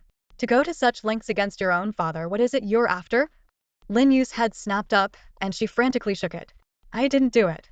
It wasn't me. I swear it wasn't me, Mr. C. Please believe me. But Si Qingmo didn't listen. He merely repeated his question, what do you want? Lin Yu bit her lip and stopped trying to explain. She looked up at him and said, I want to go back to the company. Fine, Si Qingmo responded indifferently. Lin Yu stared at him in disbelief. Really? Are you serious? He nodded. Yes. A glimmer of joy and pride flickered in Lin Yu's heart. It seemed she had made the right bet. Si Qingmo cared about his savior. This meant that in the future. But before she could finish her thought, Si Qingmo's cold voice interrupted her. However, the reason in letting you return to the company this time is because, over the years, you've worked diligently and haven't made any major mistakes. I'm giving you another chance not because your father saved me. Lin Yu looked at him in shock. Si Qingmo continued. Your father saving me was merely his way of making up for his own mistake. The car accident back then was caused by his fatigue while driving. I was only a passenger. He didn't want to pay more compensation, so he felt he had no other choice. Over the years, I've been covering his medical expenses, providing him with a place in this nursing home, and arranging for people to take care of him. I believe I've done more than enough. Starting today, I will no longer pay for your father's medical or nursing home fees. Your father is not my benefactor, and you should stop presenting yourself as the daughter of someone who saved my life. Moreover, don't think you can use that as leverage to demand anything from me. Hearing Si Qingmo's words, Lin Yu's hands slowly clenched, her nails almost digging into her palms. She kept comforting herself, it's fine, it's fine. As long as I have the chance to return to the company, I will definitely make President C fall in love with me. She tightened her grip, then released it, and forced a faint smile. Thank you, President C. Si Qingmo didn't spare her another glance. Instead, he turned to Sui and said, tell the doctor to do their best. Make sure the medical bills and nursing home fees are fully paid. With that, he turned and walked away. Lin Yu watched his retreating figure, biting her lower lip as her eyes reddened again. Sui had not left yet. He looked at Lin Yu and spoke, "President C has already treated you very well. He has never given anyone such an opportunity before. You're the first. You should learn to be grateful, Miss Lin." "Oh, I mean Lin Yu." Lin Yu glared at Sui, letting out a cold laugh. "Assistant Su, are you here to step on me now that I'm in this state?" Sui shook his head. "Not at all. I'm just stating the facts. And besides," he paused, his faint smile deepening. Lin Yu stared at him, waiting for him to finish his sentence. He continued, "Besides, I never step on things that are already filthy." "Sui." Lin Yu gritted her teeth as she spat his name. Sui calmly said, "Lin Yu, President C has been more than fair to you. You sabotaged the company's designs and even used your father's life to threaten him. What on earth were you thinking? People like you are truly terrifying." "Threaten him? Did I really threaten him? He wasn't even affected by my so-called threats. Am I the terrifying one? Am I the one ungrateful?" Lin Yu's voice trembled as she wiped her tears. "He's the terrifying one. My father saved his life, and now he shows no gratitude at all, saying such cruel things." Sui frowned and replied, "Do you even know what happened during that car accident? President C could have saved himself and your father too. But your father insisted on throwing himself onto President C, preventing him from saving himself and others. Your father knew full well that President C could have avoided the accident. He deliberately held him down, sacrificing his own life, just to secure a future for you. So, Lin Yu, your father isn't President C's benefactor. He used moral coercion against him. And you? You're even worse. Not only are you following in your father's footsteps by using moral blackmail, but now you're also harming your father all over again." Sui's voice grew colder as he stared deeply at Lin Yu. "Do you think your father would be proud of you?" Hearing this, Lin Yu felt her breath hitch. Her legs weakened, and she reached out to steady herself against the wall. Sui added, "Take good care of your father." With that, he turned to carry out Si Qingma's instructions. Si Qingma agreed to let Lin Yu return to the company, but not to the secretary department. Instead, she was transferred to the marketing department. Having only ever worked as a secretary, Lin Yu was clueless about the operations of the marketing department. Si Qingma had Sui inform her that if she couldn't perform well in the marketing department, she would have to leave the company for good, with no chance of ever returning. During this period, Lin Yu refrained from causing any trouble. She worked hard to adapt to her new role in the marketing department, putting in significant effort. Her current position was that of an ordinary employee, but she was unwilling to remain mediocre. She was determined to find a way to climb the ranks. With the marketing director nearing retirement, Lin Yu had been scheming to secure the position as the next director. Meanwhile, in the secretary department, Cheng Yinian had taken over as the chief secretary. After a few days of studying the documents Lin Yu had left behind, she had thoroughly familiarized herself with them. Gradually, she adapted to her role as a secretary. From initially feeling overwhelmed and helpless, she had now become proficient in managing Si Qingmo's schedule efficiently. She changed many of the rules that Lin Yu had previously set, which made the other members of the secretarial office uneasy. They were constantly worried that Cheng Yinian, as the new broom, would target them. As a result, everyone treaded carefully around her. Luya, in particular, was especially nervous. She had always followed Lin Yu's lead and opposed Cheng Yinian, so now she feared being singled out. Initially, Luya assumed that Lin Yu would soon deal with Cheng Yinian, given Lin Yu's special connection with CEO Si Qingma. However, to her surprise, it was the newcomer Cheng Yinian who ultimately ousted Lin Yu. Now, Luya lived in constant anxiety, going out of her way to avoid Cheng Yinian, hoping to escape her notice. But as it turned out, they were all overthinking it. Although Cheng Yinian was quick to revise many of Lin Yu's old rules, she was not harsh on them at all. In fact, she even lightened their workload. Previously, Lin Yu had only handled tasks directly related to Si Qingma. Whenever she had a heavy workload but wanted to accompany him on business trips, she would delegate her own tasks to the other secretaries. Furthermore, Lin Yu had a strong need for control. She wanted to oversee and manage everything, even matters outside her domain. Reports and documents from other departments, which should have been handled by each department's assistants or clerks, were instead redistributed to the 6 secretaries, making their work chaotic and overwhelming. Cheng Yinian, however, shifted all these responsibilities back to the respective departments, allowing the secretarial office to focus on its primary duties and giving the secretaries a much-needed break. Not only did she ease the burden on the secretaries, but she also lightened Si Qingma's workload. Lin Yu's schedules for him were packed with tasks that required his personal involvement in nearly everything. After reviewing Lin Yu's past itineraries, Cheng Yinian decided that a good leader shouldn't micromanage, but should delegate appropriately. For example, tasks like negotiating with fabric suppliers that didn't require the CEO's direct involvement were reassigned to Sui or the purchasing department. Similarly, She canceled unnecessary social events, such as dinners with distributors. In her view, the key to success in the fashion business was excellent design and craftsmanship. Ensuring that distributors could sell the products while socializing with them was secondary. That said, Cheng Yinian did add some tasks to the schedule, such as fostering better communication within the company. However, her approach was simple and practical. She avoided time-consuming events like weekend team-building activities, understanding that employees would prefer to rest on weekends. Instead, she scheduled informal interactions during lunch or dinner. For instance, Si Qingma would occasionally dine with employees in the company cafeteria or treat a department to a meal in recognition of their outstanding contributions. This not only reinforced his image as a fair and approachable leader, but also helped to reduce the fear and formality surrounding him. These efforts created a more relaxed work environment where employees felt at home, inspiring them to give their best for the company. Si Qingma noticed that ever since Cheng Yinian became his secretary, his workload seemed to have lightened significantly. Even his mealtimes had become more regular. She turned what used to be formal social obligations into casual gatherings, leaving him feeling both relaxed and comfortable. In just a few short days, not only did Si Qingma feel more relaxed, but the employees at the company also started to realize that their boss wasn't as unapproachable as they had thought. Of course, every time Si Qingma joined the team for a meal, Cheng Yinian would accompany him. Compared to Lin Yu, Cheng Yinian was indeed much more approachable, and everyone quickly grew to like her. She effortlessly integrated into the company, and the secretaries in the office admired her even more. Everything was gradually falling into place. Cheng Yinian, however, had not forgotten her purpose at Emelan Qingyido, help it surpass Ling Yi apparel. This season's new product launch was especially critical. She gave it her full attention, overseeing every step of the process, from design to sampling to promotion. During each season's product launch preparation, the entire company was on edge, fearing even the slightest mistake. When the designs were finalized, the design department collectively breathed a sigh of relief. They had completed their part. Manager Yan decided to treat the team to a casual get-together that evening. Since Cheng Yinian had previously introduced him to Ada, who had encouraged him, he felt a closer connection to her. So he called to invite Cheng Yinian to join them for the outing.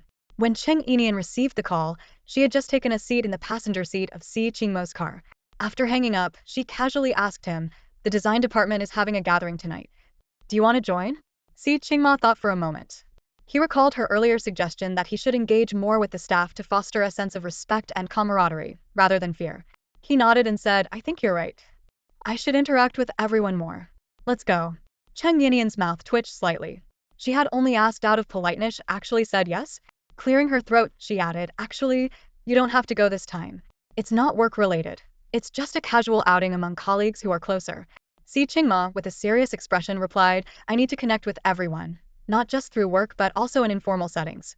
That's how you build rapport." Cheng Yinian forced a smile. Why did she even ask him in the first place? Now that he wanted to go, how was she supposed to explain this to Manager Yan? Even though the employees found him more approachable than before, he was still the company's CEO. His presence would inevitably make everyone feel a bit restrained. "Where is it? Should we head there now?" Si Qingma asked. Cheng Yinian smiled faintly. "Let me message Manager Yan to ask." She quickly started typing on her phone. Si Qingma, resting one hand on the steering wheel, turned his head to look at her and asked, "How many people are on your contact list?" "Huh?" Cheng Yinian looked up in confusion. "Why do you seem to have everyone's WeChat?" he asked again. Cheng Yinian coughed lightly. "Not everyone. Just the people I'm closer to." "How close?" Si Qingma pressed. Well, Cheng Yinian struggled to explain. "It's just for work-related convenience." "Isn't calling more convenient?" Si Qingma countered. After thinking for a moment, Cheng Yinian replied, "Well, if you call, the other person might be busy. When you send a message, they can reply when they're free. What if they forget to reply after they're done? Besides, if it's something that can wait until they're free, it probably isn't urgent. You could always ask them in person the next time you see them," Si Qingma said matter-of-factly. Cheng Yinian's lips twitched slightly. "Do you have some kind of issue with WeChat? Since we have it, why not use it?" "I don't, but I feel WeChat is best used for messaging close ones," Si Qingma replied. Cheng Yinian was at a loss for words. To her, WeChat was simply a convenient tool for communication. Just then her phone buzzed. She glanced at it, then handed it to him. "Check the address." Si Qingma took a look and started the car. Cheng Yinian gave him a sidelong glance and then sent a message to Manager Yan on WeChat. "President Si said he's coming too. Is that okay?" Manager Yan was stunned for a moment before nervously swallowing and replying, "President Si is coming? Secretary Cheng, do you think we should change the location? The place I picked might not suit someone of his stature." Cheng Yinian responded, "No need to change it. Let him eat for free. What right does he have to complain?" Manager Yan pressed her lips together. Secretary Cheng, don't say that. I'll go check the menu and order a few premium dishes. Cheng Yinian sighed. Si Qingma was making others spend more money again. With the salary he paid them, how could he expect them to splurge like this? About half an hour later, they arrived at the restaurant manager Yan had chosen. Cheng Yinian originally planned to get out at the entrance and go in first while Si Qingma parked the car. However, he refused to let her out and drove straight to the parking lot. After parking, the two of them walked to the restaurant together. Cheng Yinian was fuming. Presidency, my workdays are exhausting enough. Now, after hours, you're still overworking me, making me walk all this way. I could have just gotten out at the entrance. Si Qingma raised an eyebrow. The salary I pay you is for 24-hour service. Hearing this, Cheng Yinian felt something was off. What did he mean by 24-hour service? It sounded so improper. Let's go, Si Qingma said, striding ahead. Cheng Yinian followed behind him. When they pushed open the private room door, the lively atmosphere inside instantly quieted. Everyone turned to look at the door. Upon seeing Si Qingma, they instinctively stood up and greeted him respectfully. Presidency. Si Qingma gave a slight nod to acknowledge them and walked in. Manager Yan hurriedly came up to him. Presidency, you're here? I truly didn't expect you to come. This place might be a bit modest. Please don't take offense. It's fine, Si Qingma replied calmly, then chose a seat and sat down. He pulled out the chair next to him and said, Secretary Cheng, sit here. As soon as he said that, all eyes turned to Cheng Yinian. She cleared her throat, giving an awkward smile. I'm just used to sitting next to him for work. Everyone nodded in agreement. Yeah, habits are hard to break. Exactly like how I'm used to snoring at night. I just can't stop. The group chimed in one after another, trying to smooth things over for her. Cheng Yinian reluctantly sat next to Si Qingma, lowering her voice as she gritted her teeth. Presidency, do you need your secretary to serve you even during meals? Si Qingma, also speaking softly, replied, no. But right now, your identity is my wife. If you don't sit next to me, where else would you sit? But we haven't made it public yet, Cheng Yinian whispered back. If you want to make it public, we can do it now, Si Qingma said casually in a low voice. As he spoke, he placed a piece of stuffed tofu into her small bowl. This dish is really tasty and fresh. Try it. Cheng Yinian looked at the curious and gossiping gazes around her, feeling utterly exasperated. She picked up a piece of tofu stuffed with meat and spoke, no need, no need. Who knows when we'll get divorced? What's the point of announcing anything? The design department staff watched in shock as Si Qingma and Cheng Yinian whispered to each other. Their usually aloof boss was even serving food to Secretary Cheng. Everyone was stunned. Cheng Yinian quickly tried to ease the tension, saying, come on everyone, eat up. What were you all chatting about earlier? Continue please. However, no one dared to speak as freely as they had before Si Qingma arrived. They all kept their heads down, cautious not to do anything that might displease their boss. By the end of the meal, it seemed Si Qingma was the only one who ate comfortably. Everyone else looked a bit uneasy. Cheng Yinian leaned over and whispered, when you're here, everyone feels too restrained to relax. Si Qingma casually wiped his mouth with a napkin, exuding his usual composed demeanor. Manager Yan eagerly approached and asked, Mr. Si, have you finished eating? Should we order a few more dishes? Cheng Yinian glanced at the mountain of bones piled in front of Si Qingma and thought to herself, judging by how much meat he's eaten, if he claims he's not full, he might as well be a pig. She couldn't help but compare him to the domineering CEOs in novels and TV dramas, who barely ate anything. Yet here he was, eating so much it was almost comical. Si Qingma finally spoke, I'm full. But it seems like the rest of you haven't had enough to eat. The others quickly chimed in. Oh no, we're full. We've all eaten plenty. After wiping his mouth, everyone assumed Si Qingma was about to leave. Instead, he suddenly asked, are you all afraid of me? This question left everyone stunned. How were they supposed to respond? No one dared to say a word. Si Qingma frowned and continued. Secretary Cheng arranged for me to spend more time with everyone precisely so you wouldn't be afraid of me. So why is everyone still so scared? Cheng Yinian face-bombed, thinking, is this man socially clueless? Who asks something like that outright? What are they supposed to say to that? Naturally, no one answered. Everyone exchanged silent glances, unsure of how to respond. After a moment of thought, Si Qingma said, it seems we still haven't spent enough time together. We need to bond more. Tomorrow's the weekend, and there's no work. Let's have some fun tonight. I'll treat everyone to karaoke at Night Charm KTV, courtesy of Manager Yan. The group exchanged hesitant looks, still unsure how to react, until Manager Yan took the lead and said, tomorrow's the weekend, and our department has wrapped up its projects. Let's take this chance to relax. With that, everyone enthusiastically agreed. Si Qingma called to reserve a large private room at Night Charm KTV, and soon, the group headed there in high spirits.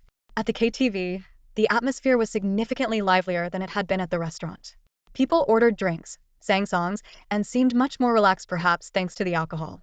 Some even approached Si Qingma to play dice games.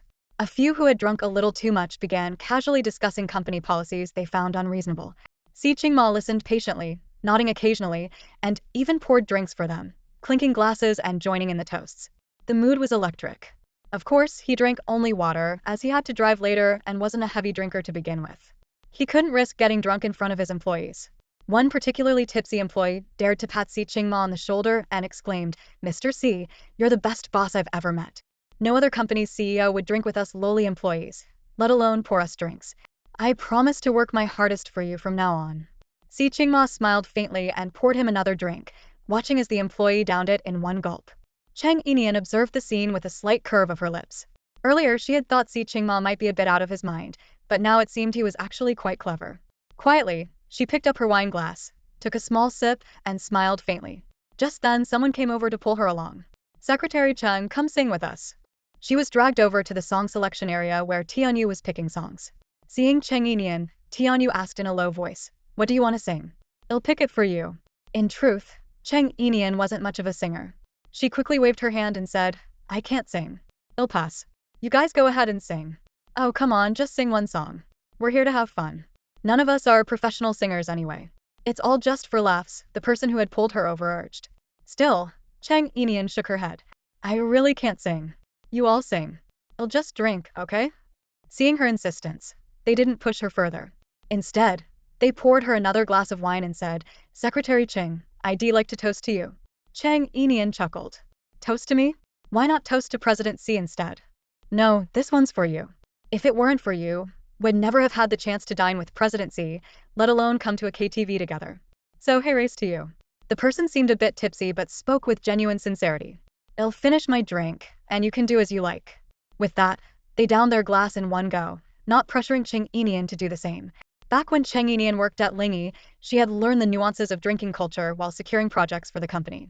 She knew that if someone drank their entire glass, it would be seen as disrespectful not to match them unless there was a valid reason. So she had no choice but to finish her glass as well. The others watching were impressed by her drinking ability, and soon more people came over to toast her. "Secretary Cheng, ever since you joined, our workload has become so much lighter. No one's been hovering over us in the design department, constantly demanding drafts. Back then, someone was always breathing down our necks, and we could barely get anything done at the office. Most of us had to take work home and finish it late at night. My mom even complained about what kind of company makes their employees work overtime at home every day." As they said this, the person glanced cautiously at Si Qingma, who wasn't paying attention to them, then smiled sheepishly and lowered their voice. "But ever since you came, the office has been peaceful, and inspiration comes so much easier. I rarely have to take work home now. My mom even thought I'd switch jobs. So I have to toast to you. You've got to drink." Seeing how sincere everyone was, not just trying to pressure her into drinking for the sake of it and how they each only wanted to offer one glass, Cheng Yinian graciously accepted their toasts. Before long, she had downed 7 glasses. When a few more people approached to toast her, a senior woman from the design department stepped in. "Hey you guys. Secretary Cheng is a young lady, and she's already had quite a bit to drink. Are you trying to get her drunk? How's she supposed to get home later? If something happens, who's taking responsibility?" The remaining people who hadn't toasted yet quickly said, "Secretary Cheng, we just want to show our appreciation. You don't have to drink alcohol. You can toast with a soft drink if you'd like." Of course, Cheng Yinian wasn't about to let them drink alcohol while she only drank soda. However, she had already had quite a bit and couldn't keep downing full glasses. So she compromised by taking small sips, drinking half glasses instead. Once everyone had toasted her, they all went off to enjoy themselves. Cheng Yinian sat quietly in the corner, feeling a little dizzy. Normally, she could hold her liquor pretty well, but tonight was different. Although she'd had quite a bit to drink, it was still less than what she could usually handle. Glancing down at the bottles on the table, she realized she'd been mixing different types of alcohol. While she could drink a lot, mixing drinks was her Achilles heel. It always made her tipsy faster. She reached up to rub her temples, then stood up, intending to go to the restroom to wash her face. The moment she stood, her legs wobbled, and she nearly fell. Suddenly, a pair of hands steadied her. She turned around and was surprised to see Si Qingma. She gave him a faint smile. "Thanks." Si Qingma frowned as he looked at her dazed expression. "Do you like drinking that much?" Cheng Yinian waved her hand dismissively. No, Hick, you wouldn't understand. Ugh, she shoved his hand away. "I'm going to the restroom." With that, she walked off quickly, though her steps were a bit unsteady. Si Qingma frowned again but didn't follow her. He muttered under his breath, I wouldn't understand? What wouldn't I understand? I understand everything. Isn't it just drinking all the time with Ling Zhan to entertain clients? He sat down in a huff. Meanwhile, Tianyu noticed Cheng Yinian leaving and followed her out of the private room. Outside, she saw Cheng Yinian leaning against the wall, swaying slightly. Tianyu quickly walked over and held her steady. Cheng Yinian turned to look at her, staring for a long moment before smiling faintly. Tianyu, you're Tianyu, right? Tianyu nodded. Yes, it'll help you to the restroom. Cheng Yinian tilted her head to look at her but didn't say anything more as Tianyu supported her. When they reached the restroom, Tianyu helped her stand by the sink and gently splashed water on her face. Cheng Yinian rubbed her head. I feel like my mind's not clear. I seem to remember that Tianyu doesn't like me much. Tianyu paused her actions, looked at Cheng Yinian, and then bowed earnestly. Secretary Cheng, I'm sorry. And thank you. Huh. Cheng Yinian blinked her beautiful eyes in confusion. Tianyu continued. I was wrong before, and I even dragged you into it. So, I'm sorry. Cheng Yinian blinked again, as if she couldn't quite recall what Tianyu was talking about. Tianyu added, when a DAS design draft was destroyed, you didn't push the blame onto me. Instead, you took full responsibility. It wasn't easy for me to get into the company. If you had blamed me back then, given how much President Xi favors you, I would have been the one to take the fall. But you didn't. You helped me. So thank you. Cheng Yinian's mind was a foggy mess at this point. She seemed to hear what Tianyu was saying, but at the same time, she wasn't quite processing it. One phrase, however, stuck in her head, given how much President Xi favors you. She raised her hand to her lips, her eyes fluttering slowly. You're wrong. He doesn't like me. He even told me not to fall in love with him. Just look at him with that sharp tongue of his. Who would ever fall for him? Hearing this, Tianyu's eyes widened in shock. The amount of information in that one statement was overwhelming. So Secretary Cheng and President Xi had discussed something like this before? Cheng Yinian chuckled twice more, then suddenly closed her eyes and collapsed. Tianyu panicked, reaching out to catch her. Though she couldn't fully hold her up, she managed to cushion her fall so it wasn't as bad. Secretary Cheng. Secretary Cheng. Cheng Yinian, wake up. Wake up. Tianyu called out anxiously, but no matter how she tried, Cheng Yinian wouldn't wake up. Feeling desperate, Tianyu quickly called the senior colleague from the design department for help. Fortunately, the senior lady had her phone on her, and though the noise in the KTV drowned out the ringtone, she felt the vibration. She stepped out of the private room to answer the call. Hearing Tianyu's anxious voice, she quickly went back to the room to call for help. Several of them went together to assist Cheng Yinian and managed to bring her back to the private room. Manager Yan, seeing how drunk Cheng Yinian was, suggested, let's call it a night. By now, it was already midnight, which was quite late, so everyone agreed to wrap up. As they exited the KTV and waited outside for their rides, a new issue arose: what to do with Cheng Yinian, who was completely unconscious. Since everyone had been drinking, those who drove had to call for a designated driver, while others hailed taxis. But leaving Cheng Yinian in her state to take a taxi alone didn't seem appropriate. She's so beautiful. Something might happen to her, the senior lady from the design department said with concern. Exactly, it's too late, and she's too drunk. Someone should take her home, Manager Yan agreed. In a calm tone, Si Qingma said, I drove here and didn't drink. Put her in my car. Great, great, President Xi will take Secretary Cheng home. That puts us at ease, Manager Yan said promptly. With that, a few people helped carry Cheng Yinian to Si Qingmo's car, laying her down on the back seat. Once she was settled, everyone let out a sigh of relief. President Xi, well, leave her in your care. Thank you for taking her home, they said. Then the senior lady asked the group, by the way, does anyone know where Secretary Cheng lives? Let President Xi know. Everyone exchanged looks, but no one seemed to know Cheng Yinian's address. The senior lady frowned. What do we do now? If no one knows where she lives, how can President Xi take her home? I know, Si Qingma said. Don't worry about her. You all can head home. With that, he opened the car door and got into the driver's seat. As his car drove off, the group stood there in stunned silence. What did President Xi just say? The senior lady from the design department asked. Tianyu, still in a daze, replied. President Xi said he knows where Secretary Cheng lives. What? No way. President Xi even knows Secretary Cheng's address, someone exclaimed. Do you think there's something going on between them? Another speculated. There's definitely something. Oh my gosh, could it be that kind of relationship? Someone gasped. Come on. When Lin Yu was President Xi's secretary, he used to take her everywhere too, and you all speculated about them. Now that Secretary Cheng is the chief secretary, you're saying the same thing. Does every secretary who works for President Xi have to be involved with him? A male employee from the design department named Xinyue retorted, clearly annoyed. Deep down, Xiaowei hoped there was nothing between Cheng Yinian and Si Qingma. He had a thing for Cheng Yinian. Her looks, personality, and even her figure all matched his preferences. Plus, she was excellent at her job, and being the chief secretary to President Xi likely meant she earned a decent salary. They seemed like a good match in his eyes.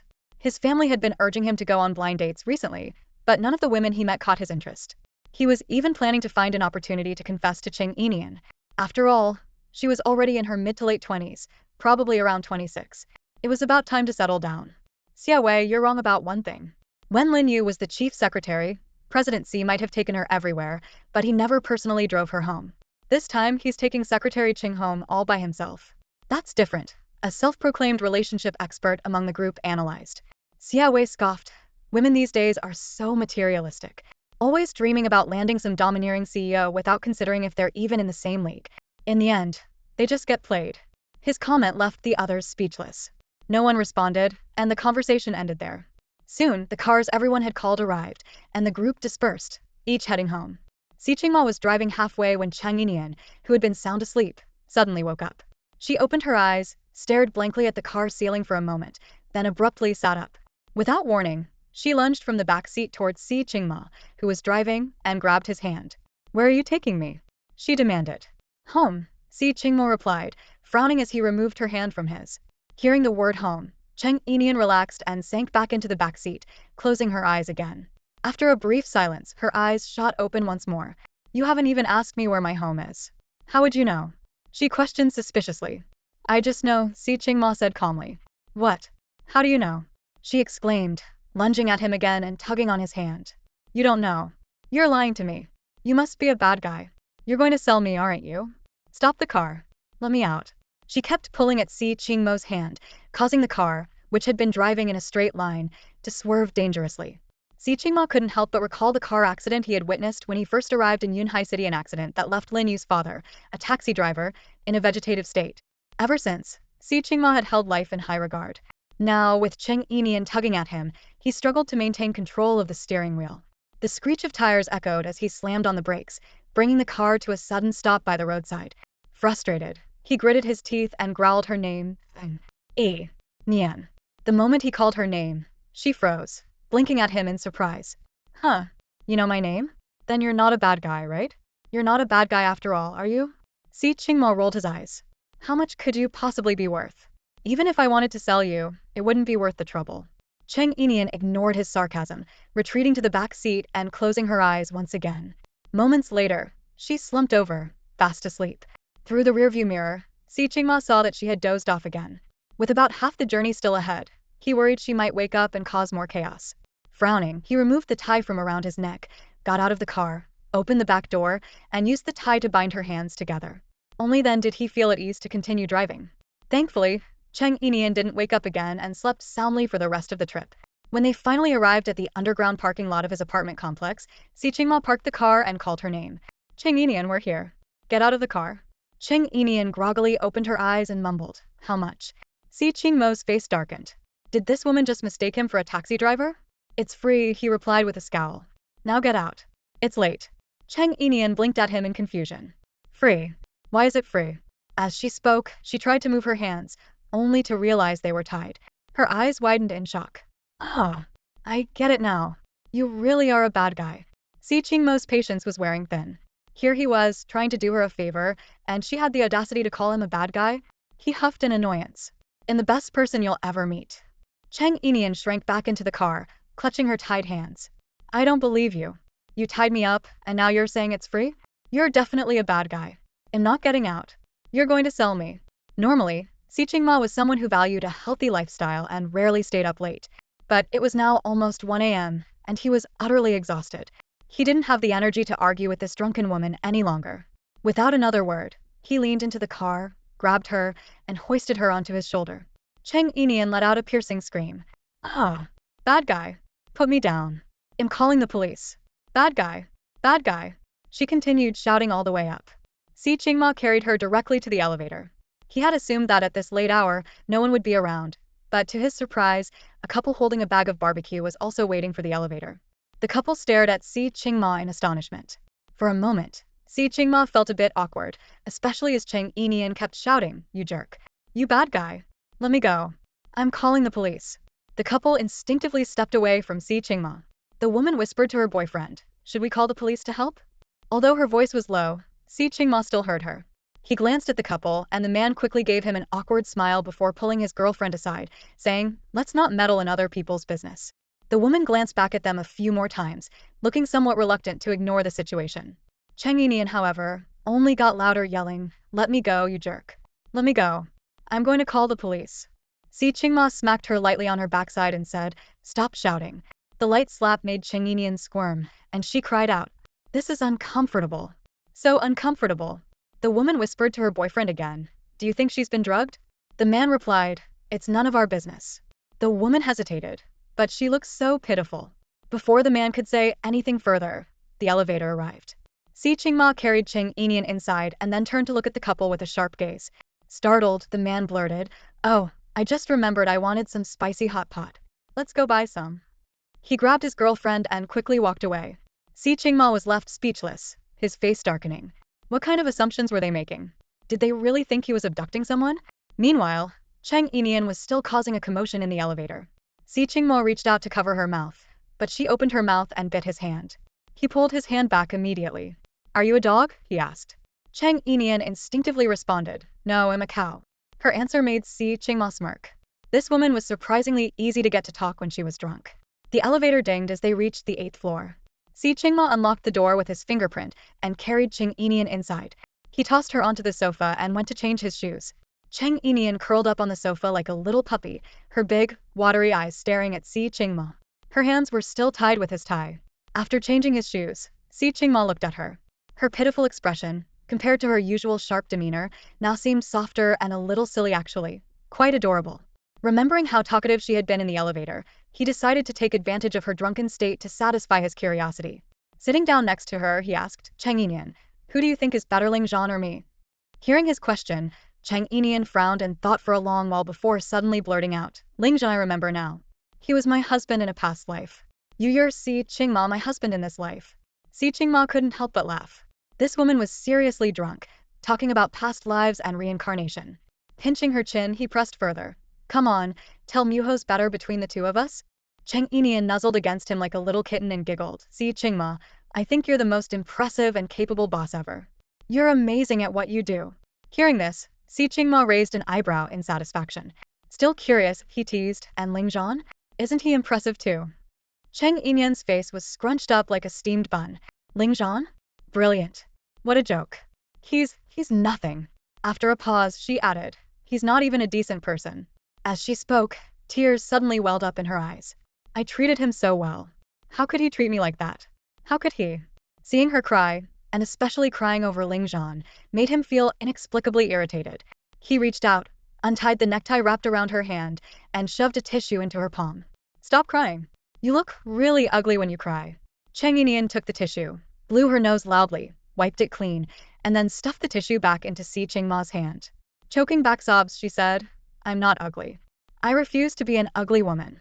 Si Qingma looked at the tissue in his hand, now smeared with her snot, and almost lost it. He promptly threw it into the trash can and headed to the bathroom to wash his hands. When he returned to the living room, Cheng Yinian was no longer on the couch. Assuming she had gone back to her room to sleep, he decided to wash up and call it a night as well. But as soon as he turned around, he saw her standing by the liquor cabinet. In her hands was a bottle of red wine, his prized vintage, one he'd cherished for years and never had the heart to open. A bottle so rare it was practically priceless now. Yet here she was, not only having opened it but also drinking straight from the bottle. Si Qingma was on the verge of losing his mind. Through gritted teeth, he said, Nian, what are you doing? Drinking, obviously. Come on, join me, she replied, completely unfazed. With that, she handed the bottle to Si Qingma. Here, pour me a drink. Then she suddenly paused. Wait, no glasses. I'll get one. She wobbled unsteadily toward the kitchen in search of a glass, but Si Qingma quickly grabbed her and pulled her back. He was utterly exasperated. Watching her desecrate his treasured wine, he felt a pang in his gut. His liver hurt just looking at it. He placed the wine back on the table, hoisted Cheng Yinian over his shoulder, and marched straight into the bathroom. He filled the bathtub with water and unceremoniously dropped her in. Wash up and sober up, he commanded before storming out of the bathroom. Cheng Yinian sat in the tub, dazed for a moment, before suddenly grabbing the shower head and bursting into song. Little sister, you're on the boat, and big brother's walking along the shore, swaying the rope with love and joy. Then she switched to another tune. You're my little apple, no matter how much I love you, it's never too much. And another, dear guest, no you can't. You're getting closer and closer. Where are your eyes wandering? Pretending to stay calm, dear guest, no you can't. It's not my fault I was born so beautiful, with a charming temperament. Watch out, or I might really get mad. She alternated between mimicking deep male tones and high-pitched female voices, singing with abandon in the bathroom. Si Qingma, meanwhile, had taken a quick shower in the master bedroom. As he stepped out to grab a glass of water, he heard her off-key singing echoing through the house. His lips twitched in irritation. This woman, she had refused to sing a single note at the KTV earlier, but now she was putting on a full-blown concert at home, in the middle of the night, no less. Fortunately, his house had excellent soundproofing, or the neighbors would surely have filed noise complaints by now. He walked to the bathroom door and knocked. Cheng Yinian, can you keep it down? But her enthusiastic singing carried on, undeterred. Si Qingma exhaled sharply, preparing to knock again, when the singing suddenly stopped. He froze, then knocked again, more firmly. Cheng Yinian? No response. He knocked harder, calling her name. Cheng Yinian. Cheng Yinian. Still no answer. A sense of unease crept over him. She had been so drunk, could she have slipped and drowned in the tub? He pushed the bathroom door open forcefully and stormed in, only to be greeted by the sight of Cheng Yinian sitting in the steaming bathtub, her hands fumbling over herself for some unknown reason. Hearing the door, she turned her head, her large, watery eyes glistening in the mist like a startled rabbit as she asked, "Where's my phone?" Si Qingma, relieved to see she was fine, let out a breath and asked, "Why did you stop singing? What do you need your phone for?" Cheng Yinian blinked innocently, her voice pitiful as she replied, "I forgot the lyrics. I need to look them up on Baidu." Si Qingma stared at her, speechless. "Just finish your bath first. You can look for your phone later," he said firmly. "No way." Cheng Yinian's wide, watery eyes were filled with determination. "I have to finish the song. It's a basic principle for a singer." "A singer?" Si Qingmo's lips twitched. "With your tone deafness, how can you call yourself a singer?" "I don't care. Give me my phone." Before he could respond, Cheng Yinian abruptly stood up in the bathtub and grabbed the collar of his bathrobe. She was wearing a white chiffon blouse and matching black chiffon wide-leg pants, both of which were now soaked and clinging to her body, leaving nothing of her figure to the imagination. Her body was slender yet curvaceous, with all the right proportions in all the right places. Her long neck and elegant collarbones only added to her allure. Si Qingma felt a slight hitch in his breath. Normally, when she was dressed, she seemed too thin, but now, her figure was unexpectedly captivating. Her damp body pressed against his, pulling him closer. Her beautiful eyes blinked up at him, her long lashes glistening with moisture as they fluttered enchantingly. Perhaps it was the alcohol, but her cheeks were flushed with a soft pink hue, and her slightly pouting lips glistened as they moved. "I don't want to bathe. I want to sing." "Give me my phone," she demanded, her breath carrying the faint, intoxicating fragrance of wine. Si Qingma suddenly felt as though he might get drunk just from her presence. Was the wine he drank earlier really this strong? "Drunkard," he muttered with a hint of disdain, furrowing his brows as he tried to step back.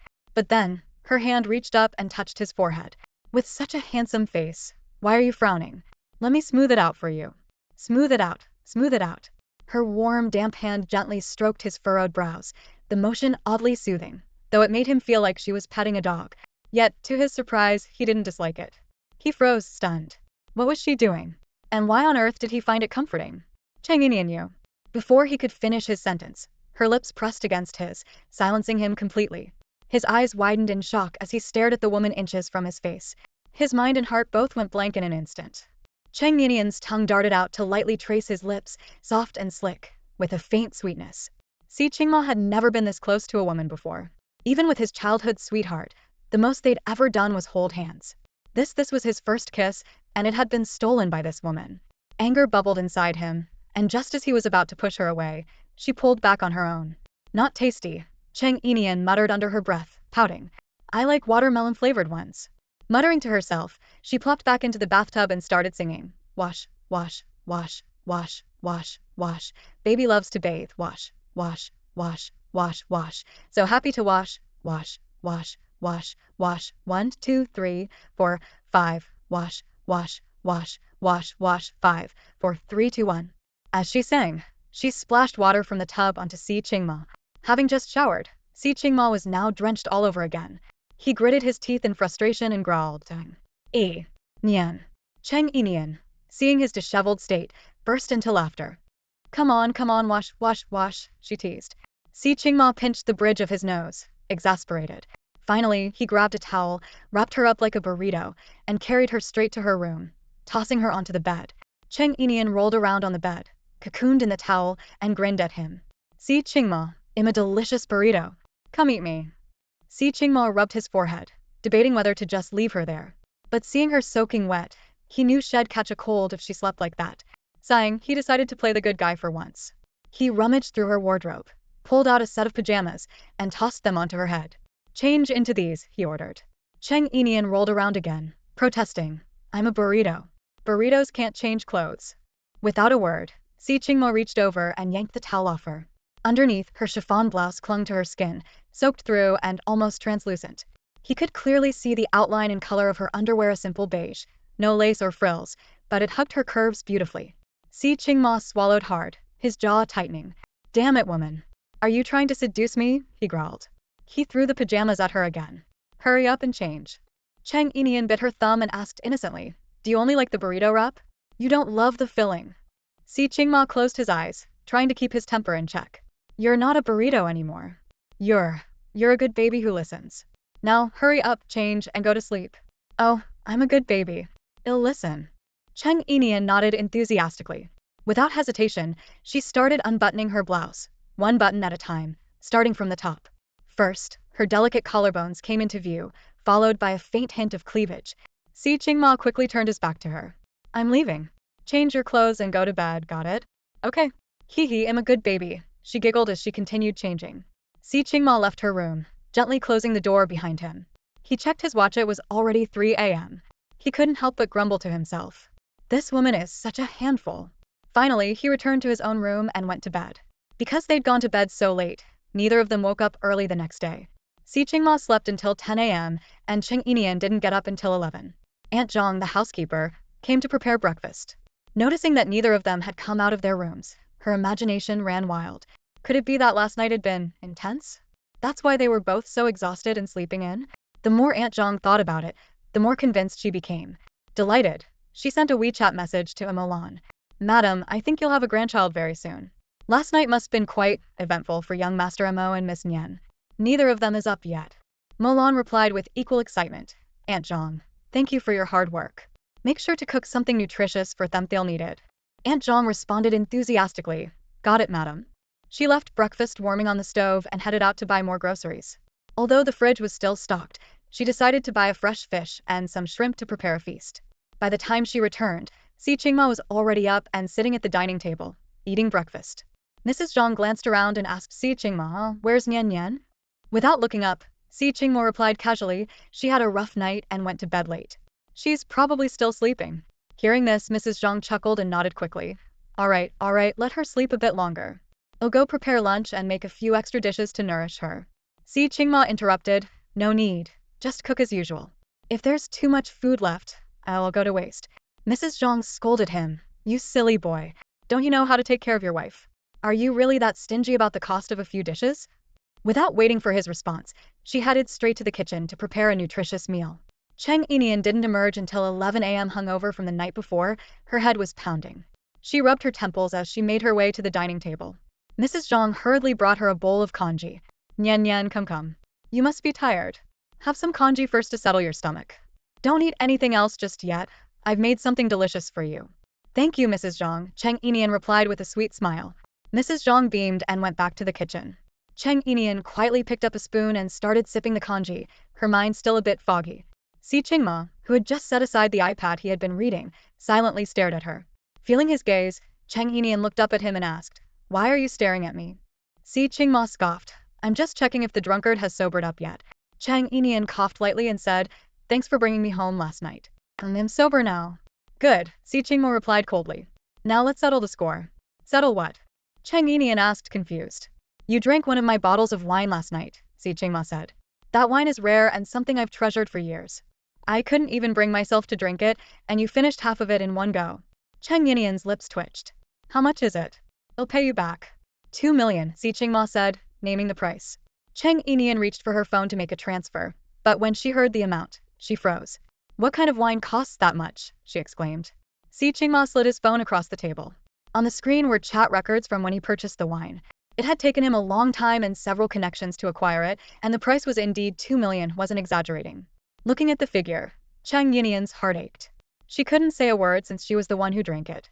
She silently cursed herself for being so greedy and impulsive. But she didn't have that kind of money right now. Hesitantly, she asked, can I owe you for now? I don't have that much money at the moment, but I can write you a new. That's fine, Si Qingma agreed with a nod. Cheng Yinian quickly ran back to her room, grabbed some paper and a pen, and wrote the O, handing it to him. Si Qingma glanced at it before tucking it away. Then he continued to stare at her intently. The intensity of his gaze made her heart skip a beat. What? Did I do something else? Something even more expensive? She asked nervously. Si Qingma studied her for a moment before realizing she genuinely didn't remember. She had no recollection of kissing him last night. He averted his gaze and said, no, that's it. If she didn't remember, he wouldn't bring it up. He went back to eating his breakfast and fiddling with his iPad. Cheng Yinian, however, couldn't shake the feeling that there was something odd about his expression earlier. But since he didn't say anything, she decided to let it go. After breakfast, Mrs. Zhang soon finished preparing lunch. Cheng Yinian barely ate, still feeling too unwell. After lunch, she went back to bed for a nap, unable to endure the headache any longer. Lying there, she vowed to herself never to drink again. Being hungover was absolute torture. Cheng Yinian spent the entire weekend in a bit of a daze. Fortunately, by Monday her mind had cleared up quite a bit. As usual, she took Si Qingmo's car to the office. By now, she was used to the routine, getting dropped off at the nearest subway station and walking the rest of the way to work. As she was walking from the subway station, she happened to run into Xinyue, who was riding his electric scooter to the office. Seeing her coming from the subway, Xinyue assumed she had taken the train to work. He quickly rode up to her, stopped his scooter, and greeted her, Secretary Cheng. Cheng Yinian had an excellent memory and could easily recall people she had met before. She recognized Xinyue as an employee from the design department. Naturally, when greeted by a colleague, she responded politely with a small smile. Good morning, Mr. Xia. Xinyue was thrilled that Cheng Yinian remembered him. Could it be that Secretary Cheng had been paying attention to him? That's why she remembered him, right? Trying to appear charming, he struck what he thought was a dashing pose, one foot on the ground while still seated on his scooter. Hop on, I'll give you a ride to the office, he offered. Cheng Yinian quickly waved her hand, declining. No need, I'm almost there. I'll just walk the rest of the way. Walking is tiring. And during the morning rush hour, the subway must have been packed. You must be exhausted after squeezing through all those people. Come on, hop on, it'll save you some effort, Xinyue insisted. Still, Cheng Yinian politely refused. No, really, I'm not tired. You should hurry along, it's getting late and you'll need time to park your scooter. Don't be late. She was simply being courteous. But to Xinyue, her words sounded like genuine concern for him. Beaming, he replied, all right, since you're so thoughtful, I won't let your kindness go to waste. I'll head off to park my scooter now. See you at the office entrance. With that, he gave her a wink and rode off. Cheng Yinian was left standing there, bewildered. Concerned about him? What was that all about? And why would they need to meet at the office entrance? They weren't even in the same department. Shaking her head, she continued walking toward the office. When she arrived at the entrance, Xinyue was already there, standing on the steps. As soon as he spotted her, he waved enthusiastically and greeted her with a wide grin. You're so slow, Nian Nian. Her lips twitched slightly in confusion. What was going on with this guy? Why had he suddenly started calling her that? Clearing her throat, she responded, Mr. Xia actually. Before she could finish, Xinyue interrupted excitedly. Since you like me, and I like you too, there's no need for us to be so formal anymore, right? I'll call you Nian Nian, and you can call me Wei Wei. Cheng Yinian was completely taken aback. Mr. Xia, I think you've misunderstood something. I don't like you. Oh, come on, don't be shy. Xinyue said confidently. The way you showed concern for me earlier, I could tell. And hey, our company doesn't have any rules against office relationships, so we can be together without worrying about anything. No, really, I don't have feelings for you. I wasn't being shy, Cheng Yinian tried to explain. I was just… Xinyue. Secretary Cheng. You're going to be late if you don't hurry and clock in. A passing colleague called out as they rushed into the building, cutting her off mid-sentence. Xinyue glanced at the time on his phone and quickly said, oh no, I'm really about to be late. Anyway, let's talk later. How about lunch at the cafeteria? I need to go punch in now. You should hurry too, or you'll lose your bonus. We still need to save up to buy a house together, right? Let's be frugal. Without giving Cheng Yinian a chance to respond, he turned and ran into the company building. Cheng Yinian stood there speechless, utterly dumbfounded. She had never been this at a loss for words before. How could someone just talk so much without giving her a chance to say anything? She hurried into the building, swiped her card, and went upstairs. Just as she sat down at her desk, her phone buzzed. Taking a glance, she saw that someone had tagged her in the company group chat. She opened it and, to her surprise, it was Xinyue again. Design department Xinyue, Nian, I just made it in time, didn't clock in late, so I saved my bonus. Hehe, how about you? Did you clock in on time? Saved your bonus.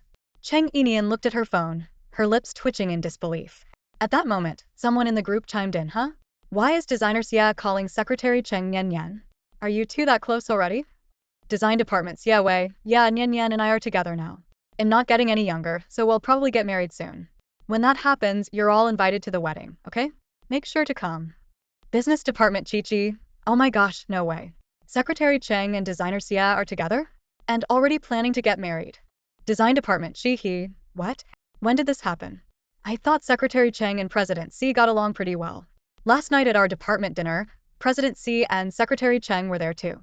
Secretary Cheng got drunk, and it was President C who took her home. I thought there was something going on between them. How did it turn into her and Xinyue? He, the senior colleague from the design department, had always been kind to Cheng Yinian. After witnessing the interactions between Si Qingma and Cheng Yinian last night, she genuinely thought there was something between them. But now, hearing this sudden announcement from Xinyue, she was utterly baffled. Last night, Xinyue and Secretary Cheng didn't even seem that familiar with each other. Design department Xinyue, design department Shihi, just because you're older doesn't mean you can act all high and mighty, making baseless comments. I already said last night, not every secretary has to be involved with their boss. You talk too much. Thought Secretary Cheng and President C had something going on? Guess you've been proven wrong now. Design department sorry, I was being nosy. Being an older and more experienced colleague, she had long since developed a calm and easygoing temperament. Rarely did she argue with anyone. Now that Xinyue called her out in the group chat, she simply apologized politely. Soon, the group chat was flooded with congratulations for Xinyue. Congrats, designer Xia. You've won the beauty's heart. Wow, I was stunned when I first saw Secretary Cheng. She's so gorgeous. I was wondering back then what kind of man would be worthy of her. Turns out it's you, designer Xia. Make sure to invite me to the wedding. Design department Xinyue, of course. Definitely. It won't be long now, me mom's been nagging me about it every day. Cheng Yinian stared at the group chat, utterly confused. What was going on? How did she suddenly end up being engaged to someone without her knowledge? This misunderstanding was getting way out of hand. Determined to clear things up and maintain a friendly relationship with her colleagues, Cheng Yinian began typing in the group chat. Designer Xia, you can't possibly mean me, right? Xinyue from the design department. Nian, you're finally here. Let's meet at the cafeteria for lunch. I'll wait for you so we can eat together. Cheng Yinian, wait, designer Xia, I think you may have misunderstood something. We're not even that close yet, so how could it possibly have reached the point of marriage? Honestly, I'm a little freaked out. When Xinyue from the design department saw Cheng Yinian's message, he immediately got furious. Xinyue, Cheng Yinian, what do you mean by that? You're the one who confessed to me first, and now you're saying things like this in the group chat? Are you trying to make everyone think I'm desperately chasing after you? We're all adults here, so why are you acting so vain? If there's mutual interest, then let's just be together. Does it really have to follow the whole guy chasing the girl routine? Cheng Yinian, that's not what I... Secretary Cheng, Mr. C wants to see you in his office as soon as you're free. Cheng Yinian had barely typed 2 words when someone called her from behind, causing her to accidentally send the incomplete message. She turned around and nodded. Got it, I'll head there now. Suppressing her frustration, Cheng Yinian grabbed Si Qingma's schedule and made her way to his office. As usual, she briefed him on his agenda for the day. After listening, Si Qingma said, in the past, the company's product launches were always hosted by Secretary Lin. Now that you've taken over her role, you'll be in charge of this season's product launch. Don't stress about it, these events happen every season. All departments are already familiar with the process, so it's mostly routine. You just need to check in on the progress from time to time and ensure everything is on track. Understood, Mr. C, Cheng Yinian replied, nodding as she clutched her folder. Prepare yourself. In a bit, you'll accompany me to meet Mr. Wang from Hyatt, Si Qingma added. All right. Cheng Yinian acknowledged and left the office, not having time to check the group chat as she busied herself gathering everything needed for the meeting with Mr. Wang. By the time Cheng Yinian and Si Qingma returned from Hyatt, it was already lunchtime. Si Qingma had another luncheon to attend, one that didn't involve bringing an assistant, so Cheng Yinian didn't accompany him. Instead, she opted to take a cab back to the office. Not wanting to bother going out again, she decided to grab a meal at the company cafeteria. She had almost forgotten about the group chat incident until she stepped into the cafeteria and noticed everyone looking at her. Feeling slightly puzzled, she grabbed her meal card. got her food, and sat down at an empty table. Moments later, Xiaowei appeared with his tray and sat directly across from her, his expression far from pleasant. Cheng Yinian, what are you trying to pull? He asked. Cheng Yinian glanced at him, then at the others around them. Though everyone seemed focused on eating, they were clearly inching closer, ears perked to catch their conversation. Frowning, she asked, what do you mean? What am I trying to pull? Xiaowei's tone turned cold. You were talking to me in the group chat this morning, and then you suddenly disappeared. Do you think I'm some kind of joke? How do you expect the rest of the company to see me now? Before Cheng Yinian could respond, Xiaowei cut her off. You know what, forget it. I'm the bigger person here, so I'll let it slide. But based on what you said this morning, you're clearly not against the idea of me pursuing you, so let's just skip all the formalities and start dating. Cheng Yinian was utterly stunned by his words. She stared at him incredulously. Are you out of your mind? When did I ever say I wanted to be with you? Xiaowei sneered. I've already checked with HR about your age. You're 26, not that young anymore. So what are you still being picky about? A guy like me with my qualifications is hard to come by these days. We're both working at a big company now. We have stable incomes, and in the future, we can buy a house in the city. Life would be happy and fulfilling. As soon as Cheng Yinian heard him mention her age and how she was not that young anymore, she was already fuming inside. She thought Xiaowei was a once-in-a-lifetime oddball and felt like tearing him apart with words. However, noticing the people around them straining their ears to eavesdrop, she decided to let this weirdo finish his monologue. She figured it was a good way to let others see his true color set might even serve as a warning to other women. So she stayed quiet, simply watching him with a calm expression. Xiaowei, seeing that Cheng Yinian wasn't responding, assumed she agreed with him and grew bolder in planning their future together. So tell me, how much savings do you have? We'll need to buy a house in the city, and don't expect me to pay for it all by myself. You know how expensive property is in Yunhai City. Since we're going to be together, we need to work together. We'll split the down payment, but the house deed will have to be under my mom's name. She's worked so hard to raise me, and it would be ungrateful of me not to put her name on it. Don't think you're being shortchanged after all. Once we're married, I'll be the one paying off the mortgage with my salary. So technically the house will be mine. Your salary can go toward household expenses. By the way, how much do you earn? Can your income support our lifestyle? I have pretty high standards for quality of life. He gave Cheng Yinian a once-over and continued. Oh, and after we're married, you should stop wearing makeup. I hear that women's makeup products are ridiculously expensive. My mom doesn't like makeup either. She'll be living with us after we get married.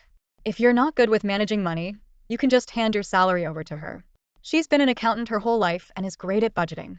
Cheng Yinian couldn't believe how audacious his plans were. She wondered what kind of unlucky woman would end up marrying someone like him. Finally, she couldn't hold back anymore. With a slight smirk, she said, so your mom's an accountant? No wonder her abacus beads are flying straight into other people's faces. Other people's salaries go to support the family, but the house is still yours. Clearly, you're the only smart one, and everyone else must be an idiot, huh? What do you mean by that? Xiaowei's expression darkened. What, do you want your name on the house deed? No, I don't want my name on it, Cheng Yinian replied with a shake of her head. Xiaowei finally smiled, satisfied. Now that's more like it. Once you marry into our family, we'll be one family. Why complicate things like that? There's no need to be so particular. Oh, by the way, he continued, you still haven't answered my question, how much do you make? Cheng Yinian smiled faintly. How much I make, what does that have to do with you? How does it not have to do with me? In the future, we'll be together. Before he could finish, Cheng Yinian interrupted him with a laugh. Who said I'm going to be with you? When did I ever say that? Why would I even want to be with you? What would I gain from it? Your age? Your brilliant abacus skills? Or she glanced at his head, that shiny bald spot of yours. Xiaowei absolutely hated it when people talked about his head. He was born with a bald spot right at the top of his head, and despite trying countless methods to fix it, nothing ever worked. He was always sensitive about people making remarks about it. So when Cheng Yinian used it against him just now, he was furious. Pointing a finger at her, he exclaimed, You. You're playing with my feelings, aren't you? Cheng Yinian found it amusing. Feelings? We're not even close, are we? Not close at all.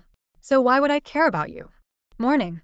At the subway entrance this morning, you told me to hurry to the office and not be late. Xiaowei accused her with a pitiful tone. You care about me, don't you? That must mean you like me. Cheng Yinian's lips twitched. That's your interpretation of liking someone? So what now? I've told a lot of people in the company the same thing. Does that mean I'm into everyone here? The bystanders, who had been eavesdropping on the entire exchange, began whispering among themselves. Wow, this designer Xia is something else. Secretary Cheng was just being polite, and he thought she had feelings for him. Huh. Designer Xia really is full of himself. They just happened to run into each other, and I bet he's already picking out baby names in his head. Finally, someone put him in his place. Remember that new design assistant in the department? She's just a young girl trying to get along with everyone, so she bought coffee for the whole team. And designer Xia? He claimed she liked him because she gave him coffee, completely ignoring the fact that she gave coffee to everyone. What a character. The worst part is that he's not just narcissistic. He's delusional. Did you hear the way he was laying down rules and conditions while talking to Secretary Cheng?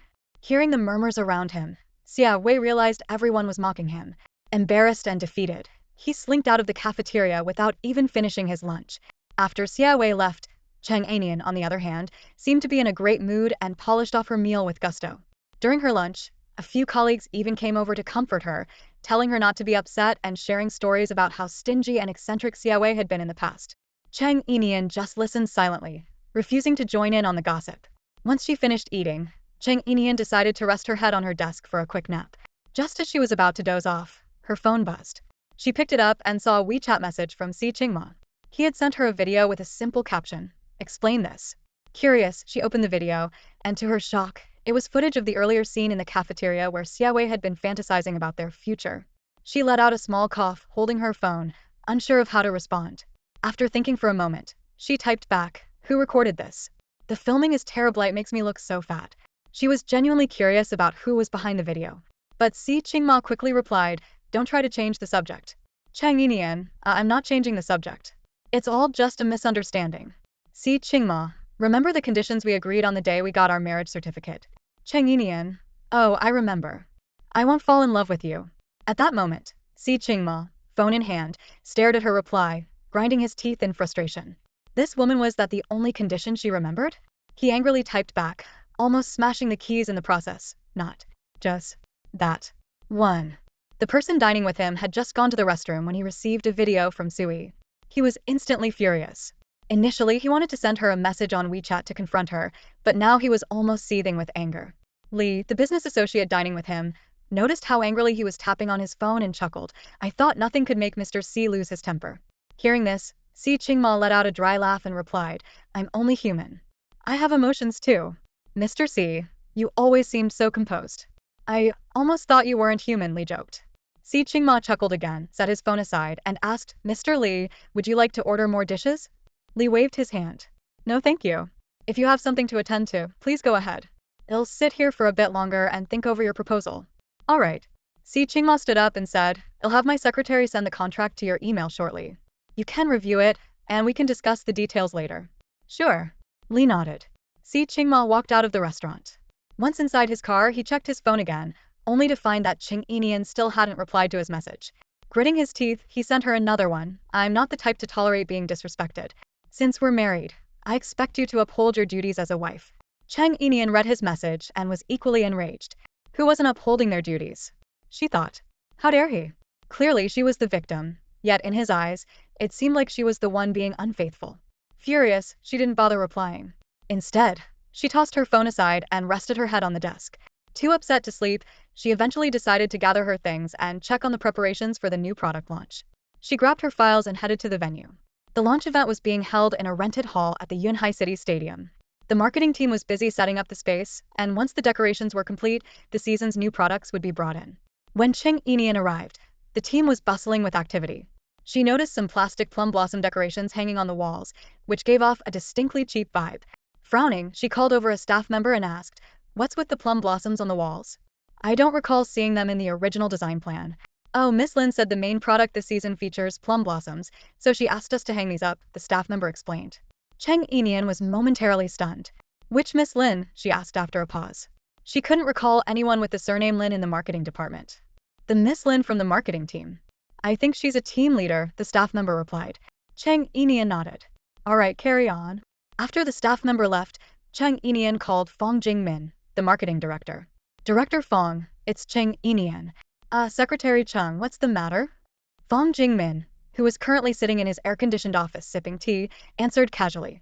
At his age, he was already eligible for retirement, and with a comfortable family background, he had decided to resign after this year. His attitude toward work had shifted to a no mistakes, no risks approach. For this product launch, he hadn't even visited the site once, leaving everything entirely in Lin Yu's hands. Lin Yu used to have a good relationship with Fong Jingmin when she worked as the chief secretary. Now that she's in the marketing department, she not only works hard but is also very good at sweet-talking, which has made Fong Jingmin quite pleased with her. As a result, he plans to promote Lin Yu as the marketing director after he leaves the company. To ensure her smooth promotion, he's using this product launch event as an opportunity to create achievements for Lin Yu, allowing her to showcase her capabilities. That way, he can justify recommending her to presidency. Have you checked the setup for the product launch event? Why doesn't it match the blueprint?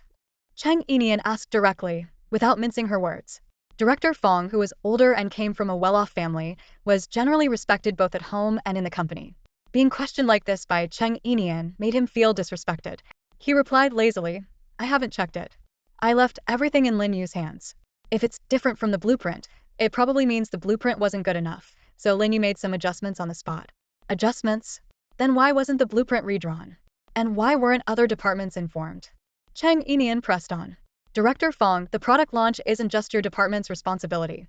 Every department is involved. If you make even minor changes, other departments have to adjust as well. You can't just make changes without notifying anyone. Besides, the changes you've made don't even look good. Hearing Director Fang's dismissive attitude, Cheng Yinian grew increasingly frustrated. The product launch is crucial to the company's reputation. How could it be handled so carelessly? Fong Jingmin could sense Cheng Yinian's irritation, which made him even more annoyed. She's just a secretary. Even if she works directly for President Tsai at the end of the day, she's just someone who serves tea and handles errands. What gives her the right to act so high and mighty in front of him? Unwilling to engage further, he said, I've delegated the entire setup to Lin Yu. If you have concerns, take them up with her. I'm very busy and don't have time for trivial matters like this. With that, he hung up the phone before Cheng Yinian could say anything else.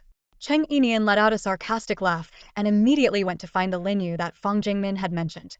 However, after searching for quite some time, she couldn't find her. Meanwhile, workers were almost done hanging up the plastic flowers. Realizing that this was a waste of resources, she decided to intervene. Excuse me, please stop hanging those plastic flowers, she called out to the workers. The workers turned to look at her, confused. Cheng Yinian showed them her work badge and introduced herself. I'm Cheng Yinian, the Chief Secretary to Presidency of Molan Xingyi. I'm overseeing the setup for this event. After establishing her authority, she continued, please don't hang these plastic flowers. Let's stick to the original blueprint for the setup. One of the workers frowned and said, what's going on with your company? First, we followed the blueprint. Then you asked us to add these flowers, so we bought them and even changed the walls. Now we're putting up the flowers, and you're telling us to go back to the original plan. Are you messing with us? This is a complete waste of our time.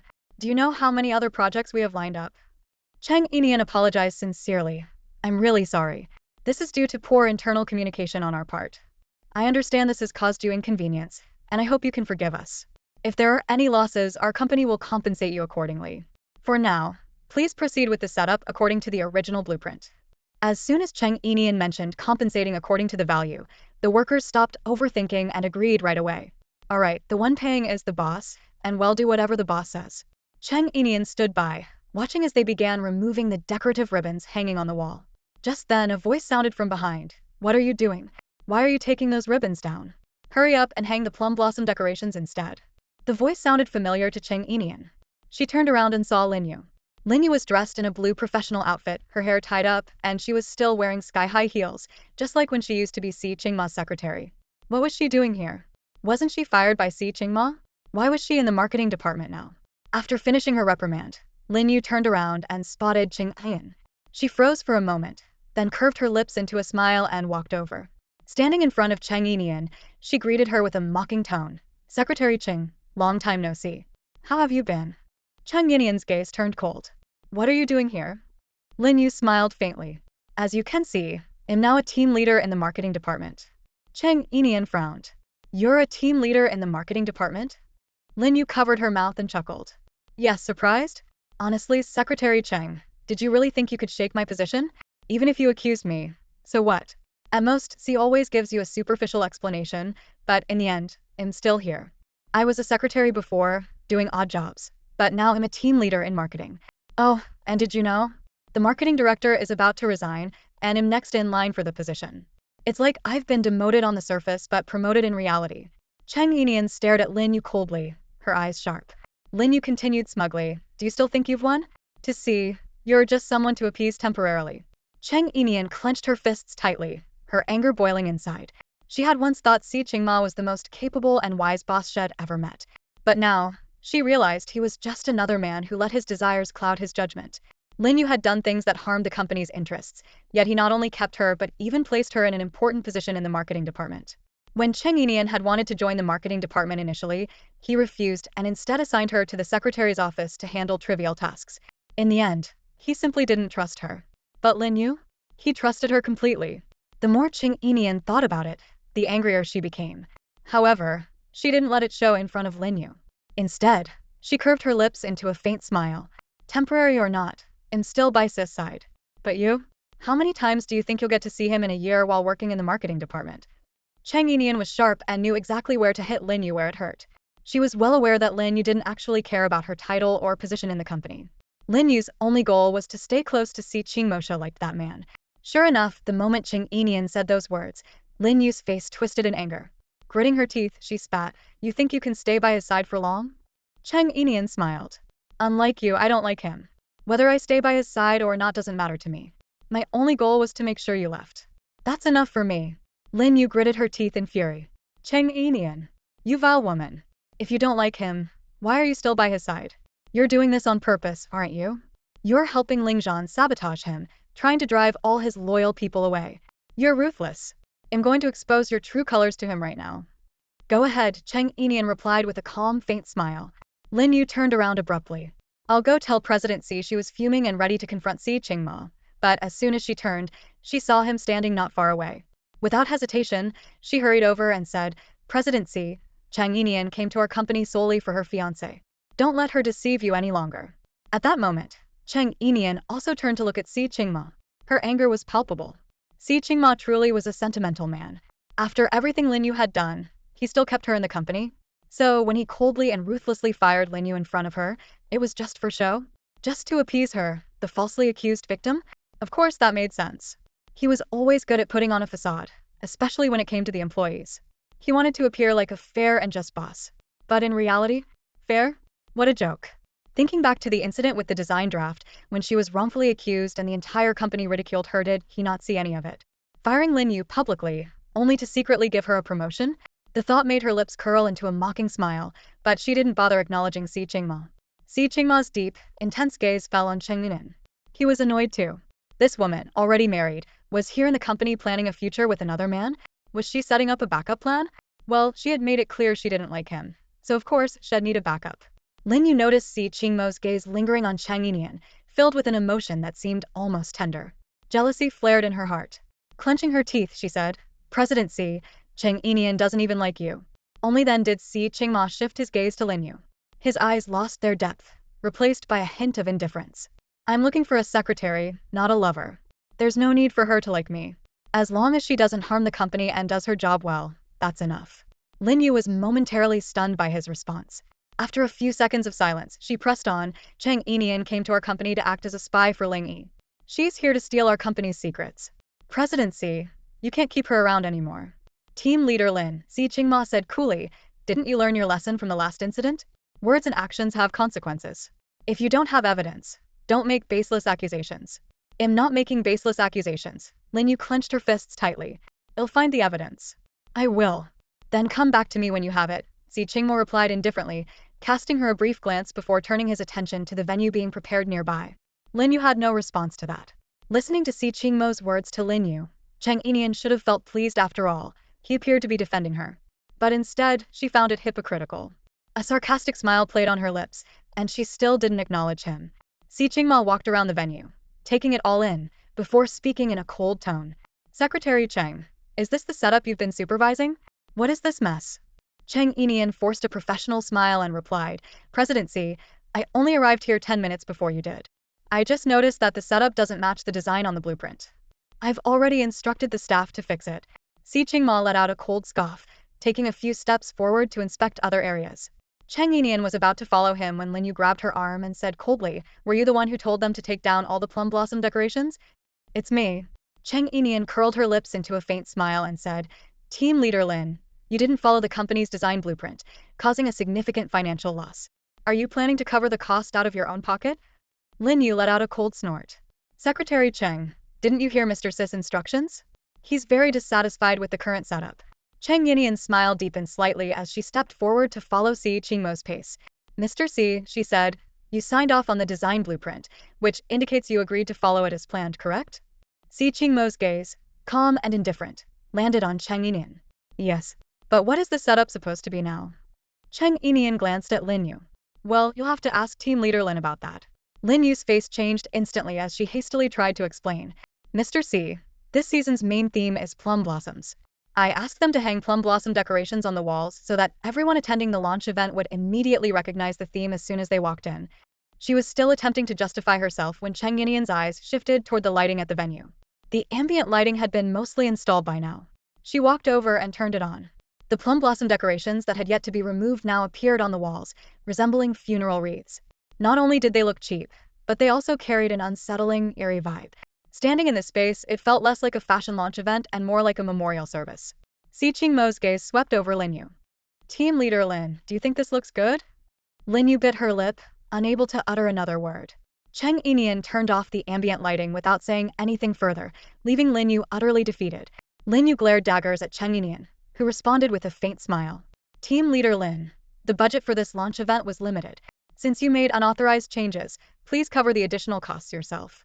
Cheng Yinian, Lin Yu was so furious she pointed at Cheng Yinian, her teeth clenched in anger. She glanced at Si Qingma, hoping he would speak up on her behalf. But Si Qingma simply turned to Lin Yu and said coldly, pay the money directly to the finance department. Lin Yu gritted her teeth but had no retort. After inspecting the venue, Si Qingma left with Cheng Yinian. Lin Yu watched them walk side by side, her fury boiling over. She wished she could tear Cheng Yinian apart. Sensing Lin Yu's gaze, Cheng Yinian turned back and gave her a small smile, infuriating Lin Yu even further. Yet, she could do nothing about it. Once they were outside, Si Qingma said coolly, why didn't you reply to my message? Cheng Yinian's face remained expressionless as she replied curtly, busy. Busy with what? So busy you couldn't spare a moment to reply. Si Qingma glanced sideways at her. Cheng Yinian's tone turned sarcastic. I'm just an employee. Since I don't have the favor of my boss, I have to work extra hard to prove my loyalty. Otherwise, I might be fired at any moment. Si Qingma caught the mocking undertone in her words. His brows furrowed. What's that supposed to mean? Are you upset because I assigned Lin Yu to the marketing department? Do you think it's unfair to you? Of course not. I'm just an employee. How could I dare to question your decisions? Cheng Yinian's tone remained dripping with sarcasm. Si Qingmo's patience wore thin. Why do you always have to be so sarcastic? I have my reasons for placing Lin Yu in the marketing department. But you, his gaze darkened slightly, you're already married, yet you're still planning your future with that designer from the design department. Talking about marriage, even. What is it? Are you looking for a backup plan? Or am I the backup plan? Cheng Yinian was furious the moment she heard those words. She lifted her foot and stomped hard on Si Qingmo's foot, her high heel digging into the top of his foot, causing a sharp, piercing pain. Si Qingma gritted his teeth and said, Cheng Yinian, are you crazy? Cheng Yinian, also gritting her teeth, retorted, yes, I am crazy. I must have been out of my mind to look for a backup at the company, to even consider someone as ridiculous as you. I can't believe I used to think you were the most brilliant and capable CEO. Brilliant and capable, my foot.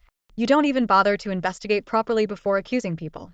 You're no better than that scumbag Ling Zhan, both of you messing around with your secretaries. Just a pair of disgusting jerks. Si Qingma endured the searing pain in his foot as he looked at her. She had mentioned thinking he was brilliant and capable. Wasn't that something she had drunkenly said last night? So, she remembered what happened after she got drunk? Did she also remember that she had kissed him of her own accord? And yet, she was acting like nothing had happened today. Did she think a kiss was no big deal? What a heartless woman. Enraged, he said, you call me a jerk? I think you're the one who's a heartless woman. Cheng Yinian, too angry to continue the argument, turned to leave. Where are you going? Si Qingma asked. None of your business, she snapped. It is my business. It's work hours and I'm your boss. Of course I need to know. I'm going back to the office. Hearing that, Si Qingma didn't say anything further. He turned and went to start his car, pulling up beside her. Get in.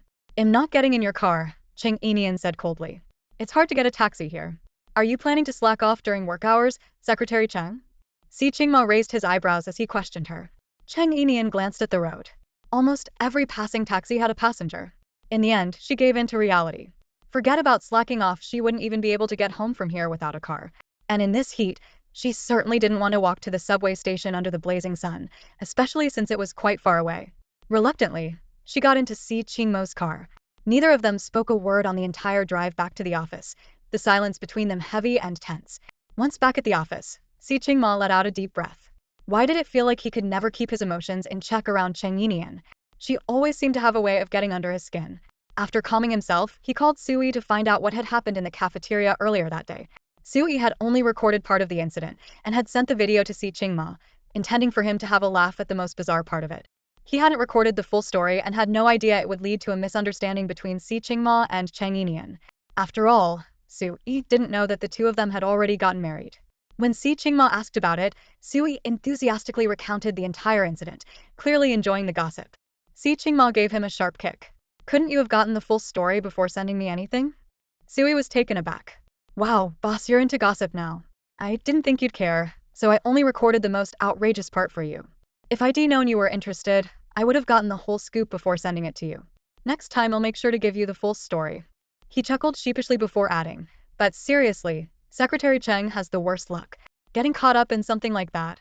I guess being pretty really does bring trouble. Si Qingmo's expression darkened.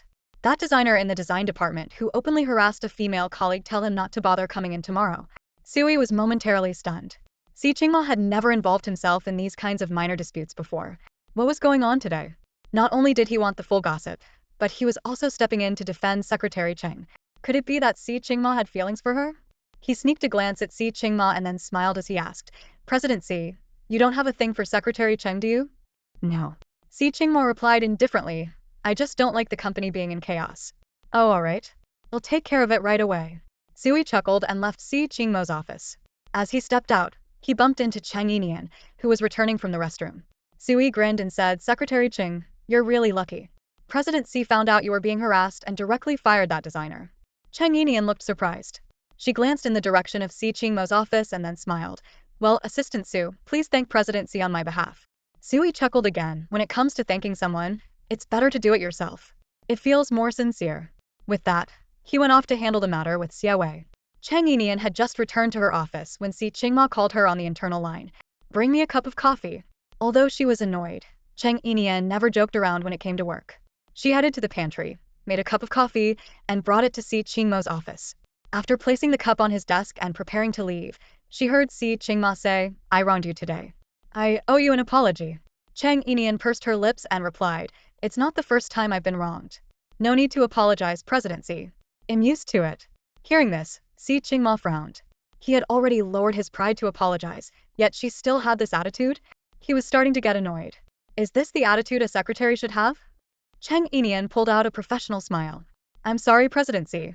My mistake. Si Qingma frowned deeper. You.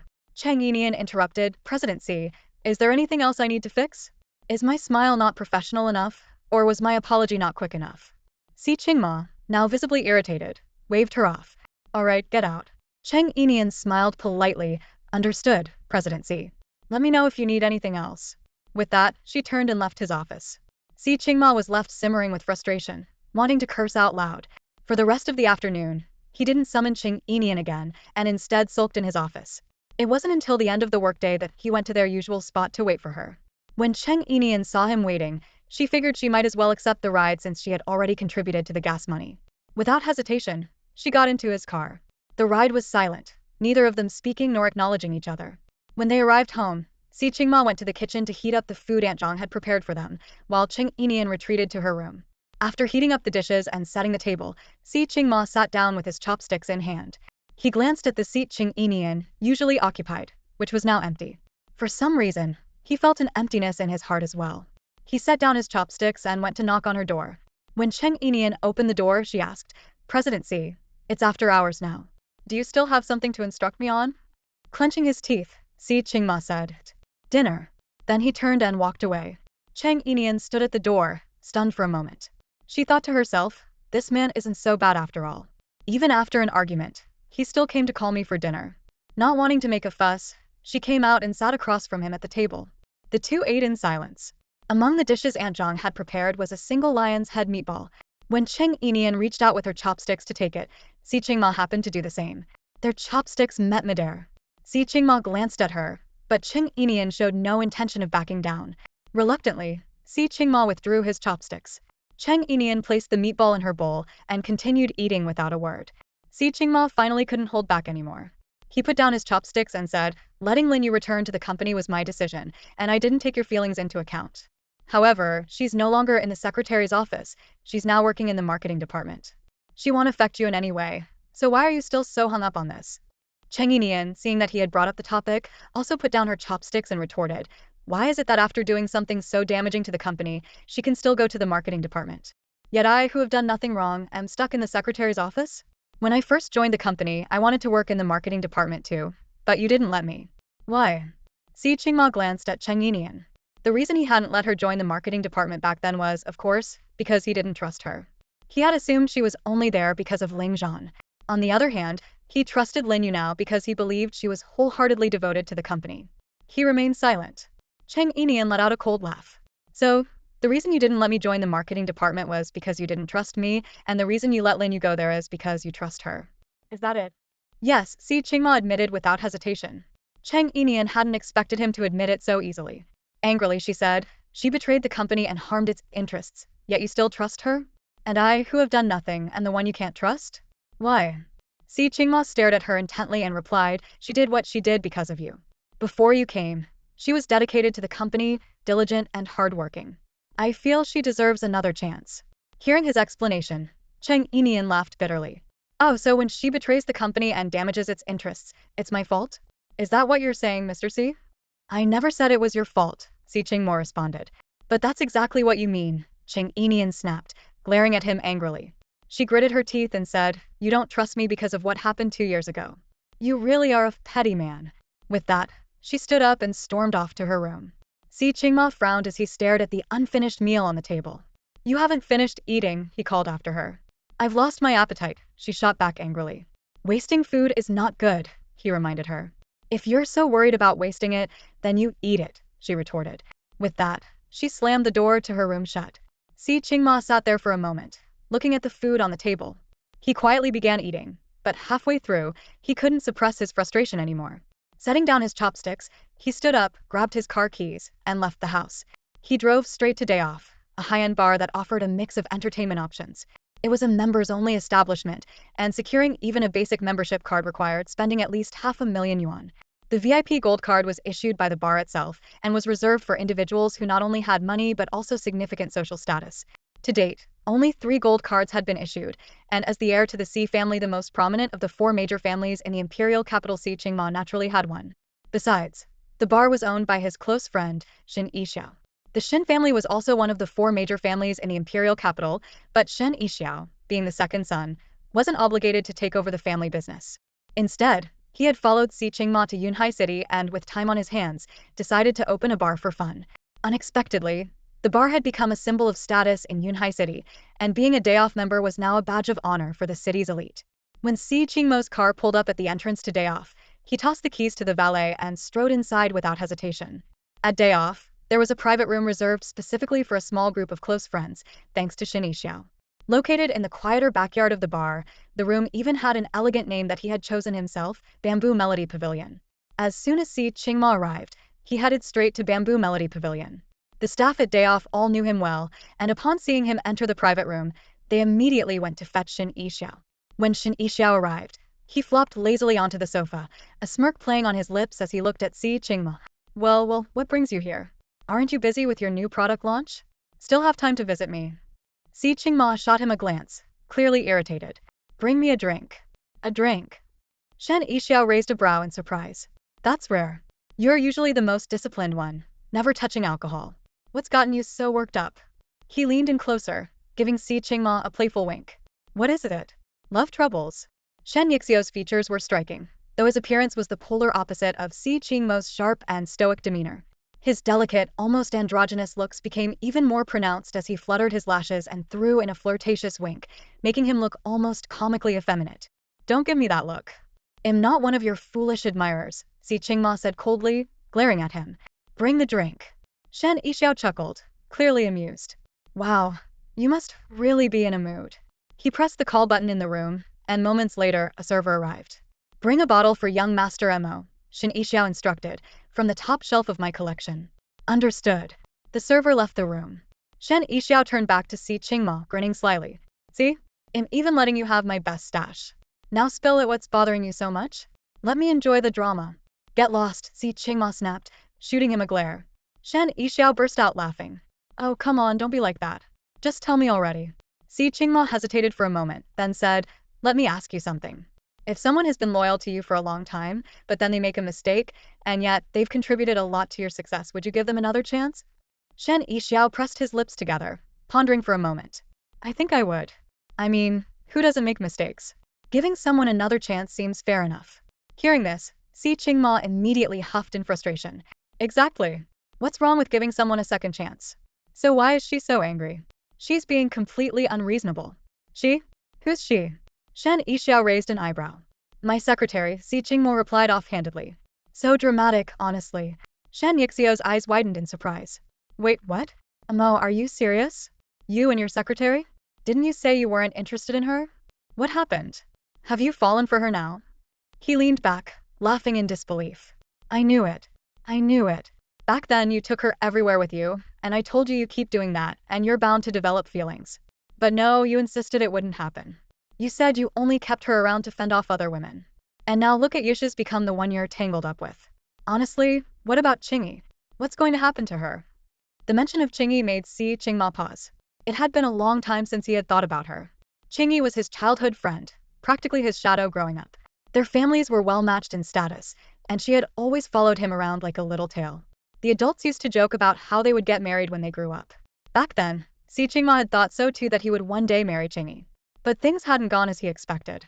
When their families started arranging their engagement, Qingyi had stood up and refused. She declared that she wanted to carve her own path in life, not follow the one laid out for her by others. Then, without hesitation, she left to study abroad with her mentor. Qingyi had always excelled in her studies. She skipped grades in both middle and high school, and at a young age, she had already completed her master's degree, specializing in cutting-edge AI technology. She had mentioned early on that AI development in the country was still lagging behind, and that if she wanted to delve deeper into her research, she needed to study abroad. He supported her decision to pursue further studies overseas. Besides, he had no romantic feelings for her, so he didn't mind her leaving. However, the timing of her departure was unfortunate. It caused a rift between him, the C family, and her family, making things a bit unpleasant. Things escalated when she posted on social media, announcing her relationship with her professor. This upset his family, especially Emma Lan, who claimed that Kinji's post was a deliberate provocation. From that day onward, Emma Lan began urging him daily to find a girlfriend and get married. A couple of years later, the pressure extended to having children. At first, it was just Emma Lan, but eventually, the whole family joined in. Unable to endure the incessant nagging, he fled to the small city of Yunhai. Thinking about it now, he chuckled softly and said, what does Qingyi have to do with this? Are you still upset? Shen Yixiao responded, actually, it wasn't entirely wrong for her to seek further studies abroad, was it? Si Qingma nodded. You're right. Oh, are you upset because she got involved with her professor? Shen Yixiao probed, looking at Si Qingma. Well, being alone abroad can be lonely. It's understandable for her to find comfort with her professor.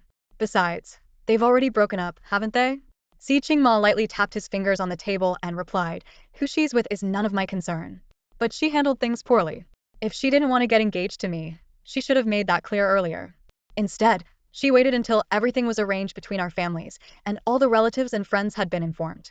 Just as the engagement was imminent, she announced she wasn't willing and left with another man.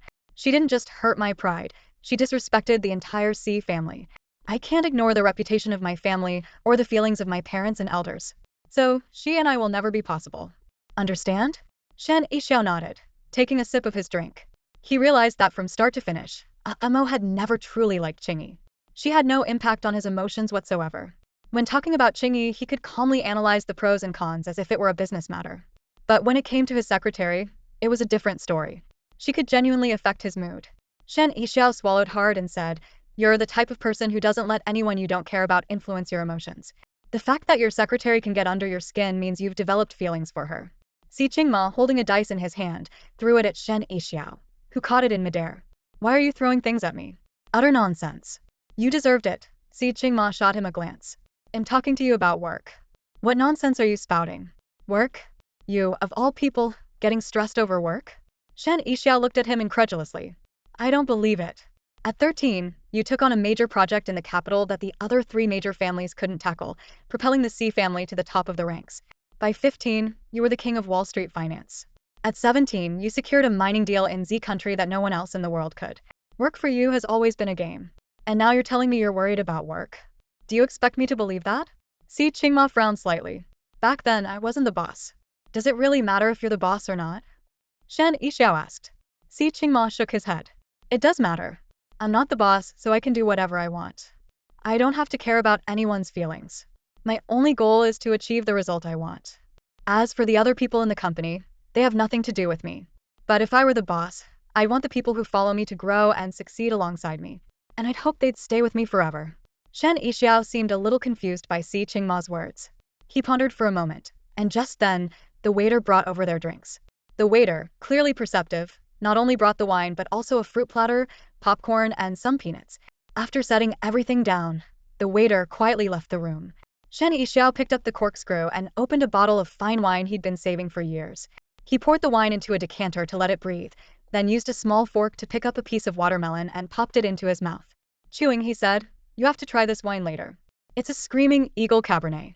I've been saving it for years. I got it at an auction for over 3 million. Most people would probably keep this kind of wine as an investment, but tonight, I'm opening it just for you." He poured a glass for Si Qingma and pushed it toward him before pouring a glass for himself. Taking a small sip, he glanced up just in time to see Si Qingma down the entire glass in one go. Shen Yixiao's eyes widened. What the hell? Did you not hear a single word I just said?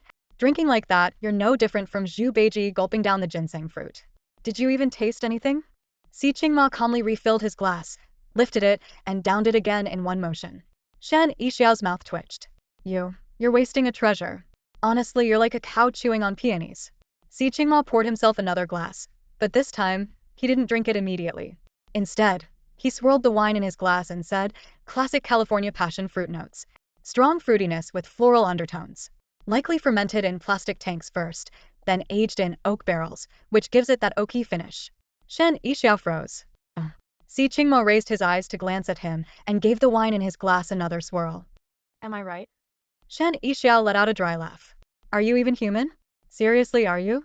You drink like that, yet you can still pick up on all the flavors? Fine, whatever. Drink however you like. Si Qingma emptied his glass again and poured himself another.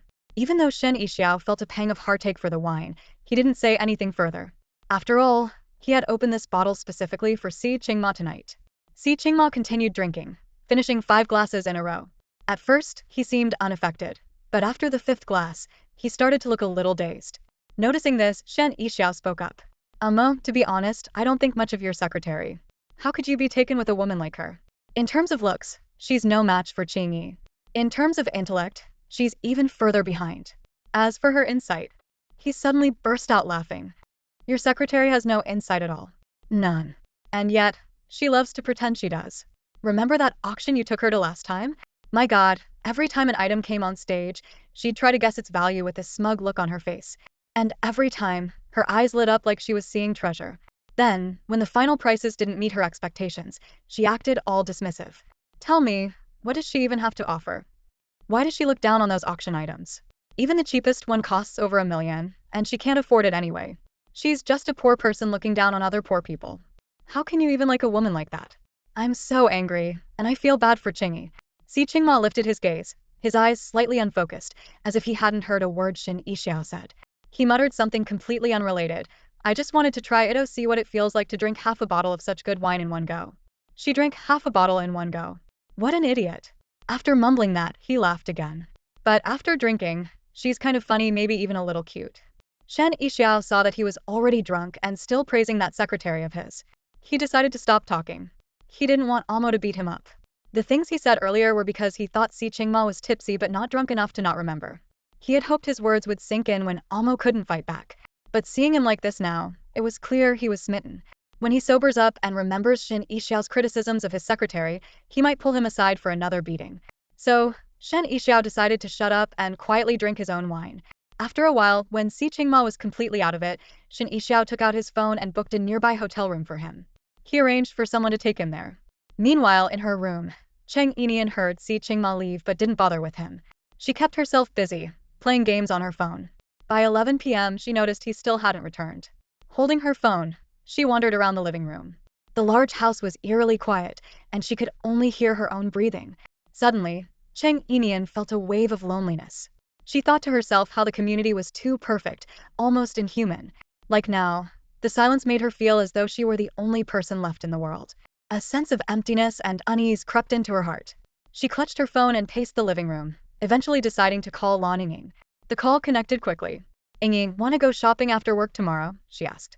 But there was no response from the other end, just a strange sound. It sounded like kissing. Cheng Yinian froze for a moment, then called out again, Ying? Still no response. Just as she was about to hang up, Lan Ying's slightly breathless voice came through. Sure. I was just thinking about going shopping. Alright, let's meet at City On tomorrow, Cheng Yinian replied. Great. We're filming at City On tomorrow anyway. I'll wait for you at Huaxi Dessert Shop, Lan Ying added.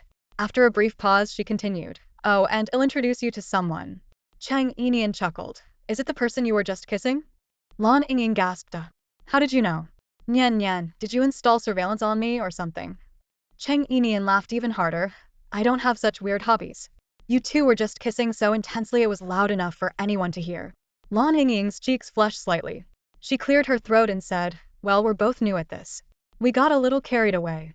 Alright. I won't tease you anymore. See you tomorrow. Cheng Yinian said before hanging up. She glanced at the empty living room again and muttered under her breath, that damn man. Married, and yet he doesn't even come home at night. With a huff, she returned to her room and went straight to bed. However, no matter how much she tossed and turned, she couldn't fall asleep. Her mind kept wondering if Si Qingma had gone to spend the night at Lin Yu's house. He clearly said no cheating after marriage. She bit her lip, took out her phone and sent Si Qingma a WeChat message. Mr. Si, if you want to be with Lin Yu, let's get a divorce first. Don't forget the promise we made on the day we got our marriage certificate.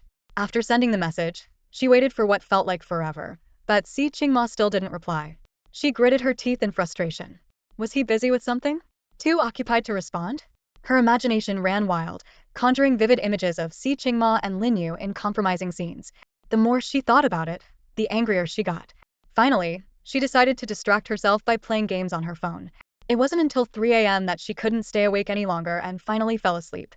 In the morning, she was startled awake by her alarm at 7 a.m. She had barely gotten 3 hours of sleep. While washing up, she looked in the mirror and saw 2 large dark circles under her eyes. She had no choice but to cover them with concealer. When she stepped out of her room, she saw Aunt Zhang cleaning. Upon seeing her, Aunt Zhang smiled warmly. You're up, Nian. Come, sit down and have some breakfast. I'll bring it over. With that, Aunt Zhang hurried to the kitchen and returned with a bowl of porridge and a plate of shumai. We're having pork shumai today. Thank you, Cheng Yinian said as she picked up her chopsticks. Just as she grabbed a piece of shumai, she yawned. Although her makeup masked some of her exhaustion, it was still evident. Aunt Zhang noticed and asked, did you not sleep well last night? I stayed up late, Cheng Yinian replied softly. Aunt Zhang seemed pleased but still gave a gentle reminder. Young people like to indulge, I understand, but don't overdo it. It's not good for your health. You've got a long life ahead of you, there's no need to work so hard day and night. Cheng Yinian froze for a moment, her cheeks flushing slightly as she coughed lightly and explained, last night, Qingma didn't come home, so I stayed up late playing games by myself. Qingma didn't come home. Aunt Zhang looked surprised. Where did he go? I don't know, Cheng Yinian said, shaking her head. Then, as if a light bulb went off, she added pitifully, he used to have a secretary he was very fond of.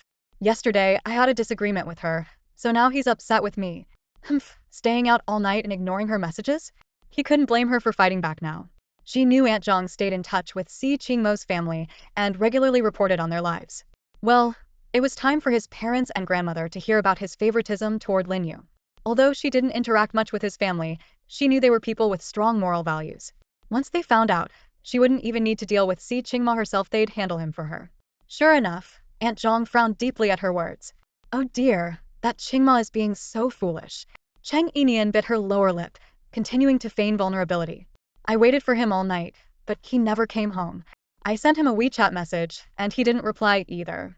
This is too much. Si family men don't behave like this. In the Si family, whether male or female, we believe in monogamy and having only one true love. Qingma must have lost his mind. Nian, don't be upset. I'll talk to Madame Si and make sure she handles this for you, Aunt Zhang said, trying to comfort her. Cheng Yinian felt a small sense of triumph, but shook her head on the surface. No, it's okay. I don't want to make things worse. He might accuse me of tattling and dislike me even more. That won't happen. Qingma isn't that unreasonable, Aunt Zhang said, giving Cheng Yinian a reassuring pat on the shoulder before pulling out her phone to make a call. Cheng Yinian smirked slyly to herself. Humph. Let's see how you explain yourself to your family now, you heartless man. After finishing breakfast, Cheng Yinian prepared to head to work, only to realize that Si Qingma wasn't around. With no driver available, she had no choice but to take the subway. Sighing, she thought to herself, that annoying man does have his uses after all. Resigned, she made her way to the subway. While riding the subway, she received a WeChat message from Emilan. Did Momo bully you? Don't worry, I'll take care of him for you. Cheng Yinian couldn't help but laugh as she held her phone and quickly replied, thank you, Mom. In person, she felt too shy to call her mom, but over text, typing those two words came effortlessly. When Emilan saw the reply and the word mom, she was so moved her eyes welled up with tears.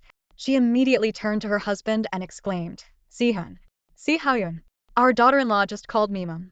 Sihun sighed. And here I am, still waiting to be called Dad. How pitiful. Emilan patted his shoulder and teased. Well, now you have a chance to make her call you Dad. It all depends on whether you seize the opportunity. Sihun raised an eyebrow. What opportunity? Emilan replied, your son bullied you. If you stand up for her and teach him a lesson, I'm sure she'll call you Dad in no time. Sihun's eyes widened. That brat bullied our daughter-in-law? How? What did he do? Emilan thought for a moment and said, it seems to be quite serious. Yi said your son didn't come home last night.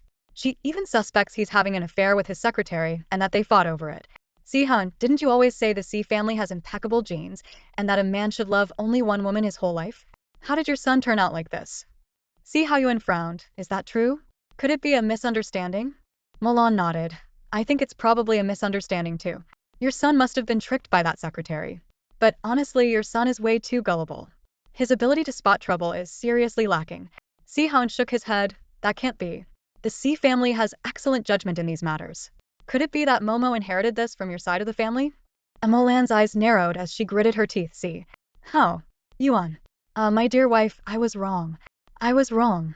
Sihun immediately surrendered. I'll go scold that brat right now. How dare he bully our daughter-in-law? He needs a good talking to. Sihun grabbed his phone and dialed.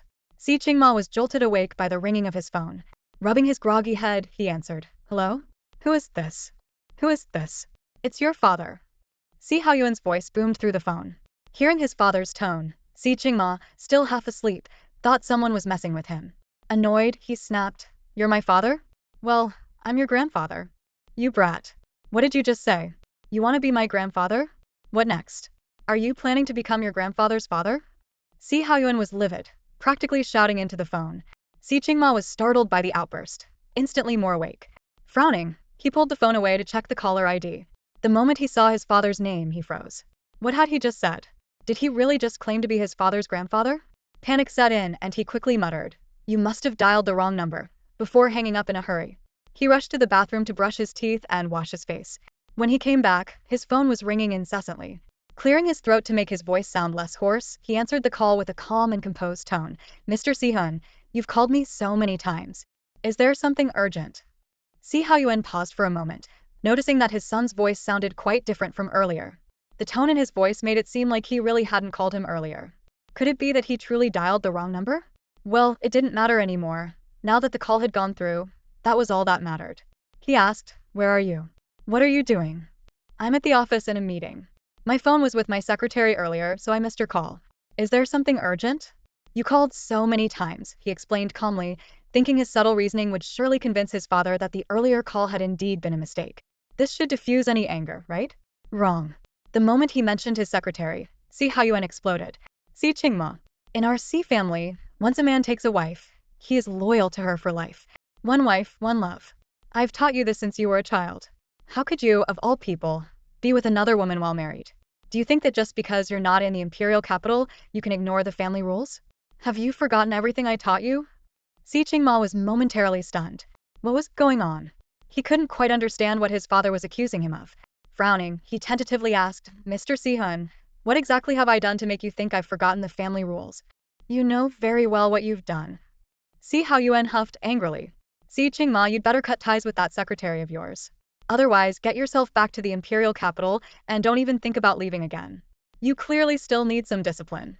Si Qingma was taken aback. His father wanted him to cut ties with Cheng Yinian? He frowned and said, wait. Mr. Sihun, Didn't you just say that in our C family, men are loyal to one wife for life? If I were to cut ties with her, wouldn't that go against our family tradition? I told you to cut ties with your secretary, not your wife. See how Yuan was so furious he was practically jumping. You brat. Don't try to twist my words. Let me tell you, if you dare mistreat E, it won't just be me, I'll have your mother, your grandparents, and the whole family to answer to. Si Qingma rubbed his temples and calmly replied, the daughter-in-law you're talking about is my secretary. Huh. See how Yuan had been gearing up for another lecture, but upon hearing this, he froze. He glanced at Emolan, who was sitting beside him sipping tea.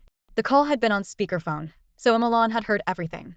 Si Haiyuan quickly turned to his wife and asked, Honey, didn't you say he told you that Qingma was involved with his secretary and even argued with her over it? But now Qingma is saying Yi is his secretary? Emolan looked equally puzzled. She shook her head. Oh, I don't know. I'll have to ask Zhang Sa about it. Si Haiyuan nodded. Yes, let's get this straight. If we're going to scold him, it needs to be clear and logical. Okay, Emolan agreed as she pulled out her phone to message Zhang Sa. Before hanging up, Si Haiyuan added one last stern warning. Listen, brat. Don't you dare bully. If you do, none of us will let you off the hook. Alright, go back to your meeting. I'm hanging up now. Without waiting for Si Qingma to respond, he ended the call. Si Qingma let out a cold laugh. Well done, Cheng Yinian. You've even learned how to tattle now. How childish, what are you, an elementary school kid, he muttered. Then, deciding to confront Cheng Yinian, he grabbed his phone to call her. But just as he was about to dial, he noticed a new message notification. It was from Cheng Yinian, sent last night.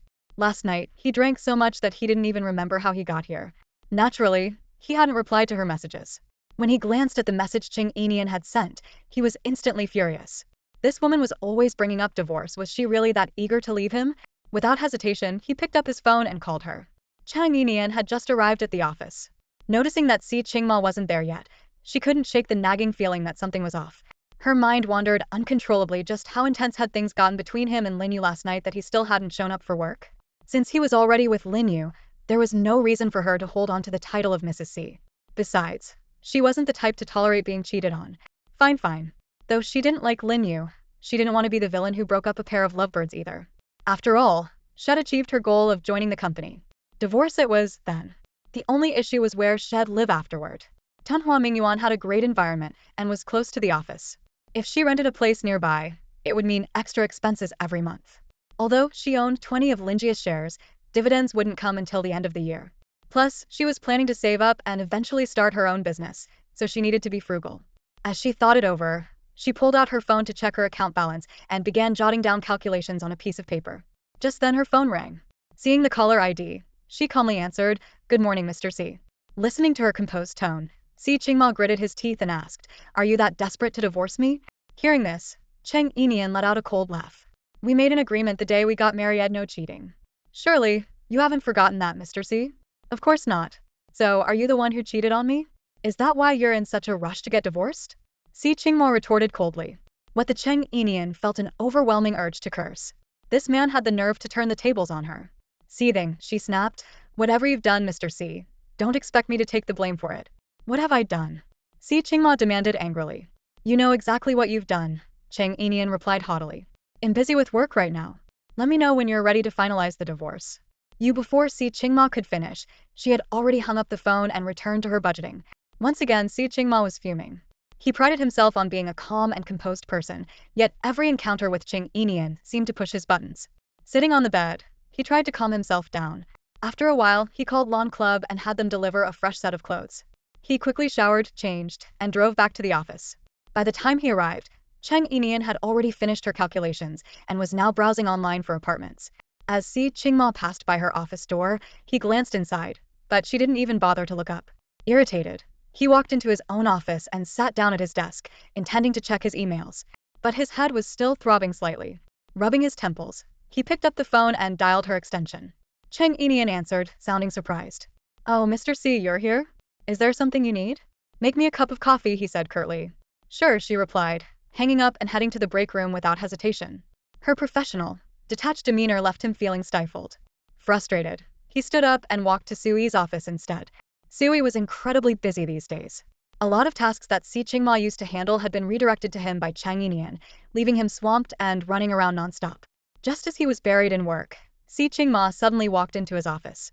Sui glanced up briefly and asked, President Si, do you need something? No, not really. Just thought I'd chat with you, Si Qingmo replied casually. Oh, then please wait a moment. Let me finish this first, Sui said without even looking up, his fingers flying across the keyboard. He was too busy to stop. Si Qingmo waited for 10 minutes, but Sui was still engrossed in his work. Si Qingmo frowned and asked, Are you really that busy? I am. Sui nodded earnestly. Si Qingmo raised an eyebrow. The company is running smoothly now. Even I have some downtime. Why are you still so swamped? Could it be that your work efficiency has dropped? Sui paused for a second, then looked up at him, speechless. Dear President Si, have you considered how much of your work has been dumped on me? If I could be idle, I might as well be a god. Si Qingmo raised an eyebrow, walked over to Sui's desk, and glanced at his computer screen. Still think it's not about your efficiency? Sui looked at him in confusion until Si Qingmo reached over and tapped a few keys on his computer. Realization dawned on Sui, and he quickly typed a few more commands. Moments later, he smiled gratefully at Si Qingmo. Thanks for the tip, President Si. Closing his laptop, Sui looked at Si Qingmo with a ready-to-serve expression. All right, President Si, let's talk. Si Qingmo got straight to the point. Because Lin Yu stayed, Secretary Cheng is feeling upset. Find a way to smooth things over. Me. Sui pointed to himself in disbelief. Yes, you, Si Qingmo confirmed. Sui wanted to say that keeping Lin Yu was a bad idea from the start, but he didn't dare to voice his opinion. Instead, he forced a professional smile. Understood, President Si. Seeing Sui agree, Si Qingmo nodded. Good, carry on with your work. I'm leaving now. He had a cup of coffee waiting for him back in his office. When Si Qingmo returned to his office, he noticed a steaming cup of coffee on his desk. He picked it up, took a sip, and smirked slightly. Not bad, he murmured. Taking another sip, he felt refreshed and ready to dive into his work. Meanwhile, Cheng Yinian was busy drafting a prospectus when someone knocked on her door. Without looking up, she said, Come in. Sui entered, holding a bag with a cup of milk tea inside. Secretary Cheng, here's some milk tea for you. Cheng Yinian smiled faintly and teasingly said, Milk tea is high in sugar, you know. It's quite fattening. Assistant Sue, it seems you haven't been hitting the gym lately, have you? Look, you're starting to get a little belly. I'd suggest skipping the milk tea, or you'll scare off any young ladies who might fancy you. Hearing this, Sue immediately tossed the milk tea into the trash. Do I really have a belly now? Must be because I've been too busy to work out lately. Secretary Cheng, look at President Si's so idle he just came to chat with me earlier. Do you think you could give him more tasks? Cheng Yinian smiled slyly. So, Assistant Sue, you're trying to bribe me with milk tea just to get less work? Sui scratched his head awkwardly and laughed. Well, not exactly. Cheng Yinian chuckled softly. Whether that's true or not, I'm afraid I can't help you. I'm just a secretary. I only arrange President Si's schedule. I don't make the decisions around here. I see, Sui said with an awkward smile. Well, it's just that, there's something else. Go ahead, Cheng Yinian replied with a warm, amused smile. Sui cleared his throat and began. So, President Si had a reason for keeping Lin Yu at the company. It's not something he could avoid. Hearing this, Cheng Yinian raised an eyebrow. So, Si Qingmo sent you to talk me into it? Honestly, there's no need. I'm just a secretary. Whether someone stays or leaves the company is entirely up to President Si. He doesn't need my input for that. She maintained her smile, but there was a hint of irony in it. Oh, come on, Secretary Cheng. Don't say that, Sui said, trying to soften the mood. President Si actually cares a lot about his employees' feelings.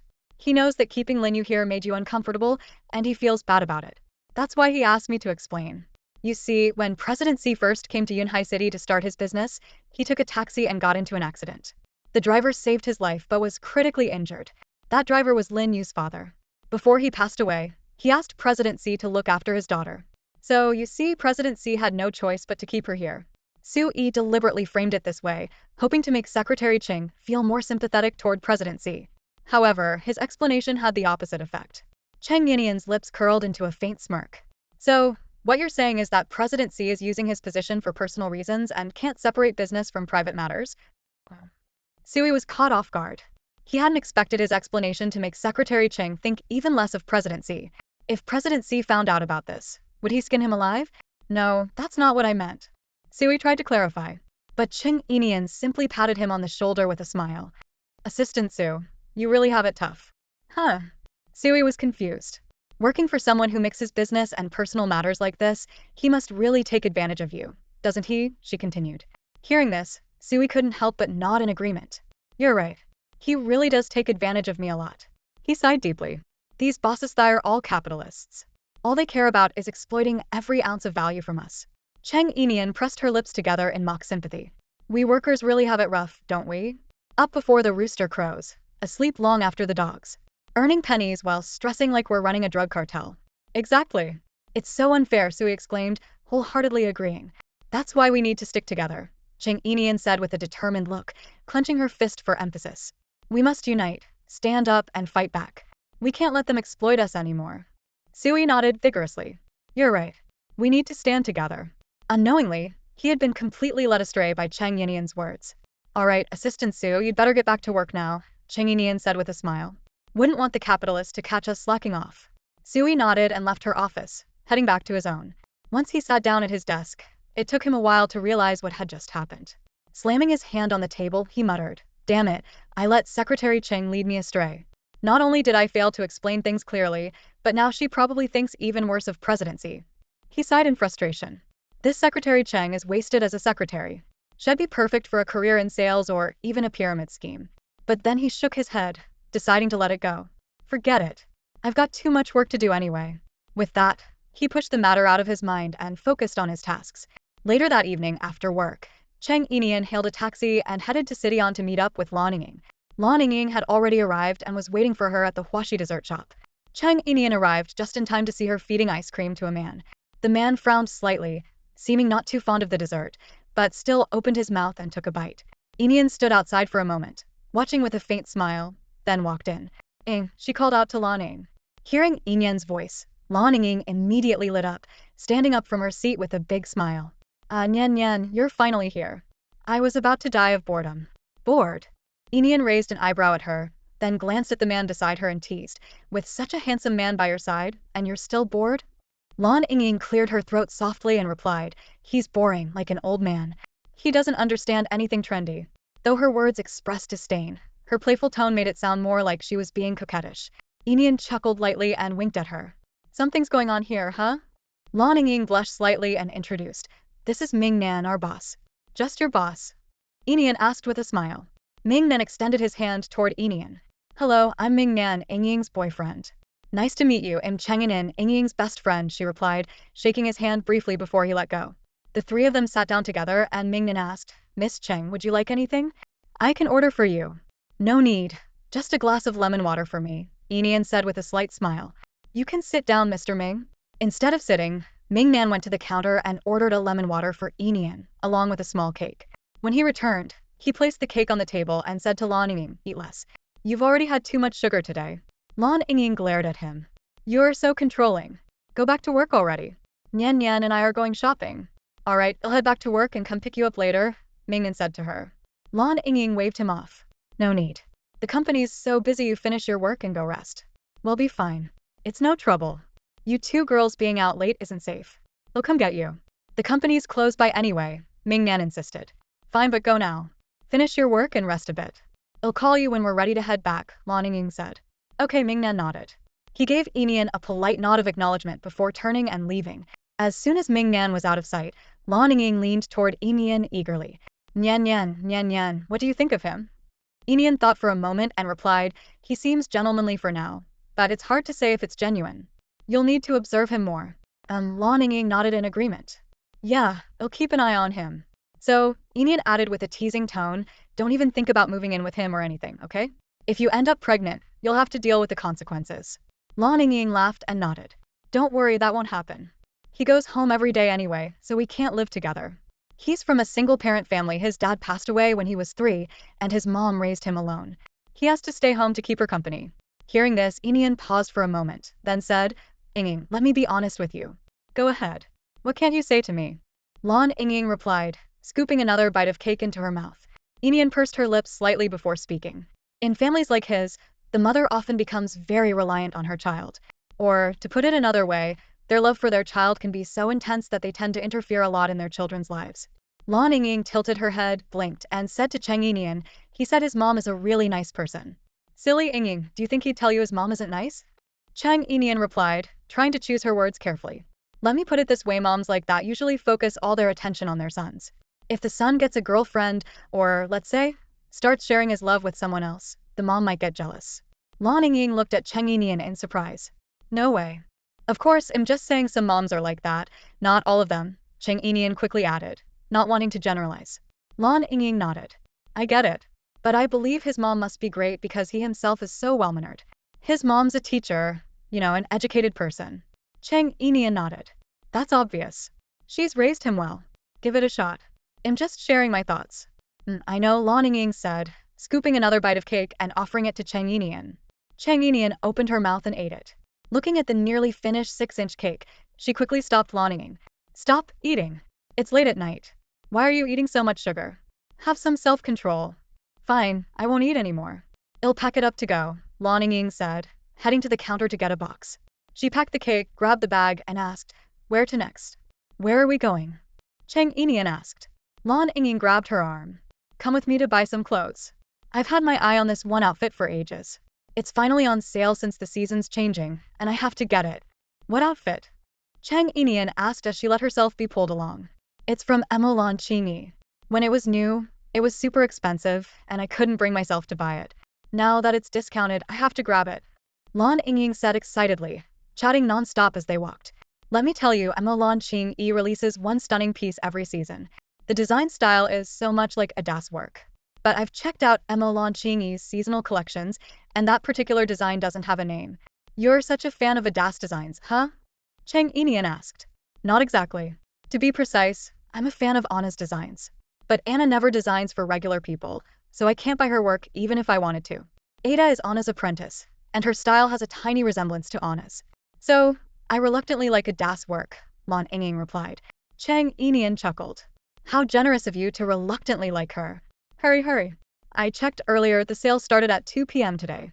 If we don't move fast, someone else will snatch it up. I have to get it. I need to wear it when I meet Mingman's mom, Lan Yingying said with a grin. All right, Cheng Yinian agreed, quickening her pace. When they arrived at the Lan Qingyi boutique, it was packed with people. Lan Yingying immediately exclaimed, oh no, look at all these people. They're probably all here for that outfit.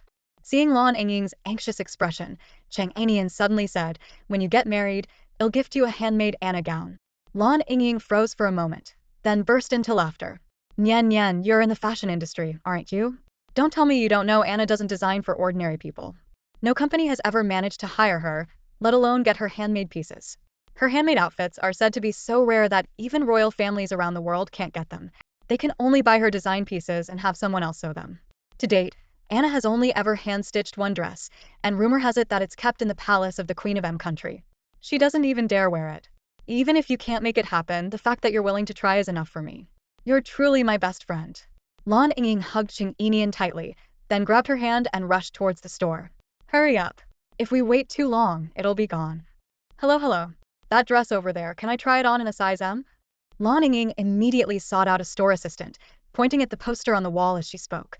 The store assistant glanced at the poster, smiled apologetically, and shook her head. I'm sorry, ma'am, but that dress is already sold out. Hearing this, Lan Yingying was on the verge of despair. She grabbed Cheng Yinian's hand dramatically and wailed.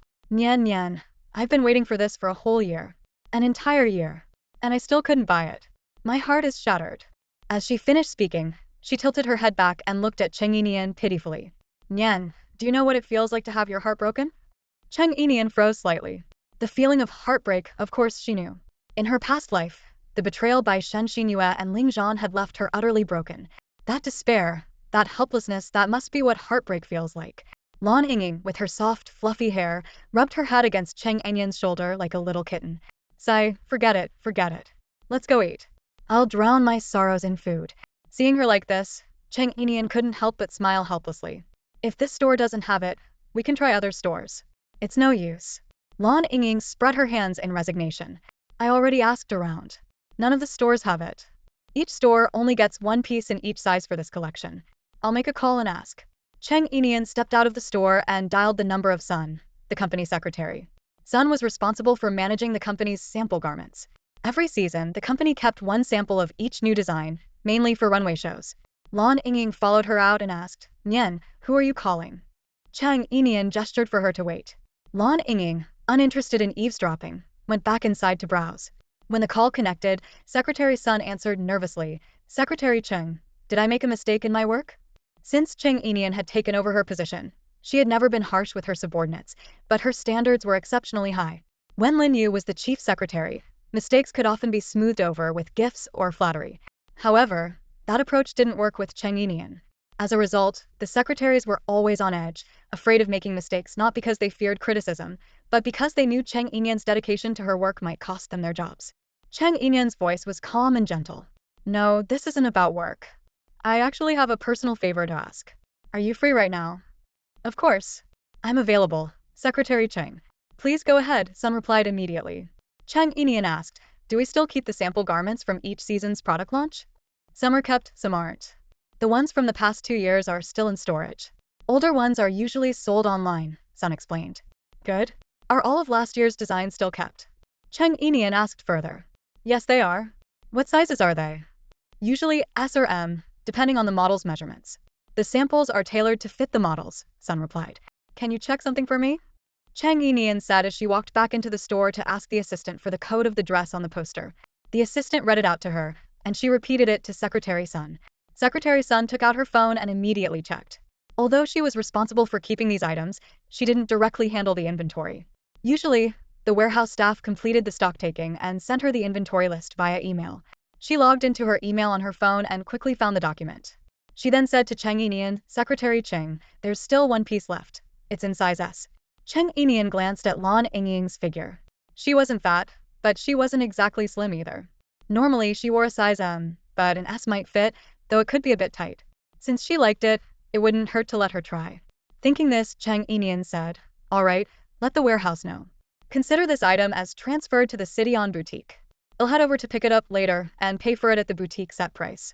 Secretary Sun quickly responded, no need, Secretary Cheng. I'll bring it over to you. I'm near the company right now and don't have much to do. That's very kind of you. I'll meet you at the City-on boutique. Sure, I'll be there shortly. After hanging up, Cheng Yinian went to find Lan Yingying. Lan Yingying looked at her and asked, are we going to eat now? There's a new seafood buffet nearby. Let's try it out. Not yet. I've arranged for a dress to be delivered here for you to try on. Lan Yingying let out an excited squeal, drawing the attention of many people. Cheng Yinian gestured for her to keep quiet. Lowering her voice but still buzzing with excitement, Lan Yingying asked, really? Really? Yinian, is it the one from the poster? Yep, Cheng Yinian nodded. I'm so happy. Yinian, you're amazing. Lan Yingying twirled in place, giddy with joy. Cheng Yinian smiled lightly. It's just a work perk. Don't forget I'm working at Mulin Qingyi now. Lan Yingying finally remembered and laughed. Oh right. Haha, having work perks is awesome. The two wandered around the store for a while. About 20 minutes later, Secretary Sun arrived. She walked directly toward Cheng Yinian. Secretary Cheng. Secretary Sun. Cheng Yinian responded with a smile. You can just call me by my name when we're outside. All right. Secretary Sun laughed. Then you should call me by my name too. Okay, Xinyue. Cheng Yinian said with a soft laugh. You have such a lovely name. It sounds endearing when anyone says it. Sun Xinyue blushed slightly and said, Miss Cheng, I'll take the dress to the store manager to have it entered into inventory first. All right. Cheng Yinian nodded. Lan Yingying stared longingly at the dress in Sun Zuexu's hands. She tugged on Cheng Yinian's arm and said, let's go over there quickly. As soon as it's entered into inventory, I want to try it on. Cheng Yinian nodded and the two followed. They watched as Sun Xinyue handed the dress to the store manager for processing. As soon as the procedure was complete, Lan Yingying eagerly exclaimed, I want to try it on. I want to try it on.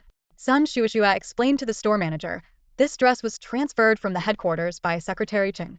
It's just going through the formalities here, and she'll take it afterward. The store manager immediately nodded. Of course, Secretary Sun. Sun Xinyue then introduced Cheng Yinian to the store manager. Upon learning that Cheng Yinian was the chief secretary to the company's CEO, the store manager became exceptionally attentive. Cheng Yinian responded politely and handed the dress to Lan Yingying to try on. Lan Yingying took the dress into the fitting room but didn't come out for quite some time. Cheng Yinian couldn't help but knock on the door. Finally, Lan Yingying came out holding the dress, looking visibly upset. I can't fit into it. I'm too fat, she said sadly. Cheng Yinian curved her lips into a smile. It's fine. Let's just buy it first. Once I slim down, I'll wear it. Lan Yingying glanced at the cake Cheng Yinian was holding for her. She was planning to head to a buffet later. How could she possibly lose weight? Nyan, do you really think I can slim down? Lan Yingying asked pitifully. At home, I've already bought several size S dresses that I absolutely love, just to motivate myself to lose weight. But I've never succeeded. Those dresses have just been hanging in my wardrobe, untouched. They were so expensive too. Cheng Yinian couldn't help but laugh. Lan Yingying pretended to be angry. You're laughing at me. No, I'm not. Cheng Yinian still couldn't stop laughing. Honestly, you're not fat. It's just that clothing sizes are getting smaller and smaller these days. Nian Nian, are you teasing me now? Lan Yingying pouted. Not at all. I'm just telling the truth, Cheng Yinian replied seriously, finally stopping her laughter. Lan Yingying rubbed her nose and said, forget it. If I can't wear it, you wear it. You're slim, you'll fit into it. But I'm so tall. This kind of short skirt wouldn't look good on me, Cheng Yinian responded. Just try it on. Lan Yingying insisted, unwilling to let the skirt go. She pushed Cheng Yinian toward the fitting room. Cheng Yinian had no choice but to take the skirt and try it on. Lan Yingying wasn't wrong, she could fit into it, but it was a bit short, barely covering half of her thighs. She tugged at the hem of the skirt, trying to pull it down, and then opened the fitting room door to step out. Lan Yingying, who had been waiting outside, widened her eyes the moment she saw Cheng Yinian. This is stunning, she exclaimed. Not only was Lan Yingying awestruck, but so were the other customers in the store. All eyes turned to Cheng Yinian. It was a short Aline tulle dress in a soft shade of blue. The upper part featured a strapless design, but a layer of translucent white tulle draped over her shoulders, giving a subtle, ethereal effect. Her fair shoulders peeked through just enough, her delicate collarbones perfectly highlighted. The chest area was adorned with embroidered peony patterns, while the cuffs were detailed with silver thread clouds. The hem of the skirt showcased a gradient seamed cloud design. The dress fit snugly around her slender waist, and her legs, snow white, long, and straight, were simply flawless. While trying on the dress, her hair had gotten caught, so she had let it down. Now, her long, jet black hair cascaded over her back. Standing there, she exuded a mix of elegance and charm, an otherworldly beauty that seemed almost unreal. Cheng Yinian? A voice suddenly called out her name. She turned her head and saw Ling Man and Shen Xinyue. It was Ling Man who had called her. Cheng Yinian pretended not to recognize them and turned back to Lan Yingying. How does it look? She asked. Lan Yingying gave her a big thumbs up. Beautiful. Absolutely stunning. You look like a fairy. Cheng Yinian smiled faintly. You're exaggerating. I'm not. If you don't believe me, ask the others. At that moment, two other girls walked over to compliment Cheng Yinian. It's true. You look amazing. Your legs are incredibly so long, straight, and fair. Cheng Yinian smiled softly. Thank you. Ling Man, seeing that Cheng Yinian was ignoring her, grew angry. Cheng Yinian, I called you. Didn't you hear me? Are you deaf? Cheng Yinian frowned. And who might you be? You're pretending not to know me? Ling Man fumed. Cheng Yinian ignored her, stepping around her to speak to Lan Yingying. Yingying, pick out another outfit. I'll buy this one. Lan Yingying shot Ling Man a glare and smiled at Cheng Yinian. Alright, pick another outfit. You're free now. You can finally spend your own money without having to raise pigs anymore. Cheng Yinian curved her lips into a smile and followed Lan Yingying to browse more clothes in the store. Ling Man was furious. She stormed up to Cheng Yinian, blocking her in Lan Yingying's way, and asked arrogantly, I need to know, where have you been lately? Why do you care? Before Cheng Yinian could respond, Lan Yingying stepped forward, shielding her. I'm talking to Cheng Yinian. Lan Yingying, stay out of this, Ling Man sneered haughtily. Lan Yingying stepped even closer, puffing out her chest. Our Yinian is married now. You all should stop bothering her. The moment she said this, Ling Man burst into laughter, as if she'd just heard the funniest joke in the world. Cheng Yinian, you made up such a ridiculous lie just so my brother would come begging you to return? And you even posted it on social media. Did you even look at the picture you uploaded? It's so obviously a screenshot from a drama or some video. So elegant and romantic, are those hands supposed to be yours? Hearing this, Cheng Yinian froze for a moment. So what she thought was beautiful and meaningful was seen as fake by others? Still, she didn't care. What's real couldn't be faked, and what's fake couldn't be made real. She smiled faintly and waited for Ling Man to finish laughing before calmly replying, if you think I'm doing this to get your brother to come find me, then by all means, go tell him not to come looking for me. That way he won't risk being controlled by me. With that, she turned back to continue shopping with Lan Yingying. At this moment, Shen Xinyue, who had been silent all this time, suddenly stepped forward. She reached out and grabbed Cheng Yinian's hand, her voice soft and timid. Yinian, please listen to me. There's really nothing between me and Ling Zhan. Don't misunderstand us.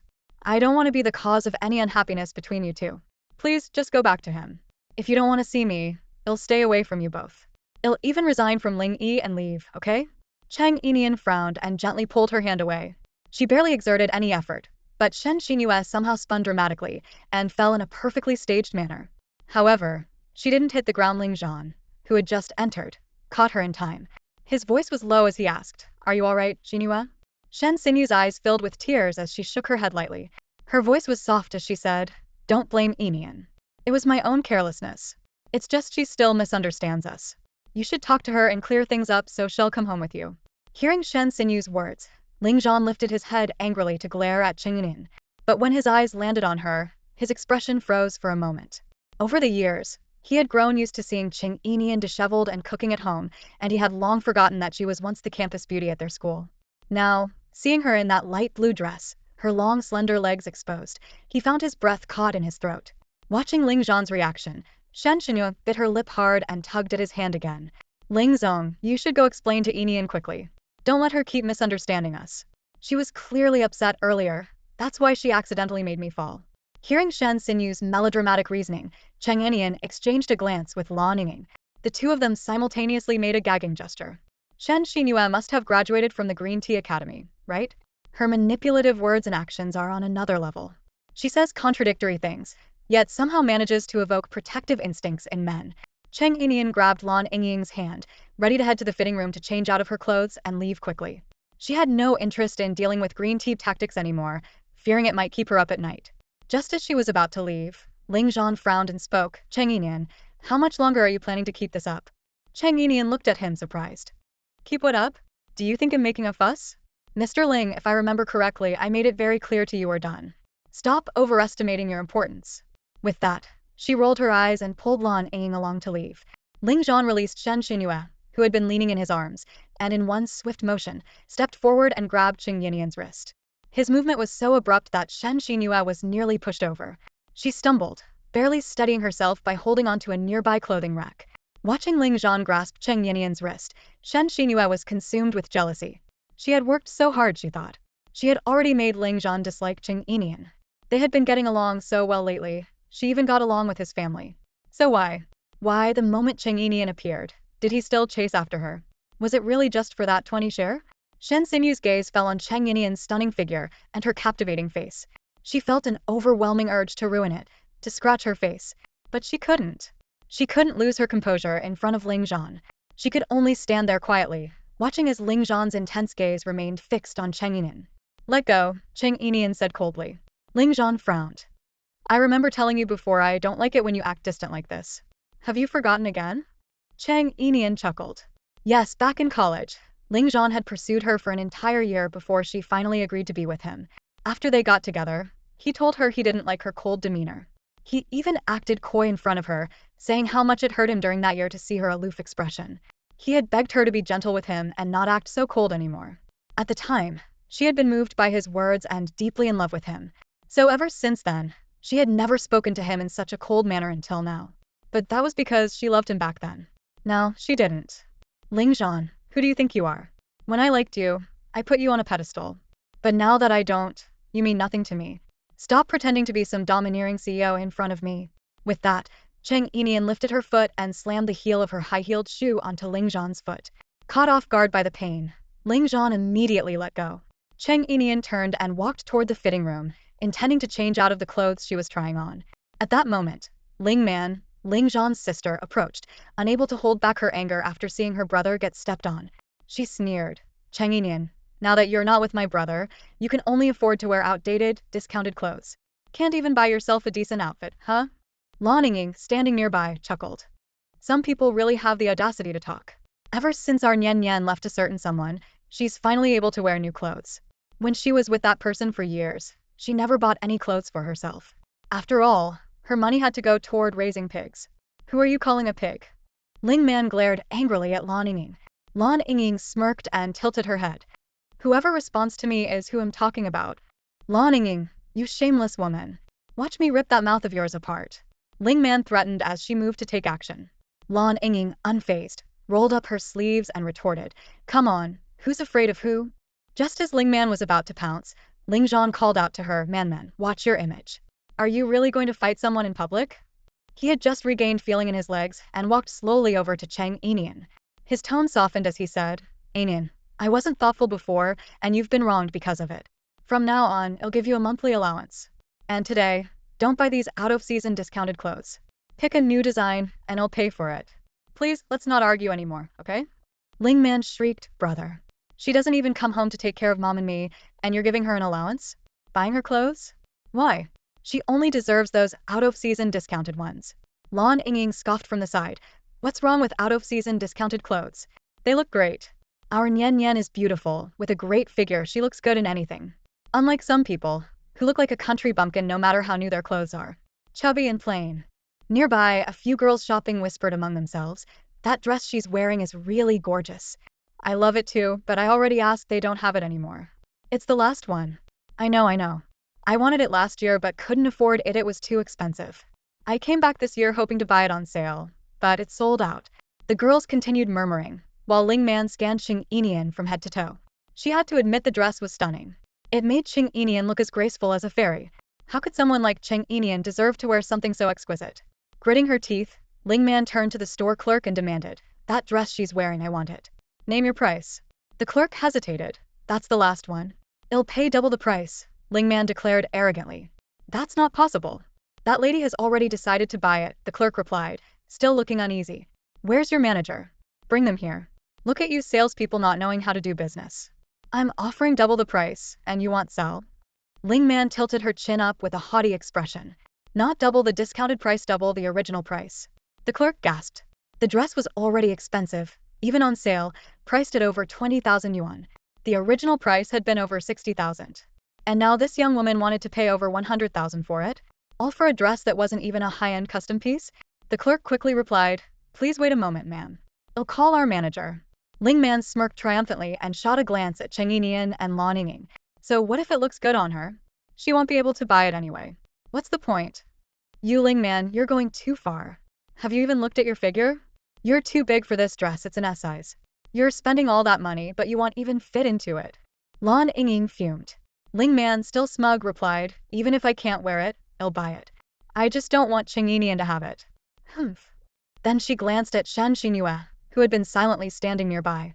If I can't wear it, I'll give it to my dear Xinyue sister. What about it? Either way, Cheng Yinian doesn't deserve it.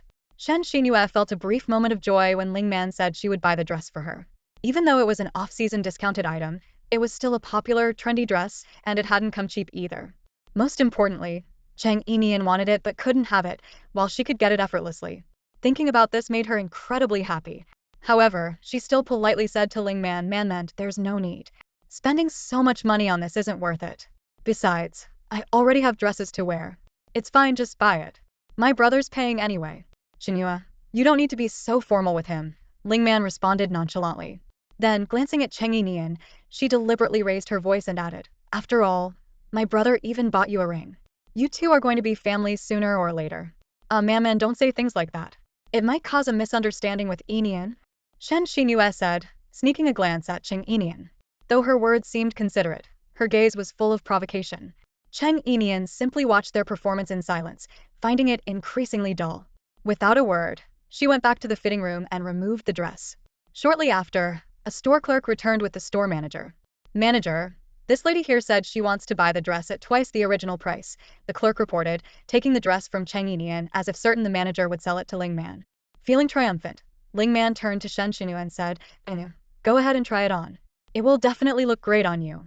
As Shen Xinyue reached out to take the dress, the manager frowned and said, this dress belongs to Miss Cheng. Before she could finish, Cheng Yinian interrupted her, manager, let her try it on. The manager looked at Cheng Yinian in surprise.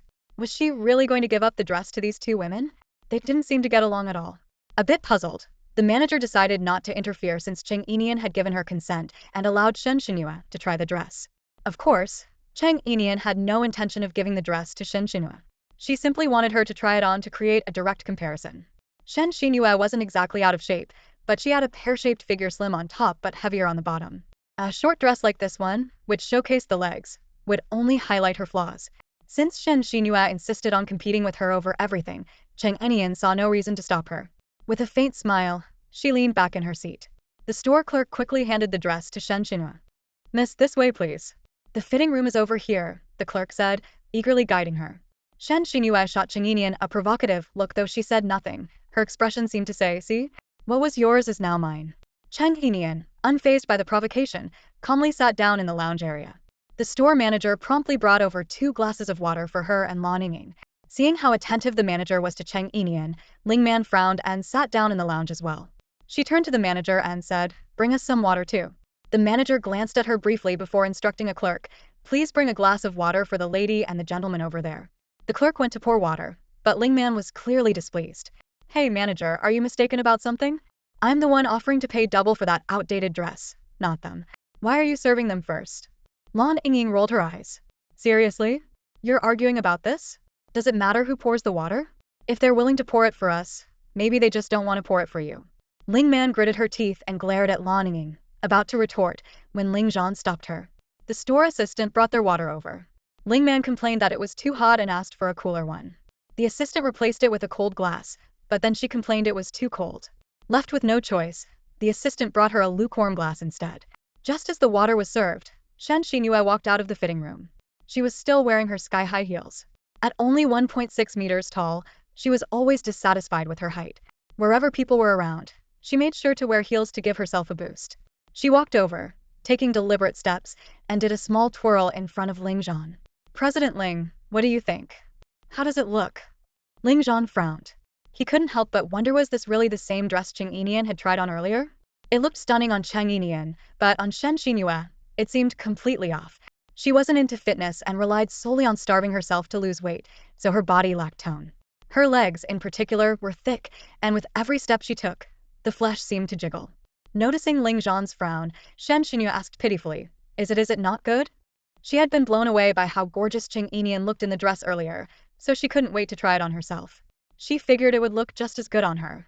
After all, she believed the only difference between her and Cheng Yinian was their height.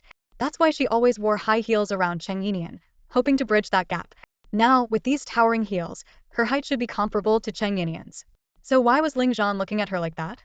When he looked at Cheng Yinian earlier, his eyes were clearly full of admiration. She felt confused and a little hurt. Meanwhile, a group of girls nearby, who had earlier praised how beautiful the dress looked on Cheng Yinian, were still hanging around, waiting to see Shen Xinyue in it.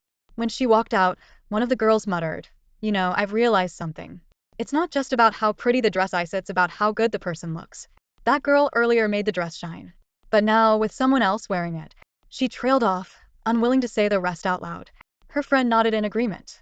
Yeah, it's hard to describe. Another friend, however, seemed a bit pleased. Well, I couldn't afford that dress last year, and I didn't manage to buy it this year either. I was heartbroken earlier, but now I'm not so upset. My figure isn't great, so I probably wouldn't look good in it anyway. Shen Xinyue heard every word of their conversation, and her face burned with embarrassment. No wonder Ling Zhan's expression had been so odd. She clenched her fists tightly and hurried back to the fitting room. Ling Man, holding her glass of water, forgot to take a sip. She hadn't expected that Sister Xinyue would look so indescribable in that dress.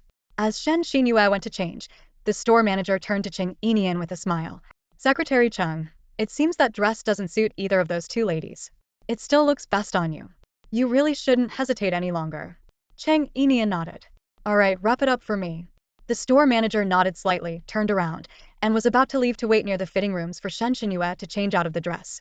But Ling Man suddenly stood up, blocked the manager's way, and said, Even if neither Xinyue nor I are suitable for the dress, I'm not planning to let anyone else have it.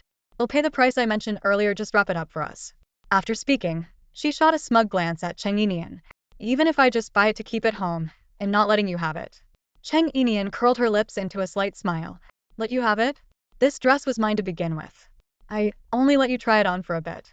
Then she turned to the manager. Please wrap it up for me. Of course, Ms. Cheng. The manager quickly bypassed Ling Man and headed toward the fitting room. Furious, Ling Man stormed after him, while Ling Zhan frowned at Cheng Yinian before following suit.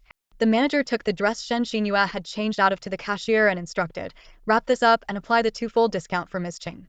The cashier nodded in acknowledgement. Just then, Cheng Yinian and Lan Yingying strolled over leisurely. Ling Man, biting her lip in frustration, snapped, What's wrong with your store manager? Do you even know how to run a business? I said I'd pay double the original price, and you still wouldn't sell it to me?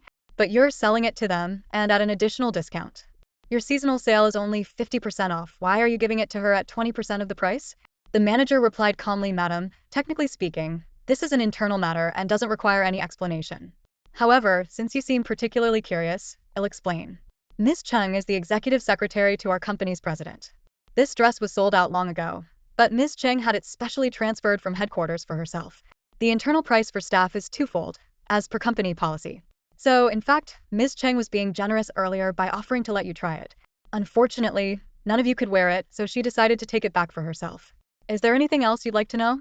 Ling Man was momentarily stunned. What did you say? Didn't catch it? Let me simplify it for you. This dress was Ms. Cheng's to begin with. If she didn't want to offer it up, you wouldn't be able to get even if you offered $1 million. The manager succinctly explained again.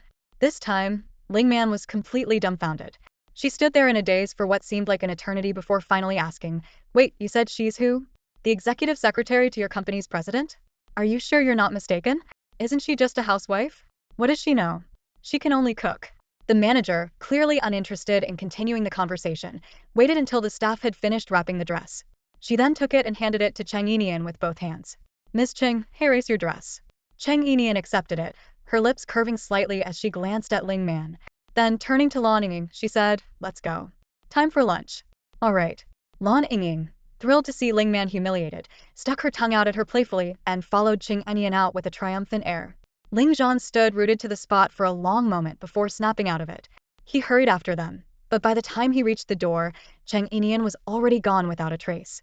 Clenching his fists tightly, he felt both frustrated and uneasy. This was a Emo Lan Chingy store, and from the manager's earlier words, it seemed Cheng Yinian was now Si Qingmo's secretary. How could she work for Si Qingmo?